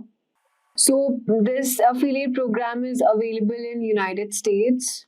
All right, so from here, you can just simply click on accept by reading the terms and condition. You can choose Google. So now that when you sign up to this, you would have to fill out some application form over here, and you need to provide some basic details like your name, email, and how you want to promote the products. So once you complete this application form, you would then have to wait for approval. So some programs approve instantly while the others might take few days. Also, if you don't have a blog, you can use your YouTube channel or Instagram profile as a promotional platform. So after you just log in, sign up from here, then you can, create your affiliate link and your product. Okay, so now if your application form gets approved, you can log into your affiliate dashboard. I'm just showing you a demo out here since the link was not working. So this is how you will see your interface would look like, and you can search for a product. Any product you can choose. Suppose you have selected headphones, then you can create a link over there, and most of the dashboards, they have got a button labeled as get link, okay, or create link. You can just simply click on that, and then you will have your link created, unique affiliate link created. You can also use tools like Bitly to make your link more presentable, and you can also shorten it. So now let's look into what kind of content we can make. To succeed in affiliate marketing, your content must be helpful and engaging. So you can share product reviews, share honest opinion about a product. For example, the best budget laptops for students. You can teach your audience about how to guide on using a product. For example, how to set up a tent in 5 minutes or something like that. You can also, create content like comparison videos. You can compare some similar product to help your viewers decide. For example, iPhone versus Android, which one should you buy? So the key is to create content that answers your audience's questions and solve their problem. Now let's move on to the new search traffic strategy. So social media can be limiting because posts have a short lifespan. Instead, focus on search engines like Google and YouTube. So here's how you can do it by doing keyword research. You can use tools like Google Keyword Planner to find phrases like best headphones under $100. You can also use SEO optimized content, which can include these keywords in your titles and description to rank higher in the search results. You can leverage YouTube because Google owns YouTube. Your videos can appear in both YouTube and Google search results, giving you double the exposure. So let's talk about how will you get paid after doing all of these affiliate programs. Getting paid is very simple, as we have discussed before also. Most of the programs allow you to set up a payment method using registration, and here's what you need to know. PayPal is the most common payment option, especially for international affiliates. You can also transfer money using bank transfer. You can withdraw money. Some programs allow direct deposits in your bank account. You also might have heard about Payoneer, which is ideal for global payments. So, for example, if you have earned $200 in commission this month, it will automatically be transferred to your chosen payment method on the program's payout date. Search engine optimization. We're going to go through a series of questions, and I'm going to answer those questions for you. Okay, so the first question that you might be asking in an interview is differentiate between do follows and no follows. Okay, so if you've taken or listened to my SEO courses on YouTube for SEO, we talked a lot about do follows and no follows. And simply put, do follows are just signals to the search engines to follow the link. So there's a link on site A pointing to site B. We're going to basically tell Google, Bing, and some of these other search engines, hey, go ahead and follow that link. Now, a no-follow is just the opposite. So no-follow link doesn't allow the search engine crawlers to follow it. So if we have a link on our site, site A, pointing to site B, we could put a no-follow tag in there. And what that's going to do, it's going to signal to the crawlers, hey, don't follow this link. So in the end, if the crawlers don't follow the link, then there's not going to be any link juice passed. And so Google is not going to give you credit or give that site credit for having a link pointing to it or pointing to another site or from another site. And so it's all about linking. So we can control if there's links on our site, whether we want the crawlers to recognize those or not, simply with no follow tags. So just a reminder, link juice is the reputation or equity passed from one website to another. So if you have a link on another website and that website is of high quality, meaning their page authority, their domain authority is high, they have a lot of content, they're not spammy, they're really rich and they're relevant, then you may want to make sure that the link pointing from that site to your site is a no follow. So that way that Google can recognize the link from that site to your site. And basically that reputation is going to be passed on to you. Okay, so that's a do follow versus a no follow. And why would we do a no follow? Well, it depends. It really depends. A lot of social media platforms like Facebook have no follows. If you have a lot of content, you may not want to be pushing out a lot of do follows. It could actually look bad from an external linking standpoint. And so a lot of sites are really particular about who they want to pass link juice onto and give credit for the link. So it's a business decision at the end of the day. There's really no hard, fast rule here, except from an SEO perspective, if I have a site and I have a lot of external links pointing outward to other sites, I'm going to be particular about who I allow the search engine to follow and what links I allow not to follow. Okay, so here's an example of what they look like. So do follow is simply just the href. Notice the no follow has the tag appended to it, the href tag with a no follow. So if the search engine's crawling your site and they see that no follow there, they're not going to follow that link, and vice versa. If there's a link on another site pointing to yours and there's a no follow there, you're not going to get credit. The search engines aren't going to pick up that link. Okay, so question 2, what is 301 redirect and how is it different from a 302 redirect? So 301 redirects tell users in the search engine specifically that an original page has been moved, and this is the key word here, permanently. So permanently moved. We're going to explain that in a minute. So it's just moved from one page to another. And so if we don't have a page anymore, but we have a new page, let's just say you built a new website with new URLs,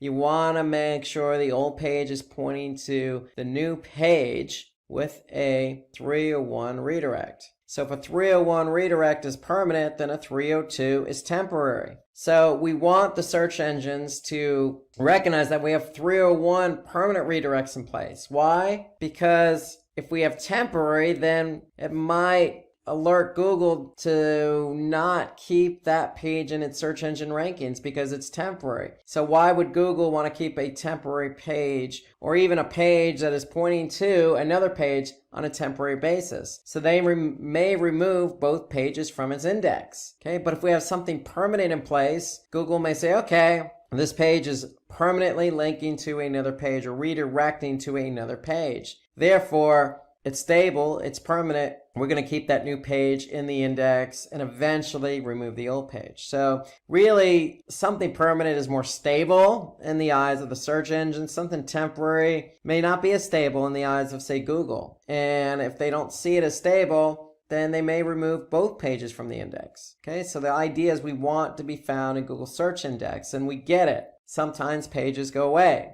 for a variety of reasons. And if it does go away, just make sure you have a new page for it. And that new page is a 301 permanent redirect. Okay, so question 3. Why are backlinks important in SEO? Well, we kind of hinted on that a bit with the nofollow. Because if we have a link from another website pointing to ours, and that link from that other website is really relevant, and it has a high page and domain authority, then it's going to benefit us. And so backlinks are important because if we have backlinks from high quality sites, it's going to improve the credibility of our site, especially if it's a do follow tag. So the search engines are going to recognize the relationship between the site that has a link pointing to us. Okay, so it's just going to build our credibility. It's going to increase our domain authority. And then the net effect of that is if we're credible and we have high domain authority, then that's going to increase the rankings of our pages. And when the pages increase in ranking, then we're going to get more of a lion's share of the traffic for certain keywords that our pages are found for. And if our pages are found and getting traffic, then because we have increased rankings, we're likely going to have increased traffic. And then it's just a snowball effect. So more traffic leads to more engagement and conversions. So the whole idea for SEO is, remember, you have an on-page strategy and an off-page strategy. Building external links is part of an off-page SEO strategy, and we want to make sure that we are relevant in the form of a link or in the form of content on other high-quality sites. Being on a high-quality site only benefits us because, again, increases our domain authority. Google sees us as more relevant. Therefore, our pages are going to benefit by ranking higher, and therefore, when we rank higher, we get more traffic. So it's a snowball effect. So having backlinks is important because it snowballs all the way through to conversions. Okay, so what are the best practices to rank your videos on YouTube? This is a great question, really great question. Given the importance of videos, especially with SEO, because videos are found. YouTube in itself is a search engine. So if we have a video, how are we going to get it to rank on YouTube? Well, first things first, you never want to put a video out there and want it to rank if it's not engaging or informative. So make sure you go ahead and follow the best practices of having engaging and informative content in your video. Now, once you have that video in place, you want to optimize it. And then some of the key factors for optimizing a video are, you want to choose a title that has high search volume and low difficulty. Just as you would keyword, for example, for a web page, you want to choose a title with a keyword in it that has high volume and low difficulty, i.e. low competition. Okay, so you want a nice ratio there. And you want to choose a title that's going to get people to watch the video too. So it's not all about just choosing a title just for the sake of high volume. You also have to choose something that's relevant, that's going to be catchy as well. And then with that title goes the description. So you want a description that's very relevant to your title, okay? Because most people aren't going to click on a video just for the sake of the title. They're going to want to probably get a sneak peek via the description of what it is. So again, you want to optimize that description, but make sure the description is just as snazzy as the title. Okay, you also want to use accurate and relevant video tags, just as you would on Twitter or Facebook. Tag these videos. Okay, so make sure your title tag length doesn't exceed 100 characters because it will get chopped off. So again, that goes back to just writing something really short and to the point that's going to grab somebody's attention.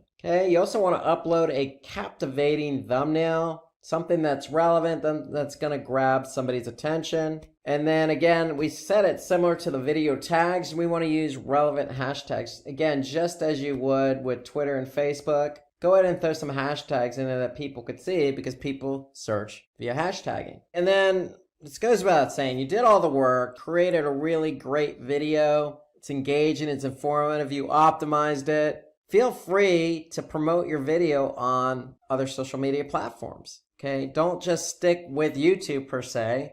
So the benefit here is if you post it on Facebook or LinkedIn or whatever platform of your choice and it gets engagement, people click on the link, go to YouTube, they're going to like it, and then other people are going to see that engagement. They're going to see how many people liked it or how many subscribers you have. So promote your videos to help you with the ranking of the video on YouTube. So that does play into it. So go ahead and promote it so other people can watch it, like it, comment, etc. And that's going to engage other people to want to do the same. So what is mobile first indexing? This is a really important and timely question. Mobile first indexing means Google's just using mobile friendly content for indexing and ranking websites. So in other words, Google, for example, has two bots. They have the traditional desktop bot and they have a smartphone bot. And eventually everybody that has a website is going to be migrated over to the smartphone bot.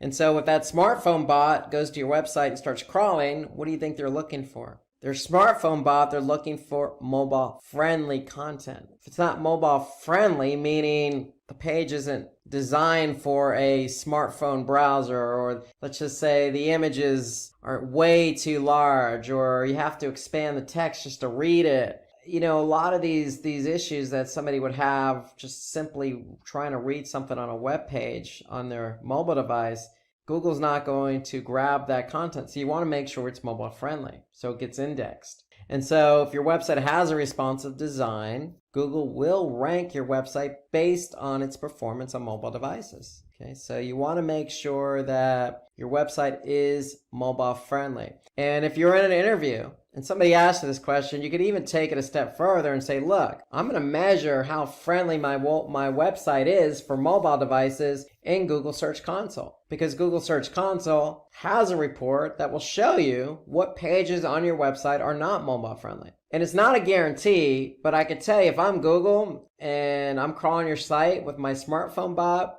and that page or one of my pages is not mobile friendly, I'm probably not going to index it or rank it. So you want to leverage that report in Google Search Console to see what pages are mobile friendly. So that's a little bonus for you to really impress the interviewer who asked you this question. Because how are you going to know if one of your pages is mobile friendly or not if you don't look at a report? So keep an eye on Google Search Console's mobile usability report. Okay, number 6, list down the most important local SEO ranking factors. Okay, so organic local ranking is just as important as anything else in organic search. Because if you have a local business, you want to use the likes of, say, Google My Business to show up when somebody types in, looking for a florist or looking for a coffee shop. So what you want to do is you want to create a web page for every product and service. Okay? You also want to opt for your business listings on Google My Business. And there are plenty of other local business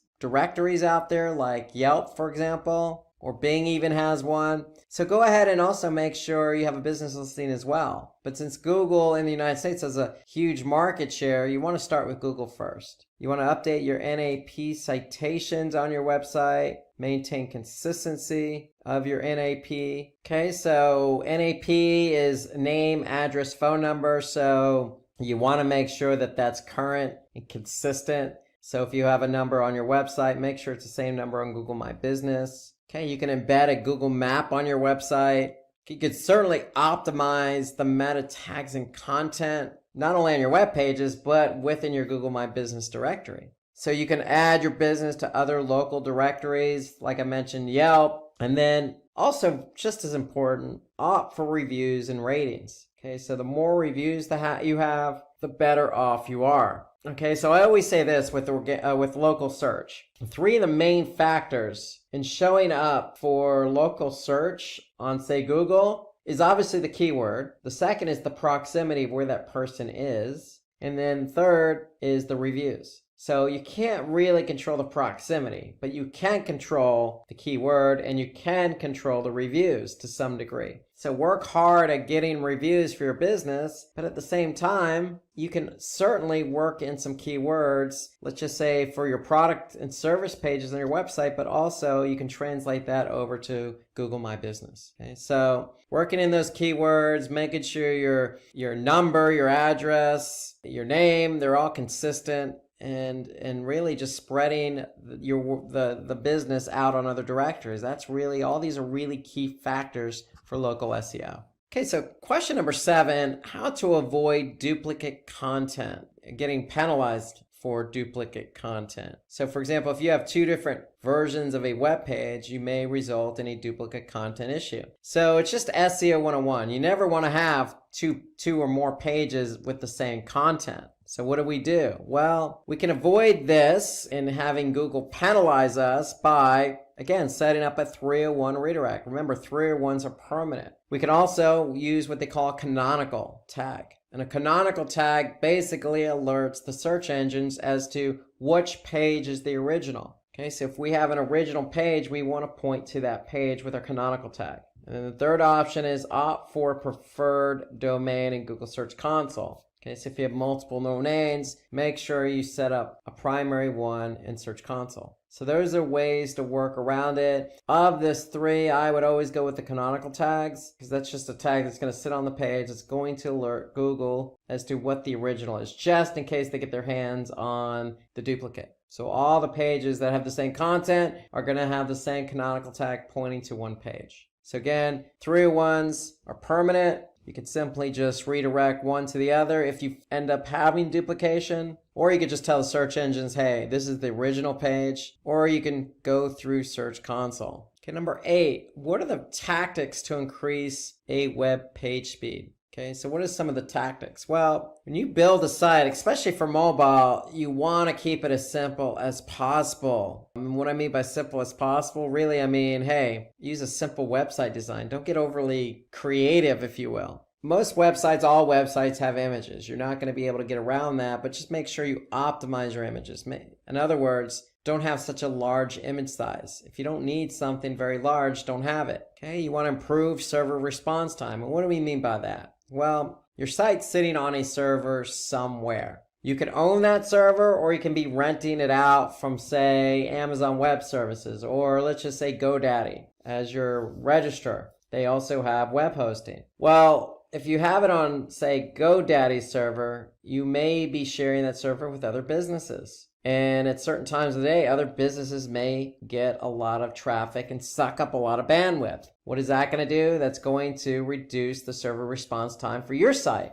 And so you want to make sure you have an idea of, what server your web page or website is on. And you want to be able to have some control over that. Because if your server response is slow, that's going to slow down everything else in terms of loading in the browser, and that's not going to be good for SEO. Okay, optimize your code. We mean by optimize, minifying. When we say minifying, we mean get rid of some of the redundant code. If you have CSS, get rid of the JavaScript you're not using. So that's what we mean by optimizing code. Reduce redirects. Okay, ideally, you just want to have one redirect in place. You don't want to create a daisy chain, so to speak, of redirecting and redirecting after that. That's never going to bode well, and it's going to slow things down as well. Enable browser caching. So if you enable browser caching, basically, if somebody comes back to the page they've been on, say, 2 days ago, they're probably going to see a cached version of that page. And then opt for the content delivery network as well. So these are some of the ways to reduce page speed.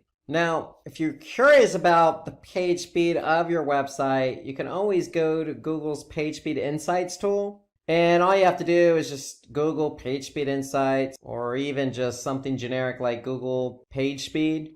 And you're going to get this tool, Page Speed Insights. And all you need to do is just plug in a URL. When you plug in the URL, Google is going to analyze the URL for both mobile and desktop. And so here we could see Google gives a score. So we could see the score for mobile, and we could see the score for desktop just by clicking on desktop. And so here I could see some of the issues that the site may be having in terms of page load time for their desktop. If I flip over to mobile, here I could see some other issues. For example, they have server static assets with efficient cache policy. Now, if you're not sure what the heck that means, you can always just click on it and you can see some specifics here. Or you can just always Google it as well. Here you got to reduce the impact of third-party code. Okay, so that's another thing. Reduce JavaScript execution time. So again, going back to some of the comments we made about coding. Okay, sometimes too much code or code not functioning as well as it should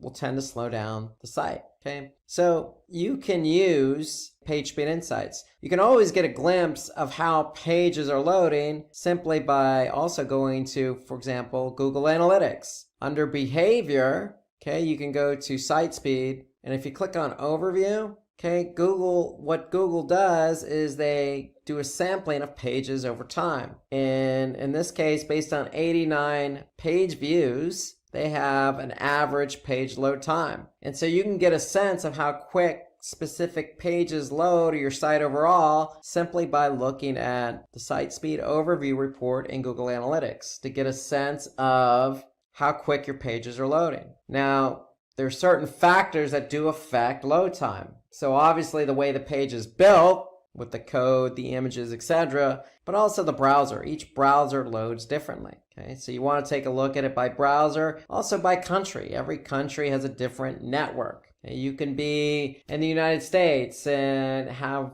worse network service than you do, say, in Ivory Coast in Africa. Okay, so it really depends on the network you're on. So, and also the page. Every page is built differently. So you want to get a sense of what pages are loading quicker and which pages are not. You can simply just go to page timings in Google Analytics and you get a sense of what pages do not load fast and which ones do.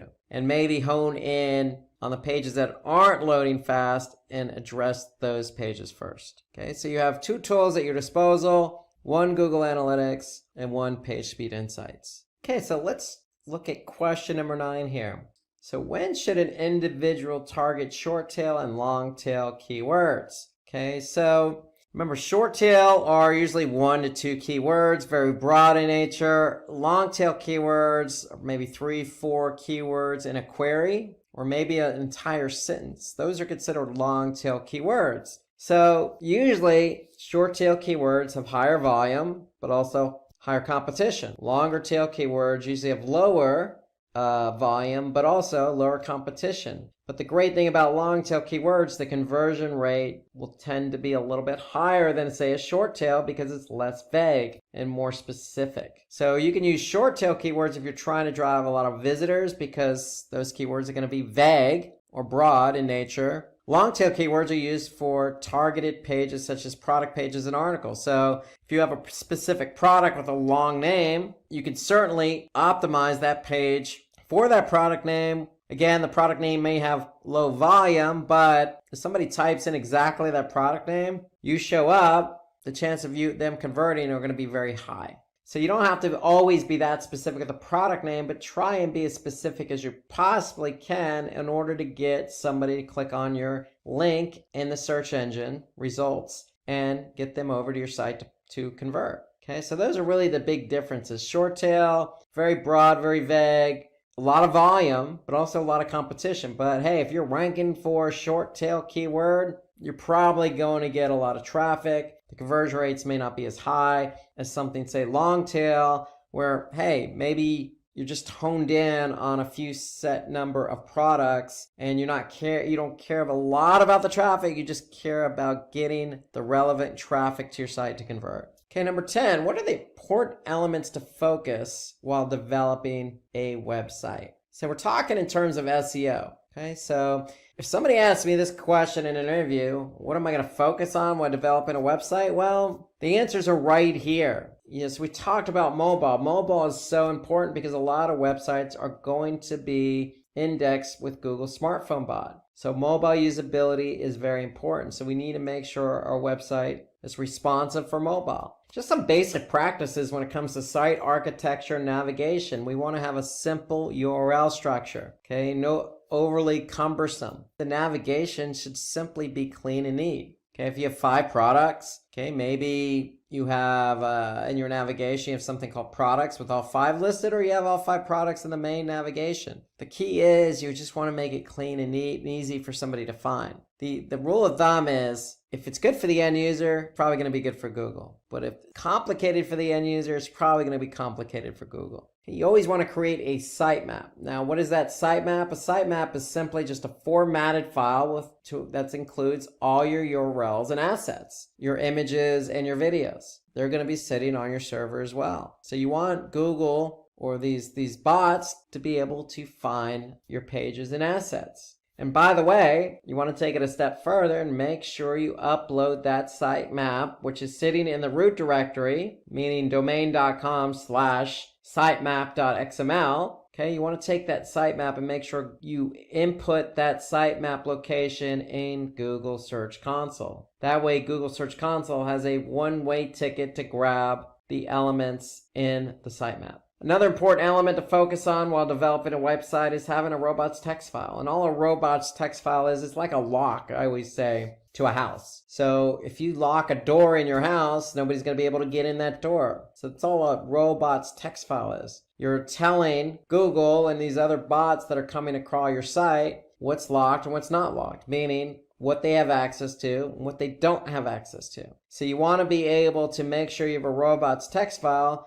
if you're trying to non-index specific pages of your website. Because if you tell Google, don't crawl these pages or this directory, they're not going to get crawled. And if they don't get crawled, they're not going to get indexed. So robots text file is an important element to focus on while you're developing your website. And while you're developing your website, it could be on in a directory just called new website. So you probably want to have new website as the directory in the robots text file, and just to let Google know, don't go into this directory because it's my new website. I'm not ready to go live yet. So you don't want it indexed. So there are a lot of reasons to have robots text files. That's the main reason. Sitemap, you want Google to get these pages and assets quickly. Okay, you want to make sure that your site architecture navigation is in order. You want to make sure your site is mobile friendly. And you also want to make sure you have content on your website. That's the key, because that's what's going to keep people on the website and engaged. And when I say content,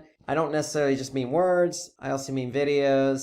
I also mean images, something interactive. Okay, you want to keep people engaged. That's the key behind it. Trust me, if an end user finds your site engaging, Google is likely going to find your site engaging. Okay, so those are good brownie points to bring up if somebody asks you this question in an interview. So just a recap here, it's important to have a better site structure so that bots can easily access and index the content. Okay, with a responsive design, helps to make your website mobile friendly and user friendly. Would also increase the amount of time a user spends on your website, which may improve your site's ranking. Sitemap is simply just a file that helps search engine bots to understand the structure of the website. Okay, how many pages are on your website and where are they located, along with the videos and images. Okay, and then the robots text just instructs the search engine crawlers to understand what pages should not be indexed. Okay, this is simply just a text file, and it's added to the root directory. Again, think like a door, think of a lock. Okay, you can lock whatever doors you want in your house. Think of it that way.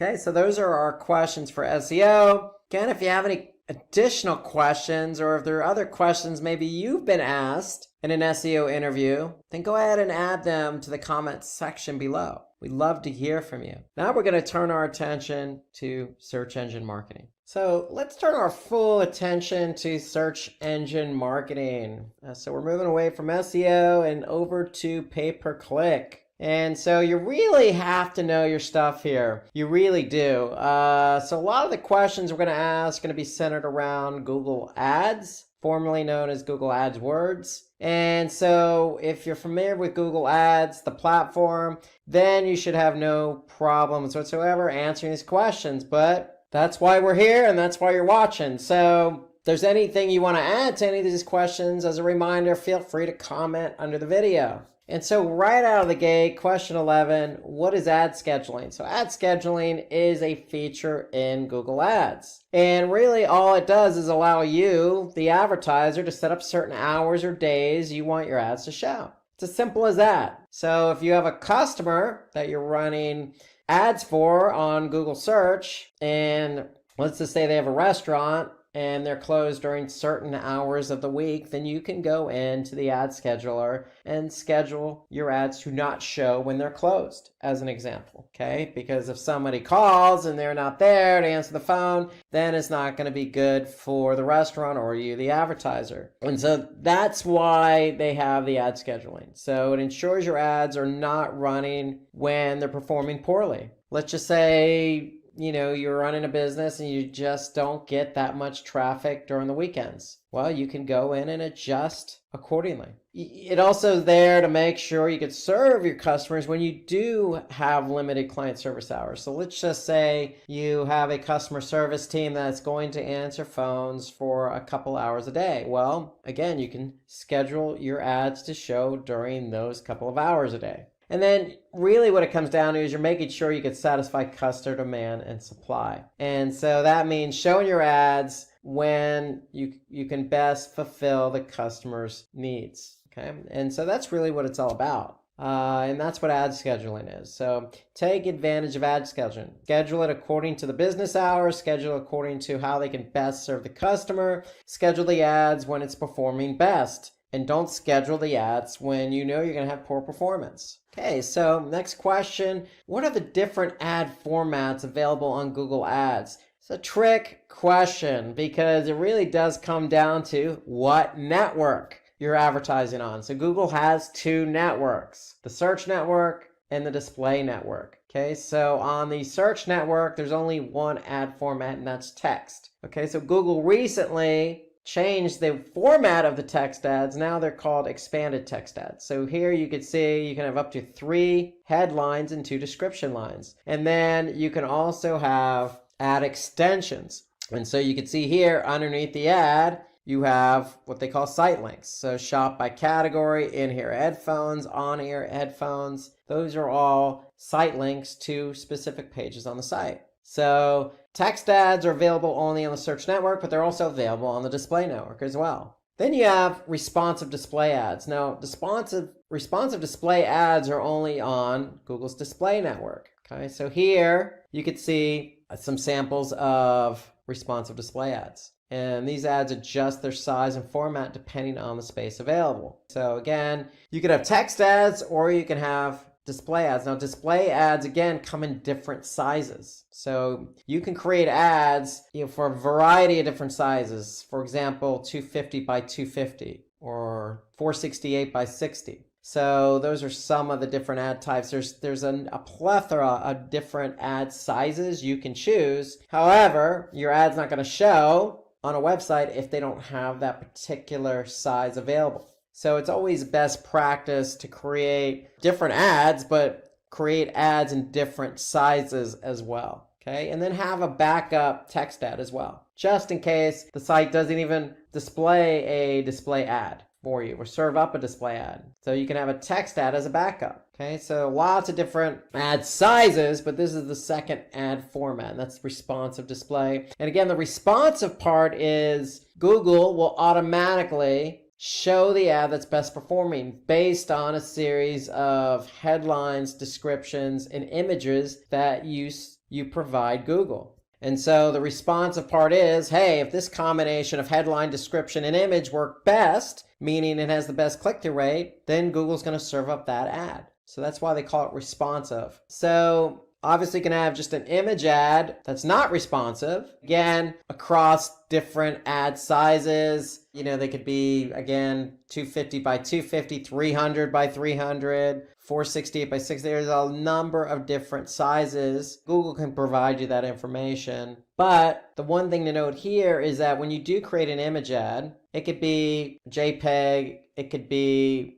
interactive, or it could be static. So different types of image ad formats, like PNG, for example, or it could be a static, or it could be interactive. So definitely take advantage of the different opportunities, meaning a static ad versus an interactive ad. You may want to have 2 variations of that so you could see which one works best. Okay, there's also app promotion ads. So these ads are used to drive app downloads. So you're going to have to set up a campaign accordingly. Okay, but here you can see this is what it looks like with a call to action. So it allows you to go ahead and click and install that app. So that's an app promotion. Again, if you have an app and you want to promote it, you can use this type of ad format to align with a campaign that's driving traffic to download your app. Okay, and of course you have video ads. Well, Google owns YouTube. And so if you have videos, you have the opportunity to advertise on YouTube. Okay, so these ads can be standalone or inserted into other streaming video content. And so to me, video ads work well with specific strategies. And what's one strategy you would use a video ad for? Brand awareness or education, explainer videos. And so YouTube allows you, the advertiser, the opportunity to get your ad, your service, your product in front of a lot of eyeballs. So that's the beauty of video ads. They attract a lot of eyeballs and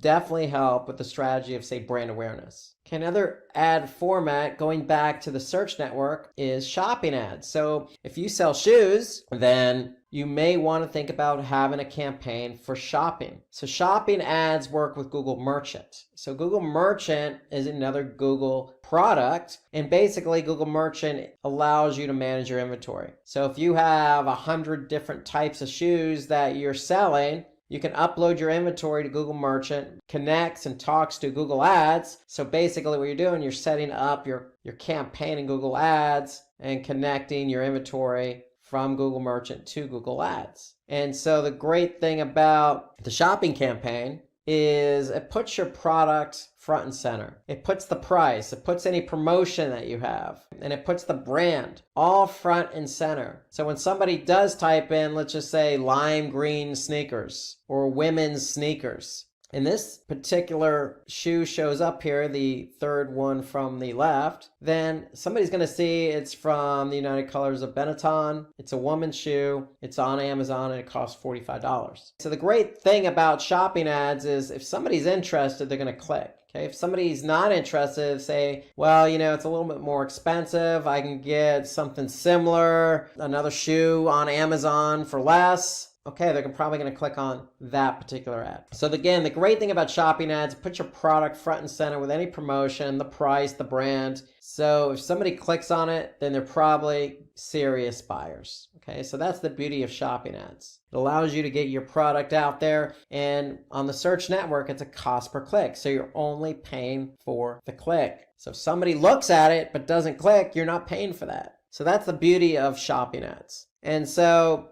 you can showcase your shopping ads. So these ads have an image and a description that expand when clicked. So you can provide more information, more product and store information as well. You also have call-only ads. Okay, so call-only ads are enabled to users to connect with your business directly using the phone number provided. Okay, so it allows somebody on a mobile phone who, in this example, is searching for drywall repair. Well, if you're in the business of drywall repair, you can have your ad show up on mobile with a phone number, and somebody can easily click on that phone number and just call you directly. Now, the way call-only ads work is you're still getting charged for the click. Okay, so anytime somebody clicks and calls, you're going to get charged. And you're going to get charged just as you would if somebody clicked on your ad. So it works the same way. So it's a cost per click. Again, this is on search. So search is cost per click. And the beauty about call only is, again,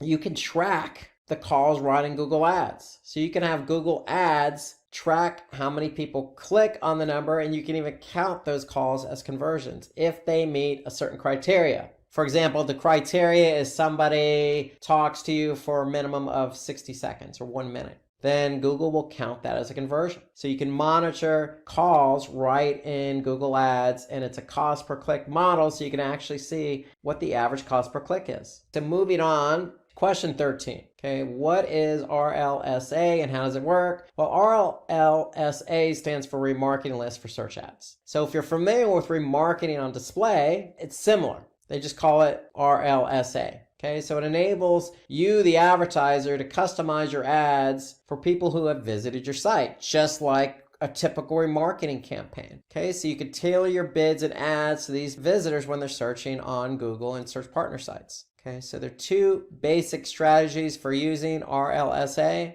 Okay, so you can optimize bids for existing keywords for visitors, or you can bid on keywords that you don't normally bid on, just for people who recently visited your site or converted on your site. The key here is you're the one that's picking the customer. You're the one that's enabling the list. If you're trying to target people who went to your site and didn't convert, well, you could certainly optimize your bids for existing keywords for people who went to your site and didn't convert, or you could set up a whole new campaign for RLSA and have a different set of keywords with a different ad, because you know who you're talking to. You're talking to somebody who's already been to your site. They know your brand. They just didn't purchase. And so this all happens on the search network. And that's the beauty of remarketing is, one, you know who your audience is because you're the one establishing that audience. And two, you're the one creating the ad, so you can talk directly to that audience when they see your ad again, in this case, on search. So that's RLSA, Remarketing List for Search Ads. I recommend pretty much any industry, any client, any customer run remarketing lists for search advertising and remarketing for display. So those are two key campaigns you should always recommend running to a client because, one, again, you're defining the audience. Two, you're the one that's talking directly to the audience because you know who the audience is. And three, if they see the ad and they click on it, again, because it's cost per click, then the chances of them converting are going to be higher because they've already been to your website. They know who you are. And so if they click on your ad again, then they must be interested. So those are all the benefits of running an RLSA campaign. Okay, so number 14, what types of audiences can be used in GDN, Google's display network? So a lot of different audiences here. Okay, so let's go through them. So you have affinity audiences. So basically, affinity audiences are basically what are people's interests and habits. What do they have an affinity for? Are there food sites, travel sites, shopping sites, fashion? Okay, so that's what affinity really relates to.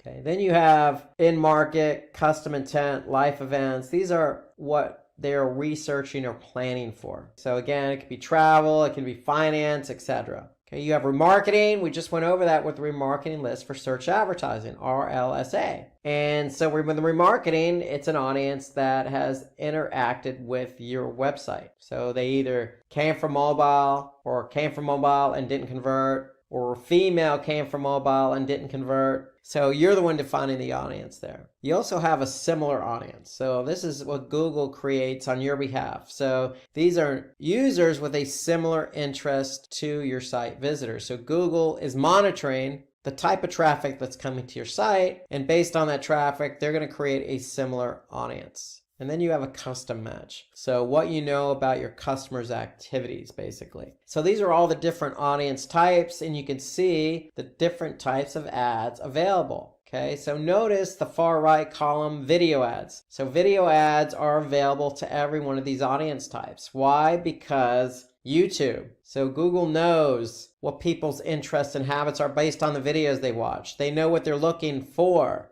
Okay, they know that they've been to your website because they're cookied, so you can remarket them. Okay, so video ads are a very powerful tool for any one of these audience types. So next question, what are the types of keyword matching available in Google Ads? Okay, so this is a good question. Very important. If you're going to manage a Google Ads account and a campaign, you have to be aware of the different match types. You can't just go broad match. That's a sign of somebody who doesn't know what they're doing, is by bidding on a one keyword phrase. That's a short tail keyword. If you think back to SEO, we have our long tail and our short tail keywords. The worst thing you could do is bid on a keyword, short tail keyword that's broad match. Because what is broad match? Basically, broad match are keywords that appear when a user searches any word in the phrase. Now, you can define specifically what you want your ads to appear for in terms of keywords. And when I say specifically, you can use a phrase match. So phrase match are ads that appear only when a user searches for that exact keyword phrase in the precise order, but with some additional words in the beginning or at the end of the query. Okay, so usually these are sentences. So you could be, bidding on red Adidas running shoes. And somebody could type in, looking for red Adidas running shoes in Portland, Oregon, okay, as an example. Okay, so as long as red Adidas running shoes are in order in that keyword phrase, then your ad's going to appear because it's a phrase match. And then you could get really specific by doing an exact match. So exact match are keywords that are triggered only when that keyword and exactly that keyword phrase is queried. So if you do an exact match for red Adidas running shoes and somebody types in only red Adidas running shoes, then that's an exact match and your ad's going to appear. So let's take a look at these again. So you got broad match. Okay, we got a term cheap smartphone. So if somebody types in smartphone, cheap phone, smart mobile, phone cheap, any one of those combinations, your ad's going to appear. Now there's one thing you can do for broad match, and it's called broad match modifier. So you could put a plus sign in front of the keyword. For example, let's just say you really want to emphasize the word cheap. Okay, you're selling really inexpensive smartphones. Okay, not just any smartphone, but an inexpensive smartphone. So you can put a plus sign in front of cheap. And so if somebody puts in, just smartphone or smart mobile, your ad's not going to show up because the keyword query has to contain cheap. So anytime you put a plus in front of the keyword query you're bidding on, then that means that keyword has to be part of the keyword phrase. So that's a broad match modifier, if you will. And that prevents you from getting unwanted impressions. So we have phrase match, again, blue smartphone. So somebody could type in smartphone in blue color, cheap blue smartphone. Notice though the second one where it says smartphone in blue color, your ad's not necessarily going to show up because guess what? Blue smartphone is the keyword query, and the query here is not in that order. So remember, in order for you to show up for phrase match, the keyword has to be in that order. So I'm looking for a blue smartphone that is less than $100. Okay, that could be somebody's query. Blue smartphone was in that query in that order. So if somebody says looking for a smartphone that happens to be blue, less than $100, then your ad is not going to show up. So remember, it has to be in that precise order. One thing I want us to go back to on the phrase match, notice that there's quotes around the keyword. Anytime you see quotes around the keyword, that signifies it's a phrase match. Because if we look at exact match, notice there are brackets around the keyword red shoe. That signifies it's an exact match. So if you put brackets around a keyword, then you're signaling to Google that this is an exact match and I only want to show up for the keyword red shoe. Well, the only option that will work here is the second one, red shoes. Okay, so because that's an exact match. Okay, so disregard the first and the third one, because shoe and red color is not going to work, and footwear that's red is not going to work because this is an exact match. So you're saying I only want to show up for the keyword red shoe. And Google recognizes plurals and singulars together. So if somebody did type in red shoes, then your ad is going to show up. Okay, so moving on, what are some of the reasons as to why your ads could have been rejected? It happens to the best of us. And if you're writing ads and they get rejected, it could be for a number of reasons. So at the end of the day, you're violating Google's advertising policies. So some of the policies that could have been violated are, and just some of the many, we're just listing some here, prohibited content, prohibited practices, restricted content, or editorial and technical. So when you look at prohibited content, I will say this, you're not going to be able to sell drugs. Even if you're selling pharmaceutical products, that's considered drugs, and that's going to be prohibited. Or prohibited practices, like selling drugs online, that's illegal in the state. So you're going to definitely get flagged for that. Okay, so there are a lot of different ways in which your ads can be disapproved, okay?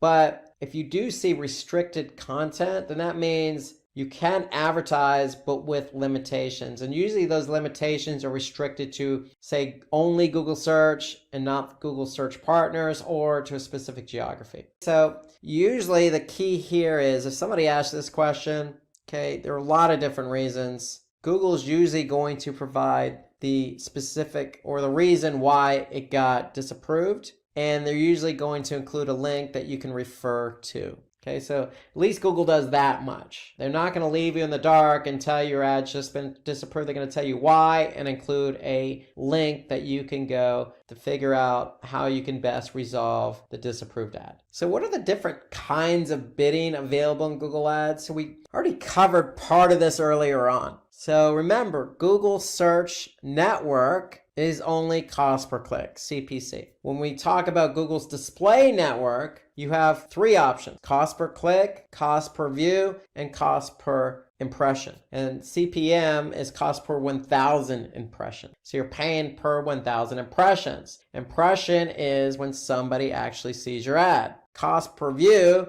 is actually somebody looking at your ad for at least 30 seconds or the entirety of the ad. So if the video ad only runs 15 seconds and somebody watched the entirety, then you're going to pay per cost per view. So if your video is 2 minutes long and somebody watched 30 seconds, you're going to pay cost per view.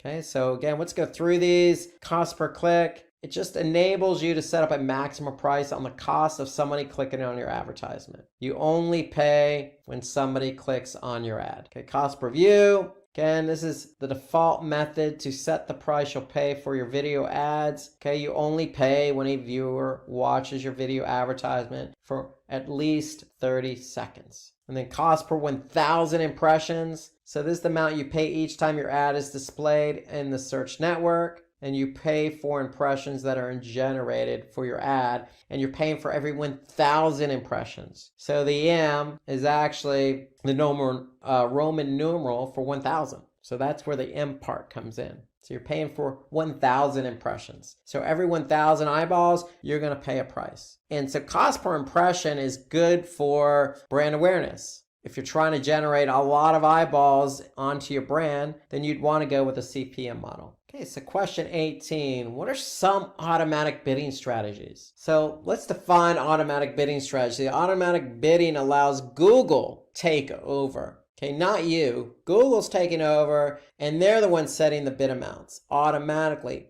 And it's going to be based on criteria. And that criteria is going to be centered around conversions. So if Google bids on your behalf automatically, basically what they're doing is they're collecting data on the behavior of your ads. And so if your ad is likely to get the click or conversion, then Google is going to set the bid amount so you can win that auction in order to get the click or the conversion. So there are different types of bidding strategies. But remember, you have to align a bidding strategy with the strategy of the campaign. So for example, if your goal of the campaign is to increase site visitors, you just want people to click on your ad and go to your website, then you're going to have an automated bidding strategy of maximize clicks. That aligns with your campaign strategy. So this strategy automatically sets your bids to help to get as many clicks as possible within your budget. So Google is going to do its best based on historical performance of the campaign to generate traffic to your site.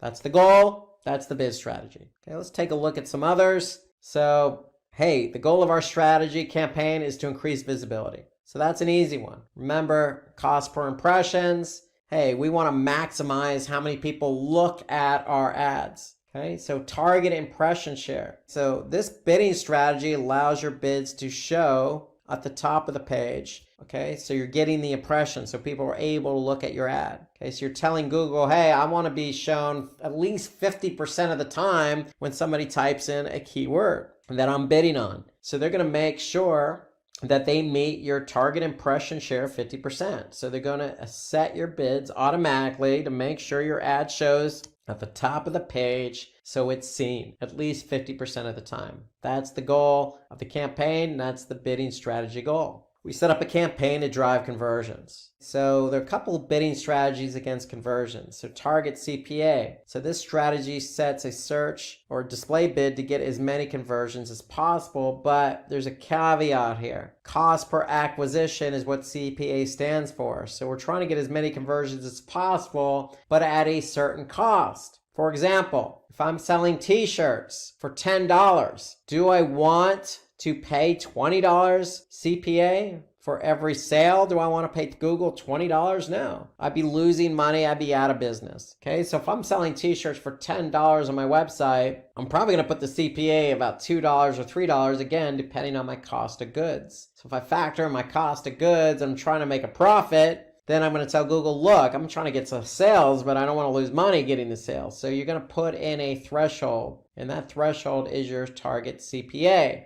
And so Google's going to automatically bid and win the auction for keywords when they feel those keywords can get you a target CPA that you put in. For example, $2. Okay, so the goal of our campaign is to meet a target return on ad spend, meaning return on advertising spend, meaning we're getting more revenue than we're spending. That ratio needs to be positive. So Google's going to help us, again, adjust our bids to make sure that our return on advertising spend meets our criteria. So we could put a ROAS as 100%, 200%, etc. And Google's going to adjust our bids accordingly based on the keyword that they think will meet that criteria of 100% or 200%. So that's target return on advertising spend. And that's there to see if Google can help you generate a profit. So we have another campaign set up. We're trying to get more conversions. We have a budget. We want to spend the budget, but we want to get conversions. So this is a gimme. The bidding strategy here would be maximize conversions. So this strategy sets bids like all the others. It automatically is going to adjust your bid. That is Google. It's going to adjust the bid to help you win the auction based on historical performance. So if a keyword historically has performed in terms of conversions, you better believe Google's going to try and win the auction on your behalf to get the click, to get that conversion. And that's maximize conversions. Okay, moving on, question 19. And this is probably the most important question that you're going to get. If an interview asks you this question, this is what Google Ads is all about, quality score. So what is quality score? So simply put, quality score is a score between 1 and 10, given to every keyword you've been on. And basically between 1 and 10, it's Google's giving you the score, the quality score of that keyword. And so how does Google come up with that score between 1 and 10? Well, there's 3 main factors here.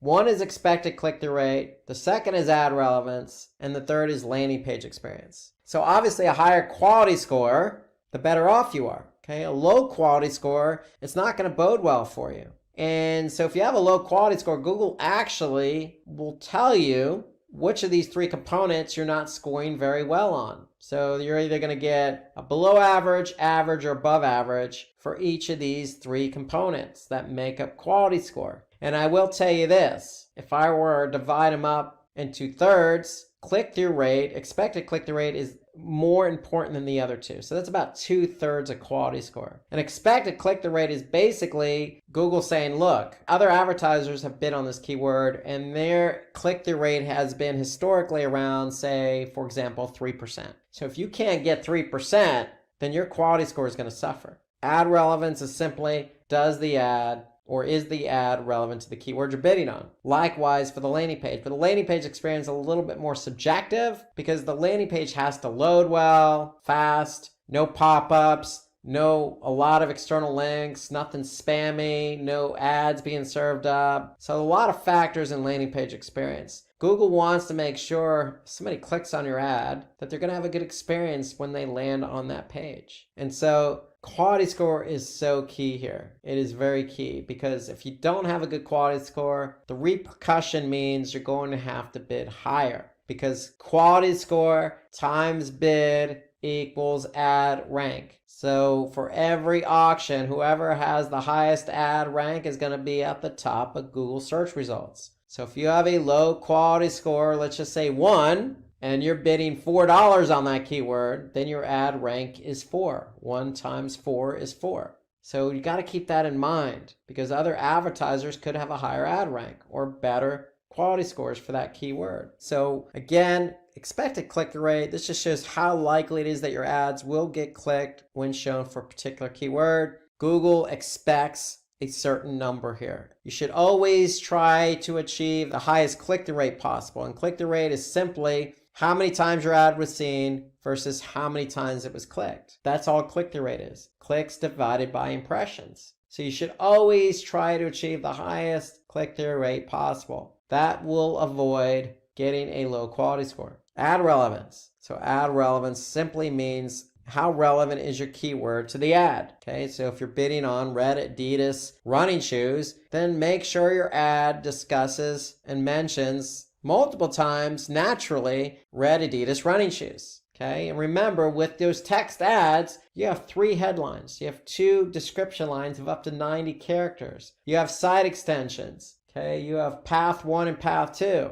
That meaning you can add additional keywords to the end of a URL. So you have lots of opportunities to make sure the ad is relevant to the keyword. And then landing page experience. Again, this is a little subjective, but hey, Google's going to use landing page experience to estimate how relevant and useful your website's landing page will be to people who not only click on your web, but land on that page. So does that page load fast? Does it have any unnecessary pop-ups? Does it have some quirky external links that look spammy? Okay, you got to take all these things into consideration and think about the end user here. And then last question for search engine marketing. So what are the hallmarks of a good PPC landing page? So going back to landing page experience, this is a good segue. So you always want to make sure you have an attractive and powerful headline on the page. Remember, it's got to be a nice flow. You're bidding on a keyword. Somebody types in the keyword. They see your attractive ad. They click on that attractive ad, which has the keyword in it. They click on the ad, they go to landing page. They want to be able to see something very similar to what they typed in, the ad they saw. They want to be able to see it seamlessly on the landing page. And so that attractive and powerful headline should include that keyword. Should also have persuasive copy that can convince prospects to convert. To me, bullet points always work here. Simple bullet points, easy to read, easy to understand, easy to just convey the positives about what you're trying to sell or convert. Have engaging media like videos. Videos always help because they're interactive. It keeps people engaged longer. Or have some really good images. Don't just go stock photography. Complement the video with some images. And then your landing pages should have enough white space to draw attention to specific elements on the page, and meaning don't cram the page together, because remember, users are also coming to these pages via mobile. So you got to take that in consideration as well. So cramming your pages full of content, videos, and images is probably not going to bode well. So make sure there's breathing room for people to read, understand, and react. And those are hallmarks of a good PPC landing page. Some other factors here: adding trust indicators like some statistical evidence, meaning how many people downloaded your app. You can always have testimonials, third-party sales of approval like Better Business Bureau, privacy policy links help. Okay, so you want to add some things in there that's going to, give you credibility. Okay? Having a properly designed lead capture form to collect visitors' information is always helpful. If you're trying to get that conversion, then have a lead form. Make it simple. Don't have a lead form with 20 forms or fields. Have a simple name, email address, make the phone number optional, and have one field that they can type in specific information. And then last but certainly not least, have a good call to action. So make sure that call to action aligns with what you're trying to do. Again, you're selling those red Adidas running shoes. If they're on sale, then make sure the call to action aligns with that sale. You can always say, 20% off for the next 2 days, or $10 off if you purchase today. So have some good, strong call to action. Thanks for being a part of Digital Marketing Full Course by Simplilearn. We have explored what digital marketing is and why it's such a powerful tool in today's world. The demand for digital marketers is soaring, and its career path filled with opportunities. If you like this video, do hit the notification bell for more videos by Simplilearn.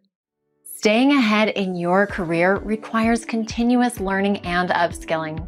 Whether you're a student aiming to learn today's top skills or a working professional looking to advance your career, we've got you covered. Explore our impressive catalog of certification programs in cutting-edge domains, including data science, cloud computing, cybersecurity, AI, machine learning, or digital marketing. Designed in collaboration with leading universities and top corporations, and delivered by industry experts, choose any of our programs and set yourself on the path to career success. Click the link in the description to know more.